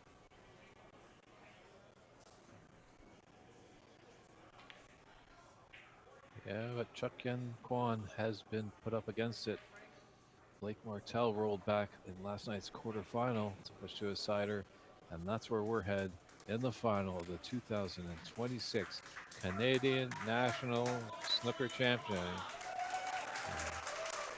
Our tournament director, Jim White, just revving up that crowd here. Absolutely. Round of applause for our two competitors.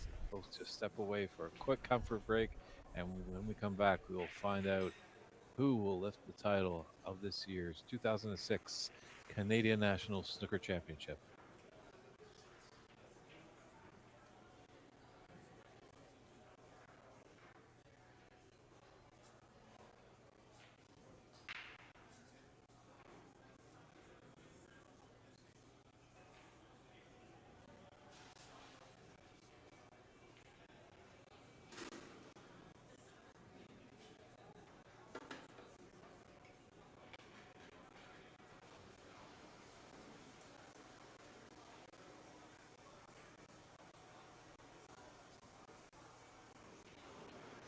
And at the conclusion of this frame, we will have a lot of celebrations going on.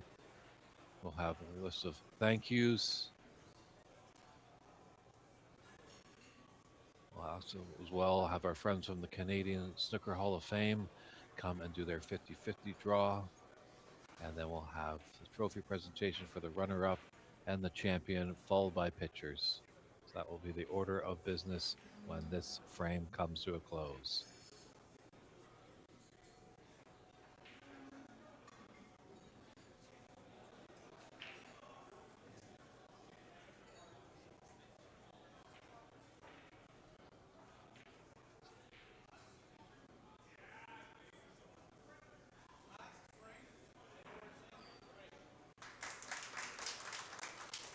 Well, Dave, here we go.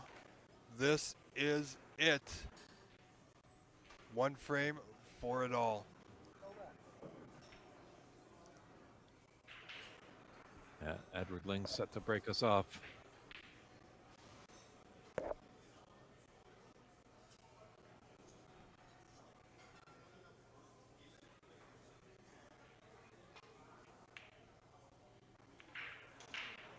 Burn.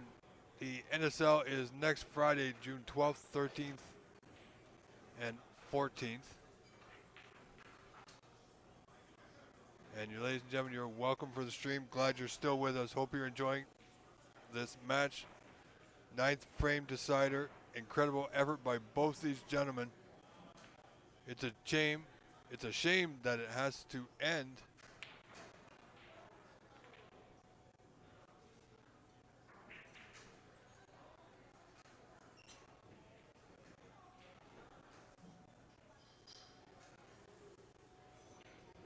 Referee Ache just coming over, declares a touching ball, spots the offending red.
That's okay. Taking away the right side of the table. There's a thin snick. Chuck in. And take. There's 2 reds in a line just above the black spot.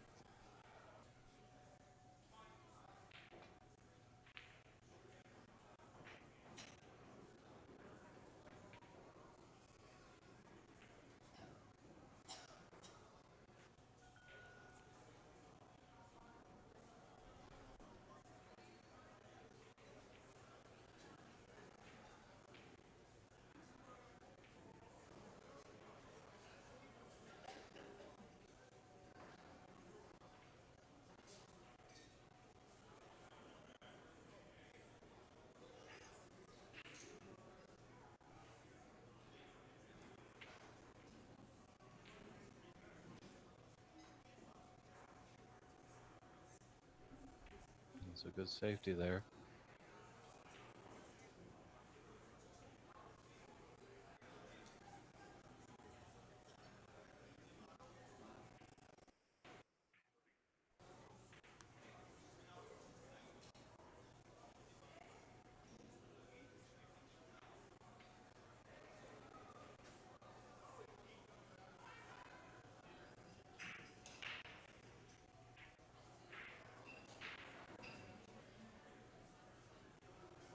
This is going to be a tough frame for both.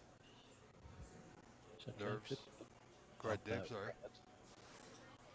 Red that's just right of the pack, off it on the right side. Could have the angle just to come off the ball cushion and get close to that yellow.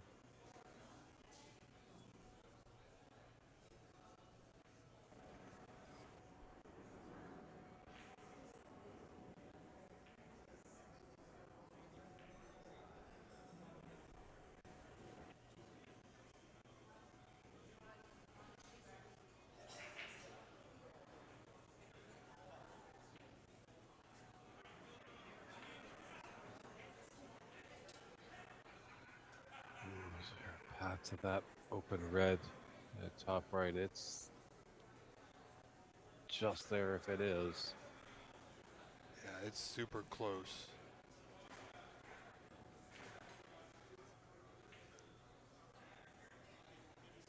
I'm wondering if he can get through back to bulk here without hitting anything. But he's definitely looking at the pot. He's got it. Is he on the pink? Does the pink even go? There could be a path. Is there? If not, it's going to look like it might be a long blue, top left corner. Actually, let's have a look here, folks. Nope, pink. Oh, pink definitely does not go to the corner, but you can see how the reds are lined up.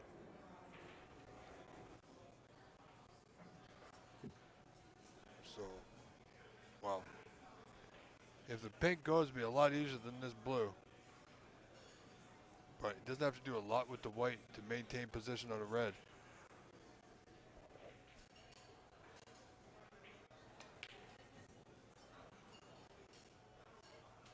Just keeping it easy, dialing it in.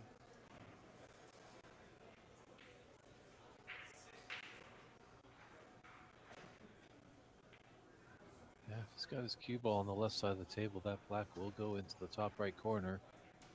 Absolutely it will.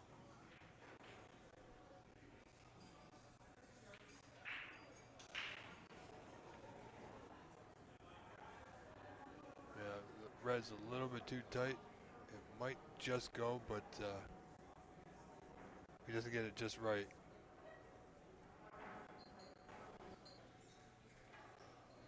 So this red bottom corner.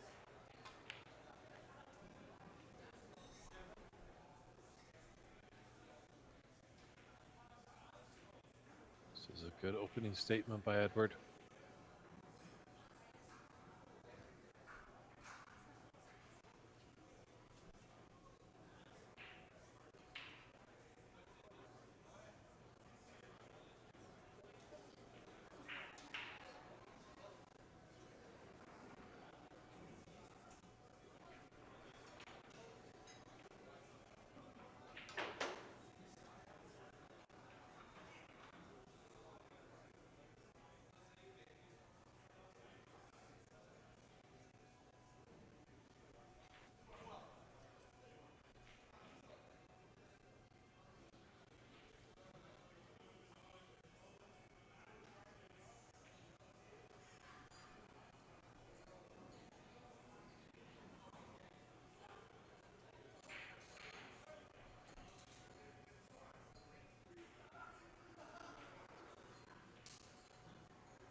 Nicely done.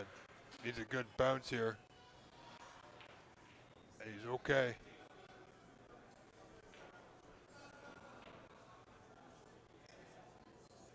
Yeah, Brown will take him back down table.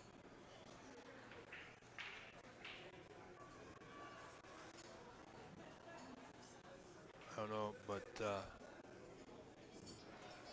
Dave, you're at the venue. I'm not even there, and even I can feel the excitement.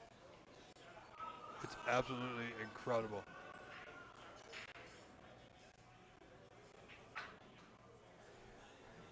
Looking for the yellow instead.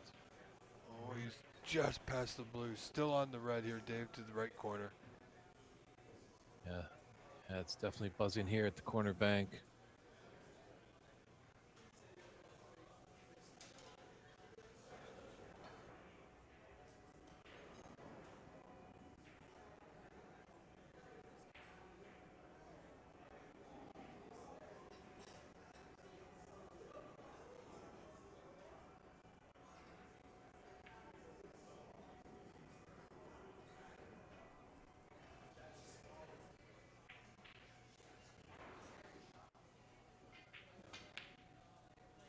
Wow. A little short on the blue, but main concern is now, Dave, he is still potting balls, still at the table, keeping Chucky Kwan in his chair. Yeah, doesn't want to rush anything.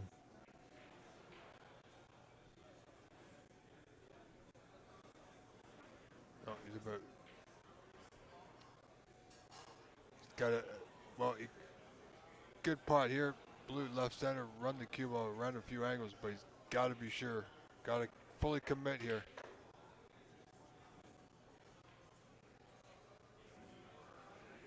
Well, you know what? That'll play, Dave.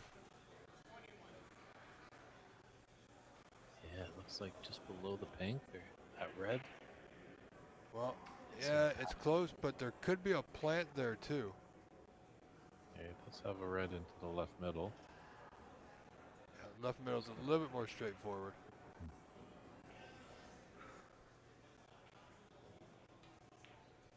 Plus now he can get on that block to the right corner that you mentioned earlier.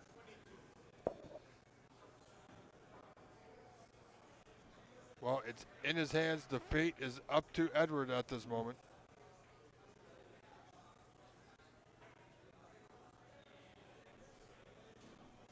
Certainly in control. He's only 22 in front, so he's still got a ways to go yet. But this is a great way to start a deciding frame for this young man.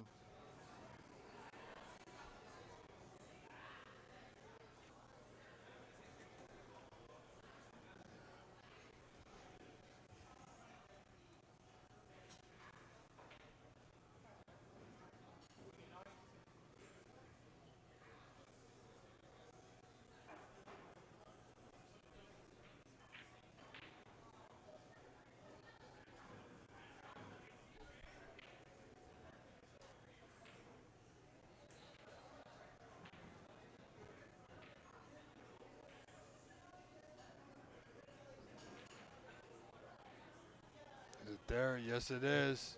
He's got past the blue. He's on the proper side of the blue now. Yeah, can really open some reds if he elects to. Yeah, like I said, Dave, there is the third red down, or there is a group of reds pointed to that left corner, and it's fairly close to being on. If he doesn't get into them here, if he does, he's got to be careful he doesn't knock it on. But he misses the blue. Or does he? Yep. Unfortunate. Breaks down on a break of 30. Yep. Can check down too.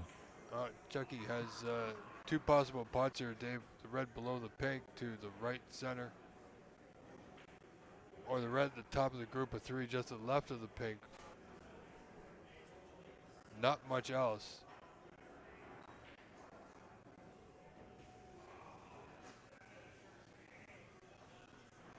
But decent start for Edward. time will tell if he can get back to the table.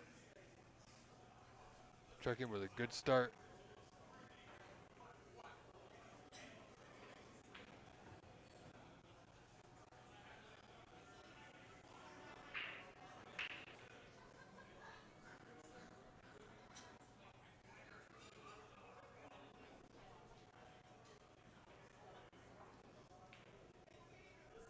Does have a red just below pink.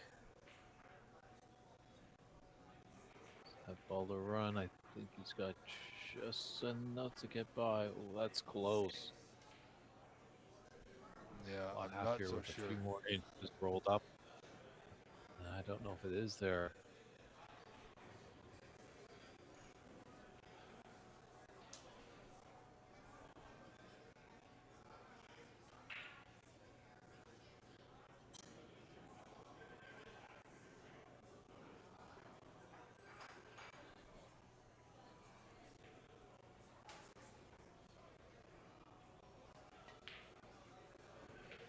He did have enough to go. And well, thank you, Debbie Bye, for tuning in all tournament long. We appreciate your kind words, your comments, your questions.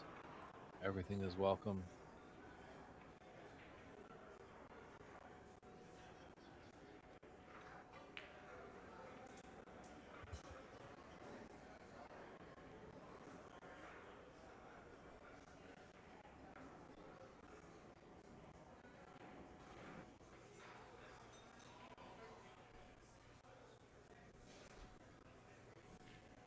Just a wardrobe malfunction here. Check in. Kwan just had to reattach his bow tie. It's a fair warning from the referee. Got a little loose. That bow tie came unhinged and fell on the table and hit a ball. It would be a foul.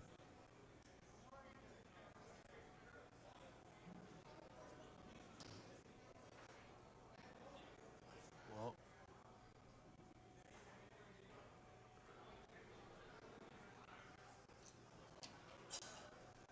you know, as players, Dave, we all live for moments like this. To win a national championship, and it's in the hands of either one of these gentlemen. Looking for an angle. Does he have it? Oh, I don't think he does. Well, you know what? He might. Angle's going slightly to the bottom cushion just before the pocket. I don't think he's going to be able to get into the group of reds. Yeah, if there's an angle there, it's slight on that black.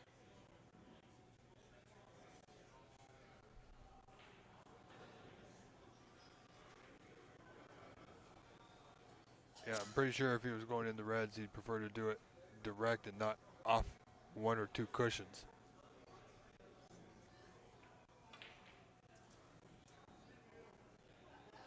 Oh, but he's played that nice, good touch aside there, Dave. Oh, is there a plant going into the other corner?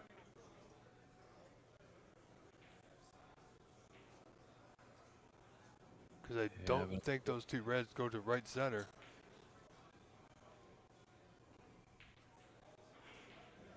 looks like he's eyeing it up. Little space. They're not welded together. Oh, great shot there. Good recovery. Big shots they got, very gutsy. Well, he's got them poised where he wants them. Hold himself together. Keep doing what got him here.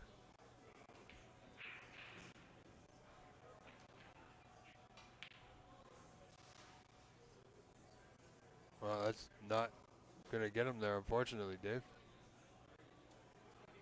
No. So Edward looking to come back to the table in this deciding frame. Chucky Kwan clawed his way back, 24 points back, but he still trails Edward by 6.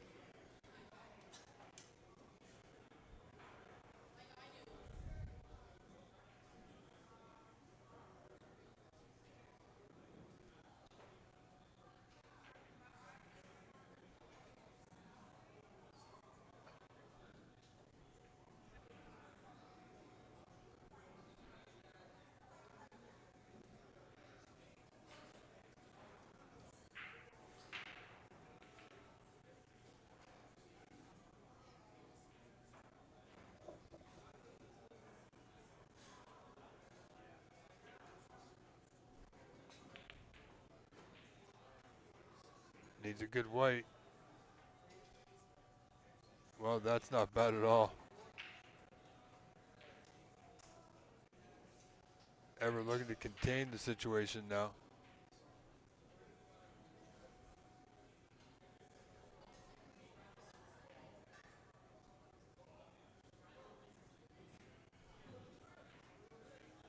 You know, if he's playing this red, Dave, he's got to watch the double kick.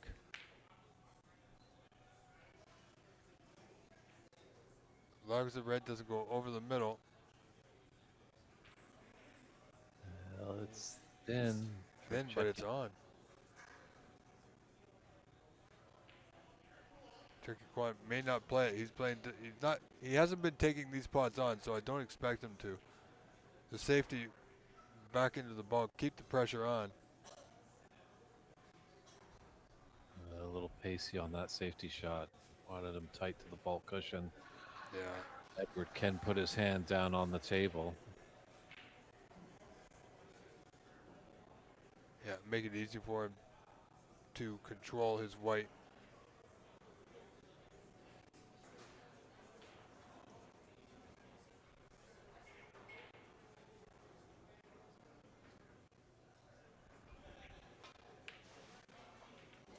Nice pot. That's the Edwards attacking style. That's slowly coming back to him. And has it ever come back when he's needed in this match?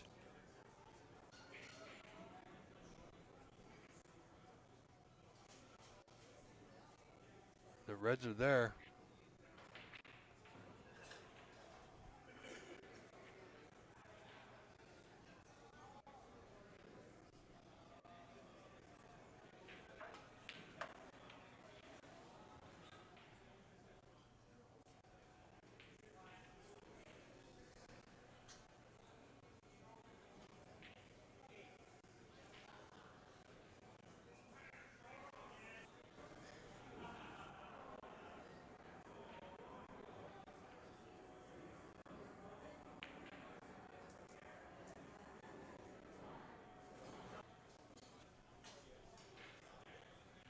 Well, slowly but surely, Everett climbing his lead, or increasing his lead rather.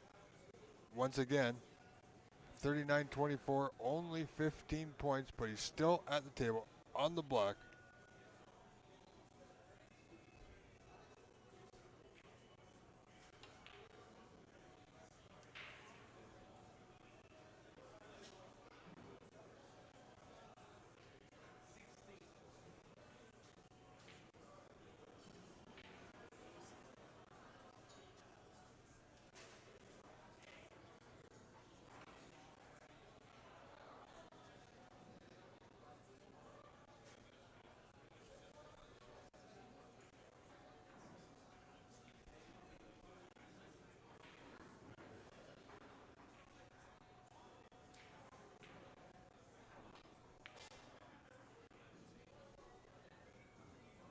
So Edward now, decent safety, 3 Reds remaining, 51 on, has a 46-24 lead, 22 points in front in a frame that will grant him or Chucky and Quan the title of Canadian Snooker Champion for 2026.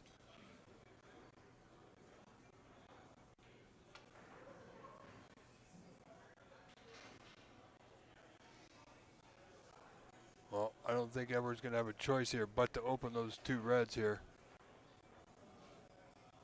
You know, he might have enough of the bottom red of the 2. No, I think it's a little bit thin, however, but he simply needs to get that white back in the bulk area behind the yellow. It's a good target area for him.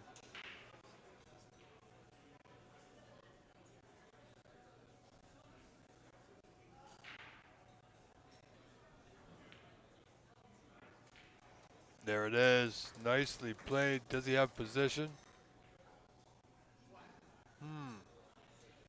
This yellow, it's thin, but is he tempted or brown to left center? If this goes good, the frame and match title is all his. If it goes wrong, he could very well in the same breath lose it all. So Brown left center it is.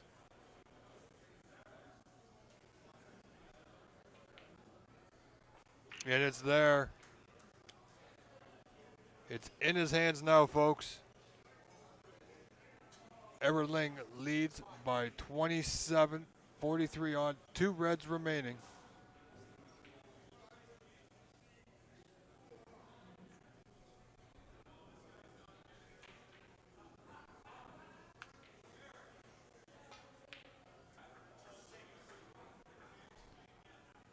Wow, he's looking for a little bit more draw there. So 28, this pink will give him 34.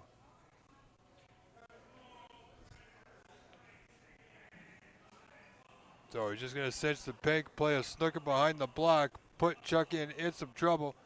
Ladies and gentlemen, Edward Ling is on the verge here. He's on the tip of the mountain.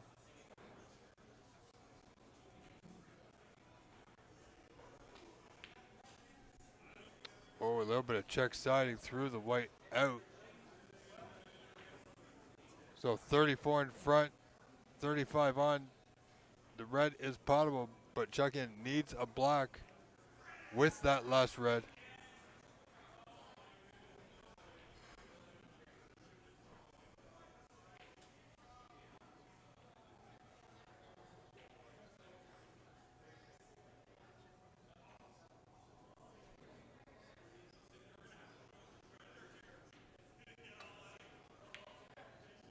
Wisely enough, not playing it, but will Edward take it on?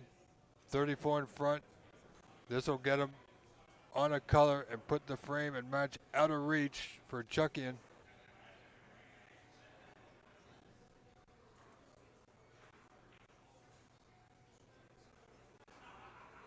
One pot. It's not an easy one. My word, the nerves. If he can keep those under control, he's done well. So is Chuck-in.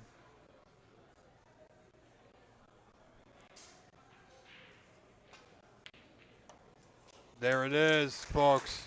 What a pot under pressure.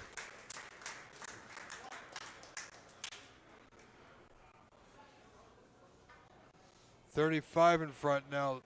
This black to ultimately seal the deal.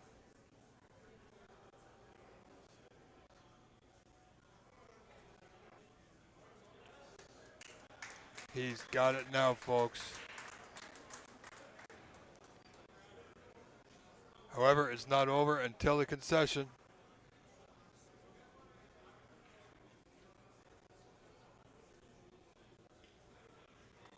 $42 the difference, 27 on. What does Chuck-in do? He's having to look at the score.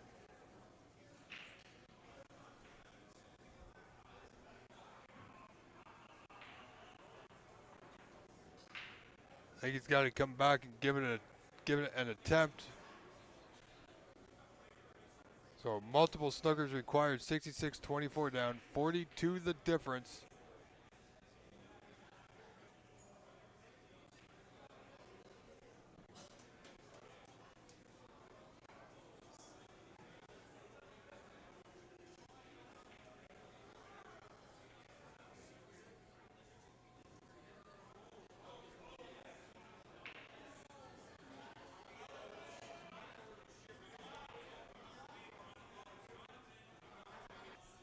Edwards got to be feeling good. Possibly feeling a little bit anxious, ladies and gentlemen, because he wants this frame over. Until the frame is actually done, he hasn't won anything.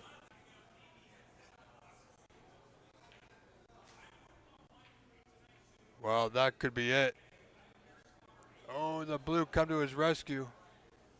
Or has the white gone past it just enough? Either way, a little bit of side.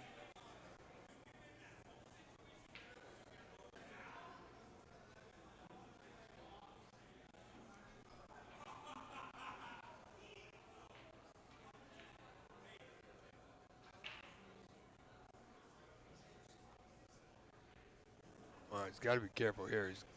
It's thin to that top right corner.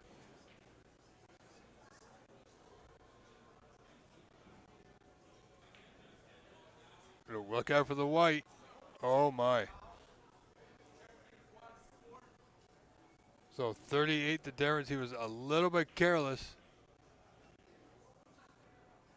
Didn't need to hit it with that much pace. Pretty sure he wasn't intending to.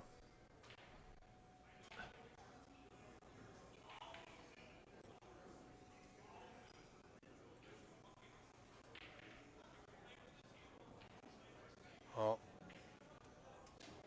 Here we go is right, Mr. Farrington. He's got a good one here. Once again, it held up. 38 down. 27 on. 3 snookers required.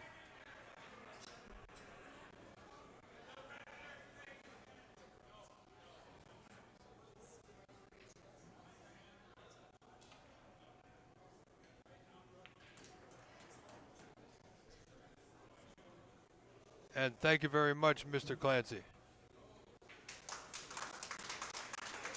And there you have it, folks. Concession's been done. Your champion and winner and new 2026 Canadian champion, Edward Ling.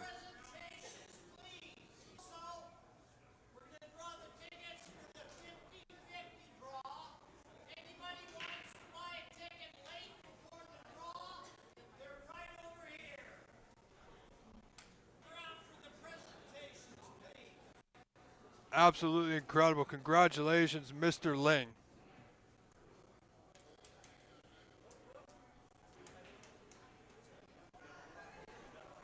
All right, folks.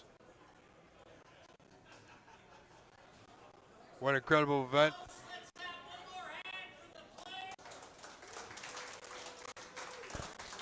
That's it for me for right now, folks. Let's listen in.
Well, I tell you, all the boys in Markham are loving this, folks. The ones who didn't make the way down.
Well done.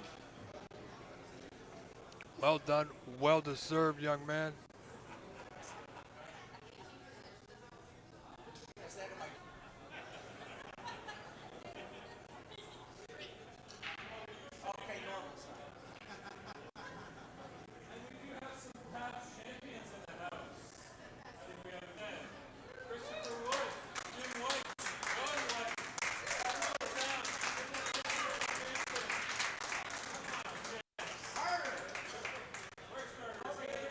Yep, Carter's in the house.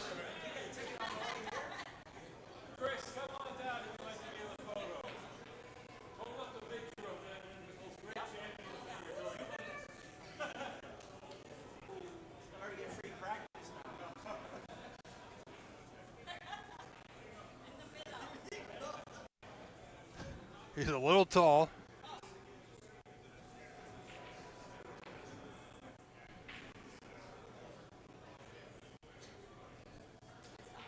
Absolutely incredible. What an effort. Further note, Edward will have the opportunity. There's money held back. He'll have the opportunity to represent Canada at the Cbsa coming up in the fall, and/or the opportunity to represent his choice, Cbsa or Canada at the Cbsa event in Brazil, where they'll be playing. Not 100% sure right now. Maybe. So. Okay, for all of you that want to get you the winner, draw the winning ticket.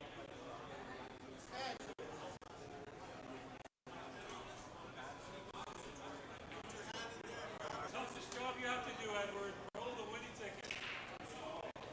Lots of enemies and one friend. He pulls his own name.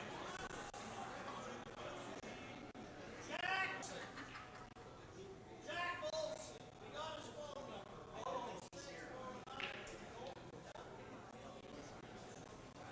Just give me this.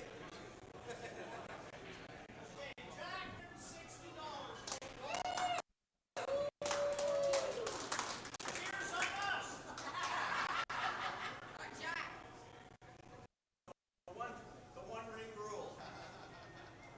Folks, again, on behalf of the quarterback, on behalf of the Cbsa, we'd like to thank all of you for coming out. So all we seniors, the men's open, it'll be on again next year.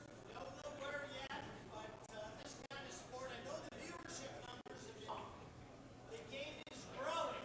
There's no better time to be involved with snooker than right now. So folks, continue your support and a big round of applause. Thank you. Want to see action and change in the game? Get involved. We need a lot of great people behind the scenes. Great out players, but good night, everybody. Quarterback. We'll see you again soon.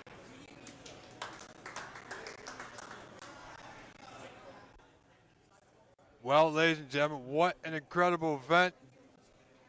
Thank you to each and every one of you for tuning in all week long for the seniors and the Open. I am your host, Rob Richards. I am ever so grateful to be involved in this event each year.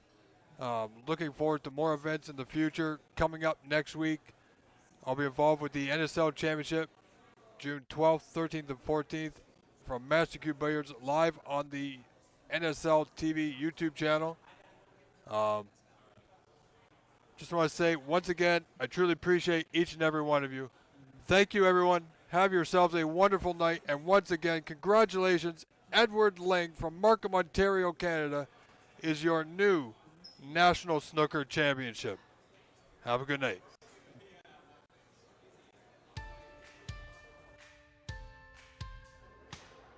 I'm back in the booth.